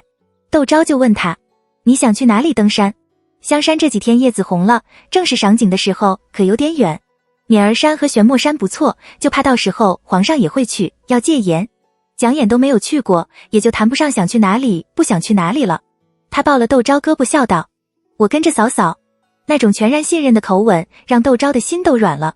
他吩咐若彤去针线房看看给他和蒋琰做的新衣裳都做好了没有，又吩咐若丹吩咐厨房开始准备做栗糕酿菊花酒，和蒋琰商量着带着些丫鬟婆子一起去。仪制堂顿时热闹起来。延安侯府的世子夫人安氏来访，窦昭颇有些意外。昨天宋汉认亲，延安侯府并没有人来，按理说他们这几天应该避一避才是，怎么会急急的来拜访他？他请安氏到宴席室坐了。安氏没有拐弯，用过茶点，问了问元哥，就说明了来意。听说武军都督府胡主薄的太太给你们家表小姐说了门亲事，你们同意了，不知道这门亲事定下来了没有？窦昭心中微跳，笑道，不过是提了提，世子爷那边还没有机会说，哪就能定下来？安氏长长的吁了气，笑道，我们不是旁的交情，我也就有话直说了。我第一次见到你们家表小姐的时候，就有心给她保妆眉，只是不知道你们要为表小姐找个怎样的人家，这才踌躇到了今日。现在听说有人来给你们家表小姐提亲，我又急起来，生怕你把表小姐许了人家。他说着抿了嘴笑，对方是我娘家的一个从兄，今年28岁了，年纪虽然和表小姐不相当，可这年纪大也有年纪大的好处，至少知道心痛人。他先头的妻子是难产生的，留下了一个姐儿，今年也有9岁了，再过几年就该嫁了。家里有2个田庄，一个生药铺子，一个当铺，一个粮油行，家里称不上万贯家财，可也吃喝不愁。人又是个老实厚忠的，怕续闲了姐受委屈，才一直拖到了现在。你和世子爷商量商量，看我这从兄他可瞧得上眼。年纪有点大不说，还没有功名，这并不是一桩好姻缘。想必安氏也是这么想的，所以之前想做媒，却又迟迟没有动静。如今见胡太太介绍的那样，他们都有相看的意思，他也就无所顾忌的来求亲了。这就好比是抛砖引玉，当初收入胡太太的现金有了效果。至于说宋墨同不同意，这就好比是瞎子吃汤圆，大家心里都有数，不过是个推脱的借口罢了。窦昭同意了，难道宋黑还会拦着不成？窦昭笑盈盈的点头。安氏心中微定，和窦昭说了会闲话，起身告辞。在内室听了个一清二楚的讲演，没有露出丝毫的羞怯之姿，反而白色苍白，沉默不语。窦昭感觉到了不对劲，遣了丫鬟小声的问他，你是不是觉得这家的条件不如你的意？讲演摇头，欲言又止。窦昭叹气，李挑娘真是害人不浅，好好一个女孩子，养成了这样个怯懦的性子。他温声的劝他，我们是你在这上仅有的几个亲人之一了，你有什么话不能跟我们说的？若是怕麻烦，怕责怪一味的自己忍着，你难过，我们看见了也跟着心痛。此时有什么话说出来，纵然不如我和你哥哥的意，可你自己过得舒坦，我们看着也能放心啊。蒋琰听着眼珠子直转，紧紧地握了窦昭的手，低声道，我不想嫁人，是因为从前的创伤还留在他心里吗？窦昭道，从前的事又不是你的错，你也受害人，我们也不会勉强你嫁人，可你也试着把从前的事都忘记，重新开始生活，好不好？蒋琰感激的点头。晚上宋墨回来，窦昭不免和他感叹几句。宋墨没有作声，到书房里练字的时候却叫了陆明过来。那个姓韦的和姓贺的，你可要好好的照应他们，不要让他们出了什么意外才是。陆明打了个寒战，躬声应是，退了下去。宋墨一声不吭地写完了3张纸，这才回到内室。就像开了扇窗，大家才这发现窗内的情景似的，连着几天都有人来给蒋琰做媒。窦昭非常的为难，和来家里串门的蒋黎珠道：我要是一个都不同意，反显得我矫情，这个也看不上，那个也瞧不中。可我要是同意相看，琰妹妹又一时半会没这个心情。早知如此，我就不应该那么快答应胡太太的。蒋黎珠笑着道：你也没有想到投机的人们多吧？投机？仔细想想，还真是这回事。窦昭哑然失笑道：还是你心思通透，一语点化了我。蒋黎珠笑了笑，问：怎么没看见表哥？他这些日子很忙吗？窦昭很是意外，笑道：你找你表哥有事吗？他今年在宫里值夜，明天下午有时才能出宫，要不你明天有时过后再来。蒋黎珠踌躇半晌，道：我找表哥的确是有点事，本不应该瞒着嫂嫂的，只是一时又不知道该怎么跟嫂嫂说好。窦昭并不那种小气的人，何况他和蒋黎珠虽然只接触了这几个月，但蒋黎珠为人当坦，他既然不知道怎么说，窦昭自然不会追问。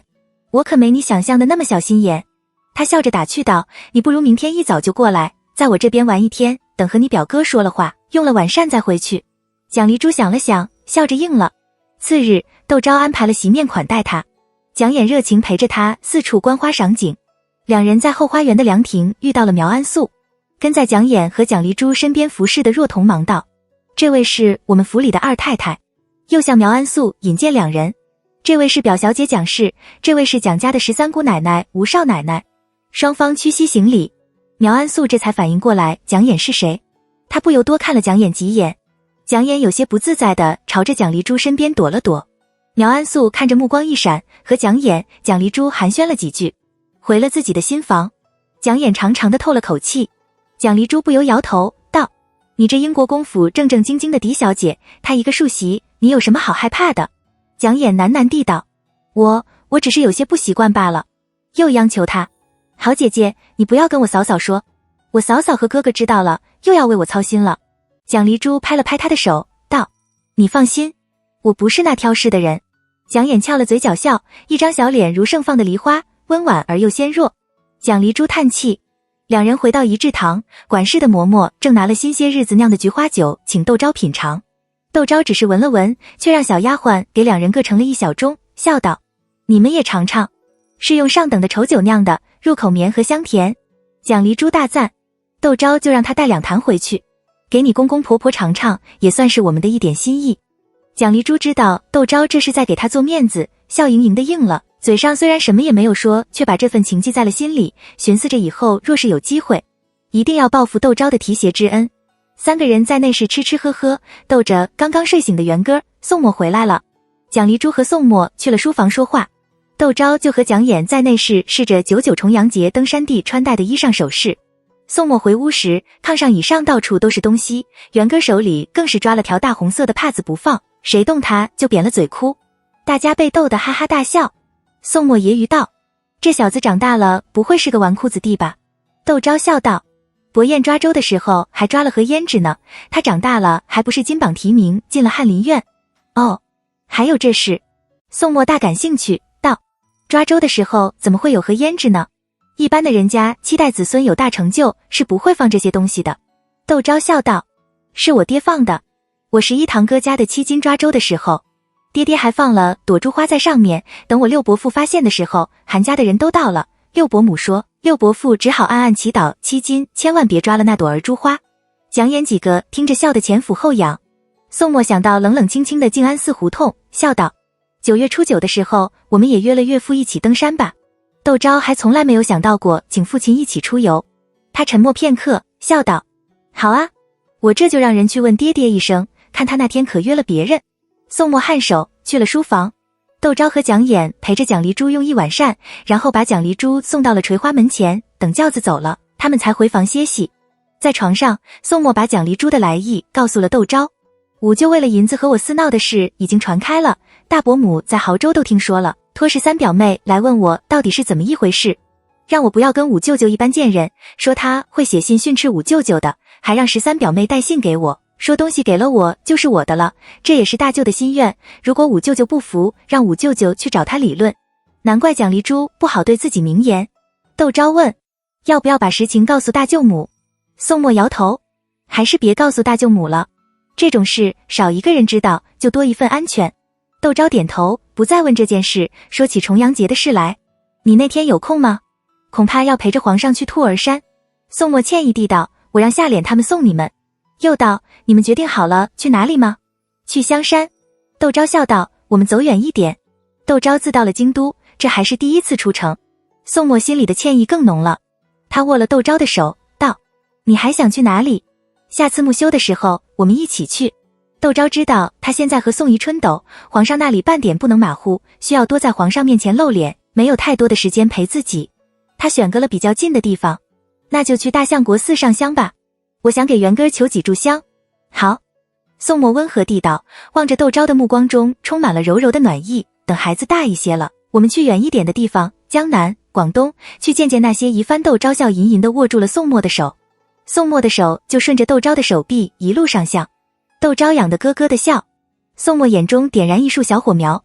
却有人来杀风景，在门外禀道，世子爷、夫人、二太太过来了。宋墨眉头一蹙，道，这么晚了，二太太过来干什么？语气非常的生硬。小丫鬟打了个寒战，战战兢兢地道，二太太说快过重阳节了，苗家的舅爷派人送了些花糕和桂花酒过来，二太太特意拿过来请世子和夫人尝尝。宋墨气闷，但和他有仇的是宋汉，不是新进门的苗安素。窦昭笑道，我去看看。宋墨闷闷地道，你快去快回，另和他啰啰嗦嗦的，有什么话明天再说。窦昭抿了嘴笑，去了厅堂。苗安素穿着了件大红色10样锦的被子，头上插了金步摇，薄粉淡湿，美艳逼人。他校官给窦昭行礼，亲亲热热地喊着大嫂。道，我娘家离京都远，早上出门，现在才到，我想着别的东西都好放，这花糕却放不得，就直接送了过来。没有打拢嫂嫂休息吧？以后既然要在一个屋檐下生活，还是直率些的好。窦昭笑道，刚刚歇下，你再来晚一点，就只有等我重新起来梳妆了。苗安素颇有些意外窦昭的坦诚，他掩袖而笑，道，嫂嫂立志天成，还用得着梳妆吗？倒是像我这样的，不好好捯饬是不能出来见人的。他表现出了善意，窦昭也希望能和他和睦相处，只是此刻的确不是谈话的时候。窦昭笑了笑，道，弟妹就不要自谦了，你没有发现你揭开盖头的那一刹间大家惊艳的表情？苗安素呵呵的笑，道，听说重阳节那天您要和表小姐去登山，不知道我能不能也跟着去？窦昭不动声色地道，二叔去吗？苗安素就道，是不是他去有些不方便？窦昭道，那天世子要陪皇上去兔儿山，他们虽是叔嫂，可年纪却相差无几，按理宋汉和窦昭有避一避。苗安素听明白了，笑道，那我就和二爷说说，到时候我跟嫂嫂一道，让他自己玩去。窦昭不置可否地笑了笑。隔天的早上，苗安素就来回话，二爷说让我跟着嫂嫂。窦昭就问他，你要带几个人？给你安排2辆马车够不够？不用这么麻烦。苗安素忙笑道，我和嫂嫂挤一挤就行了。那怎么能行？窦昭笑道，你出府代表英国公府的颜面，怎么能就这样和我们挤在一起？你也别推辞了，我让他们给你准备2辆马车，1辆给你，1辆给你随行的丫鬟婆子。苗安素谢了又谢。有小丫鬟进来禀道，静安寺胡同的老太爷过来了。这么早，父亲没有去衙门，跑到他这里来干什么？不至于为了重阳节的出行专程来一趟吧？窦昭去外院的小书房见了窦世英，窦世英神色显得有些焦虑，道，宴堂是在宫里还是在金吾卫衙门？这种事让人小厮来打听就是了，他老人家却亲自跑一趟。窦昭心中有些不安，道，说是5里会进宫。窦世英一溜烟的走了，提都没有提重阳节的事。窦昭心里直嘀咕，让人在门口守着，见到宋墨，让宋墨直接到他这里来。宋墨满头大汗的赶了过来，他忙道，父亲可找到你了？原来是为这件事。宋墨让小丫鬟给他拧了条帕子，和他去内室说话。你五伯父昨天晚上把岳父、六伯父等在京都的窦氏子弟都叫去了槐树胡同，要他们闭门读书，不要随意结交来历不明的朋友，也不要参与到任何官员派系中去。不管是遇到什么大事小情，都必须要跟你伯父知会一声，否则有家法伺候。等到小字辈走了，你五伯父又留了六伯父和岳父，隐瞒地把辽王的事告诉了他们，让他们帮着监督窦氏的子弟，不可在这个时候出乱子。岳父听了很担心，怕我牵扯到了其中，特决来给我报信，让我小心点。窦昭长舒了口气，抚着胸庆幸道：还好，还好。旋即又嗔道：他老人家也是的，这么一惊一乍的跑来，把我吓了一大跳。你是生在腹中不知腹。宋墨感慨道：岳父他老人家要不是时时刻刻把我们装在心里，又怎么会乱了方寸？你以后再也不要说这样的话了。语气透着几分伤感。窦昭愕然地抬头，却看见宋墨眼角有些湿润，他不由默然。宋墨还以为是自己的话让窦昭有些下不了台，忙笑道：我问过岳父了，岳父说重阳那天他不和你们去登山了，让我们把元歌送到他那里去。他在家时带元歌，因孩子太小，窦昭决定把元歌留在家里。窦昭失笑，父亲现在是了外孙万事足，哪里都不想去了。他笑着点头，讲眼就祈祷着，求菩萨保佑那天天气晴朗。窦昭笑着摸了摸他的头。接下的2天天气都很好，到了重阳节那天更是碧空如洗，天高气爽。窦昭先是把元歌和乳娘等送到了静安寺胡同，然后和蒋离珠在静安寺门口碰头，一起往香山去。坐在第2辆马车里的季红将车帘撩了一道缝，朝外瞧了瞧，见窦昭坐的第1辆马车最少也离他们有2丈的距离，护卫们不是在前面开车，就是在后面压阵，只有4个护卫在旁边护道，也是以窦昭的马车为重点。他松了口气，放下了车帘，不平地道：夫人喜欢那样表小姐，让表小姐和她同乘1辆马车，我没话说。可那位吴奶奶不过是个小小同知的媳妇，夫人也这样抬举，让那位吴奶奶也和她共乘1辆马车，太太你才是英国公府正正经经的儿媳妇，夫人这样不是打您的脸吗？你懂什么？苗安素呵斥着季红，窦氏进门的时候，陆老舅爷和宁德长公主等人都来了，轮到我的时候，就一个人都年老体衰了。我虽然门第不高，又没有窦氏那么丰厚的陪嫁，可我到底是御赐的婚姻，进了宋家的门，就是宋家的媳妇了。他们不给我面子，就是不给宋家面子，你不得有点奇怪吗？季红红着脸道：或许，或者是陆家的都有些趋炎附势，见二爷不能继承英国公府，所以才这么做的。苗安素摆手沉吟道：这里面定是有什么我们不知道的内情，二爷身边的丫鬟婆子都问不出个所以然来，我们只能自己想办法。和窦昭多多亲近，说不定能打听到些什么。苗安素对季红道：我要睡会，快到香山的时候你记得叫我起来。季红赧然地嗯了一声，苗安素心里却像被什么堵住了似的，有些透不过气来。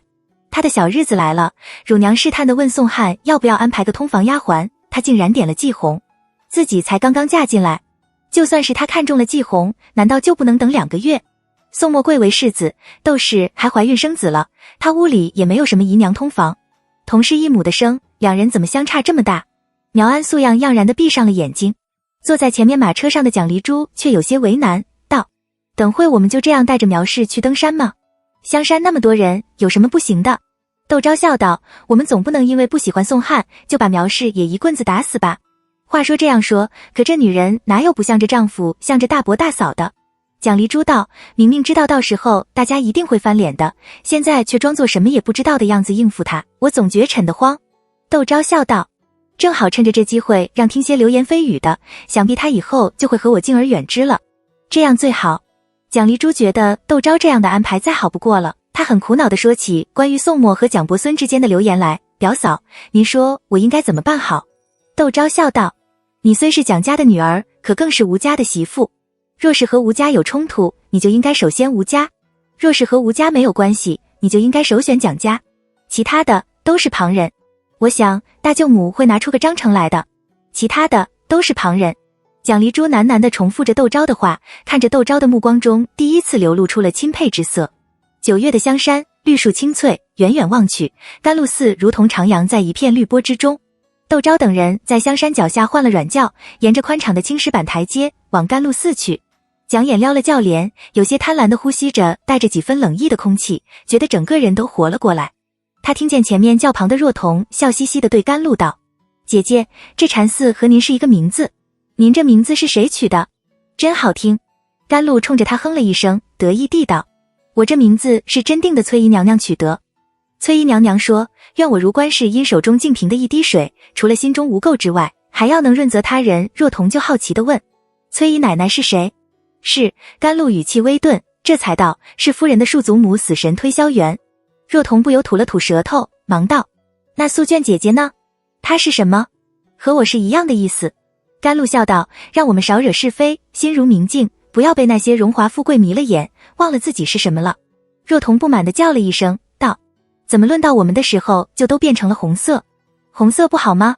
甘露笑道：红色最庄重大方，你们是夫人近身服侍的，这个名字正好。轿子里的窦昭听着，情不自禁地笑了起来。几个丫鬟的名字也正是他的经历。出来京都的时候，祖母怕他被人欺负，盼着他身边的丫鬟婆子都能对他忠心耿耿。等到甘露几个到了出府的年纪，他已在英国公府站稳了脚跟，所求的就不再是忠心和服从，而是当家主母的气度。再后来进来的小丫鬟都以福字取名，丫鬟仆妇对他来说已不是依重的人了。以后他又会给丫鬟们取什么名字呢？思忖间，甘露寺到了。他们下了轿，主持和知客和尚早已在山门前等候。见过礼，年过40的主持回避，有已过知命之年的知客和尚带着他们游甘露寺。大雄宝殿前的两株洲黄栌树有何抱粗，虽有100年，却依旧枝叶繁茂，灿烂如火。蒋衍等人啧啧称赞。知客和尚就讲起这两株树的历史来，甘露寺怎么被毁于战火，又怎么重建，两株黄栌树却始终屹立不倒。故事曲折而有趣，蒋衍等人听得津津有味。这是每个出来甘露寺的人，知客和尚都要讲的。前世窦昭已经听过好几次了，知客和尚一开口，他就知道下面会发生什么。可看着蒋衍等人脸上时而惊叹，时而愕然表情，他的心情却很愉悦。他们在甘露寺里游玩了一通，中午就留在甘露寺用斋饭，午休。窦昭觉得有点累，在小院里转2圈，消了消食，就歇下来。蒋衍却觉得浑身都是劲，拉了蒋离珠去隔壁的放生池看乌龟、锦鱼。苗家虽然家道艰难，可苗家的儿女还是规规矩矩养大的。苗安素出嫁前难得出门一趟，如今好不容易出来了，他很想和蒋衍他们一起溜达，可见窦昭歇下了。他又怕仆妇们觉得他举止轻佻，小瞧他。想了想，笑着和蒋衍道别，回了给他安排的厢房。四周静悄悄的，苗安素闭着眼睛，却怎么也睡不着。这个时候，耳朵就特别的灵敏起来。他听到有丫鬟轻盈的脚步声从他厢房前的舞廊下走过，又有人低声地称着福叶姐姐，道：您过来可有什么事？这个时候主子们都歇下了，福叶的声音也压得很低，道：你们可带了针线？刚才若彤姐姐的衣袖给挂破了。说话的是苗安素的小丫鬟，叫柳红，闻言笑道：我随手带着针线呢，只是二太太已经歇下了，只好请福叶姐姐在这里等会了，不要紧。福叶非常的客气，有劳你了。柳红客气了几句，蹑手蹑脚地进了屋，不一会拿了针线包出来逗寿。苗安素撇了撇嘴，都说窦氏御下有方，出门在外，身边的丫鬟却连个针线包都没有带，这算哪门子御下有方？这真是山中无老虎，猴子称霸王。如果婆婆还在世，宋末没有那么早就被立了世子，宋家再多几兄弟，未必就有他窦氏称王称霸的时候。这可真是富贵天成，半点不由人啊。就像这福叶，不过10来岁的年纪，还没有梳头，因是窦昭身边服侍，就是他的大丫鬟，见了也要尊一声姐姐，想想就让人觉得雨凝。他胡思乱想着，福叶来还针线包。柳红笑道：姐姐这么快就缝好了，我的手脚快。福叶笑着感慨道：你可真是细心，我们临出门的时候都记得要带个针线包的，可出了门却把这件事给忘了。他嘻嘻地道：刚才甘露姐姐还教训我来着，说如果我下次办事还这么粗心，就把我调到前院去扫茅厕。他语气轻快，显然并没有把甘露的话放在心上。可以看得出来，窦昭待人很宽厚。姐姐过奖了。柳红颇有些羡慕地和他客气着，我从小在二太太屋里做事，这也是我们二太太教导的好。苗安素听着很是欣慰。福叶连连点头赞同道：二太太一看就是个好人，可惜嫁给了二爷。话音未落，他已惊觉失言，忙捂着嘴。可惜已经晚了。柳红满脸的震惊。福叶惶恐地摆着手：我什么也没有说，什么也没有说。他一转身跑了。柳红目瞪口呆。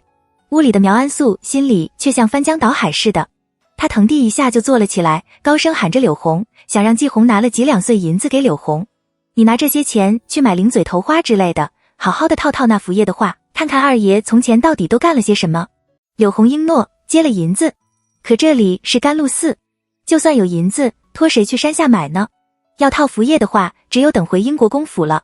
苗安素心里就像被猫抓似的，片刻也不能安宁。蒋琰和蒋离珠却玩得高兴。寺里的知客和尚见他们对放生池里的东西感兴趣，派了个2个小沙弥跟在身边服侍，又拿了几个干馒头过来给他们投食，引得一群鱼争先恐后的挤在他们面前的水面上。2人就坐在放生池旁边的凉亭里喂鱼。蒋琰偶然间抬头，远远地看见了一个熟悉的身影站在院门外。他心中一惊，指着远处吩咐应红：“你去看看是怎么一回事。”应红应声而去，又很快折了回来，道：“是锦衣卫镇抚司的陈大人，听说夫人在这里登山，特来给夫人问个安。武姨说夫人正在午休，陈大人决定等一等。”蒋琰吓一跳，国色生香，道：“陈大人怎么也在这里？”应红不知道，又跑去问，回来禀道：“陈大人出城公干，路过香山。”蒋琰的表情有些复杂。蒋离珠抚了他的肩，柔声道：“怎么了？”蒋琰想了想，附而把有些事告诉了蒋离珠，并踌躇地道：“我是想让我帮他打听打听我舅舅，不是，是黎亮的消息，至少要让黎亮知道我在宋家过得很好。”蒋离珠很能理解蒋琰的心情，他想了想，道：“那我陪你一起去问问吧。”蒋琰喜出望外，对蒋离珠谢了又谢，反复地叮嘱他：“千万可别告诉我嫂嫂，我怕他们伤心。你嫂嫂可不是那样小气的人。”蒋离珠笑道：“不过我看表哥却是很小气的，你小心别让表哥知道就是了。”蒋琰为哥哥辩护：“他是气我被人欺负了，还对别人感恩戴德。可如果没有黎亮，我小时候还不知道要受多少苦呢。就凭这个，我就没办法怨恨他。你这样也挺好。”蒋离珠笑道，心里总是恨，自己难免不会受影响，渐渐的也变得面目可憎起来。他想到家变后，有些姐妹心中不平，总是抱怨，结果像变了个人似的，因而时时告诫自己。蒋琰终于找到一个不训斥自己的人了，顿时有知己相逢之感。他和陈家说话的时候，蒋离珠就站在离他们不远的台阶上。面对蒋琰眼中的期待，陈家强忍着，才没有露出异样的表情来。宋墨把韦权和贺浩、贺清远整得都不成人样了，又怎么可能放过黎亮？黎亮现在全家都入了军户，住在天津卫下面的一个百户所里，不耕种就没有吃的，全家老小辛苦一年，也未必有黎亮做账房先生里1/3的收入。偏偏那百户还奉命监视着黎亮一家，黎亮休想通过其他的途径挣一分银子。几个孩子的学业也中断了，黎亮们能自己教孩子们识字断文。别人还有可能通过大赦之类的离开卫所，黎亮却是怕被宋墨报复自愿入的军户，以后子子孙孙不可能转良民，这算是好还是坏呢？陈家望着蒋琰如水般清澈的眼眸，只觉得头痛欲裂。告诉他实情，以他的性子，只会躲在被子里偷偷的哭。不告诉他，万一哪天他发现自己骗了他，肯定会记恨自己的。陈家非常的后悔来给窦昭请安，不过是打个招呼，让窦夫人对自己印象深刻而已，等窦夫人回城的时候，在路上偶遇就是了，何必非要在这里等窦夫人醒来呢？他权衡再三，最后只得硬着头皮笑道：“黎亮在天津卫挺好的，加了军籍，以后子子孙孙都能吃皇粮了。就是有一点不好，分了几亩地，得自己耕种，不如从前给人做账房先生赚得多。”蒋琰听了，却双手合十，念了声阿弥陀佛，道：“能正正经经的营生，总比背井离乡四处漂泊的好。人辛苦些就辛苦些，安稳踏实。”这个回话不仅让陈家目瞪口呆，更是让蒋离珠意外。看来黎亮是没救了。蒋离珠强忍笑意，轻轻地咳嗽了一声，提醒蒋琰应该回屋去了。蒋琰却想了想，吞下了手中的一对赤金镯子和耳朵上坠的一对红宝石耳环，小声对陈家道：“我也没别的能帮他们的了，这些首饰你帮我带黎亮，算我感激他从前对我的照顾。以后若是生活上有什么困难，让他们给我带个信，别的不敢保证，多多少少可以贴补点银子，他渡难关。”陈家望着金灿灿的几件饰物，眉头紧紧地锁成了个川字。他沉声道：“这几件首饰都是你随身佩戴的，怎能随意给外男？若是被有心人利用，你以后可怎么在英国公府立足，还不快快把东西收起来？你若是想报答黎亮的恩情，我这里还有些贴己的银子，先把你垫付就是了。你以后切不可再做出这等不仔细思量的事了。”蒋琰顿时脸涨得通红，蒋离珠却暗暗点头。陈家已低头掏出了个钱袋子，道：“我看你这几件首饰少品相都很好，少说也值300-400两银子，我让人给他捎去500两银子，你看可好？”蒋琰哪里知道这些，她从前最多也不过拿2两银子去买个头花之类的，后来嫁了韦权，韦权并不让她当家，家里吃穿用度都是韦家的一个老仆管着，偶尔给她几两银子的零花钱。她的首饰都是窦昭帮她置办的，听说就这几件东西就值300-400两银子，她更觉得对不起窦昭和宋墨了，看都不敢多看陈家一眼，喃喃地道着：不用那么多，给他们些银子旁身就行了，200两不100两好了。他记李挑娘有次和相好的分手，死活要对方补偿李挑娘100两银子，还说这100两银子足够嫁他了。他还记得自己出嫁的时候是什么东西都置办齐了的，给黎亮100两银子应该够他安置一个新家了。陈家却有些了解他的性子，很爽快地抽出了几张的银票，道：我明天就让人送去天津卫。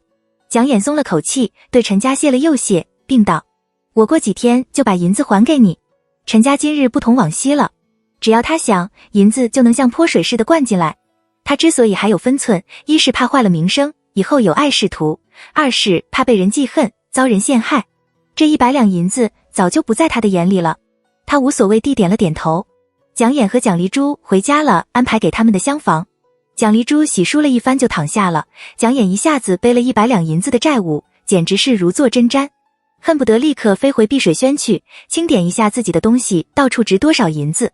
结果是整个下午大家的兴致都不高，窦昭惦记着元哥，不知道他会不会饿着。蒋琰想着有什么东西能还了陈家的银子，苗安素是想着宋汉身上到底发生了什么事让人不喜，蒋丽珠则想着远在辽东的武叔父，不知道大伯母这次能不能说服武叔父不要和宋墨表哥争这些务虚的东西。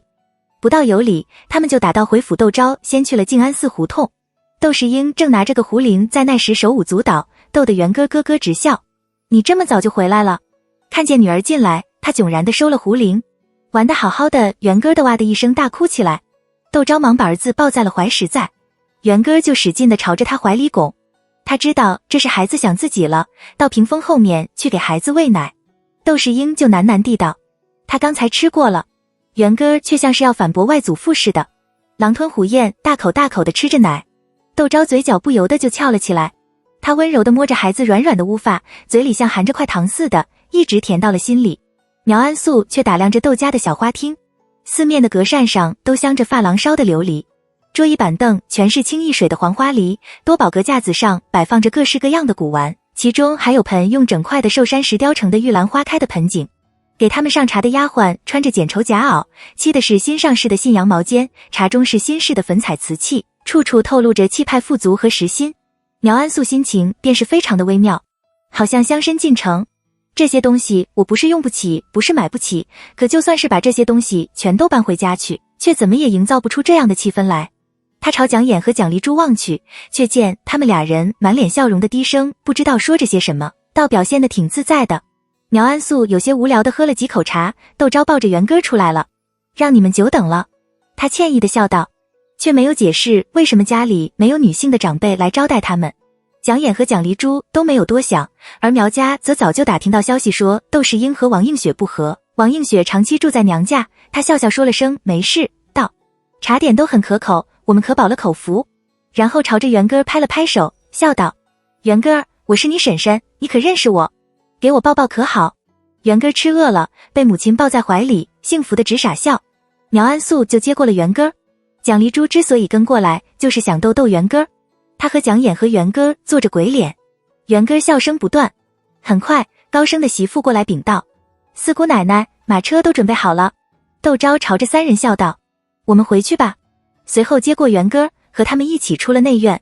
垂花门前，除了他们乘坐的4辆马车，又多了一辆。高升媳妇笑着解释道：这是老爷给大少爷的，有做皮袄的皮子，当风扣的夜明珠，还有些玩具。吃食。苗安素骇然，望着还在襁褓中的元哥，不禁失声道：这么多啊，元哥什么时候才用得完啊？高升媳妇笑道：哪有用不完的，不说这贴身的细布，就说这做皮袄的皮子，斗篷上的用貂毛，看着漂亮，背心的用羊羔毛，柔软，做皮袄的用灰鼠毛，温和，各有各的用场。这也不过是老爷给大少爷过冬用的。等到开春，江南那边又有新式样子的杭绸和胶布，大少爷又该做春衫和夏裳了。苗安素默然。窦昭笑道：你快跟父亲说一声，可别这么麻烦了。孩子见风长，给他费心做了那么衣裳裤子，结果有些还没有穿就小了。如果要什么，我会差了人回来跟父亲说的。高升家的呵呵的笑道，大少爷用不了，留给弟弟妹妹用也是一样啊。蒋离珠就跟着起劲，笑道，窦世伯安排的极好。窦昭想到这些日子宋墨的热情，觉若是断了奶，说不定自己很快就会有孩子上身了。他面色微难，打趣了蒋离珠几句，打道回府。宋墨很晚才回来，窦昭已经睡了，宋墨的兴致却十分高昂，没等窦昭醒过来，就进入了窦昭的身体。事后想到自己梅花3度，累及窦昭问宋墨，你是不是遇到什么高兴事了？宋墨的手还有他身上流连，闻言轻描淡写地道，皇上把金无畏的大印交给了我。金无畏的大印。窦昭这下子彻底的清醒过来，他握住了宋墨的手，睁大了眼睛道，出了什么事？宋墨无奈地道，皇上今天高兴，将前些日子万寿节时甘肃总兵献的一套万寿无疆月光杯赏给了梁继芬，将浙江总督献的一对汝窑酒尊赏了姚时中。谁知道回到宫里2位阁老去领赏的时候，这2件东西却不翼而飞了。皇上当场就打了邵文吉20大板，丢进了诏狱，把金无畏的大印交给了我。不是还有骑守卫吗？窦昭嘀咕道，怎么就找你们金无畏的麻烦？这才几天，金无畏的都指挥使都换2茬了，你还不如做金无畏的同知呢。前面有个都指挥使顶着，你也免得直接面对辽王。辽王要拉拢的是都指挥使，你也不用担心。宋墨笑道，金无畏的都指挥使也算是个好缺了，只我放出风去不争，自有人会打这个位置的主意，说不定到时候还会有人贿赂我呢。但窦昭还是不放心，你小心点。宋墨笑着把他搂在了怀里。碧水轩，蒋琰也没有睡，他此时才发现，他原来每个月有20两银子的月例。他进府有3个月了，平时吃喝嚼用都在一制堂，除了当初打赏过应红几个美人2两银子，没有什么其他的开销，60两银子还剩下48两。再有3个月，他就能还清陈家的银子了。想到这里，他心中大定，决定派个人去跟陈家说一声。陈家得了信，不耐烦地挥了挥手，道，你去跟你们家表小姐说一声，又不是很多，这银子让她不用还了。难道陈家以为他是想赖账，所以才会说没银子的？蒋琰如坐针毡，他把自己仅有的48两银子用块大红的绸子包了，让小厮送给陈家，并道，以后每个月都会还20两银子的。陈家望着其中一个被缴了一半的雪花银，哭笑不得。不过陈家想到蒋琰连这半截银子都拿来还他，想必是心中十分不安，不想让他为难，对来送银子的小厮道，你回去跟你们家表小姐说，银了我收到了，余下的52他不必急着还，我一时也没什么要用银子的地方。小厮点头，回府禀了蒋琰。蒋琰松了口气，为怎么尽快还陈家的银子犯起愁来。金银首饰是绝不对当的，不然外面的人还以为哥哥嫂嫂亏待了他。每个月的月例只有20两银子，最少也有攒3个月，那时候已经快过年了，谁家的债务还拖到过年之后，多不吉利呀。可如果这3个月里有了人情来，那年前就还不成银子了。他想想都觉得心中不安，不由得暗暗祈祷，过年之前家里的3姑六就千万不要有什么事。可事情往往是你越怕什么就越来什么。没几日，陆家传出陆大奶奶小产的消息。陆家子4本就单薄，窦昭听了都为陆老夫人和宁德长公主着急。他想到宋宜春之所以在蒋琰的事上保持沉默，全赖了2位老夫人对她的压制。蒋琰又是嫁过人的人，他带了蒋琰一同去陆府探望陆大奶奶。蒋琰却有些担心，道，我去适合吗？他现在毕竟身份不明，合适？怎么不合适？窦昭只好委婉地道，2位老夫人特别的怜悯你，没有出席宋汉的婚事，也是为你抱不平，你去了，2位老夫人只会高兴，没有嫌弃的道理。这人和人之间是越走动越亲近的。蒋琰就觉得自己空手去不好。窦昭笑道，你放心，我早就以你的名义给你准备了一份补药，到时候嬷嬷们会送给陆大奶奶的，你只管跟着我去就行了。蒋琰只穿了身衣裳进的府，就是那身衣裳还是陈家给他买的，他有多少家底，窦昭最清楚不过了，又怎么会让蒋琰破费？想到这里，他想到前几天蒋琰差了人去见陈家的事，为了让蒋琰觉得一制堂就是他自己的家一样，他想做什么就能做什么。窦昭并没有让人把蒋琰的一举一动都告诉他，可蒋琰毕竟住在一制堂，有些事情就逃不过窦昭的眼睛。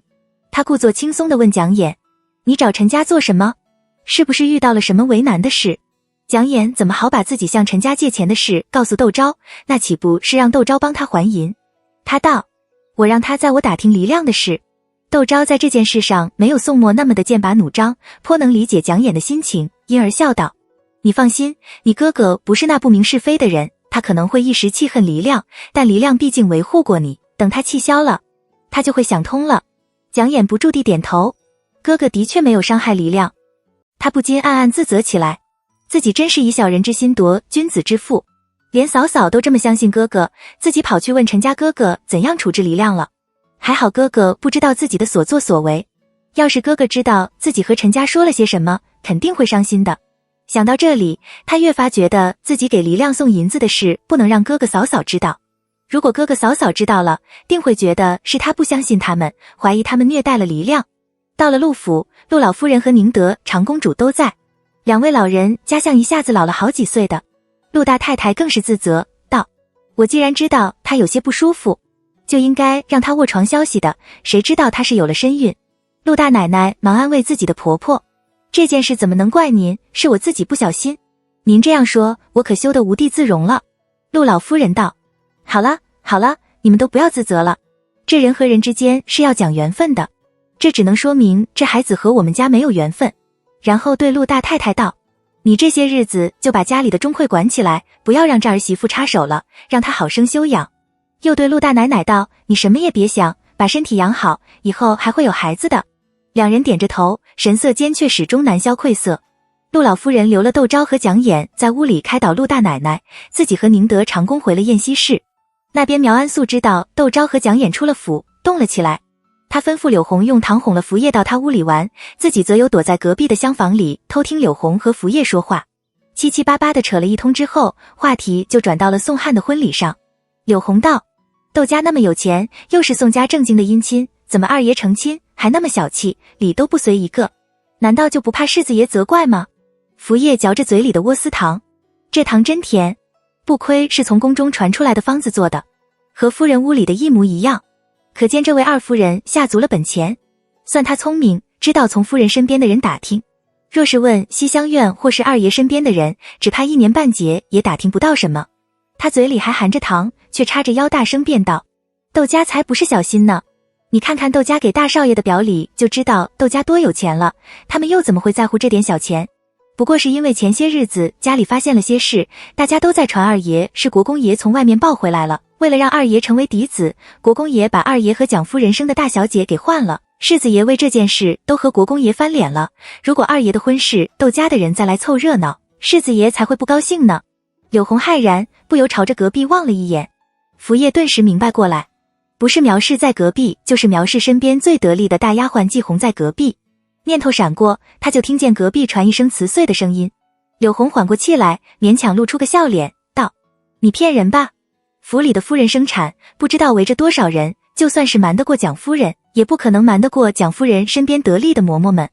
你可别唬弄我，我唬弄你做什么？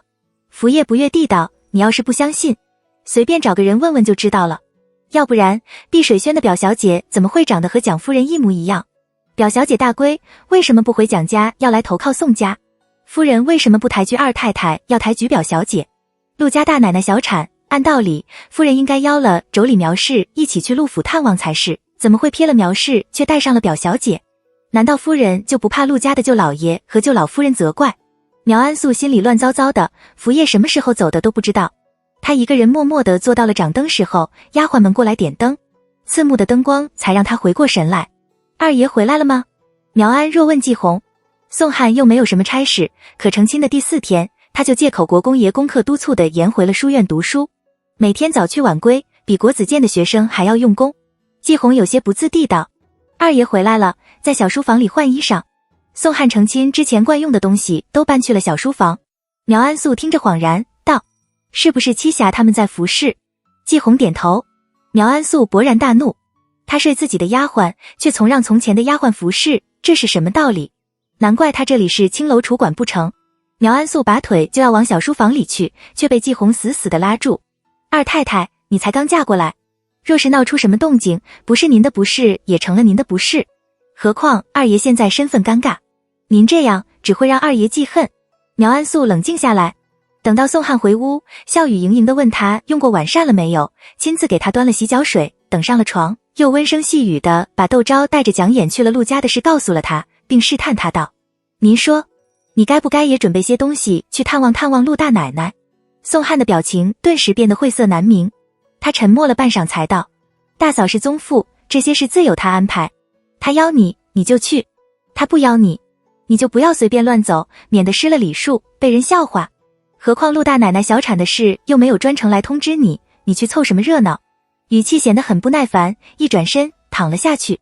苗安素望着泾渭分明的两床被褥，委婉的眼泪直转。他也翻过身去，背对着宋汉躺下了。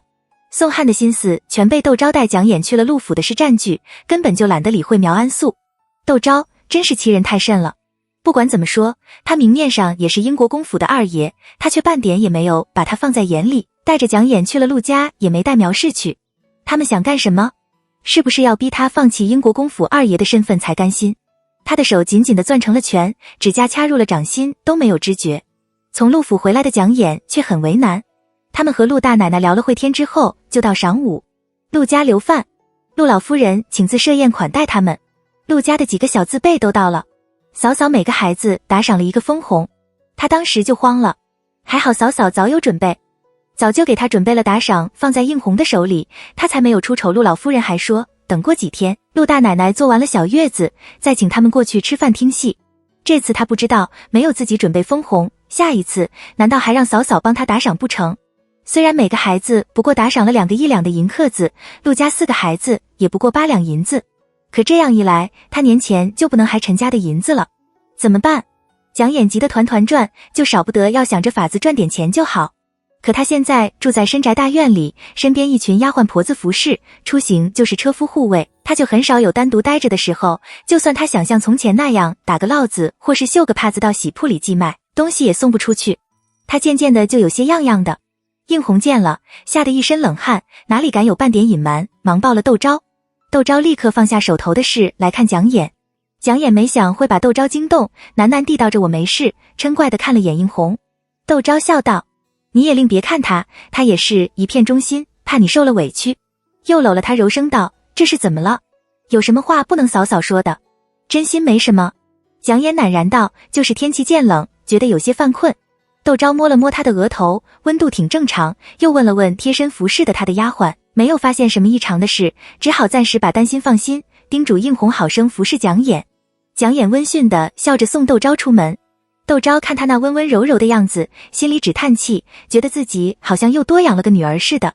回到屋里，就让人给蒋丽珠带信，让她没什么事的时候来看看蒋琰，和蒋琰说说话，也免得蒋琰孤单无聊的胡思乱想。蒋丽珠上头不仅有婆婆，还有太婆婆。太婆婆早已不管事，婆婆主持中馈。太婆婆和婆婆都是宽厚的人，怜惜蒋家受了无妄之灾，对蒋丽珠这个新媳妇像女儿似的，十分的宽和照顾。蒋丽珠幼承庭训，行事大方，为人爽朗。念着吴家不曾嫌弃蒋家落魄，风骨耿介，对太婆婆和婆婆不仅孝顺，而且十分的敬重，又和夫婿吴子介琴瑟和鸣，一家人过得和和美美。因此对于英国公府的相邀，吴家还是很鼓励的，觉得他有个亲戚串串门，和同龄的姐妹说说话，也有个伴儿。他接到信就来探望蒋琰，只是他刚踏进宋家，宋末擢升金吾卫都指挥使的消息就传英国公府。蒋丽珠又惊又喜，对窦昭笑道：“我可来得真巧。”窦昭却是苦笑，问来报信的小厮：“世子爷还在宫里吗？”“没有。”小厮眉宇间难掩喜色，道：“被金吾卫的那一帮子人拥着去了醉仙楼，说是要请世子爷喝酒呢。”窦昭打发了小厮。蒋丽珠奇道：“嫂嫂好像不太高兴。”忽见陌头杨柳青，悔教夫续蜜封侯。窦昭只好糊弄他：“我这不是担心你表哥儿年轻太轻，被外面迷了眼吗？”蒋丽珠大惊，捂了嘴笑：“嫂嫂向来自信，没想到也有担心的时候，我也不过是个平常人，怎么会不担心？”窦昭和他打趣了两眼，有府里的大管事、嬷嬷们来道贺。蒋丽珠见了，就退了下去，去了碧水轩。蒋琰刚得了消息，正高兴着，见了蒋丽珠，忙问他知道不知道哥升迁了，又商量他：“你说我给哥哥送点什么贺礼好？”蒋丽珠笑道：“表哥什么东西没有，你送什么都好，只要心意到了就行了。妻妾斗，嫡女有毒。”蒋琰想了想，笑道：“那就给哥哥绣个步步高升的荷包吧，绣活我最拿手了。蒋丽珠也觉得好，伏在炕桌上和蒋琰一起画图样，然后趁机问他，你这几天怎么了？表嫂说你神情有些恍惚。别提了，蒋琰好不容易有了个能谈心的人，那天的事你也知道，我借陈大人100两银子，他把这些日子发生的事告诉了蒋丽珠。蒋丽珠听了笑得不行，道，你就为这点事犯愁了，不过几10两银子而已，要不我帮你先还了，你以后有钱了再还我好了。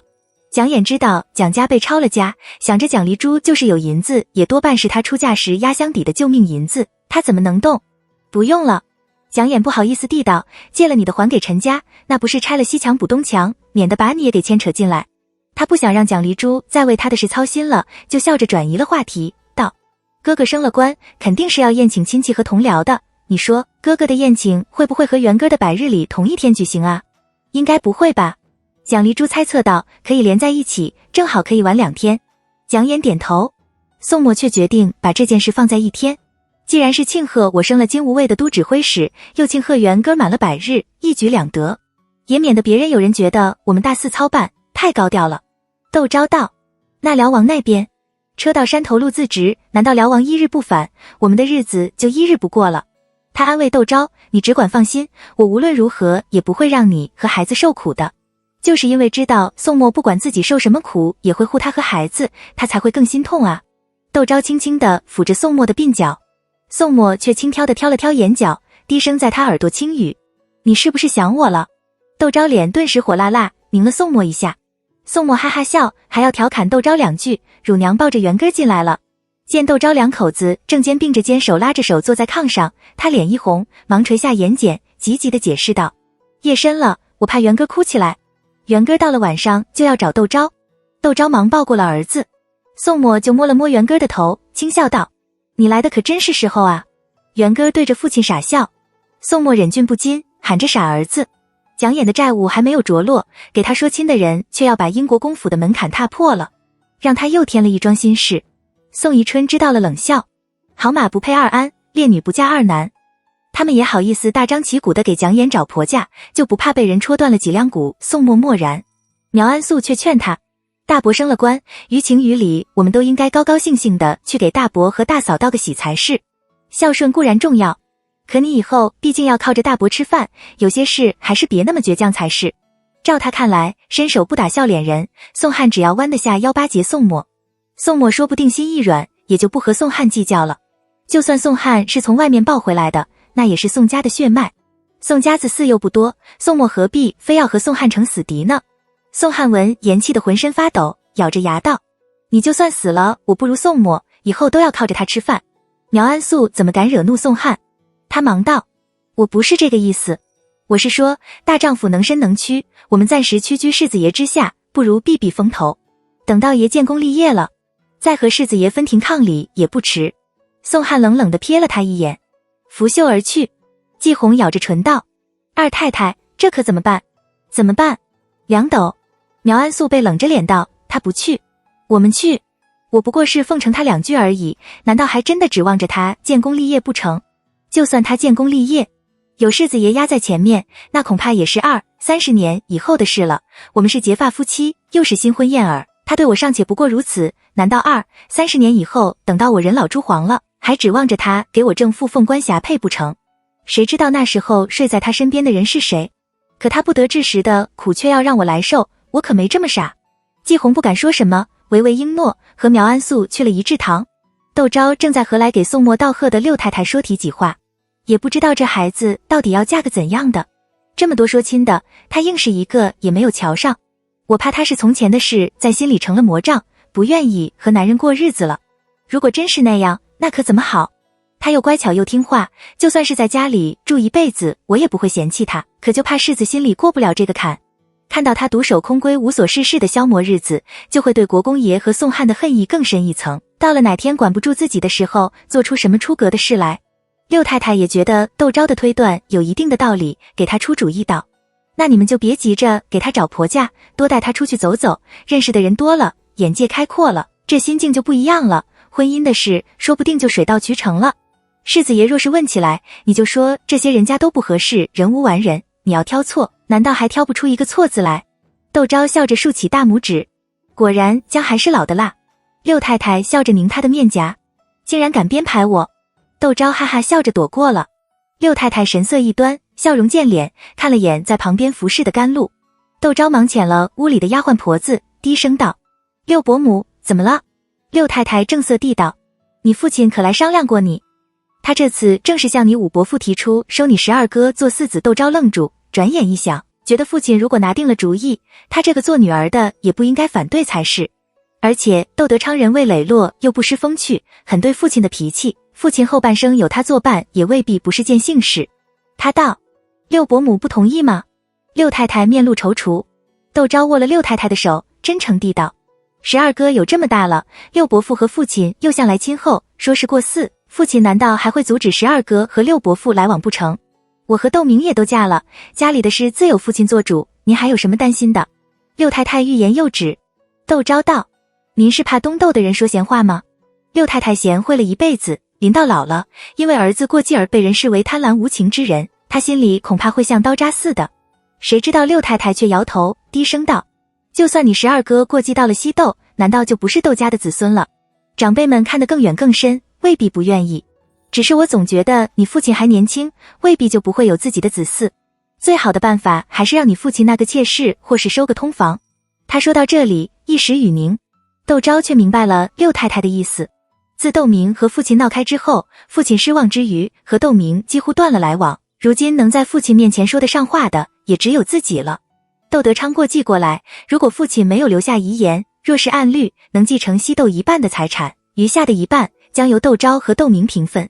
东窦自然是乐见其成的。可六伯母和六伯父还是希望父亲能有自己的继承人。但他的生母就是因为父亲纳妾自缢的，六伯母想让自己去劝劝父亲，却又开不了口。窦昭很感觉六伯母的善意，他想着母亲已经走了这么多年，父亲一个人孤孤单单，若是能把从前的事忘了，重新开始，也未来不是件好事。他笑道：我去问问父亲的意思。六太太松了口气，轻轻地拍了拍他的手，道：你能放下从前的事，我也能放心了。尽管知道事情应该如此，窦昭的心情还是有些失落。见到苗安素的时候，说话就有些心不在焉。苗安素暗暗其称，不知道发生了什么事，试探了窦昭几次未果，他还想旁敲侧击。窦昭的大堂嫂和六堂嫂郭氏、十堂嫂蔡氏前来道贺。三人见六太太季氏在这事里，纷纷上前行礼，又起哄要窦昭请他们吃宴。窦昭笑盈盈的应好，延安侯世子夫人安氏和景国公府三太太冯氏联袂而来。蔡氏是见面熟，何况安氏和冯氏他是见过的。见礼的时候他打趣两人：没想到你们约了一起来。安氏笑笑没有作声，冯氏却道：我们是在路上碰取了。话音未落，小丫鬟进来禀说陆家的三位奶奶一齐过来了。众人又上前和他们阔气，一时间屋里子热热闹闹，笑声不断。苗安素只好把好奇放在了心里。晚上，窦昭翻来覆去睡不着，宋墨把他搂在怀里，吻了吻他的额头，道：明天我陪你去寺里给岳母上炷香吧，让他老人家也安安心心的走，不要再挂念这一世的人事了，好生投胎转世，荣华富贵，幸福美满地过一辈子。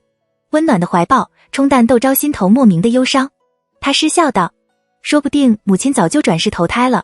是啊，宋墨趁机劝他，所以我们还在世间挣扎，就不要再为难自己了。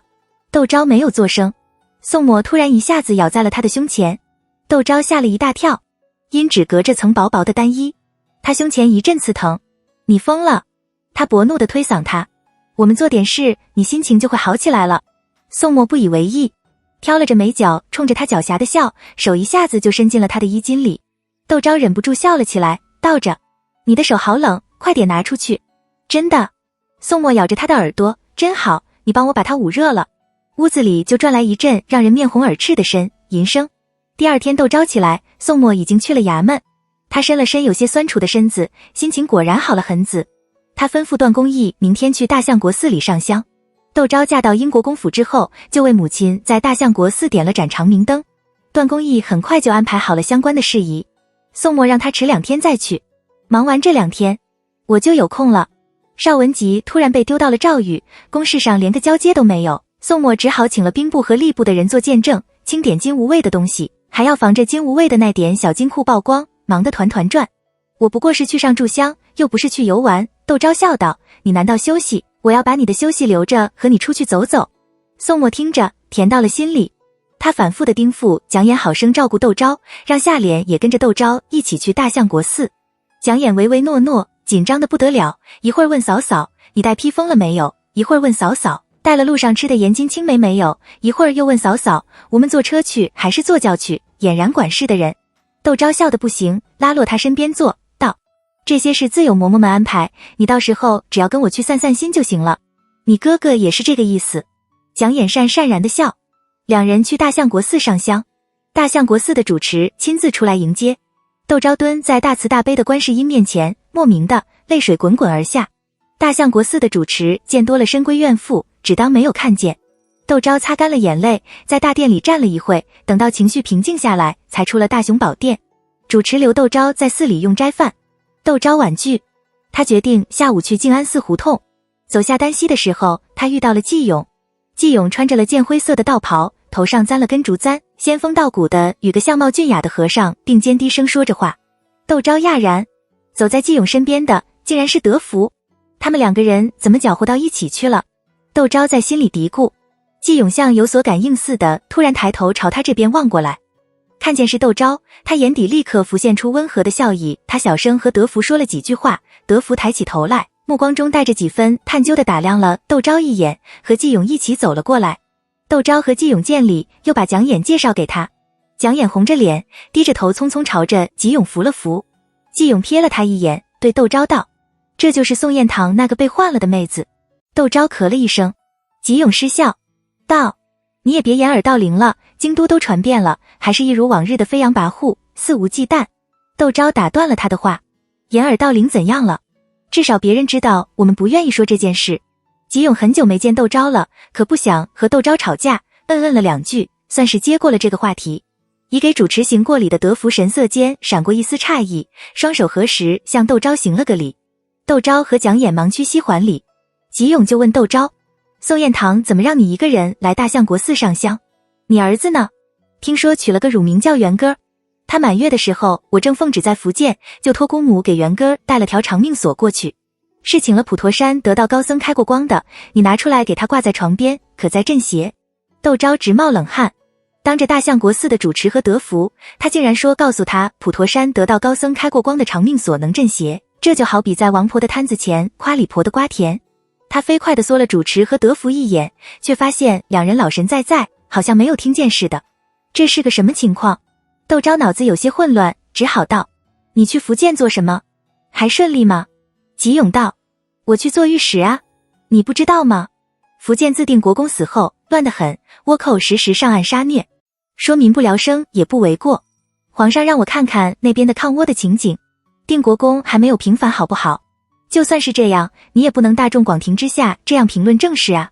窦昭又看了主持和德福一眼，主持还好，德福却笑眯眯地道，宋夫人无需担心，我觉得季大人的话很有道理。窦昭迥然。季勇看了呵呵的笑，对他道，你快回去吧，小心元哥哭着找你。我和德福和尚约了今天汴京，不招待你了。下次你再来大相国寺的时候跟我说一声，我请你吃大相国寺有名糖醋鱼。汴京？不去龙善寺，在大相国寺。窦昭想说些什么，又觉得说什么都不适合，他笑着冲季勇点了点头，和蒋琰上了马车。蒋琰松了口气，忙道，嫂嫂，这位季大人是什么人？他看上去很不好相处的样子，说着还有些后怕的拍了拍胸口。他的直觉倒很准。窦昭就把他和季家的关系解释给蒋琰听。蒋琰正色地道，嫂嫂，您还是少和他接触的好。窦昭哭笑不得，这两兄妹不知道为什么都不喜欢季勇。回到家里，窦昭让甘露把季勇送给元哥的长命锁找出来。元哥满月里送贺礼的人太多了，他不知道季勇也给元哥送了东西。甘露翻箱倒柜，就是没找到季勇送的长命锁。窦昭道，是不是和六伯母送的东西混在了一起？我仔细看过礼单了。甘露道，六太太送了一对长命锁，一个是金镶玉的，一个是银雕字的，季大人只送了一条长命锁，应该是单的才对。他说着打开装长命锁的匣子给窦昭看，还真是没有。那东西哪里去了呢？东西都是要上礼单的，不可能是有人拿了。窦昭道：你查了礼单没有？会不会是写漏了？礼单通常是送礼人写过来的，写漏的可能性很小，但也不能完全排除。甘露忙去查理查。若彤进来禀告，说马车已经准备好了。窦昭想赶在父亲下衙之时到达静安寺胡同，看着时间来不及了，只好暂时把这件事抛到脑后，去了静安寺胡同。窦昭和窦世英是一前一后进的门。窦世英看见窦昭，开门见山地道：你是为四子的事而来的吧？然后不等窦昭说话已道：这件事你就不必劝我了。我想了很久，我当初就曾跟王映雪说过，除了名分，我什么也不能给他，他还是执意要留在宋家。如今我们走到今天，他固然有错，可我也太固执了。但你让我把我从前做的那些孽忘了，我却忘了不。我这些日子望着圆根儿，想起你们小的时候，你像地里的草，自己迎着风长，明姐儿被我丢到许家，自生自灭。你们两个都是好孩子，脱身到我的膝下，却是苦比甜的时候多。我不仅没有好好的教导你们，也没有好好的为你们谋个前程，反而累得你们因为我的缘故，婚事上都一波三折的，受了很多的怨气。他说到这里，眼眶有些湿润起来。特别是你，夫家门第显赫，夫婿温柔体贴，孩子来得当道，又活泼健康，让我看着就喜欢，觉得自己还不是一无是处。我和王映雪是注定过不到一块的。我早年间还想着和离，可现在他既然不愿意，那就这样过好了，不然闹腾起来，让你脸上无光，我这个做父亲的也没脸见你。你六伯父是个小事马虎，大事上级有主见的人，你六伯母为人贤淑，又行事端正，不失机敏，德昌又已是块弱冠的人了，不像幼童，还要四母照顾，甚至是教导王妃生猛，为夫吃不消。我这个做四父的帮不了他，你六伯父和你六伯母却能给他拿主意。而且我100年之后，在他这个四子在，王映雪也不可能牵扯到你那里去。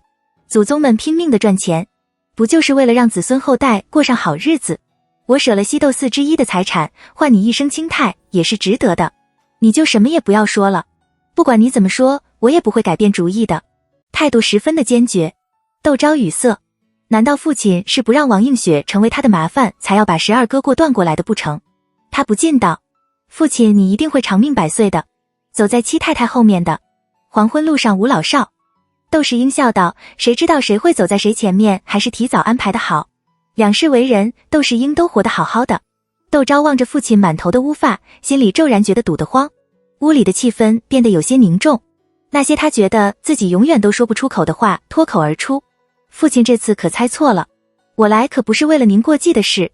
信来既绝，本是人之常情。父亲觉得12哥好，想让12哥家来，我这个做女儿的只有乐意的，哪里会反对？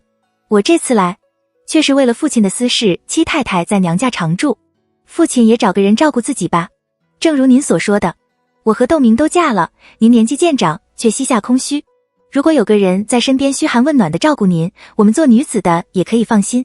窦世英愕然，他愣愣地望着窦昭，窦昭轻轻地点了点头。窦世英突然笑了起来：我们受孤，长大了。他叹息：我还以为你会恨我一辈子呢。这下只轮到窦昭诧异了，自己表现得这么明显吗？好像看穿了他的心思似的。窦世英道：自你母亲去世后，你看我的眼神就是冷冷的，就是偶尔激动起来，也只是别过脸去，不想让我知道。前世他看父亲的目光更冰冷，父亲是不是也知道自己的恨意呢？窦昭心里我五味陈杂。他道：我现在长大了吗？窦世英颔首笑道：是长大了，不过管的也多了。窦昭错愕。窦世英道：我现在挺好，既不想纳妾，也不想找个通房。你既然大了，就应该知道这世间难求一个自在，你就不要跟着你六伯母起哄，非要我找个女子在身边服侍了。毕竟是妇女，谈这样的话十分的尴尬。窦昭善然道：您知道是六伯母，除了她还有谁？窦世英笑道：别人巴不得我就这样下去，到时候了好选了人来盛4腰节花饭。父亲心里这样的明白，倒让窦昭不知道说什么好。窦世英道：我从小的时候听你祖父的，长大了听你五伯父的，只有你的婚事我谁都没有听，却给自己找了个好女婿。这一次我也不会再听别人的了。说完转移话题问起了元哥：你是什么时候出的门？出来这么久他会不会饿着？我看这时候不早了，燕堂明天休沐，今天应该回来的比较早，你也早点回去吧。直言不讳地赶他走。窦昭不由在心里嘀咕，宋燕堂如果事先和他不认识，就父亲这做媒的水平，恐怕他早就被宋燕堂吃了。现在看来，父亲做事果然不靠谱，自己该怎么做好呢？窦昭把事情的经过告诉了宋墨，他以为宋墨会打趣父亲几句，没想到宋墨肃然道：寿姑，岳父说的得，他这一生从来都不曾拿过主意，现在他好不容易想拿主意了，你不应该拦着他，就算他做错了，那也是他自己的决定，哪怕是失意丧举怨恨，也都是他应该承担的后果，你们不能总这样大包大揽，你应该让他老人家自己拿主意。窦昭若有所思，宋墨让他一个人思考，抱了元哥笑道：明天爹爹放假，我们去看你外祖父去。元哥咯咯的笑，不知道有多可爱。隔天，窦昭去了猫胡同，把父亲的决定和宋墨的规劝都告诉了六伯母。季氏感慨，没想到晏堂却是个好丈夫。窦昭调侃六伯母，可见人不可貌相。季氏一愣，随后大笑了起来。的确，是我以貌取人了，有时候太漂亮了也是重麻烦。韩氏亲自指使着小丫鬟端了茶点进来，两人说起了孩子经。窦正昌和窦德昌从学堂里回来，堂兄妹见面，自有一番气魄。季氏留窦昭用午膳，窦昭惦记着元歌，推了午膳，打道回府。季氏就问起窦德昌的功课来，窦德昌颇为意外，他是次子，性子又懒散，父亲对他们兄弟二人一视同仁，母亲却对哥哥窦德昌更严厉些，像这样不问哥哥的功课，反问他的功课，还是第一次。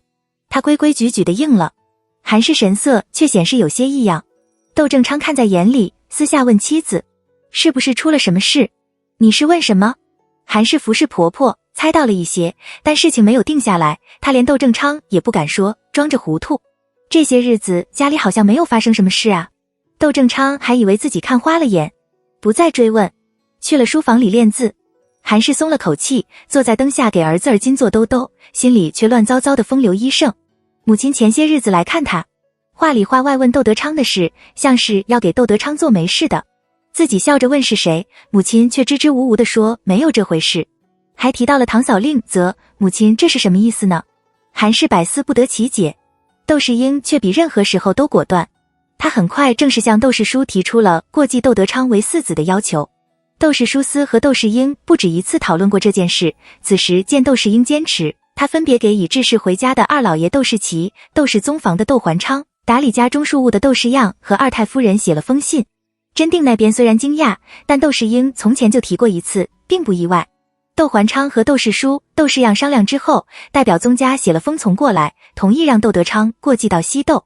窦世恒叹气，对窦世英道：等元哥做了100日里，我写过继文书给你。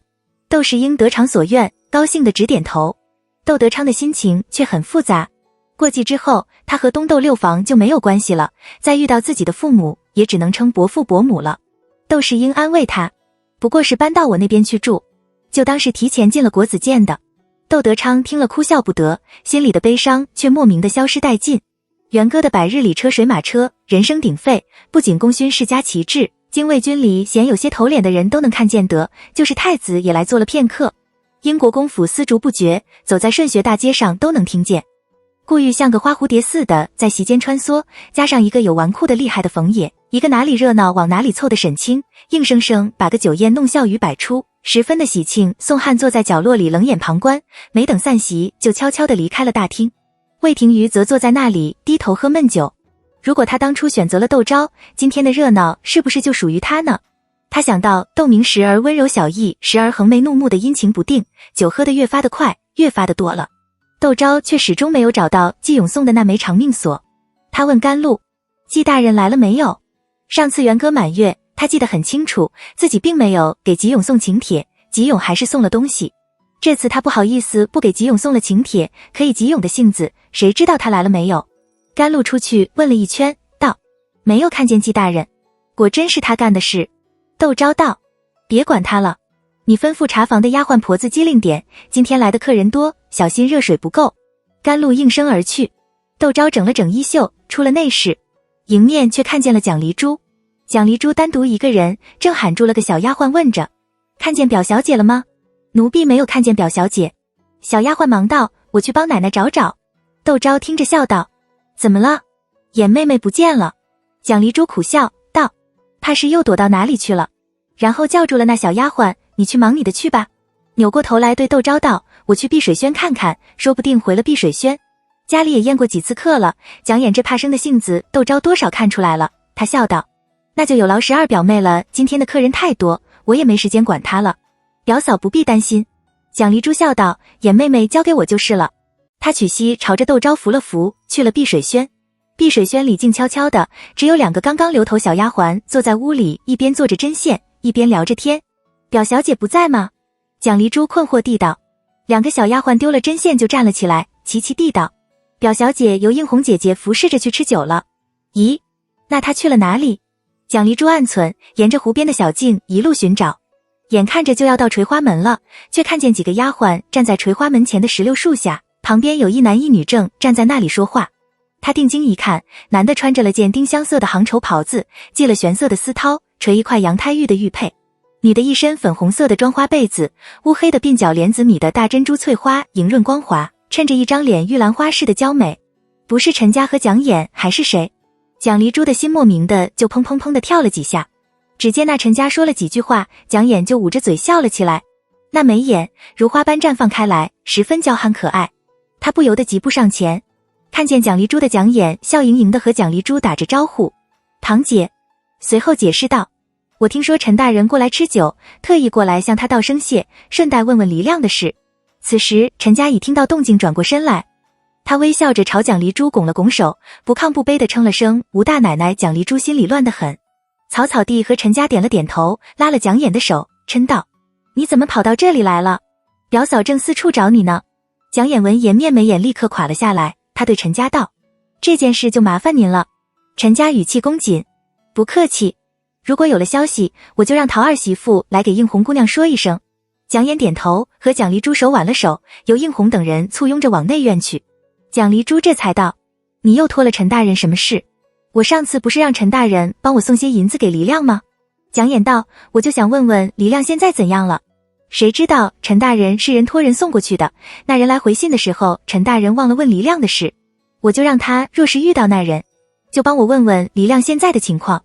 有必要闹得这样麻烦吗？蒋离珠没有作声。蒋琰要回避水轩，蒋离珠费了9牛2虎之力，才把说动蒋琰和自己一起去了窦昭那里。来的女眷都在花厅那边听戏，正房的宴席室只有窦昭和长兴侯夫人肩并着肩在说话。见2人进来，长兴侯夫人就较有兴趣笑瞥了蒋琰一眼，打住了话题。蒋离珠不动声色地和蒋琰上前给2人行了礼。窦昭柔声问蒋琰：刚才哪里去了？外面正在换杀妓，眼旦觉得是曾楚生的那个徒弟，唱得还不错，你天天闷在家里做针线，偶尔也应该出来走动走动才是。蒋琰应是，话茬却被蒋离珠接了过去。我在碧水轩找到他的时候，他正如表嫂说，在做针线呢。要不是我生拉硬拽的把他给拽了出来，只怕这会我们还在找他。说完，他又对蒋琰道：我就说嘛，表嫂如果知道你在碧水轩里针线，肯定会让你出来听戏的。被我说中了吧？这是。蒋琰讶然，如果说是，那岂不是对嫂嫂扯谎？如果说不是，岂不是说12姐在说谎？他踌躇着不知道该怎么办好。旁边的长兴侯夫人却笑道：小姑娘家就是应该多出来透透气，整天不出门，再机灵活的人都要变得呆头呆脑了。表小姐快去听戏去吧，这个时候应该正唱到分别，这可是曾楚生的拿手好戏，他的徒弟也应该不会太差才是。一副打发他们2人快走的样子。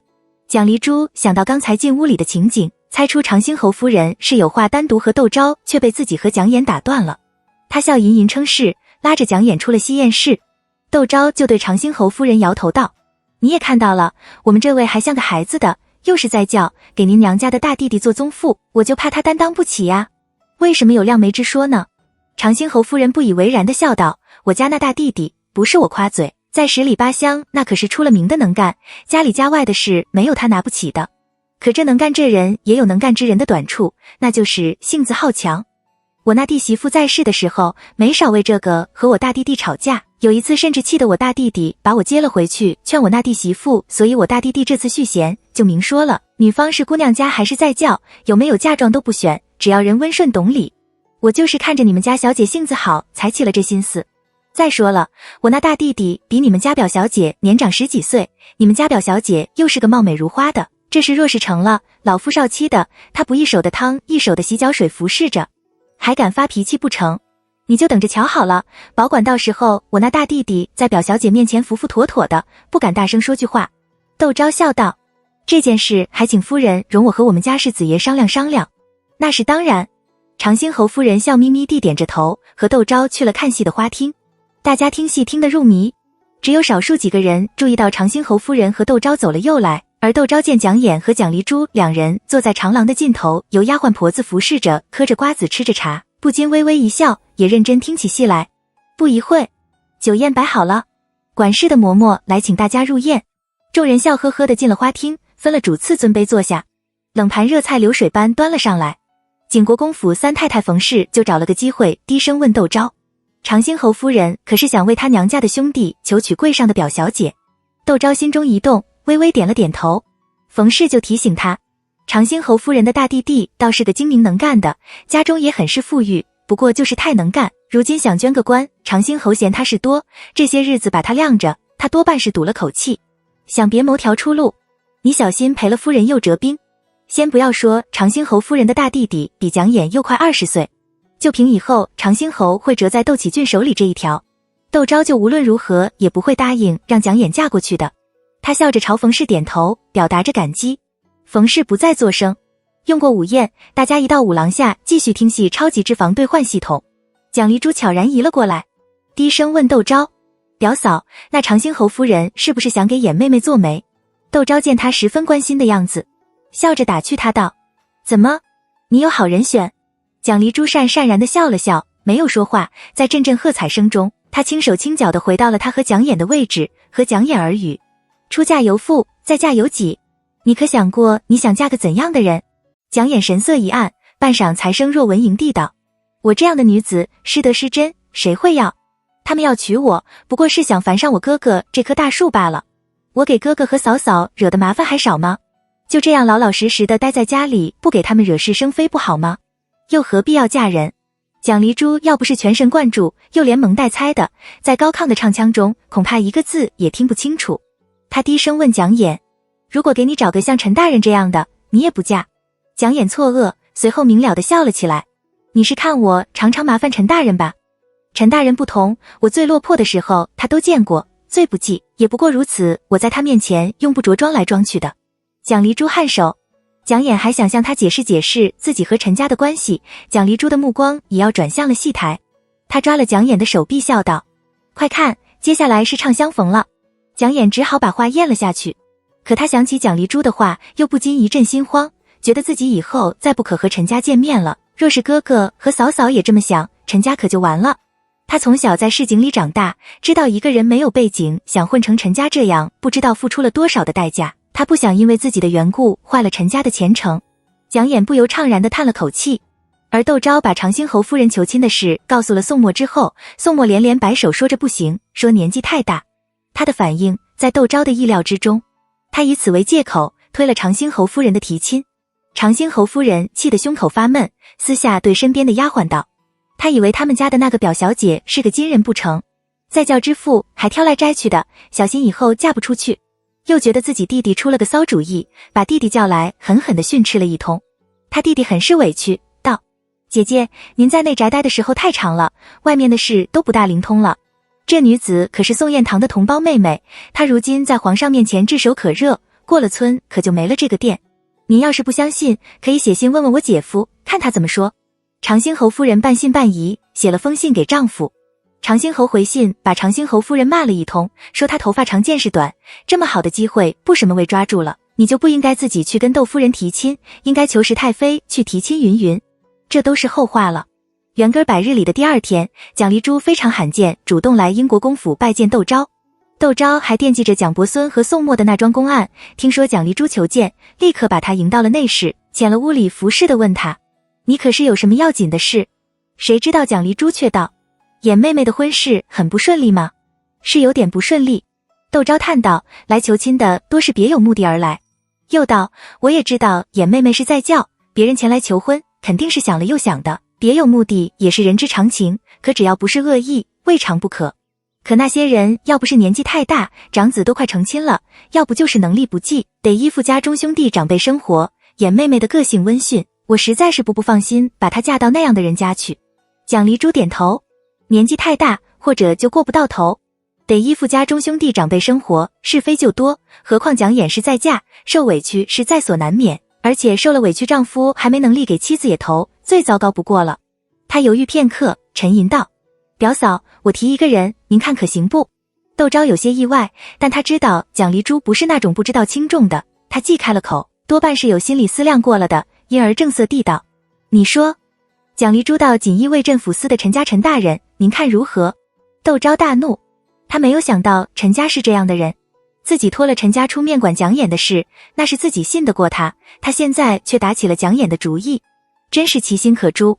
窦昭差点就跳了起来，可当他看到蒋丽珠真挚坦诚的神色时，又冷静下来。就陈家有这样的心思求到了蒋丽珠的面前，蒋丽珠也不可听风就是雨，跑来跟自己说这样一番话，难道这是蒋丽珠的主意，或者是蒋琰的意思？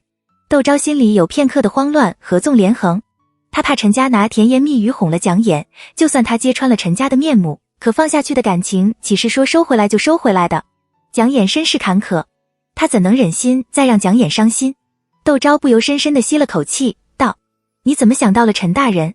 蒋丽珠就将自己2次见到陈家和蒋琰在一起的情景说给了窦昭听。窦昭闻言不由陷入了深深的深思中。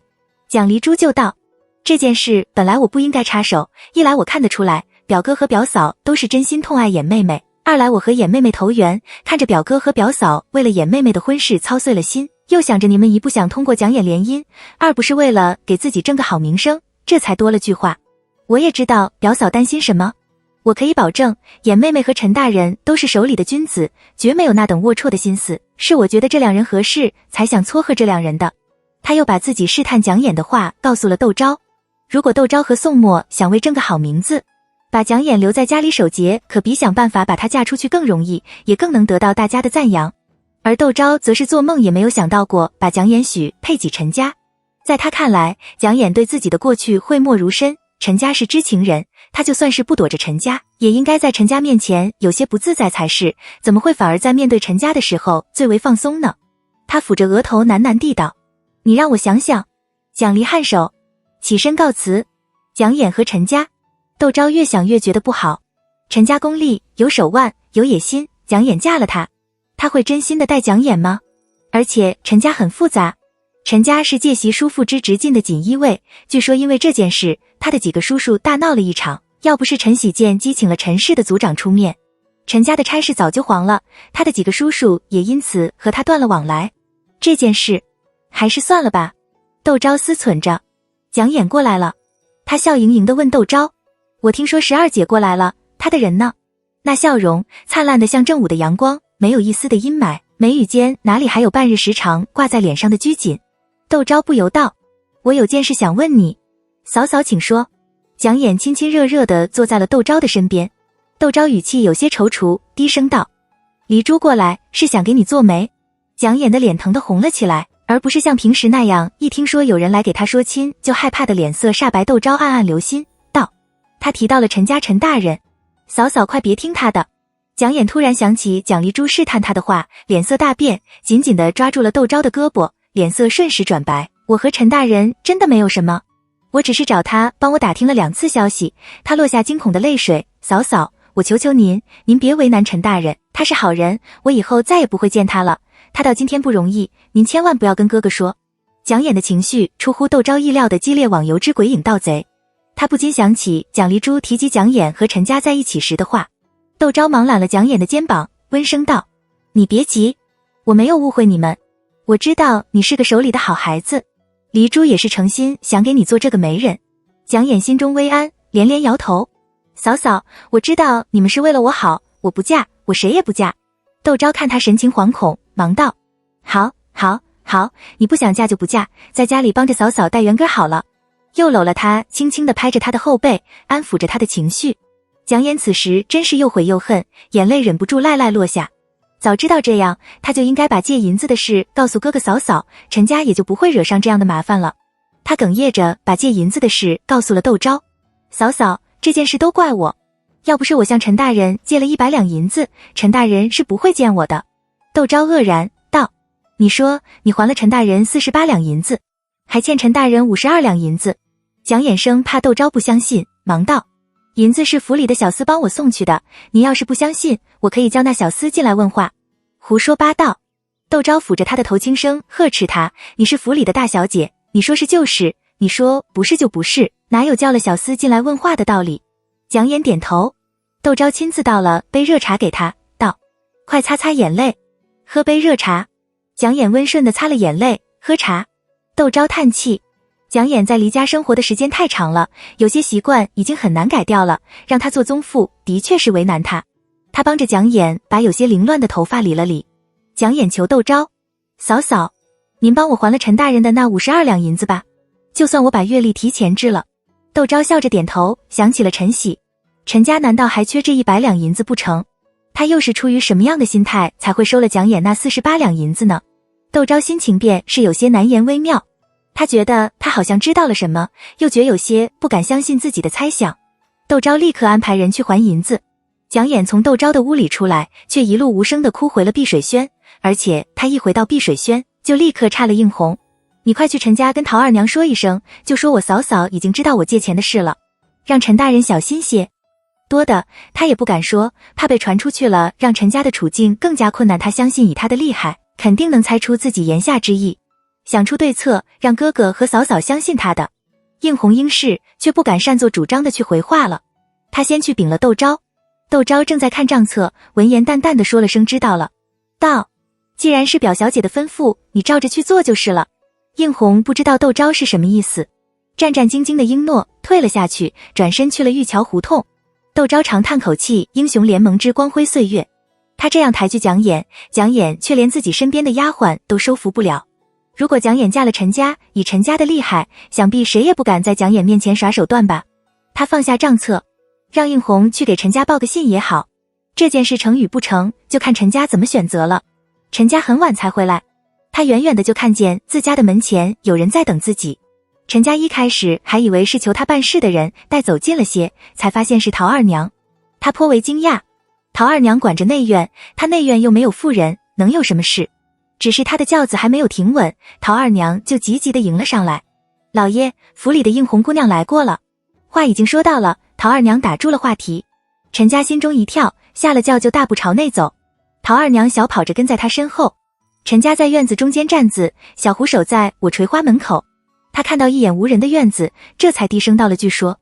陶二娘就把蒋琰的话告诉了陈家。陈家立刻明白了蒋琰的意思，他顿时像被雷劈了似的，半晌都没有回过神来。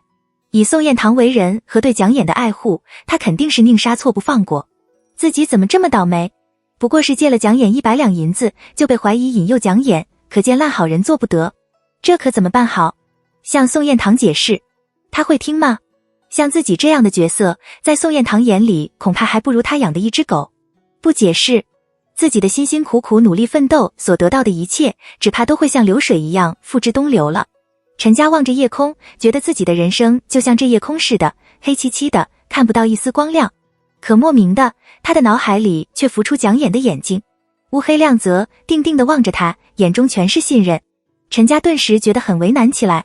以蒋琰的性子，定已向窦夫人解释过了，可他还是急急地让人传了话过来，可见窦夫人并不相信他的话。他若是证实自己对蒋琰没有任何的非分之想，窦夫人会不会误会蒋琰呢？蒋琰从小在离家长大，虽然和宋彦堂有血缘关系，可感情却不深，英国公不认他，他又遭了为贺之事，这样名不正言不顺地待在宋家，原本就很尴尬，全仗着宋彦堂和窦夫人维护，如果让窦夫人误会，他以后的处境可就不只是尴尬了，一个不小心，可能连个安身立命的地方都没有。可就这样任宋彦堂把这屎盆子扣在自己头上，他又不甘心。自己好不容易走到了今天，难道就为了个莫须有的罪名把前程丢了不成？陈家在屋里走来走去，直到听见3更更鼓，他才脱衣上床。可上了床也没有睡意。一会儿想邵文吉关在赵狱，宋彦堂肯定很关心邵文吉都说了些什么，自己可以拿这个做借口，悄悄地去拜见宋嬷，随便告诉宋彦堂自己已经瞧中了谁家的小娘子，请宋彦堂给自己做个媒人，这个危机也就攻破了。一会儿想，如果蒋琰知道自己这样迫不及待地和他撇清关系，会不会觉得自己为了讨好宋彦堂就对他殷勤备至，宋彦堂略一不悦就对他敬而远之，为人太过世俗，太过功利而瞧不起他。这可真是左也难右也难。他明明有个很好的法子把自己给摘出去，却偏偏觉得心中很是不安，好像做了什么亏心事似的。不，做了亏心事的时候，他想想自己落魄时受到的白眼，那小小的不自在也就过去了。可这次他委实没办法做决定。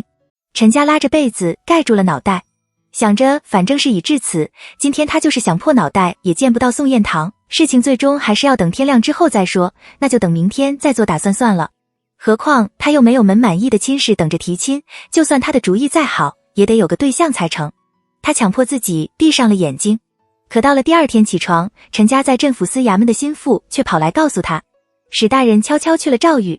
史大人是指锦衣卫都指挥使史川，赵狱归锦衣卫镇抚司管。史川这样不声不响地去了赵狱，陈家大吃一惊，匆匆穿了飞鱼服就往赵狱赶。可等他赶到赵狱的时候，史川已经走了。他悄声地问心腹，史大人来见了谁？心腹心声地道，邵无极。据陈家所知，邵无极和史川并没什么私交。他暗暗觉得不妙，吩咐心腹，快把邵无极给我里里外外的搜查一遍，牙缝也不能放过。皇上这些年越发的阴晴不定，今把你下了诏狱，说不定明天就把你给放了出去。而且有资格进诏狱的，那最少也得是个6部重臣，说不定什么时候别人就把你给记住了，出去后先什么也不干，先你穿2双小鞋了再说。所以像邵无极这样的，在流放或是贬为庶民之类的圣旨下来之前，镇抚司是不会轻易得罪的，更不要说发生搜身这种侮辱人的行为了。心腹素来佩服陈家远见卓识，一句话也问，亲自带了人去搜查邵无极。他们在邵无极的胯下搜出了一把锋利的小刃，心腹勃然变色，将小刃呈现给陈家看。陈家面的表情的用指腹刮着小刃，心里却像热水似的翻滚着。史大人为什么要这么干？他是受了谁的指使？一个想法隐隐浮在他的脑海里，他只觉得自己的大靠山宋彦堂此时如此站在悬崖边。陈家额头冒出豆大的汗珠，他吩咐心腹，这件事谁也不要告诉，悄悄地把邵无极看管起来，不要让别人发觉，我出去一会就回来。心腹想，陈大人肯定是找人讨主意去了。他躬声应是。陈家去了平日里一个非常要好的朋友那里，却派了胡子去见杜维。不到2个时辰，杜维那边传话过来，让陈家给邵文吉一根筷子。陈家心领神会，回了赵狱。午膳的时候，邵文吉将折断了的筷子插进了自己的喉咙里。陈家派人去拯救他的时候，他朝着陈家微微的笑，在血泊中看着是那么的碜人。陈家轻轻抹上了他的眼睛，走出了牢房。宋彦堂都知道了些什么？为什么他比自己还要小好几岁，行事却能这样的老道？仿佛天下的事都掌握在他手里似的，胸有成竹，不慌不忙。自己什么时候才能像宋彦堂那般站得高，看得远呢？陈家又想到了蒋琰，他该怎么办？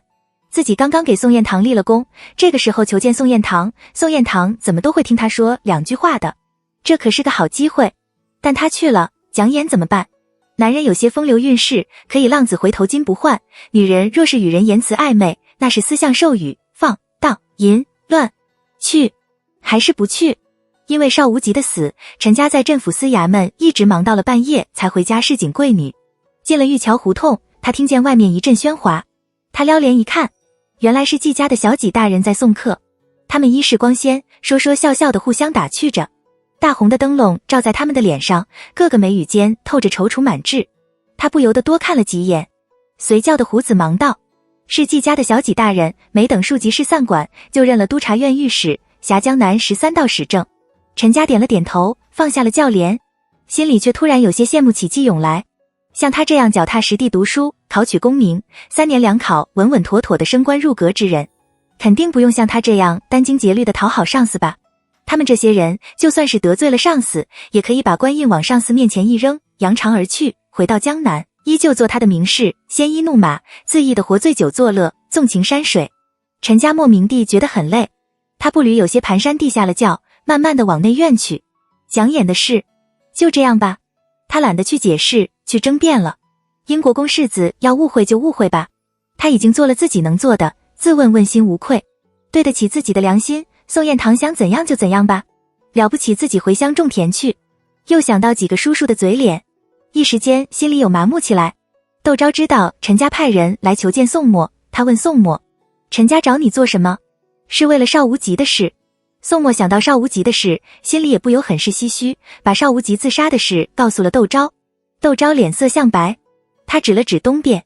宋墨微微颔首，上前揽了窦昭的肩膀，笑道：你别担心，他要找我，怎么也要等我和五舅舅的公案了再说。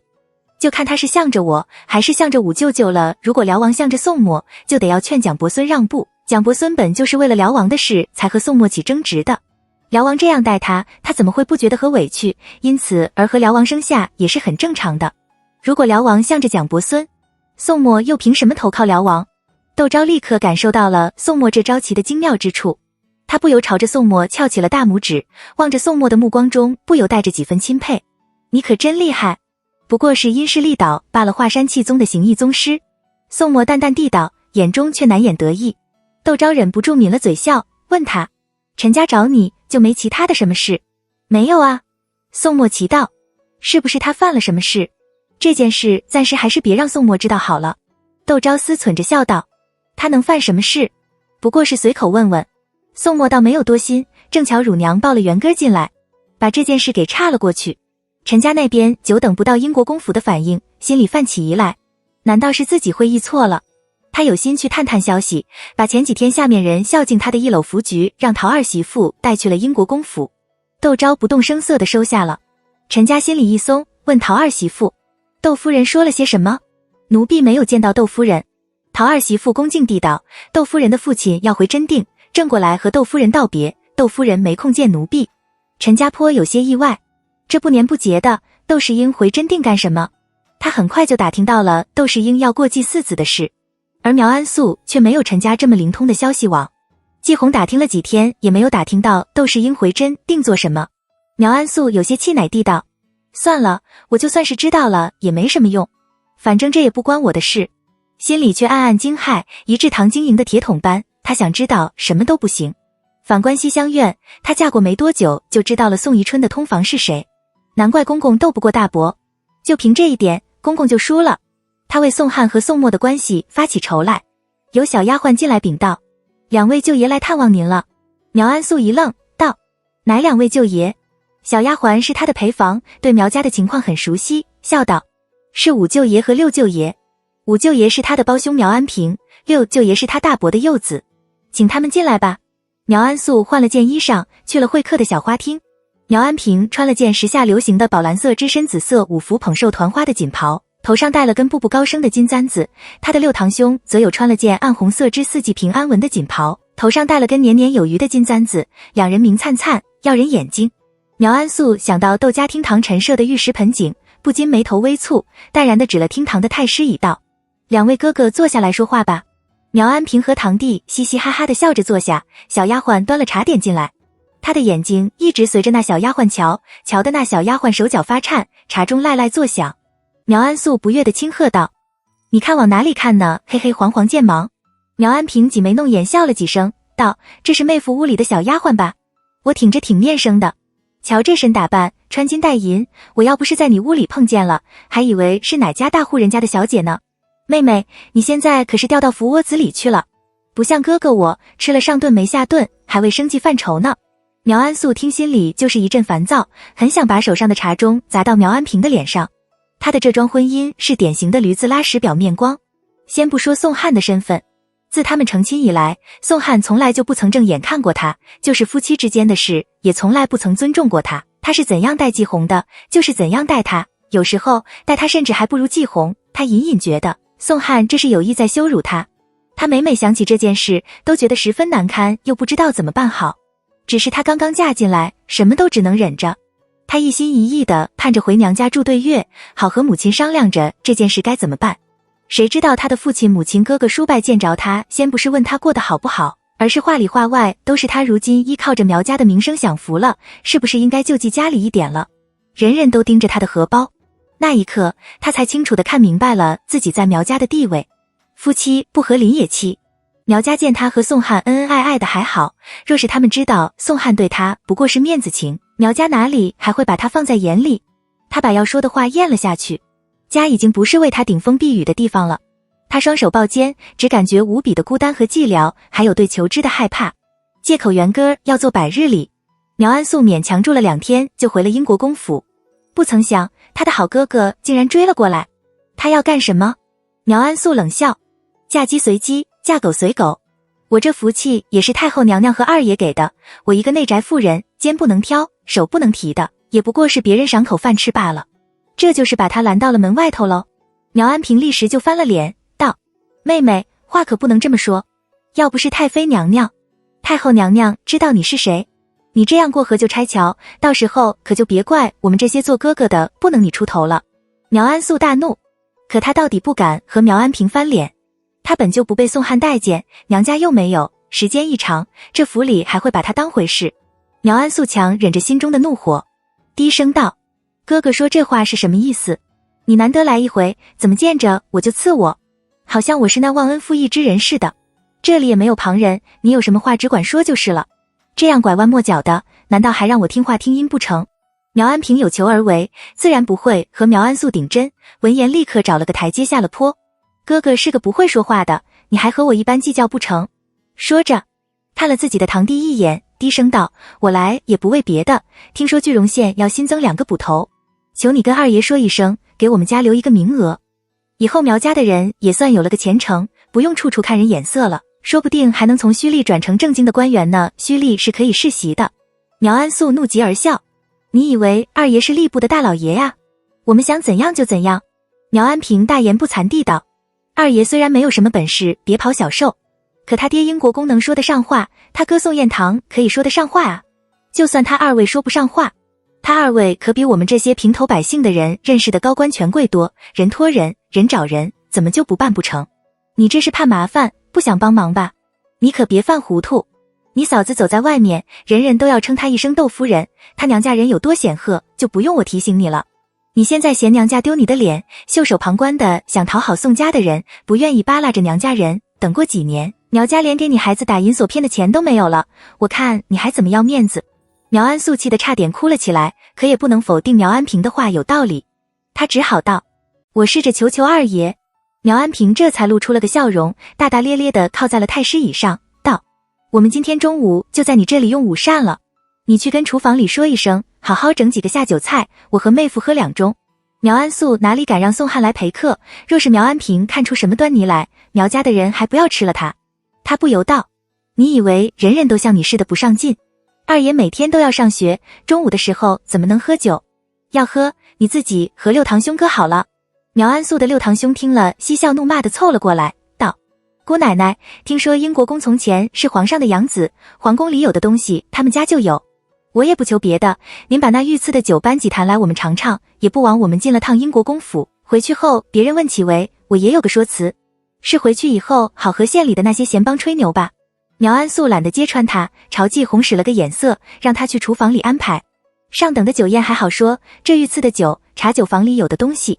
季红急得团团转，去找七侠。七侠自苗安素进了府，只在书房里服侍，和苗安素等人倒也算得上井水水饭河水，相安无事。听了季红的来意，七侠道：这件事我也没办法，要动用御赐的酒待客，得夫人点头才行。不过西厢院那边小厨房应该有私存的，要不你去那边看看。季红求了七侠：好姐姐，那边的人我一个也不认识，求您走一趟吧，我记得你的恩情呢。七侠在心里呸了一声，暗忖道：你是个什么东西，我要你记得我的恩情？他面上却不动声色，笑道：妹妹有所不知，二爷早先就吩咐下来，我们书房里服侍的一律不准到处乱走，若是被发现不守规矩，立刻插到外院去打20大板，叫人牙子领走。我可没这个胆子敢违背二爷的话。季红没有办法，在屋里急得团团转，最终还是想出个好办法，他去厨房讨了些上好的金华酒，当成是御赐的梨花白送到了苗安平的酒席上。苗安平喝了，不免有些狐疑。季红咬定了这就是御赐的梨花白，奴婢又不喝酒，也不知道这酒是什么味道。酒茶房的说这是御赐的梨花白，奴婢就搬了过来。为这件事，奴婢还一直求到了夫人面前，搬酒画押，弄了大半个时辰。苗安平也没有喝过御赐的酒，他的堂弟更是道：兴许这御赐的梨花白就是这个味道也不一定。也是，苗安平道：这酒道的确是比市面上喝到的醇厚，就是寡淡的很。皇上得保重龙体，肯定是寻些御医不让皇上喝烈酒。苗安素的六堂哥大口的吃着肘子肉，越喝越觉得这酒美味。苗安素松了口气，天才特警完官场。待送走了苗安平兄弟，悄悄地问季红，酒是从哪里来的？他怕季红真的为了谈酒去惊扰窦昭，那他可丢脸丢到了家了。季红忙将原委说了一遍，苗安素气得把手中的胭脂盒都扔到了地下，但他很快就有了主意。他问季红，你说我让二爷把栖霞收了房怎样？季红的脸通红，喃喃地道，这事自然由您做主，您问奴婢做什么？苗安素叹了口气，拉了季红的手，语重心长地道，我的处境你最清楚不过了，现在可不是争风吃醋的时候，你看窦夫人把个一制堂经营的水泼不进，油浇不透，那才是真正的厉害。等我们站稳了脚步，我难道不抬举你去抬举栖霞？季红低了头道，奴婢都听您的。苗安素满意的笑了笑，他看着时候不早，去宋汉的书房。苗家虽然待他寡薄，可他若是能给胞兄谋个差事，不仅能加重他在苗家的分量，以后他儿子也脸上有光，甚至可以让苗家为他所用，他到时候才能对宋汉。宋汉不在书房，栖霞笑道，国公爷把二爷叫去了。苗安素脸上发烧，丈夫去了哪里自己不知道，反而要他屋里的丫鬟告知，还有什么比这更打他脸的了？他望着栖霞脸上的笑，恨不撕了那张脸。苗安素不禁在心里道，我让你得意，等宋汉把你收了房，看我怎么收拾你。她为了不落下个善妒的名声，不好收拾丈夫的婢女，难道也不能收拾丈夫的屋里人？苗安素去了西厢院，西厢院的人暂时还摸不清楚对这位进心门的二太太的底轻，对她还是十分客气的，恭敬地将她迎到了小花厅里喝茶，温声地告诉她，国公爷正和二爷在书房里说话，通常这个时候都不允许人打扰的，二太太在这室里坐一会，我们在门前守着，书房的门一开，我们就来禀了您。苗安素笑着打赏了那丫鬟一个红包，朝着季红使了个眼色，和那小丫鬟闲聊起来。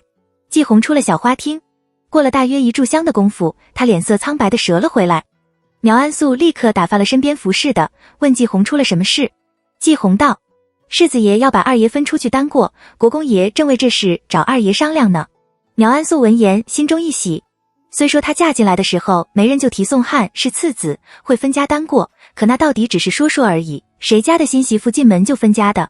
所以她虽然知道自己会被分过去，但却没有想到自己会这么早的分出去。如果她不知道关于宋汉身世的传闻，没见识过宋墨对宋汉的冷淡，她肯定会觉得这是宋墨安不得自己的胞弟，心思狠毒。可现在她却希望能越早分出去越好，至少宋汉不再在宋墨的眼前晃悠，宋墨对宋汉厌恶也就会少一点，她的处境也会安全一些。苗安素忙低声道，那国公爷是什么意思？还不知道。季红巧声道，不过是小丫鬟们进去续茶的时候听了一耳朵。苗安素点头，沉思了半晌，道，那我们先回去，今天不是说哥哥的事的时候，要分家了，宋汉肯定有自己的伎俩，这个时候提他哥哥的事，不仅帮不上他哥哥，说不定还会引起宋汉的反感。季红也明白，他需扶着苗安素回了内室。宋汉到了掌灯时分才回来，苗安素亲自给服侍他梳洗更衣，沏了壶热茶，这才柔声道，二爷，您今天怎么这么晚才回来？妾身让灶房里炖着鸽子汤，二爷要不要用点？宋汉挥了挥手，去了书房。苗安素气得直跺脚。仪志堂那边，窦昭正坐在临窗的大炕上，他一面给元哥做着肚兜，一面和宋墨说着话。这么说，国公爷是不同意分家了。宋墨喝了口茶，伸手夺过窦昭手中的针线，道，天太晚了，仔细伤了眼睛，要做明天再做。然后才道，父亲肯定是不会同意的，可这件事由不得他，我已经跟舅老爷商量过了，如果父亲最终咬紧牙关不同意分家，那就给宋汉谋个差事，把他支出去。我倒要看看，如果宋汉去了西北大营，父亲的嘴还会不会像现在这样硬。窦昭讶然道，如果国公爷不同意分家，你要把宋汉弄到西北大营去，那可是苦寒之地，很多人有命去没命回，而且一年也难得回来一次，和被流放也差不多。宋墨冷笑，宋宜春却是勃然大怒，他指着来游说的陆战，大声喝着，你给我滚出去。陆战何曾受过这样的羞辱，一张脸红的仿佛能滴下血来。他草草地给宋宜春行了个礼，就匆匆离开了英国公府。得到消息的窦昭忙嘱咐宋墨，你快去追上陆家大伯，陆家大伯今日受辱，全是为了给你出头。我知道。宋墨面色隐隐发青，凝声道：“这件事我会给战表哥一个交代的。”说完，换了个衣裳就出了府。窦昭让人继续关注着西厢院的动静，没想到劝宋宜春的却是宋翰。父亲，我知道您心痛我，可我是次子，本就应该分出去单过，早一点，晚一点，又有什么关系？而且他分出去的越早，外面的人就会越觉得宋墨心毒手辣，冷漠无情，连自己的弟弟都不放过，是个惹不得的人，更加不要说和他交往了。他在心里暗暗琢磨着，表情却十分的恭敬谦和。而且就算我分出去了，难就不是父亲的儿子了，说不定您到时候还可以两边住着，到处去散散心。如果父亲能常在他的府邸里住，说不定还能让宋墨背上不孝的名声，那就更好了。父亲不必为了我的事和哥哥置气，气坏了身体可怎么得了？您现在年纪大了，我们做子女的只图着你能身体健康，长命百岁，我们有什么事也有个教导我们的人，您可千万不能有什么事。宋宜春听着面色微霁，宋翰就笑道：“您看，我就在4条胡同那里，这个宅子怎样？又不需要很大，我回府看您也近，你有什么事我也好过来。”英国公府所在地是1条胡同，4条胡同和英国公府相隔3条胡同，近是近，可那边的房价不便宜，而且常常是有价无市，要在那里置个所谓的小宅子，也不是很容易的。但宋翰这番话却让宋宜春十分的动心。自己如果不同意把宋翰分出去，宋墨肯定有办法把宋翰弄到西北大营去。而且宋墨因为是定国公的外甥，在军中素有声望，他既然要把宋翰弄到西北大营去，西北大营多半是有他的人。到时候他一句话递过去，宋翰是怎么死的，自己都可能不知道，还不如像宋翰所说的那样，把宋翰分出去，就在附近置个宅子，有个什么风吹草动的，就把宋翰叫回来刺宋墨，让宋墨也别想安生。宋宜春想到这些，脸上露出了一丝微笑，叹道：“还是你孝顺，宅子的事你就不要管了，我会让人办妥的。你回去之后好好的跟你媳妇说，免得你岳父家以为是我们宋家安不得你们小俩口才把你们小俩口分出去的，这不是安不得他还是什么？父亲这么说是担心在苗家人面前失了颜面吧？那苗家人算什么东西？宋家的狗都比他们尊贵，犯得着怕他们吗？不过他好歹还得了壮宅子，不算太吃亏。可父亲想就这样让他搬出去，却是万万不能。”宋翰在心里暗讽，面上却恭谨地请教宋宜春：“那您说我怎么跟我岳父说搬家的事呢？苗氏是御赐的婚事，刚刚进门我们就分家，这你也知道，苗家是破落户，什么事都做得出来，我就怕到时候他们家会来我们家闹事，让别人看笑话。”宋宜春想到苗家竟然能连他的聘金也吞，不由对宋翰的话连连点头。他沉思了良久，道：“要不这样，你就说按祖制，次子分家单过，只能分母亲的陪嫁和父亲的私心，英国公府宫中的产业是不能动的。我想给你多分点财产，所以想趁机把你们先分出去。”我想这个说辞苗家肯定不会说什么的。宋翰听了心中暗喜，不动声色的应是，回去后却什么也没有和苗安诉说，反而是叮嘱栖霞收拾东西。过几天我们就要搬出去了。栖霞大吃一惊，连忙问出了什么事。你别管，收拾东西就是。宋翰懒得和他多说。栖霞不敢再问，忙出去吩咐小丫鬟们清理香笼，自己却在心里琢磨开来。他虽是二爷屋里的人，可卖身契却是在英国公府的。二爷面善心苦，连把他当亲生儿子养大的蒋夫人都能下得了手，更不要说其他人了。他就是把心掏出来，忠心耿耿地服侍二爷一回，却未必能讨了什么好去，还不如趁着这机会求了夫人把他留在府里。反而他年纪也大了，到时候就算是随便配了府里的哪个小厮，也比从分出去的宋翰屋里嫁出去强啊。打定了主意，栖霞再也不坐不住了。他低声向梯记的小丫鬟交代了几句，报了几件首饰，去了若珠那里亲情月圆。而窦昭那边，他正和宋墨商量着栖霞等人的去处。宋墨是从心底厌恶一切和宋翰有关的人和事，他有些不耐烦地道：“我们这又不是祭祠院，凭什么把那些阿猫阿狗的都收进来？你趁早让他把他屋子里的那些牛鬼蛇神都一起带走了干净。”窦昭却道：“我想把栖霞几个留下来。”宋墨挑了挑眉。窦昭道：“你让宋翰搬出去，是不是准备从此就和宋翰你走你的阳关道，踏过他的独木桥，从前的种种事都就此算了？他想得美。”宋墨厉声道：“我让他搬出去，不过是想和他划清界限，以后他出了什么事，不会连累到我们而已。既然如此，那栖霞几个还是留下来的好。”窦昭笑道：“宋翰的事总有清算的一天，我们曾不怕那些流言蜚语，可有证人在手，总比凭空而说更让人信服些。宋墨沉思，窦昭巧笑道：我们不是要分家了吗？正巧栖霞等人的年纪也大了，到了该放出去的年纪，我看不如就把栖霞等人配了人算了。至于宋汉那边收苗氏做主，重新买了丫鬟婆子服侍，我想苗氏肯定是愿意的，而且这也是为宋汉积福，谁还能拦着不成？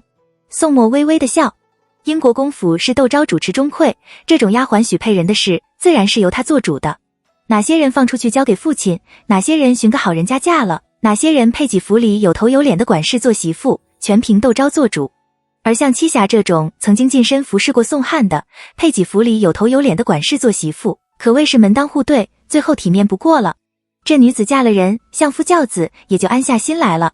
等到哪天要他们出面说说当年服侍宋汉的事，他们难道还会不顾丈夫女子的前程为宋汉隐瞒？宋墨颔首道：还是你考虑的周到，就依你的。窦昭抿了嘴笑。宋墨还想打趣他两句，若珠求见，他去了一旁练字。若珠把一包首饰摊在了窦昭的面前，将栖霞想留在府里的事告诉了窦昭。窦昭不禁失笑道：这可真是良好合意好了，栖霞的事我知道了，你只管回他就是了。若珠笑着退了下去，答应栖霞在窦昭面前帮他说情。栖霞前前后后又送几件首饰过来答谢若珠，若珠都收下给窦昭过目。窦昭将这些首饰都赏了若珠。没几天，窦昭就召了府里的管事嬷嬷道：眼看着要过年了，有钱没钱，娶个媳妇好过年。这次府里凡是年满18岁的丫鬟都放出去，你们要是谁家的小子要娶媳妇的，就跟我说一声。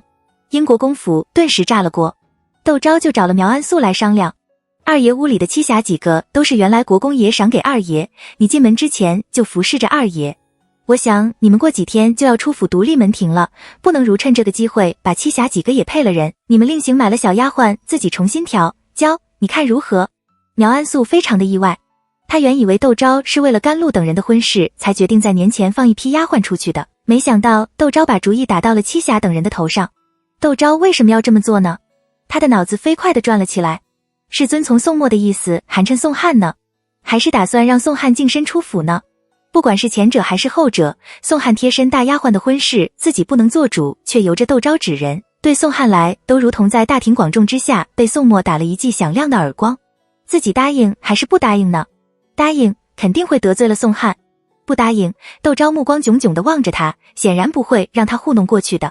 他不由得苦笑道：大嫂，您有所不知，栖霞几个除了在我第一天进府的时候来给我请过安，就被二爷安排在了书房里当差，等闲我也不允许指使他们，您说我怎么做这个主？窦昭轻轻地用盖碗扶着茶盅里的浮液，淡淡地道：这就看你怎么想了。你要是答应了，我就来给你做这个主，你要是不答应，就当我没有说过的，让栖霞他们随着你出府好了。反正到时候栖霞几个的卖身契是要交给你们的，他们是留是走全看你们了。苗安素听着心中大喜，如果栖霞几个的卖身契交给了他，那就买卖由他了，他想干什么就干什么，又何必这个时候得罪宋汉，非要让栖霞嫁人呢？可这喜悦刚刚在他的心中闪现，他就看见了窦昭嘴角若隐若现的讥讽，仿佛一瓢冰水从头淋下，让他立刻冷静下来。别人家丫鬟婆子的卖身契自然是在主持中馈的女主人手里，可以宋汉的心性，他会把栖霞等人的卖身契交给自己保管吗？如果栖霞等人的卖身契不在自己手里，就算他抬栖霞做了通房，甚至是姨娘，他又用什么拿捏栖霞呢？他把栖霞等人带在身边，岂不是养虎为患？想通了这些关节，苗安素额头上冒出细细的汗来。这件事我全听嫂嫂的，他急急地道，掏了帕子来擦了擦额头的汗。窦昭看着，在心里冷哼了一声，算苗氏聪明，知道栖霞就算是留下，宋汉也不可能把栖霞等人交给他来管束。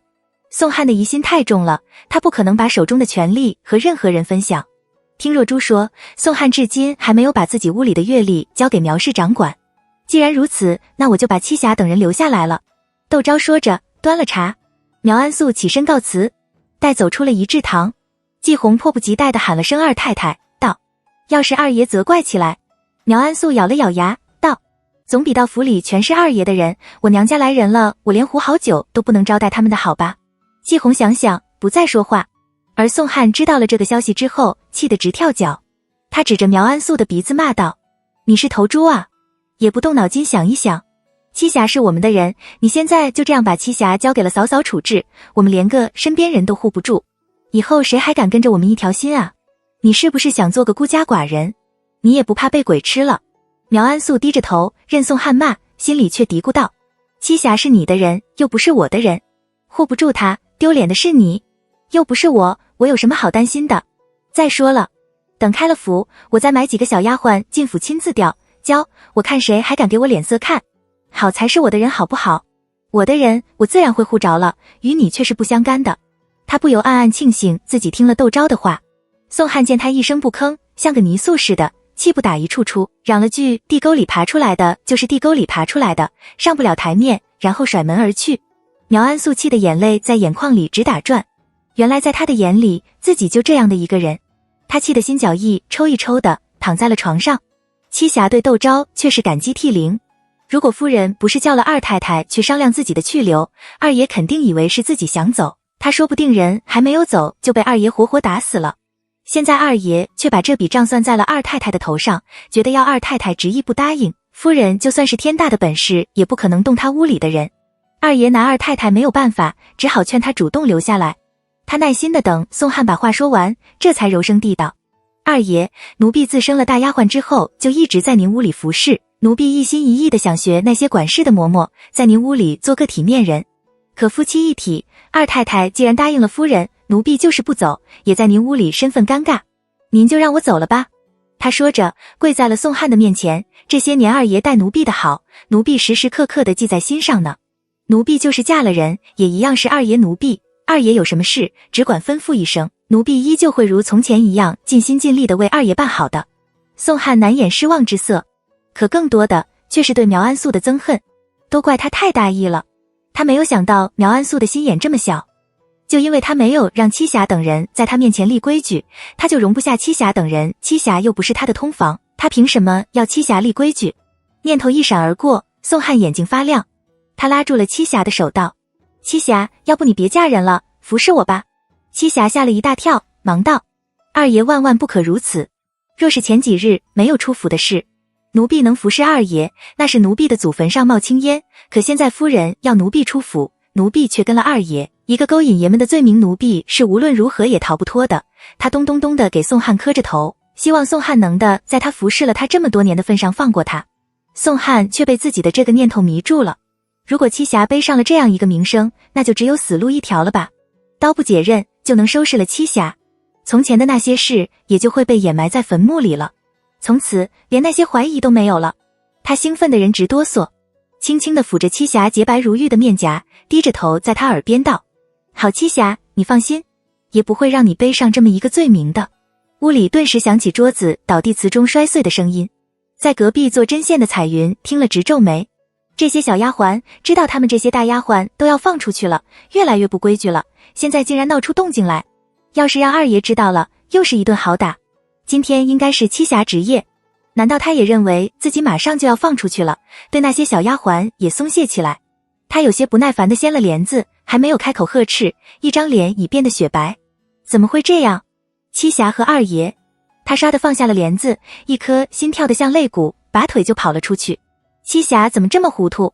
这个节骨眼上做出这等事来，难道不想活了不？还好他没有叫喊，如果把管事的嬷嬷引了过来，什么也没说，恐怕就是一顿乱棍。想到这里，他又有些慌慌张张地停住了脚步。他都听到了动静，难保别人不会听到动静极品公子修仙传。他要不要帮着栖霞在外面守一会？彩云手指绞成了麻花，最后他还是去了西厢院。彩云也在出府的名单之例，他实在不想在节外生枝。这件事他就当不知道吧。全身赤裸的栖霞面如死灰地躺在床上，目光呆滞地看着宋汉慢条斯理地穿着衣裳，手慢慢地攥成了拳。宋汉看着他的样子，只觉得好笑。他坐在床边，和栖霞搭了床被子，温柔地笑道，你别怕，我这就去跟我嫂嫂说去，她是最心慈不过的人了，定会承会我们的。说完站起身来扬长而去。栖霞的眼角落下一滴泪来，她慢慢地爬了起来，就这样走到了屏风后面，就着桶里的冷水开始洗身子。走出书房的宋汉却是满面春风，他吩咐苗安素，你去跟嫂嫂说，栖霞已经是我的人了，她跟着我们一起出府。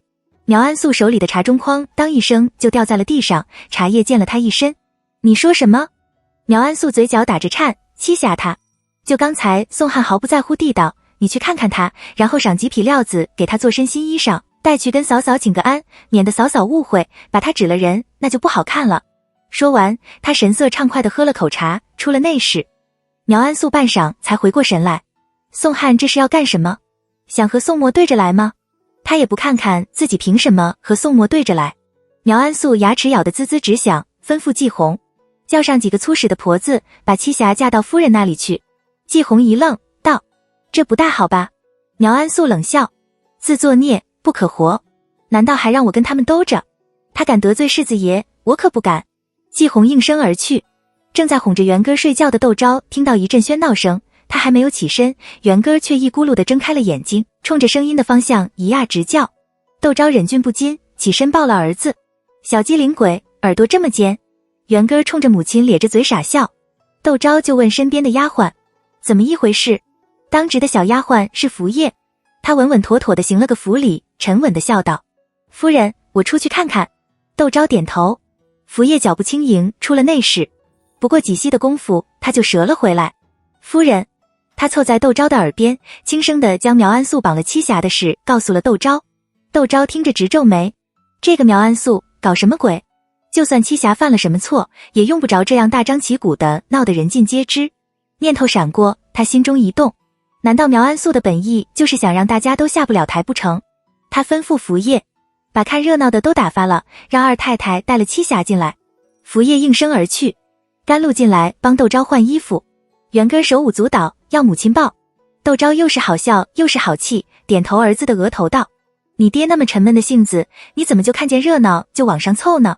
也不知道是随了谁。屋里服侍的都抿了嘴笑。窦昭把元哥交给了乳娘，去了厅堂。苗安素一副恼羞成怒的样子，站在屋子的中央，几个粗使的婆子压着栖霞头，跪在苗安素的脚步。窦昭注意到栖霞的头发湿漉漉的，像是刚刚洗过了似的。如今已进了10月，怕头了冷，大家早就不洗头发了。他不动声色地在大厅太师椅上坐定，不待苗安素开口，已开口训斥甘露：二太太初来乍到，不知道厅堂不是随意能进的，你在我身边服侍了这么多年，难道也不知道？甘露忙跪下来请罪。苗安素的一张脸已红得能滴出血来，他忙道：这件事不怪甘露姑娘，是我不知道规矩。说着已朝着几个粗使婆子使着眼色，你们还不快退下去。几个婆子慌慌张张地退了下去。窦昭这才道：出了什么事？竟然如此的沉不住气，闹出这么大动静来，也不请苗安素坐下。苗安素不安地挪了挪脚，看了甘露一眼。甘露机敏地带着丫鬟婆子退了下去。苗安素这才愤愤不平地将事情的经过告诉了窦昭，并道：您说这是个什么事？他二爷身边的老人了，有这样的事跟我说一声就是了，却要硬往爷们身边凑，您让我这个做太太的面子往哪里搁？我一气之下也就顾不得许多了，让人把他绑了。到嫂嫂面前来评个理，嫂嫂这么一说，我这才惊觉自己做事太鲁莽。窦昭大吃一惊，却不相信栖霞勾引宋汉。如果栖霞有这个意思，当初又何况拿了自己辛辛苦苦攒下来的私房钱来求若珠？他目光如炬地盯着栖霞，想从栖霞的神色间看出点什么来。栖霞却低着头一动不动，仿若泥塑。窦昭不由暗暗叹了一口气，沉声道：栖霞，你抬起头来。栖霞抬起头来，如玉的面孔已满是泪水。苗安素很是意外。窦昭已问栖霞：你可知错？栖霞满心不甘，可她更知道自己的辩解只会让自己的处境便是更艰难，甚至有可能连累家里人。他恭恭敬敬地给窦昭磕了3个头，低声道：奴婢知错了。窦昭颔首道：既是如此，留你在府里就不太合适了。我让甘露陪着你去把自己的东西收一收，下午你就跟着人牙人出府吧。是。栖霞应着，一面给窦昭磕着头，一面泪如雨水般的落了下来。听到动静的甘露进来，扶着他退了下去。苗安素有些发愣，快刀斩乱麻，事情就这样结束了。他还有很多话没有说，很多事没有问呢。苗安素朝窦昭望去，只见窦昭正满脸平静地喝着茶，他欲言又止。窦昭也不点破他那点小心思，笑道：你既然把这件事交给了我来处置，你放心，我会给你一个交代的。听说国公爷送了个宅子给你们，粉饰宅子，收拾香笼，重新张罗丫鬟婆子，想必你也很忙，我就不留你了。说着，端起了茶盅。苗安素讪然地走了。窦昭看着他的背影笑了笑，回了内室。等宋汉知道栖霞被苗安素交给了窦昭的时候，栖霞已被人牙子领走了。宋汉气得脸色铁青，差点一巴掌扇在了苗安素的脸上。他揪苗安素的衣领问：那人牙子叫什么名字？是哪个牙行的？他是什么时候来的？什么时候走的？栖霞除了随身的衣服首饰，还带了些什么东西走？瞧那光景，竟然是要追上去的模样。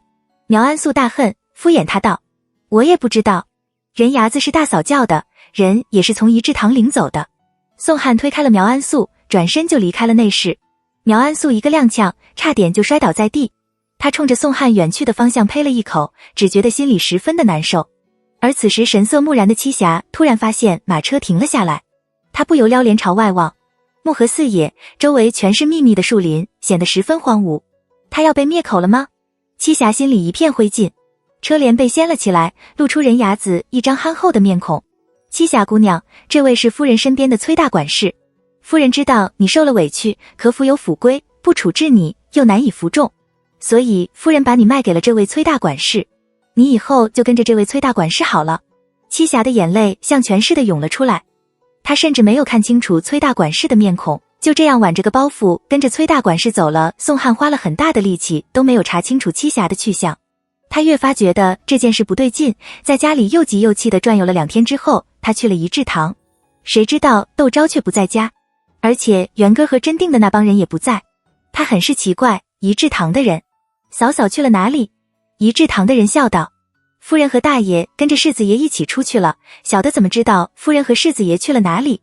大爷这个词像针尖似的刺痛了他。他含着脸回了屋，心里却不停地琢磨，宋墨带着窦昭和元哥去了哪里呢？马上他们就要分家了，难去了陆家，或者是去了窦家。这2家一个是老舅爷，一个是少舅爷，分家的时候都是要当见证人的。宋汉住不住了，他先去了陆家。宋墨和窦昭并不在，他又去了窦家。连窦世英也不在家，他们去了哪里呢？宋汉站在静安寺门口，望着来来往往的香客，无措而茫然。而宋墨和窦世英几个却就在静安寺胡同背面的后寺胡同。宋墨在后寺胡同买了个2进的小宅子，把崔姨奶奶从真定接了过来。窦昭正和崔姨奶奶抱头痛哭呢。坐在堂屋里的宋墨和窦世英直摇头，而元哥见母亲哭了起来，也跟着哇哇大哭起来。崔姨奶奶忙推开窦昭，擦着眼泪：你看你，把我们的宝贝元哥都惹得哭了起来。窦昭红着眼睛抿了嘴笑，眼泪却再一次不由自主地落了下来。崔姨奶奶就抱了元哥哄他，一边哄一面和窦昭说着话：世子爷常让人给我送信，把你的事都说给我听，你怀孕生子我也都知道。本来你生了元哥我就想来看你的，可世子爷非要我等元哥做了100日礼才来。我知道他是怕孩子满月里100日礼宾客迎门，我被人怠慢了。这孩子真是有心，寿姑你可嫁了个好姑爷，你要好好的待他才是。窦昭哭着点头道：您这次来就不走了吧？不走了。崔姨奶奶笑道：世子爷说的对，只要这骨肉团圆，哪里都是故乡。我以后就在这里住下了，你要是想我了，就抱着孩子来看看我。而且这里离静安寺胡同很近，父亲想来看祖母了，也能随时来看看。窦昭不住地点头。崔姨奶奶就夸元哥：这孩子长得壮实，就像你小时候一样。我小时候有这壮实吗？窦昭破涕为笑。窦世英听着叹了口气，对宋墨道：你有心了，我看见后院还有块菜地。宋墨谦逊道：没什么，原是个花坛，我看也没种什么好花，就擅自做主改成了菜地。窦世英很是感慨。跟过来的武姨跑了进来，他低声道：世子爷，史川史大人请您到醉仙楼吃酒。说着拿了张拜帖出来。宋墨刚想说不出去，窦世英已道：你有事就忙你的去，这边有我陪着寿姑和崔姨奶奶，不会有什么事的。又提醒他，史川可是锦衣卫都指挥使，皇上最忌讳他和人交往，他找你喝酒肯定是有要紧的事，多半是为了邵文吉之死。宋墨知道筷子的事瞒不过邵文吉，不过他明明知道陈家是他的人，还递给邵文吉一把小刃，邵文吉也太不把他放在眼里了。宋墨想了想道：我去看看他找我干什么，您让寿姑等我一会，到时候我来接他们母子回家，正好给时间让窦昭和崔姨奶奶说说话。窦世英送了宋墨出门。宋墨去了醉仙楼。史川40来岁，中等个人，皮肤微黑，是那种属于丢在人群里就找不着的人。宋墨见到他的时候，不收想到了陈家。难道干锦衣卫干得好的人都得这副长相？他们也不是没有见过面的。宋墨笑着和史川寒暄着，分宾主坐下。菜很快就上来了。史川的话题就从菜系开始，最后说到了陈家，道：十分的能干，镇抚司有了他，办起事都顺畅多了，不亏是世子爷器重的人。所以我想再给他加担心，调他到锦衣卫衙门任同知，管着锦衣卫的内务。镇抚司是锦衣卫的核心部门，锦衣卫同知虽然管着锦衣卫的内务，可管内务的能和管刑名的一样吗？宋墨微微的笑道：锦衣卫的同知好像和镇抚司的镇抚一样，都是正四品吧。史川早知道宋墨没这么容易答应，闻言笑道：镇抚司这几年在陈赞之手里倒也平平安安，没有出什么事，我正思导着要不要给他请个世袭的百户，以表彰他这几年功劳。世袭的百户，史川为了把锦衣卫掌握在自己手里，可真舍得下本钱啊。有些事不能操之过急。宋墨笑道，举起了杯。陈赞之有史大人这样的上司，可真是他的福气啊。史川呵呵的笑，举起杯来和宋墨轻轻地碰了一下。这件事就这样办妥了。可史川心里却一点也不轻松。宋彦堂到底知道了些什么？又到底知道了多少？他望着笑容优雅而雍容的宋墨，心里没底完美人生。而嗣后胡同的崔姨奶奶的落脚处，元根已经睡了，窦昭正有一下没一下的拍着儿子，耳朵却支了起来，全神贯注地听着堂屋里的动静。父亲窦世英的声音很是苦涩：您老又何必如此？静安寺胡同那边那么大，王氏又常住娘家，您去了，内院正好有个当家做主的人。您住在这里，让彦堂怎么想我？让家里的亲戚朋友怎么看待？祖母的声音却一如从前一样的轻快。你这个人就是喜欢那些虚名。彦堂是我们家的孙姑爷，他孝敬我，我为什么要拿捏？何况这宅子布置得深得我心，我很喜欢住在这里。搬去你那里住，逢年过年的，老五、老六家的过来看望你，是来给我请安还是不来给我请安呢？他们如果都位高权重，我也不为难他们，我住在这里，彼此装作不知道的，大家都安生，何乐而不为？你不要简单的事弄复杂了，这样挺好。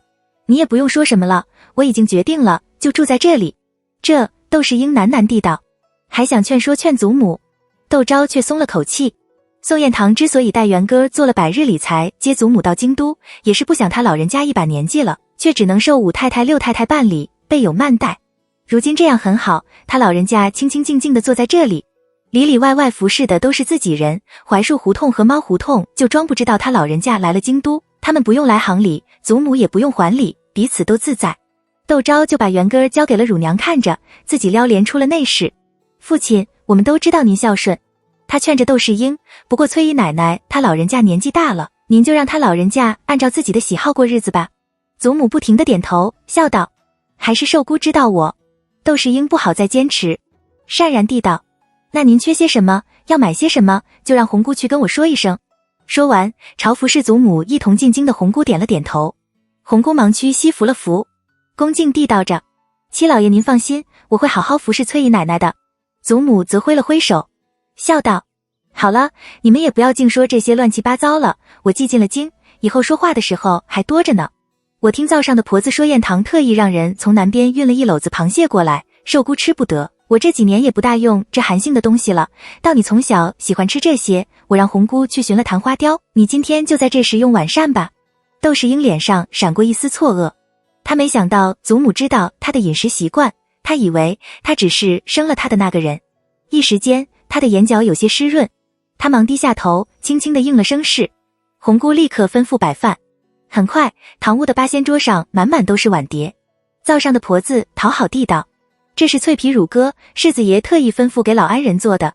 这是卤肘子，世子爷说了，老安人年纪大了，得少吃甜的，得多用些好刻画的，奴婢就做了这道菜，老安人您尝尝合不合口味。这是清蒸双蔬，奴婢摆了个太极模样，祝老安人福如东海，寿比南山。祖母和窦昭都忍不住笑了起来。祖母更是道，我这又不是过寿，还福如东海，寿比南山。灶上的婆子脸涨得通红，忙跪了下去，道，奴婢没读过书，不知道说话，老安人息怒。祖母笑道，我这里没有那么多的规矩，你快起来。然后吩咐去扶灶上婆子的红姑，赏她一个分红，又道：你今天辛苦了，下去吃饭吧，这里不用你服侍了。灶上的婆子见祖母是个好说话的，欢天喜地接了分红，朝着祖母谢了又谢，这才退了下去。窦世英低下头，决定不再提让生母搬去静安寺胡同的事了。静安寺胡同的仆妇怎么会如此巴结他？谁过日子不想个舒心和欢畅？既然他喜欢，就这样吧。窦世英默默地吃饭，窦昭却让人又赏了2个上等的分红给了那灶上的婆子，并让甘露带话，服侍好了老安人，另有赏赐。窦世英出手更大方，10两银子，惹得宅子里其他的仆妇又是羡慕又是妒忌，待到个机会就往祖母身边窜，逗得祖母每天笑容满面的。当然这都是后话了。当晚宋墨接了窦昭和孩子回府后，窦昭不顾宋墨正在更衣，从他身后紧紧地抱住了他。他抱得很紧，宋墨被勒得都有点喘不过气来，心里也隐隐有点明白，窦昭被自己的举动感动了。他颇有些得意，又有种莫名的满足，轻轻地抚了抚他羊脂玉般白皙嫩滑的手背，笑道：你喜欢就好。很喜欢。窦昭靠在他的肩头，狠狠地去吻他的脖子。宋墨倒吸了口冷气，身体顿时沸腾起来。窦昭轻笑，手灵活巧地钻进了他的衣襟里。寿姑。宋墨的声音沉了下去，带着几分嘶哑。孩子满月后他们就在一起了，可每次窦昭不是惦记着孩子，就是怕乳汁溢出来，有些兴趣乏客满，弄得他也总是不能尽兴。上一世窦昭并没有自己哺乳孩子，所以并不知道亲自哺乳孩子还有这样的麻烦，但宋墨的隐忍他却能体会得到。祖母的到来让他的情绪骤然间爆发出来，他沿着他的脖颈一路向下，手也没有闲着。宋墨哪里还忍得往，转身就把他抱了起来，大步地朝床走去。甘露等人在外面守了大半宿，屋里还没有歇下。若彤实在是挺不住了，坐在太师轻手轻脚的在厅堂里走来走去。甘露道：你下去歇了吧，这里留我和2个小丫鬟就行了。明天一早你记得带2个手脚麻利的丫鬟把夫人屋里的被褥都整理干净就是了。通常这个时候窦昭屋里的东西是不会交给江喜房的。甘露是他们的师傅，平时很照顾他们，是个很好的人。若彤也就不和他客气，去屋里歇了。甘露就坐在厅堂里打烙子，心里却想着窦昭在回来的马车上和他说的话。一家是英国公府的外院3等管事，和你一样大，只有个妹妹，已经说了亲，这2年就要嫁了。另一家是柿子缎绸铺子里的2掌柜无上仙魔，读过几年书，12岁就在铺子里当学徒，据说人挺不错的。再就是张富贵家的长子，比你小2岁，如今跟着他父亲跑腿，我瞧着那孩子比他父亲长得可端正多了，行事也比他父亲沉稳，又是知根知底的，这才把他也列了进来。你想想看哪家合适？哪家合适？他也不知道。素心姐姐和素兰嫁了人，过得都挺不错的，他觉得自己像他们一个样就行了。至于哪家合适，还是让夫人拿主意吧，他信得过夫人。想到这里，他脸上火辣辣的烧，不由得仔细地聆听着内室的动静，隐约有窦昭笑声传过来，十分的欢快，还带着些许让人说不清道不明的妩媚。甘露也不由跟着笑了起来，夫人这样过得可真好。他低下头继续打着烙子，陈家却十分的惊恐不安。快下衙的时候，史川突然把他叫去了锦衣卫衙门，开始是长篇大论的嘉奖了他一番，然后告诉他从明天开始他就擢升锦衣卫同知了，他的差事由锦衣卫千户柳鱼接手，让他这2天就和柳鱼差事交割了。这是赤裸裸的明升暗降，谁都知道他是宋墨的人，柳鱼是史川的心腹。这是宋墨因为讲演的事对他的惩罚呢，还是自己无意间卷入了邵文吉的势力被史川忌惮呢？不管是前者还是后者，面对像宋墨和史川这样的重量级人物，他都只是一只蝼蚁。自己该怎么办呢？他在屋里走来走去，胡子在旁边看着，不由咬了咬唇。第2天他借口头痛，没有随陈家去镇抚司衙门，但等陈家前脚出门，他后脚就去了英国公府找段公义。段公义和陈家走得比较近，自然认识胡子。听胡子说他奉了陈家之命来见蒋琰，也没有多想，让人带信给了应红。可胡子当着应红却什么也不说，非要见蒋琰不可。应红知道蒋琰托了陈喜打听黎亮的消息，不敢阻拦，去禀了蒋琰。蒋琰听了十分的惊讶，他很快就见了胡子，没有经过陈家的同意就来找蒋琰。胡子看见蒋琰的时候，目光不免有些闪烁，他期期爱爱地道：蒋小姐，我们家大人昨天刚得了信，着了锦衣卫的同知。那很好啊。蒋琰闻言不由得喜上眉梢，能从镇抚司调到锦衣卫衙门，不用和那些犯人打交道了。阿弥陀佛，真是菩萨保佑。胡子闻言欲哭无泪。蒋琰一愣，道：这其中莫非还有什么蹊跷不成？胡子立刻换了副哭丧的面孔，道：蒋小姐，您想想，锦衣卫什么衙门最重要？当然是镇抚司了。可我们家大人干得好好的，却无声无息地说调走就调走了。您说这里面怎么会没有蹊跷啊？蒋琰脸色一白，想到一个可能，他欲言又止。胡子毕竟是陈家的随从，他怎么能当着胡子的面说自家的哥哥？蒋琰沉默良久，道：那我能帮陈大人些什么？他声细如绳，显得很是柔弱。胡子不安地挪了挪脚，喃喃地道：我就是想让蒋小姐帮忙给世子爷打声招呼，别让我们家大人像从前似的被同僚们排挤，那日子实在是不好过。我知道了。蒋琰点头，心里却非常的茫然。如果陈家真的是受了自己的牵连，哥哥知道陈家派了人来向自己求情，会不会更加愤怒呢？可他也不能看着陈家就这样受不白之冤啊。他坐立不安，在家里想了半天，想到了蒋离珠。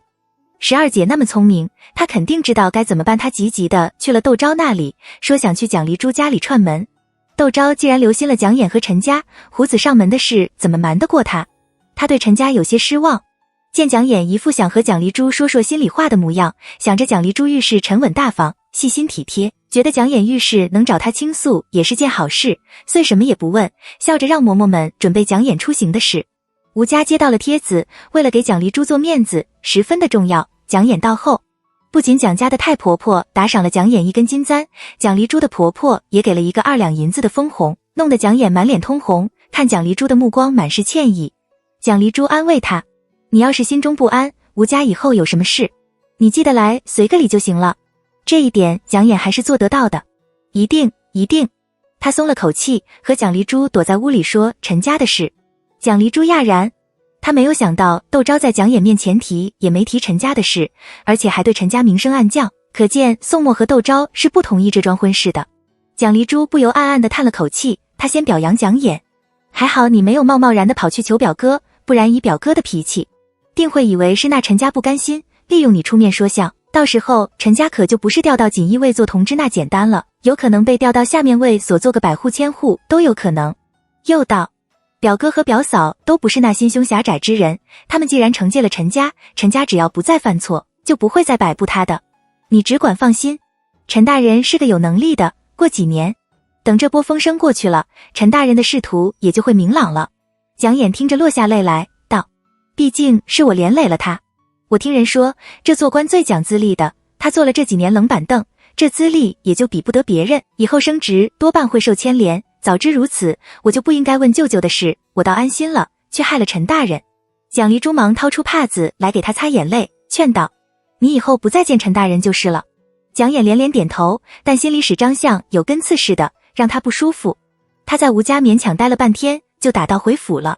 锦衣卫里的人都觉得陈家这是在给柳鱼挪位子，又暗暗猜测陈家是不是得罪了宋墨，待他的态度从以前的巴结奉承渐渐转为观望试探，让陈家心烦不已。倒是柳鱼隐隐知道些内情，待陈家却十分的尊敬，两人的很顺利的办完了交割。柳鱼又在醉仙楼设宴给陈家送行，史川又派了心腹亲自接了陈家到锦衣卫的衙门上任。锦衣卫的人见了这才知道陈家背后依旧有人撑着，纷纷给他接风，迎来送往的闹了4、5天才消停。陈家这才后知后觉地发现胡子去找蒋琰的事，他顿时吓出一身冷汗来。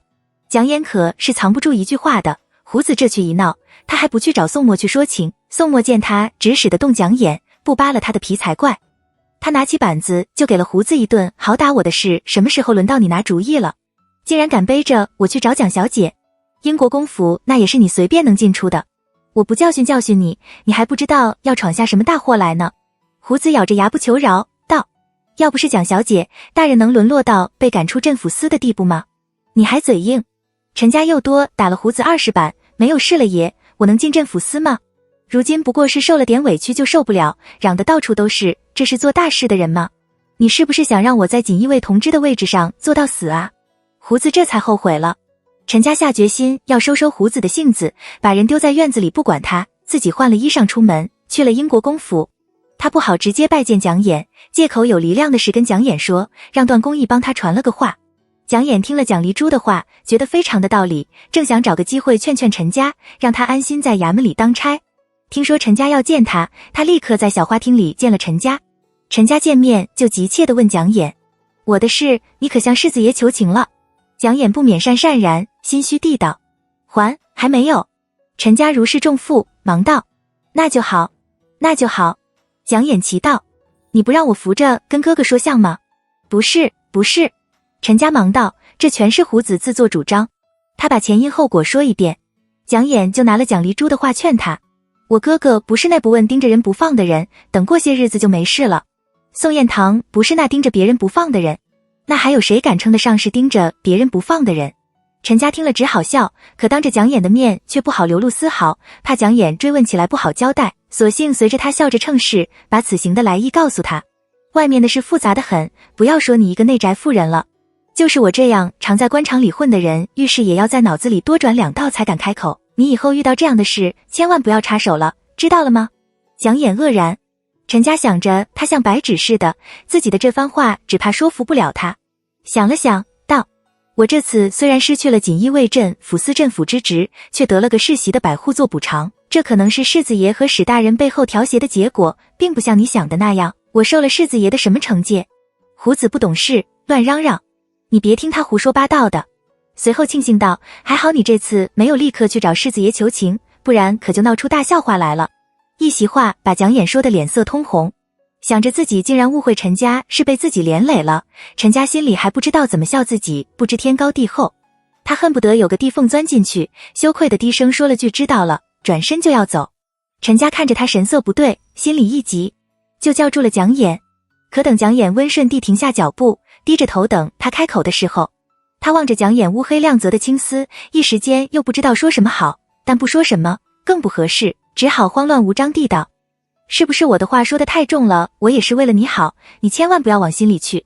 你有时候就是心思太重了，什么事都闷在心里，有时候人就是这样，越是一个人自己琢磨，就越容易把事情往坏处想，事情没发生，倒先把自己吓着了。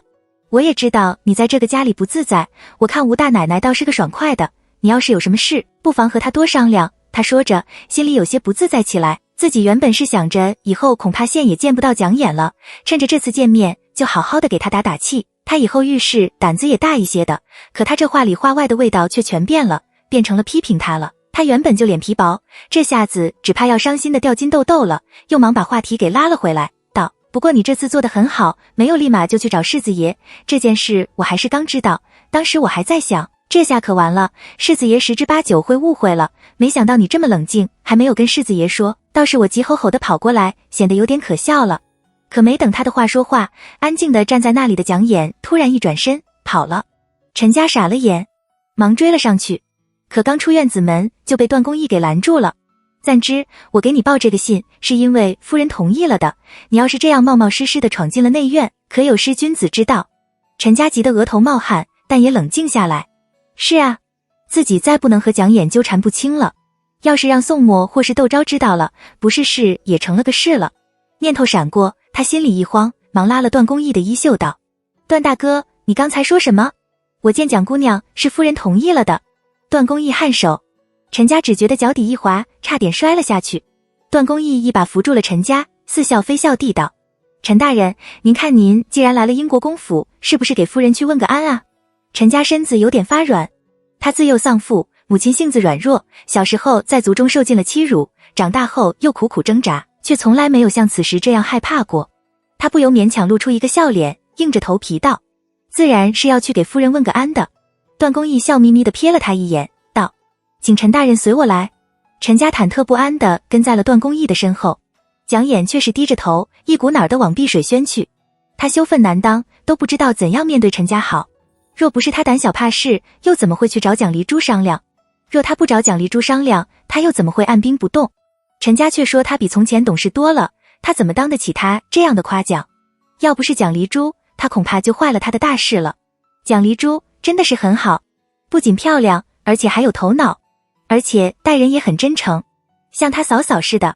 所以哥哥非常的尊重嫂嫂，吴家也很尊重蒋黎珠。他如果能有奖励猪一半好，又怎么会落得如此下场？想到这里，他的眼泪就止不住地落了下来。他何尝不想做个让人喜欢的女子，可他实在不知道该怎么做才能像嫂嫂或是奖励猪那样。蒋琰把自己关在了内室，映红吓得脸色发白，忙叫了自己心腹的小丫鬟去给窦昭报信，自己早在内室的门外。一至堂正房的厅堂，窦昭坐在罗汉床上，笑盈盈地请陈家坐下，吩咐小丫鬟把前几日宫里赏的水晶梨和福建的橘子都装卸进来，并对陈家道：虽说是贡品，可未必就比外面的好，你且将就着尝尝。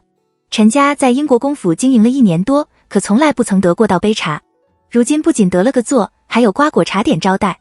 不知怎的，陈家就想到了那狱里的犯人，临行前狱卒们都会客客气气的让他们吃饱吃好了好上路。他被心里全是汗。谁知道窦昭什么也没有问，说京都的天气，说这些日子的菜价，就端了茶。陈家战战兢兢的进去，又摸头不知脑的出来，心里却越发的惶恐起来。他想给蒋琰带个信，让他小心点，又没有传话的人，更怕自己弄巧成拙，让蒋琰的处境更艰难，一时间竟然不知道如何是好，连怎么从英国公府出来的都记不清了。而窦昭送走了陈家之后，仔细地问过段公义陈家和蒋琰都说了些什么之后，不由得暗暗点头。待到晚上宋墨回来，他就提了陈家的事。宋墨还没有等窦昭说完，就跳了起来，他简直是癞蛤蟆想吃天鹅肉。阿言岂是他能觊觎的？他是不是看我这些日子抬举他，有点不知道天高地厚了？你趁早跟他说，让他打消了这个念头。窦昭就知道会这样。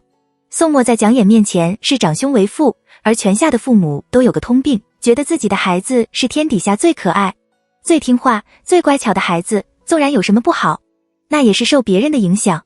他不作声，静静地坐在那里做针线。宋墨讪然挨着他坐下，柔声道：我不是在怨你，我知道你治家向来严厉，我只是在气陈家，简直是不知所谓嘛。窦昭想了想，问宋墨：你和我成亲可曾后悔过？宋墨瞪着眼睛道：当然不曾后悔，可外面的人都觉得我配不上你。窦昭道：可见俩口子过日子如穿鞋，合适不合适只有自己知道，我们又不需要演妹妹锦上添花，又不需要她帮扶一把，你又何那么看重对方的出身门第呢？宋墨何尝不知，可陈家在他心里就是一把好使的刀，这样一个人怎么能做他的妹夫呢？窦昭能理解宋墨的感受，他刚开始的时候还不是不能接受陈家，因而他也不逼他，笑着打了水服侍宋墨洗漱更衣。宋墨默默地任由窦昭摆弄着，睡到半夜的时候突然爬了起来，用手肘拐醒了窦昭，道：我想了想，还是觉得这个人不行。窦昭睡得正香，闻言打了迷迷糊糊地道：你爹还看我像悍妇呢，你不同意，眼妹妹觉得好，你能怎样？说完翻个身又去睡去。宋墨一个机灵，再也睡不着了，他趴在窦昭的耳边喊着：寿姑，你别睡了，阿眼觉得陈家好，到底是怎么一回事？硬是把窦昭给闹醒了。窦昭想着的正也睡不着了，索性披衣坐了起来，把前因后果都跟宋墨说了一遍。宋墨听了半晌无语，窦昭就劝他：这日子得自己过，你就是在不喜欢陈家，可眼妹妹和他在一起觉得自在，我们就由着他吧。他小小年纪，却把令人一辈子受的苦都受完了，你就不要再强求他了。然后又讲了前世他曾经听到过的一个故事，因在庙会的时候见过一面，惊为天人，不过那女子只是个小户人家出身，非娶了回去。结果那女子连手脚都不知道怎么放好，日子过得战战兢兢，没2年就去了。老祖宗讲求门当户对，不是没有道理的。眼妹妹从小在市井长大，你非要她嫁到哪个大户人家去做宗妇，也要她拿得起才行啊。宋墨沉默了好一会，道：你说的是宣宁侯郭海清的侄儿吧？咦？窦昭惊道：你怎么知道？宋墨笑道：我还要问你怎么知道的呢？郭海清的那个侄媳妇才去世没2个月。窦昭就有些出神，前世他曾帮着郭夫人去治丧，这时他和郭夫人却始终形同陌路，他不由长长的叹了口气。宋墨就搂着窦昭亲了亲他的面颊，道：我搂着你，你在我怀里睡会。窦昭就顺势搂了宋墨的腰。屋里子静悄悄，灯芯爆出噼里啪啦地灯花。宋墨沉声道：反正我觉得陈家不合适。窦昭不由失笑道：我和你打个赌吧，你做出一副要惩治陈家的样子，如果眼妹妹立刻就赶来给陈家求情，眼妹妹的亲事就听我的；如果眼妹妹过了片刻才来，她的亲事就由你做主，你觉得如何？宋墨有些犹豫。窦昭笑道：可见你心里也知道眼妹妹和陈家合适。没有这回事。宋墨不承认，道：打赌就打赌。窦昭抿了嘴笑。宋墨别过脸去。窦昭低声地笑了起来。真是别扭，明明心里已经认同了，嘴却紧像蚌壳，丝毫不露。他抬起头，吻上了宋墨的唇。第二天早上醒来，窦昭发现屋外飘起了雨，屋里的气温也比昨天冷了几分。他吩咐甘露把屋里的窗户关好了，又吩咐乳娘不要把圆根抱出去了，就在屋里玩。乳娘笑着应是，抱着吃饱了的圆根去厅堂里玩。窦昭出了内室，宋墨坐在宴席室临窗的大炕上，几个小丫鬟正在摆早膳。窦昭笑盈盈地在宋墨的身边坐下，宋墨装作没看见的，低了头喝粥。窦昭笑着指使着一群小丫鬟摆早膳的甘露叫了一旁，低声吩咐他：你去烫碧水轩，就说世子爷大怒，派了人去抓陈大人超级泡妞手册。甘露骇然，见窦昭笑容满脸，又不像是生气的样子，一时间也不知道发生了什么事，急急的应是匆匆的去了碧水轩。窦昭坐下来和宋墨用早膳，一个花卷还没有吃完，蒋琰以冒雨和甘露过来了。他进门就跪在了宋墨的面前，没有说话，眼泪先落下来。哥哥，这件事与陈大人没有关系，全是我的错，是我求他，他不得不答应。窦昭算准了蒋琰会来给陈家求情，可没想到他来得这么快，更怕他一口气把托陈家给黎亮送银子的事也说了出来，忙下炕扶了他，道：你这个样子成什么体统，还不快快住嘴，把眼泪擦一擦。说着掏出帕子递给他，打断了蒋琰的话。蒋琰接过帕子擦了擦眼泪，宋墨的筷子却啪地一声拍在了炕桌上，脸色变得铁青年。蒋琰吓得直向窦昭身后躲。窦昭安慰他：别怕，我们屋里说话去。随后低声对甘露道：把圆根抱过来。宋墨看见儿子，什么气都没有了。甘露应声而去。窦昭和蒋琰去了内室，他一面让小丫鬟打了水服侍蒋琰梳洗，一面低声道：屋里那么多丫鬟婆子，你怎么进来就帮陈大人说话，让那些丫鬟婆子传出去一星半点的，你和陈大人还要不要做人了？没有的事都变成了有。蒋琰听着吓得瑟瑟发抖，拉着窦昭的衣袖道：好嫂嫂，我心里着急，没顾得上，您千万别恼我。要不是着急，怎么会自己一句话他就跑了过来呢？窦昭道：你什么也别说，自有我给你做主。蒋琰不住地点头。外面传来元哥咯咯的笑声。窦昭放下心来，待蒋琰梳洗完了，和他一起出了内室。宋墨正单手托着元哥的脚悬在半空中，元哥手舞足蹈，不知道多高兴。看见窦昭和蒋琰出来，宋墨一句话也没有说，继续逗着元哥。蒋琰悻然的笑。武姨进来，利索的行了个礼，恭敬地道：世子爷该上朝了。宋墨嗯了一声，把孩子交给了窦昭，出了正房。蒋琰立刻拉了窦昭的手，紧张地道：嫂嫂，哥哥不会真的去找他的麻烦了吧？谁知道呢？就算宋墨去找陈家的麻烦，也不会伤了陈家的性命，所谓的麻烦也就称不上麻烦了。窦昭想着，笑道：你哥哥做事自有分寸，你不用担心。蒋琰倒把窦昭的听了进去，果真不再担心陈家的事。而宋墨出了一至堂，只觉得满腹的牢骚没得个地方发，抬眼却看见有宋汉身边的小厮领了个身材高大、相貌英俊的男子朝东路去。他定睛一看，竟然是苗安素的哥哥苗安平。苗安平此时也看见了宋墨，他忙上前和宋墨见礼。宋墨不待见宋汉，自然也就无意和宋汉的岳家打交道。他微笑着和苗安平寒暄了两句，就借口要去上朝，出了英国公府。路上，武姨小声把苗安平谋求句容县捕快的事禀了宋墨，并道：苗舅爷这些日子隔三差五的就登门问信，这次想必也是为了这件事来的。宋墨嘴角微撇，宋汉倒是猢狲散了树不倒，架子摆得足足的。他有什么能力帮苗安平谋求句容县捕快一职？宋墨想了想，吩咐武姨：你去问问夫人，真定来的那些护卫有没有谁想去句容县做捕快的，我举推他出府为例。武姨一攒小跑着回了英国公府。窦昭得了宋墨的话，莫名其妙摸不着头脑，武姨就把前因后果跟窦昭说了一遍。窦昭听了忍俊不禁，叫了段公义来传了宋墨的话。段公义和陈晓峰都无意离开英国公府，却都觉得这是件好事，跟着窦昭过来的人若是能被举荐为例，那些年轻点的也就有了个奔头和盼头，只会对窦昭更忠心了。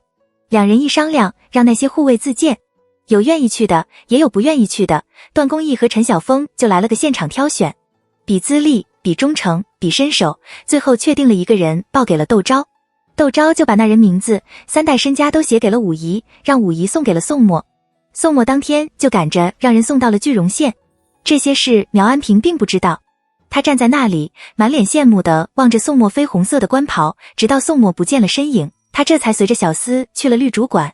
宋汉和苗安素搬家的日子已经定了，苗安素正在收拾东西，家里的陈设不免有些凌乱和潦草。苗安平看了大吃一惊，道：“这是怎么了？”苗安素刚起来，宋汉昨天晚上歇在他另一陪嫁的丫鬟月红屋里，他正由季红服侍着梳妆，听说苗安平来了，他不由得抚额，抱怨道：“他怎么这么好的精神？这一大早的，他就怕不别人说闲话。这些日子又是分家，又是丫鬟们配人，还弄出了栖霞的事。”宋汉十分的暴躁，没事都能挑出刺来，他哪有机会和他提句容县捕快的事？偏偏他这个哥哥一点也不省心，咄咄逼人的，非要问出个结果不可。季红不敢吭声，到来禀报的小丫鬟无知无畏，笑道：“舅爷遇到了世子爷，世子爷正准备上朝兴和大时代，还特意停下来和舅爷说了2句话才走。”苗安素一愣，忙道：“世子爷和舅爷都说了些什么？”小丫鬟笑道：“就是问舅爷过早饭了没有，天气越来越冷，屋里不点火龙人写字手都伸不开了之类的话。”苗安素松了口气，去了厅堂。苗安平站在多宝阁架子前，打量着上面一对季红梅瓶。听到动静，他转过身来，见是苗安素，他皱着眉头迎了上前，不悦道：“英国公要把你们分出去单过，这么大的事，你怎么也不派个人回娘家去说一声？英国公府没有20万两银，也有10万两银子的家产，你就不怕被他们给坑了？他们分了你们多少家产？妹夫可签字画押了，谁做的公证人？他们凭什么把你们给分出去？像是他分家似的。”苗安素疲惫地道：“我就算是告诉了你，你们能帮我些什么？找了一帮子人来吵闹。英国公府有惯例，世子继承家产，次子分出去单过。他实在是怕这个哥哥闹起来得罪了好面子的公公，不得不耐着性子解释道：婆婆的陪嫁3/5分给了二爷，2/5分给了世子，世子后来又出高价把那3/5的产业换了回去，婆婆这边是已清了。至于英国公府的产业都是宫中的，最多能把公公名下的产业分1半给二爷，但公公现在正值壮年，怎么可能这个时候就分财产？”他的话还没有说话，苗安平已跳了起来：“你傻了吧？这个时候你不把该得的东西拿到手，难道还指望着以后公公断气的时候留1半产业给你们不成？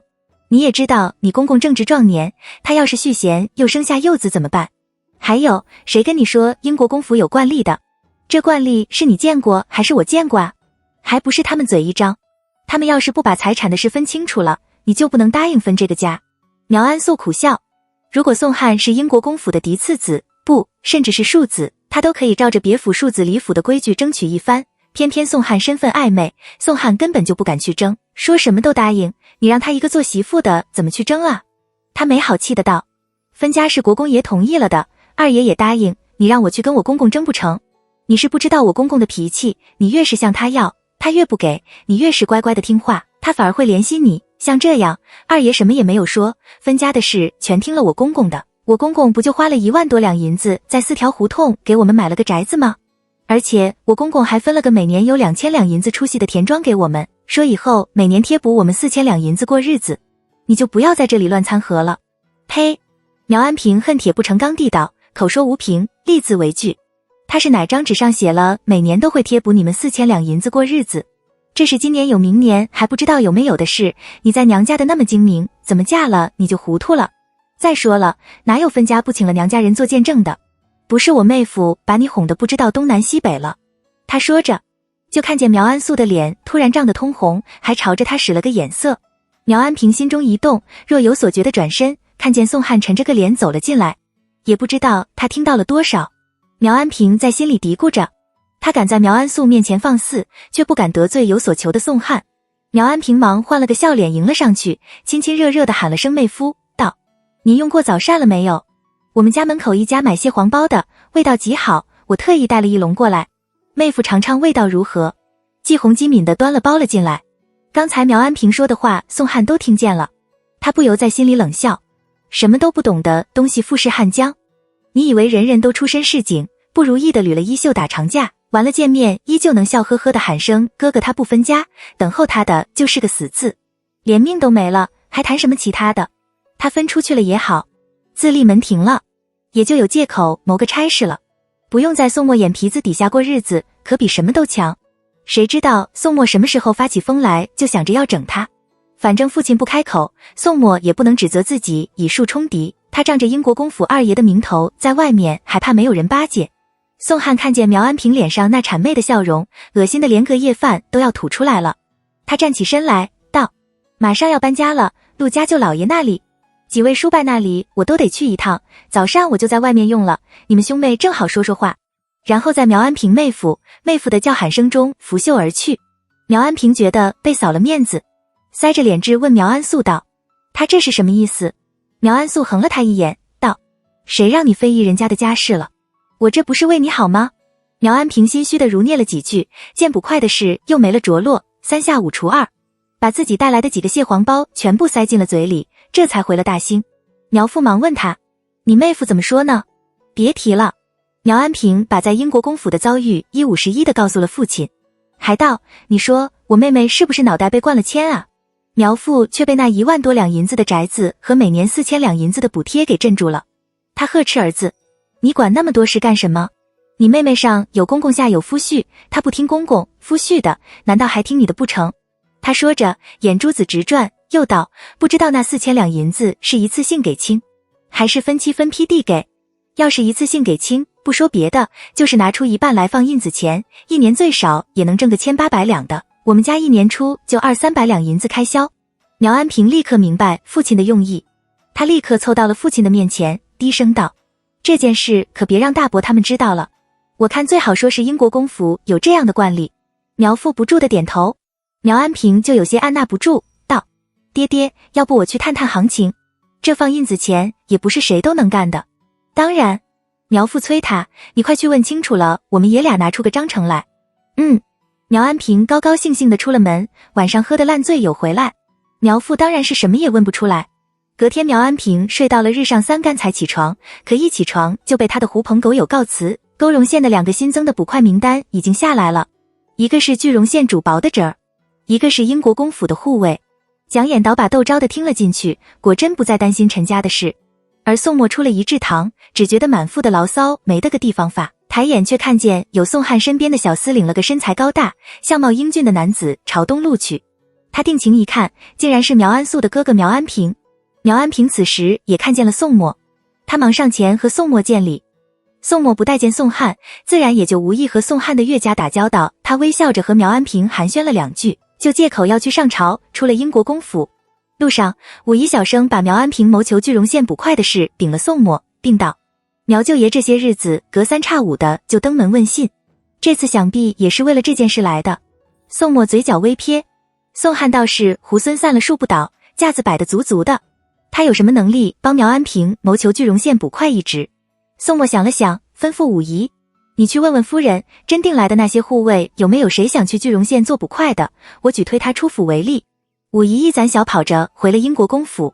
窦昭得了宋墨的话，莫名其妙摸不着头脑，武夷就把前因后果跟窦昭说了一遍。窦昭听了忍俊不禁，叫了段公义来传了宋墨的话。段公义和陈晓峰都无意离开英国公府，却都觉得这是件好事，跟着窦昭过来的人若是能被举荐为例，那些年轻点的也就有了个奔头和盼头，只会对窦昭更忠心了。2人一商量，让那些护卫自荐，有愿意去的，也有不愿意去的。段公义和陈晓峰就来了个现场挑选，比资历，比忠诚，比身手，最后确定了一个人，报给了窦昭。窦昭就把那人名字、3代身家都写给了武夷，让武夷送给了宋墨。宋墨当天就赶着让人送到了句容县。这些事苗安平并不知道，他站在那里，满脸羡慕地望着宋墨绯红色的官袍，直到宋墨不见了身影，他这才随着小厮去了绿主馆。宋汉和苗安素搬家的日子已经定了，苗安素正在收拾东西，家里的陈设不免有些凌乱和潦草。苗安平看了大吃一惊，道：这是怎么了？苗安素刚起来，宋汉昨天晚上歇在他另一陪嫁的丫鬟月红屋里，他正由季红服侍着梳妆，听说苗安平来了，他不由得抚额，抱怨道：他怎么这么好的精神？这一大早的，他就怕不别人说闲话。这些日子又是分家，又是丫鬟们配人，还弄出了妻侠的事，宋汉十分的暴躁，没事都能挑出刺来，他哪有机会和他提句容陷捕快的事？偏偏他这个哥哥一点也不省心，咄咄逼人的，非要问出个结果不可。季红不敢吭声，到来禀报的小丫鬟无知无畏，笑道：舅爷遇到了世子爷，世子爷正准备上朝，还特意停下来和舅爷说了2句话才走。苗安素一愣，忙道：世子爷和舅爷都说了些什么？小丫鬟笑道：就是问舅爷过早饭了没有，天气越来越冷，屋里不点火龙人写字手都伸不开了之类的话。苗安素松了口气，去了厅堂。苗安平站在多宝阁架子前，打量着上面一对祭红梅瓶。听到动静，他转过身来，见是苗安素，他皱着眉头迎了上前，不悦道：英国公要把你们分出去单过，这么大的事，你怎么也不派个人回娘家去说一声？英国公府没有20万两银，也有10万两银子的家产，你就不怕被他们给坑了？他们分了你们多少家产？妹夫可签字画押了，谁做的公证人？他们凭什么把你们给分出去？像是他分家似的。苗安素疲惫地道：我就算是告诉了你，你们能帮我些什么？找了一帮子人来吵闹。英国公府有惯例，世子继承家产，次子分出去单过。他实在是怕这个哥哥闹起来得罪了好面子的公公，不得不耐着性子解释道：婆婆的陪嫁3/5分给了二爷，2/5分给了世子，世子后来又出高价把那3/5的产业换了回去，婆婆这边是已清了。至于英国公府的产业都是宫中的，最多能把公公名下的产业分1半给二爷，但公公现在正值壮年，怎么可能这个时候就分财产？他的话还没有说话，苗安平已跳了起来：你傻了吧？这个时候你不把该得的东西拿到手，难道还指望着以后公公断气的时候留1半产业给你们不成？你也知道你公公正值壮年，他要是续弦又生下幼子怎么办？还有谁跟你说英国公府有惯例的？这惯例是你见过还是我见过啊？还不是他们嘴一张，他们要是不把财产的事分清楚了，你就不能答应分这个家。苗安素苦笑，如果宋汉是英国公府的嫡次子，不，甚至是庶子，他都可以照着别府庶子李府的规矩争取一番，偏偏宋汉身份暧昧，宋汉根本就不敢去争，说什么都答应，你让他一个做媳妇的怎么去争啊？他没好气的道：分家是国公爷同意了的，二爷也答应，你让我去跟我公公争不成？你是不知道我公公的脾气，你越是向他要，他越不给，你越是乖乖的听话，他反而会怜惜你。像这样，二爷什么也没有说，分家的事全听了我公公的，我公公不就花了1万多两银子在4条胡同给我们买了个宅子吗？而且我公公还分了个每年有2000两银子出息的田庄给我们，说以后每年贴补我们4000两银子过日子，你就不要在这里乱掺和了。呸！苗安平恨铁不成钢地道，口说无凭，立字为据。他是哪张纸上写了每年都会贴补你们4000两银子过日子？这是今年有明年还不知道有没有的事，你在娘家的那么精明，怎么嫁了你就糊涂了？再说了，哪有分家不请了娘家人做见证的？不是我妹夫把你哄得不知道东南西北了。他说着，就看见苗安素的脸突然涨得通红，还朝着他使了个眼色。苗安平心中一动，若有所觉地转身，看见宋汉沉着个脸走了进来，也不知道他听到了多少。苗安平在心里嘀咕着，他敢在苗安素面前放肆，却不敢得罪有所求的宋汉。苗安平忙换了个笑脸迎了上去，亲亲热热地喊了声妹夫，道：您用过早膳了没有？我们家门口一家买蟹黄包的，味道极好，我特意带了1笼过来，妹夫尝尝味道如何？季红机敏地端了包了进来。刚才苗安平说的话宋汉都听见了，他不由在心里冷笑，什么都不懂的东西，你以为人人都出身市井，不如意的捋了衣袖打长假，完了见面依旧能笑呵呵的喊声哥哥。他不分家，等候他的就是个死字，连命都没了，还谈什么其他的？他分出去了也好，自立门庭了，也就有借口谋个差事了，不用在宋墨眼皮子底下过日子，可比什么都强。谁知道宋墨什么时候发起疯来，就想着要整他。反正父亲不开口，宋墨也不能指责自己以树冲敌，他仗着英国公府二爷的名头在外面，还怕没有人巴结。宋汉看见苗安平脸上那谄媚的笑容，恶心的连隔夜饭都要吐出来了。他站起身来道：马上要搬家了，陆家舅老爷那里，几位叔伯那里我都得去一趟，早膳我就在外面用了，你们兄妹正好说说话。然后在苗安平妹夫的叫喊声中拂袖而去。苗安平觉得被扫了面子，塞着脸质问苗安素道：他这是什么意思？苗安素横了他一眼道：谁让你非议人家的家事了？我这不是为你好吗？苗安平心虚地如念了几句，见捕快的事又没了着落，3下5除2，把自己带来的几个蟹黄包全部塞进了嘴里，这才回了大兴。苗父忙问他，你妹夫怎么说呢？别提了。苗安平把在英国公府的遭遇一五十一地告诉了父亲，还道，你说我妹妹是不是脑袋被灌了铅啊？苗父却被那1万多两银子的宅子和每年4000两银子的补贴给镇住了。他呵斥儿子，你管那么多事干什么？你妹妹上有公公下有夫婿，她不听公公夫婿的，难道还听你的不成？他说着眼珠子直转，又道，不知道那4000两银子是一次性给清，还是分期分批地给？要是一次性给清，不说别的，就是拿出一半来放印子钱，一年最少也能挣个1800两的，我们家一年出就200-300两银子开销。苗安平立刻明白父亲的用意，他立刻凑到了父亲的面前，低声道，这件事可别让大伯他们知道了，我看最好说是英国公府有这样的惯例。苗父不住地点头，苗安平就有些按捺不住，道，爹爹，要不我去探探行情，这放印子钱也不是谁都能干的。当然，苗父催他，你快去问清楚了，我们爷俩拿出个章程来。苗安平高高兴兴地出了门，晚上喝得烂醉有回来，苗父当然是什么也问不出来。隔天苗安平睡到了日上3竿才起床，可一起床就被他的狐朋狗友告辞，勾绒县的2个新增的捕快名单已经下来了，一个是巨绒县主薄的侄儿，一个是英国公府的护卫。苗安平牙齿咬得滋滋响，恨恨地道，怎么着？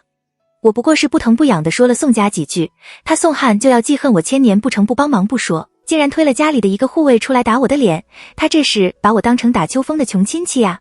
然后不管不顾地冲到英国公府。宋汉根本不知道这件事，他气得脸色发青，冷冷地看了苗氏兄妹一眼，道了声你们兄妹之间的事，不要把我给扯进来，拂袖而去。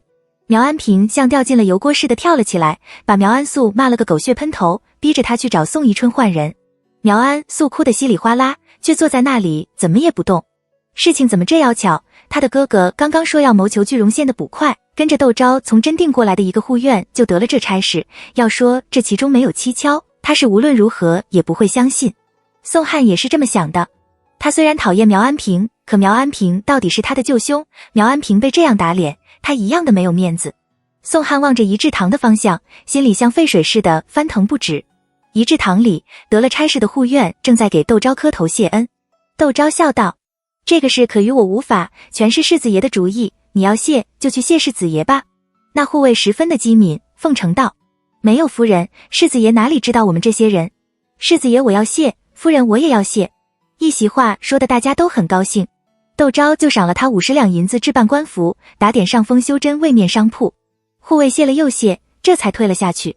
回到东跨院，他托高兴的媳妇帮着置办了几桌酒席，请了仪志堂的护卫喝酒，大家很是高兴了2天。窦昭这边却琢磨着，既然宋默默认了蒋衍和陈家的婚事，这层窗户纸就得捅破才成。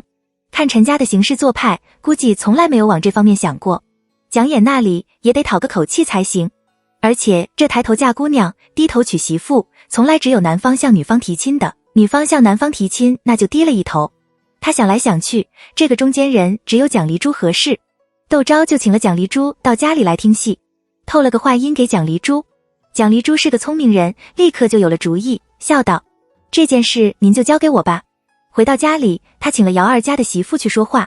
待陶二家的媳妇从吴家出来的时候，昏头昏脑的都有些找不到北了。他一路激动的回了玉桥胡同，进门就拉了陶二道，你快捏捏我，看我是不是在做梦。陶二笑道，你发什么癫呢？他的话音刚落，陈家从衙门里回来了。陶二媳妇一个机灵，忙道，大人，今天吴大奶奶请了我去他们府上说话。陈家想着，若不是为了蒋衍的事，蒋离珠怎么会找了他家的管事嬷嬷说话，不由得心中一紧，脸上却水波不兴，道，吴大奶奶找你去做什么？陶二媳妇不说话。陈家把陶二媳妇叫进了书房，陶二媳妇这才道，英国公府的表小姐要再叫，吴大奶奶叫了我去问大人您家里事。陈家一口气从茶里喷了出来，把陶二媳妇喷了个满脸，你说什么？他惊愕地道，吴大奶奶叫你去问我的家事。陶二媳妇一把抹了脸上的茶水，笑道，是啊，吴大奶奶还说是受了窦夫人之托。陈家的下巴都快要掉下来了。他团团地书房里打着转，想着陶儿媳妇的话。难道宋家有意将蒋琰许配给他，所以让吴大奶奶从中传个话？但这不可能啊！他是什么出身，他自己心里清楚。宋家就是选错了人，也轮不到他呀，他怎么就入了窦夫人的眼呢？不会是宋家误会他和蒋琰私相授受吗？要是这样，可就糟了。他无所谓，大老爷们一个，大不起被人嘲笑2声癞蛤蟆想吃天鹅肉，说不定还有人佩服他有野心呢。可蒋琰怎么办？这一生恐怕也难以洗清这个污名了。他还是去找窦夫人说说，把这人误会解开吧。陈家想着，一只脚都迈出了门，另一只脚却怎么也抬不起来民国裁缝女。他有机会娶蒋琰，娇娇柔柔像朵春花似的蒋琰呢。陈家的心头一热，错过了这次机会，他永远别想娶到蒋琰了。自己到底是去还是不去呢？他站在门槛上，生平第一次没有了主意。蒋琰此时却在和蒋丽珠谈心。他惊讶地望着蒋丽珠，急得落下来了。12姐，我真得和陈大人没有什么，你们为什么就是不相信呢？随后发起誓来，若是我和陈大人私情，让我雷打。蒋丽珠吓一跳，忙捂住了他的嘴巴，把他的话堵在了他的嘴里。我的小祖宗，这种事你也敢乱发？他骇然道，是我瞧陈大人人不错，你又认识，这才起了心思给你做个婚。你倒好，皱起自己来了。他说着松了手，早知道这样，我就不费这个神了。蒋琰闻言满脸的愧疚，道，我知道姐姐是为了我，只是我谁也不想嫁。陈大人虽好，却与我无缘。蒋丽珠没想到蒋琰会这么说，正色道，你怎么会这么想呢？蒋琰垂了眼睑，低声道，哪个男子知道我的遭遇会瞧得上我，自我在客栈里自缢不成，我就知道我这一生也就这样了，怎么敢想别的？蒋丽珠道，若是陈大人来提亲呢？不可能的。蒋琰头摇得像拨浪鼓。可如果陈大人真得来提亲呢？蒋丽珠不死心，又问了一遍。这天底下没有谁比陈家更清楚他的底细，如果陈家还愿意来提亲，是不是表示陈家不嫌弃他呢？蒋琰心中一动，顿时乱了起来。他好一会都没有说话。蒋丽珠松了口气，道，那我们就看看吧。又忍不住劝他，人要往前看，过了这个村，未必还有这个店。你还年轻，又不像别人家那些大闺的姑奶奶，或是能帮着嫂嫂管家，或是能帮着教导侄女读书写字。女工针线，年轻的时候还好，年纪大了些，你还真准备去庙里不成？以你的性子，就算去了庙里，只怕也会是那个挑水浇园的。你莫非天真的以及庙里真和就是清净之地，不惹一丝尘埃？我没有。蒋琰喃喃的道，从前我跟着李挑娘去庙里进香的时候，那些尼姑就想着法子要人捐香火钱，谁的香客捐得多，主持就会看中谁。你既然知道这件事，你就好好想想吧。蒋丽珠起身告辞。蒋琰躺在床上，睡意全无，自己该怎么办好？真的嫁给陈家吗？要是哪天陈家嫌弃起自己来，他想想就锥心的疼。可若是陈家真如蒋丽珠说的那样来求亲，自己若是拒绝，蒋琰像烙饼似的在床上翻来翻去的锦绣一圆，一时间两人都有些不知所措。窦昭等了几天都没有等到陈家前来提亲，不由暗暗地叹了口气，可能是两人有缘无分吧。他把这件事压在了箱底。宋墨则是乐见其成，更没有主动问及的道理。窦昭和宋墨两人就精力放了宋汉搬家的事上，请了顺天府尹黄岐黄大人做见证，窦世恒、陆富礼做中间人。宋汉签了分家契书，宋宜春躲在西厢院，不愿意出来见客。窦世恒拜托黄岐去劝宋宜春，这兄弟不和，多半是父母不公引起来。您这样早早的把家分了，未必就不是件好事。京都之中的权贵之家，如果都能像您这样头脑清醒，我们顺天府的官司都要少一半。虽然知道黄岐是在安慰他，但宋宜春有了台阶，施施然的出来和窦世恒、陆富礼打了个招呼。窦世恒私底呸了宋宜春一口，道：真是又要做表子，又要立牌坊。窦世英苦笑道：总算是把家分了，也不溜哥跑了这一趟。窦世恒倒有些怜悯起窦昭来，吩咐窦德昌：受姑命运多舛，你过去之后要多多照顾他才是。窦德昌躬声应是。他是小儿子，从前最顽皮不过，可现在他既然过继，想起这些年来父亲舔犊之情，他反而对父亲恭敬起来。窦世恒叹气，轻轻拍了拍次子的肩膀，让他退了下去，和窦世英说起窦德昌的事来。既然已经记在了族谱上，你就不用顾及我，安排个时间让纸根搬过去吧。这样两边吊着，免得耽搁了他的功课。你既然挑了他，他也应该在举业上有所精进，织就起门庭来才是。窦世英也正准备和窦世恒商量这件事。你看腊月初一搬过去怎样？一是过年的时候亲戚间好走动，二是我准备请个老翰林在家里做管，让纸个能一心一意的备考。今年是大比之年，隔年有乡试。窦世恒点头。窦世英把这件事告诉了宋墨。宋汉正忙着搬家，宋茂春等三家顾着大面都过来帮忙，一些平日总奉承宋家无门的故旧也都纷纷到绿主馆去凑热闹。宋墨无意管这档子闲事，主动请缨帮窦世英打理窦德昌过继的事。窦世英就喊9天喝了杯热茶似的，极为舒服，笑道：有什么事要你动手的？你只管过来陪我喝茶就是了。宋墨笑道：王家那边您打过招呼了吗？按理窦德昌过继之后，王映雪就是他的四母了，他无论如何都应该去拜见一番。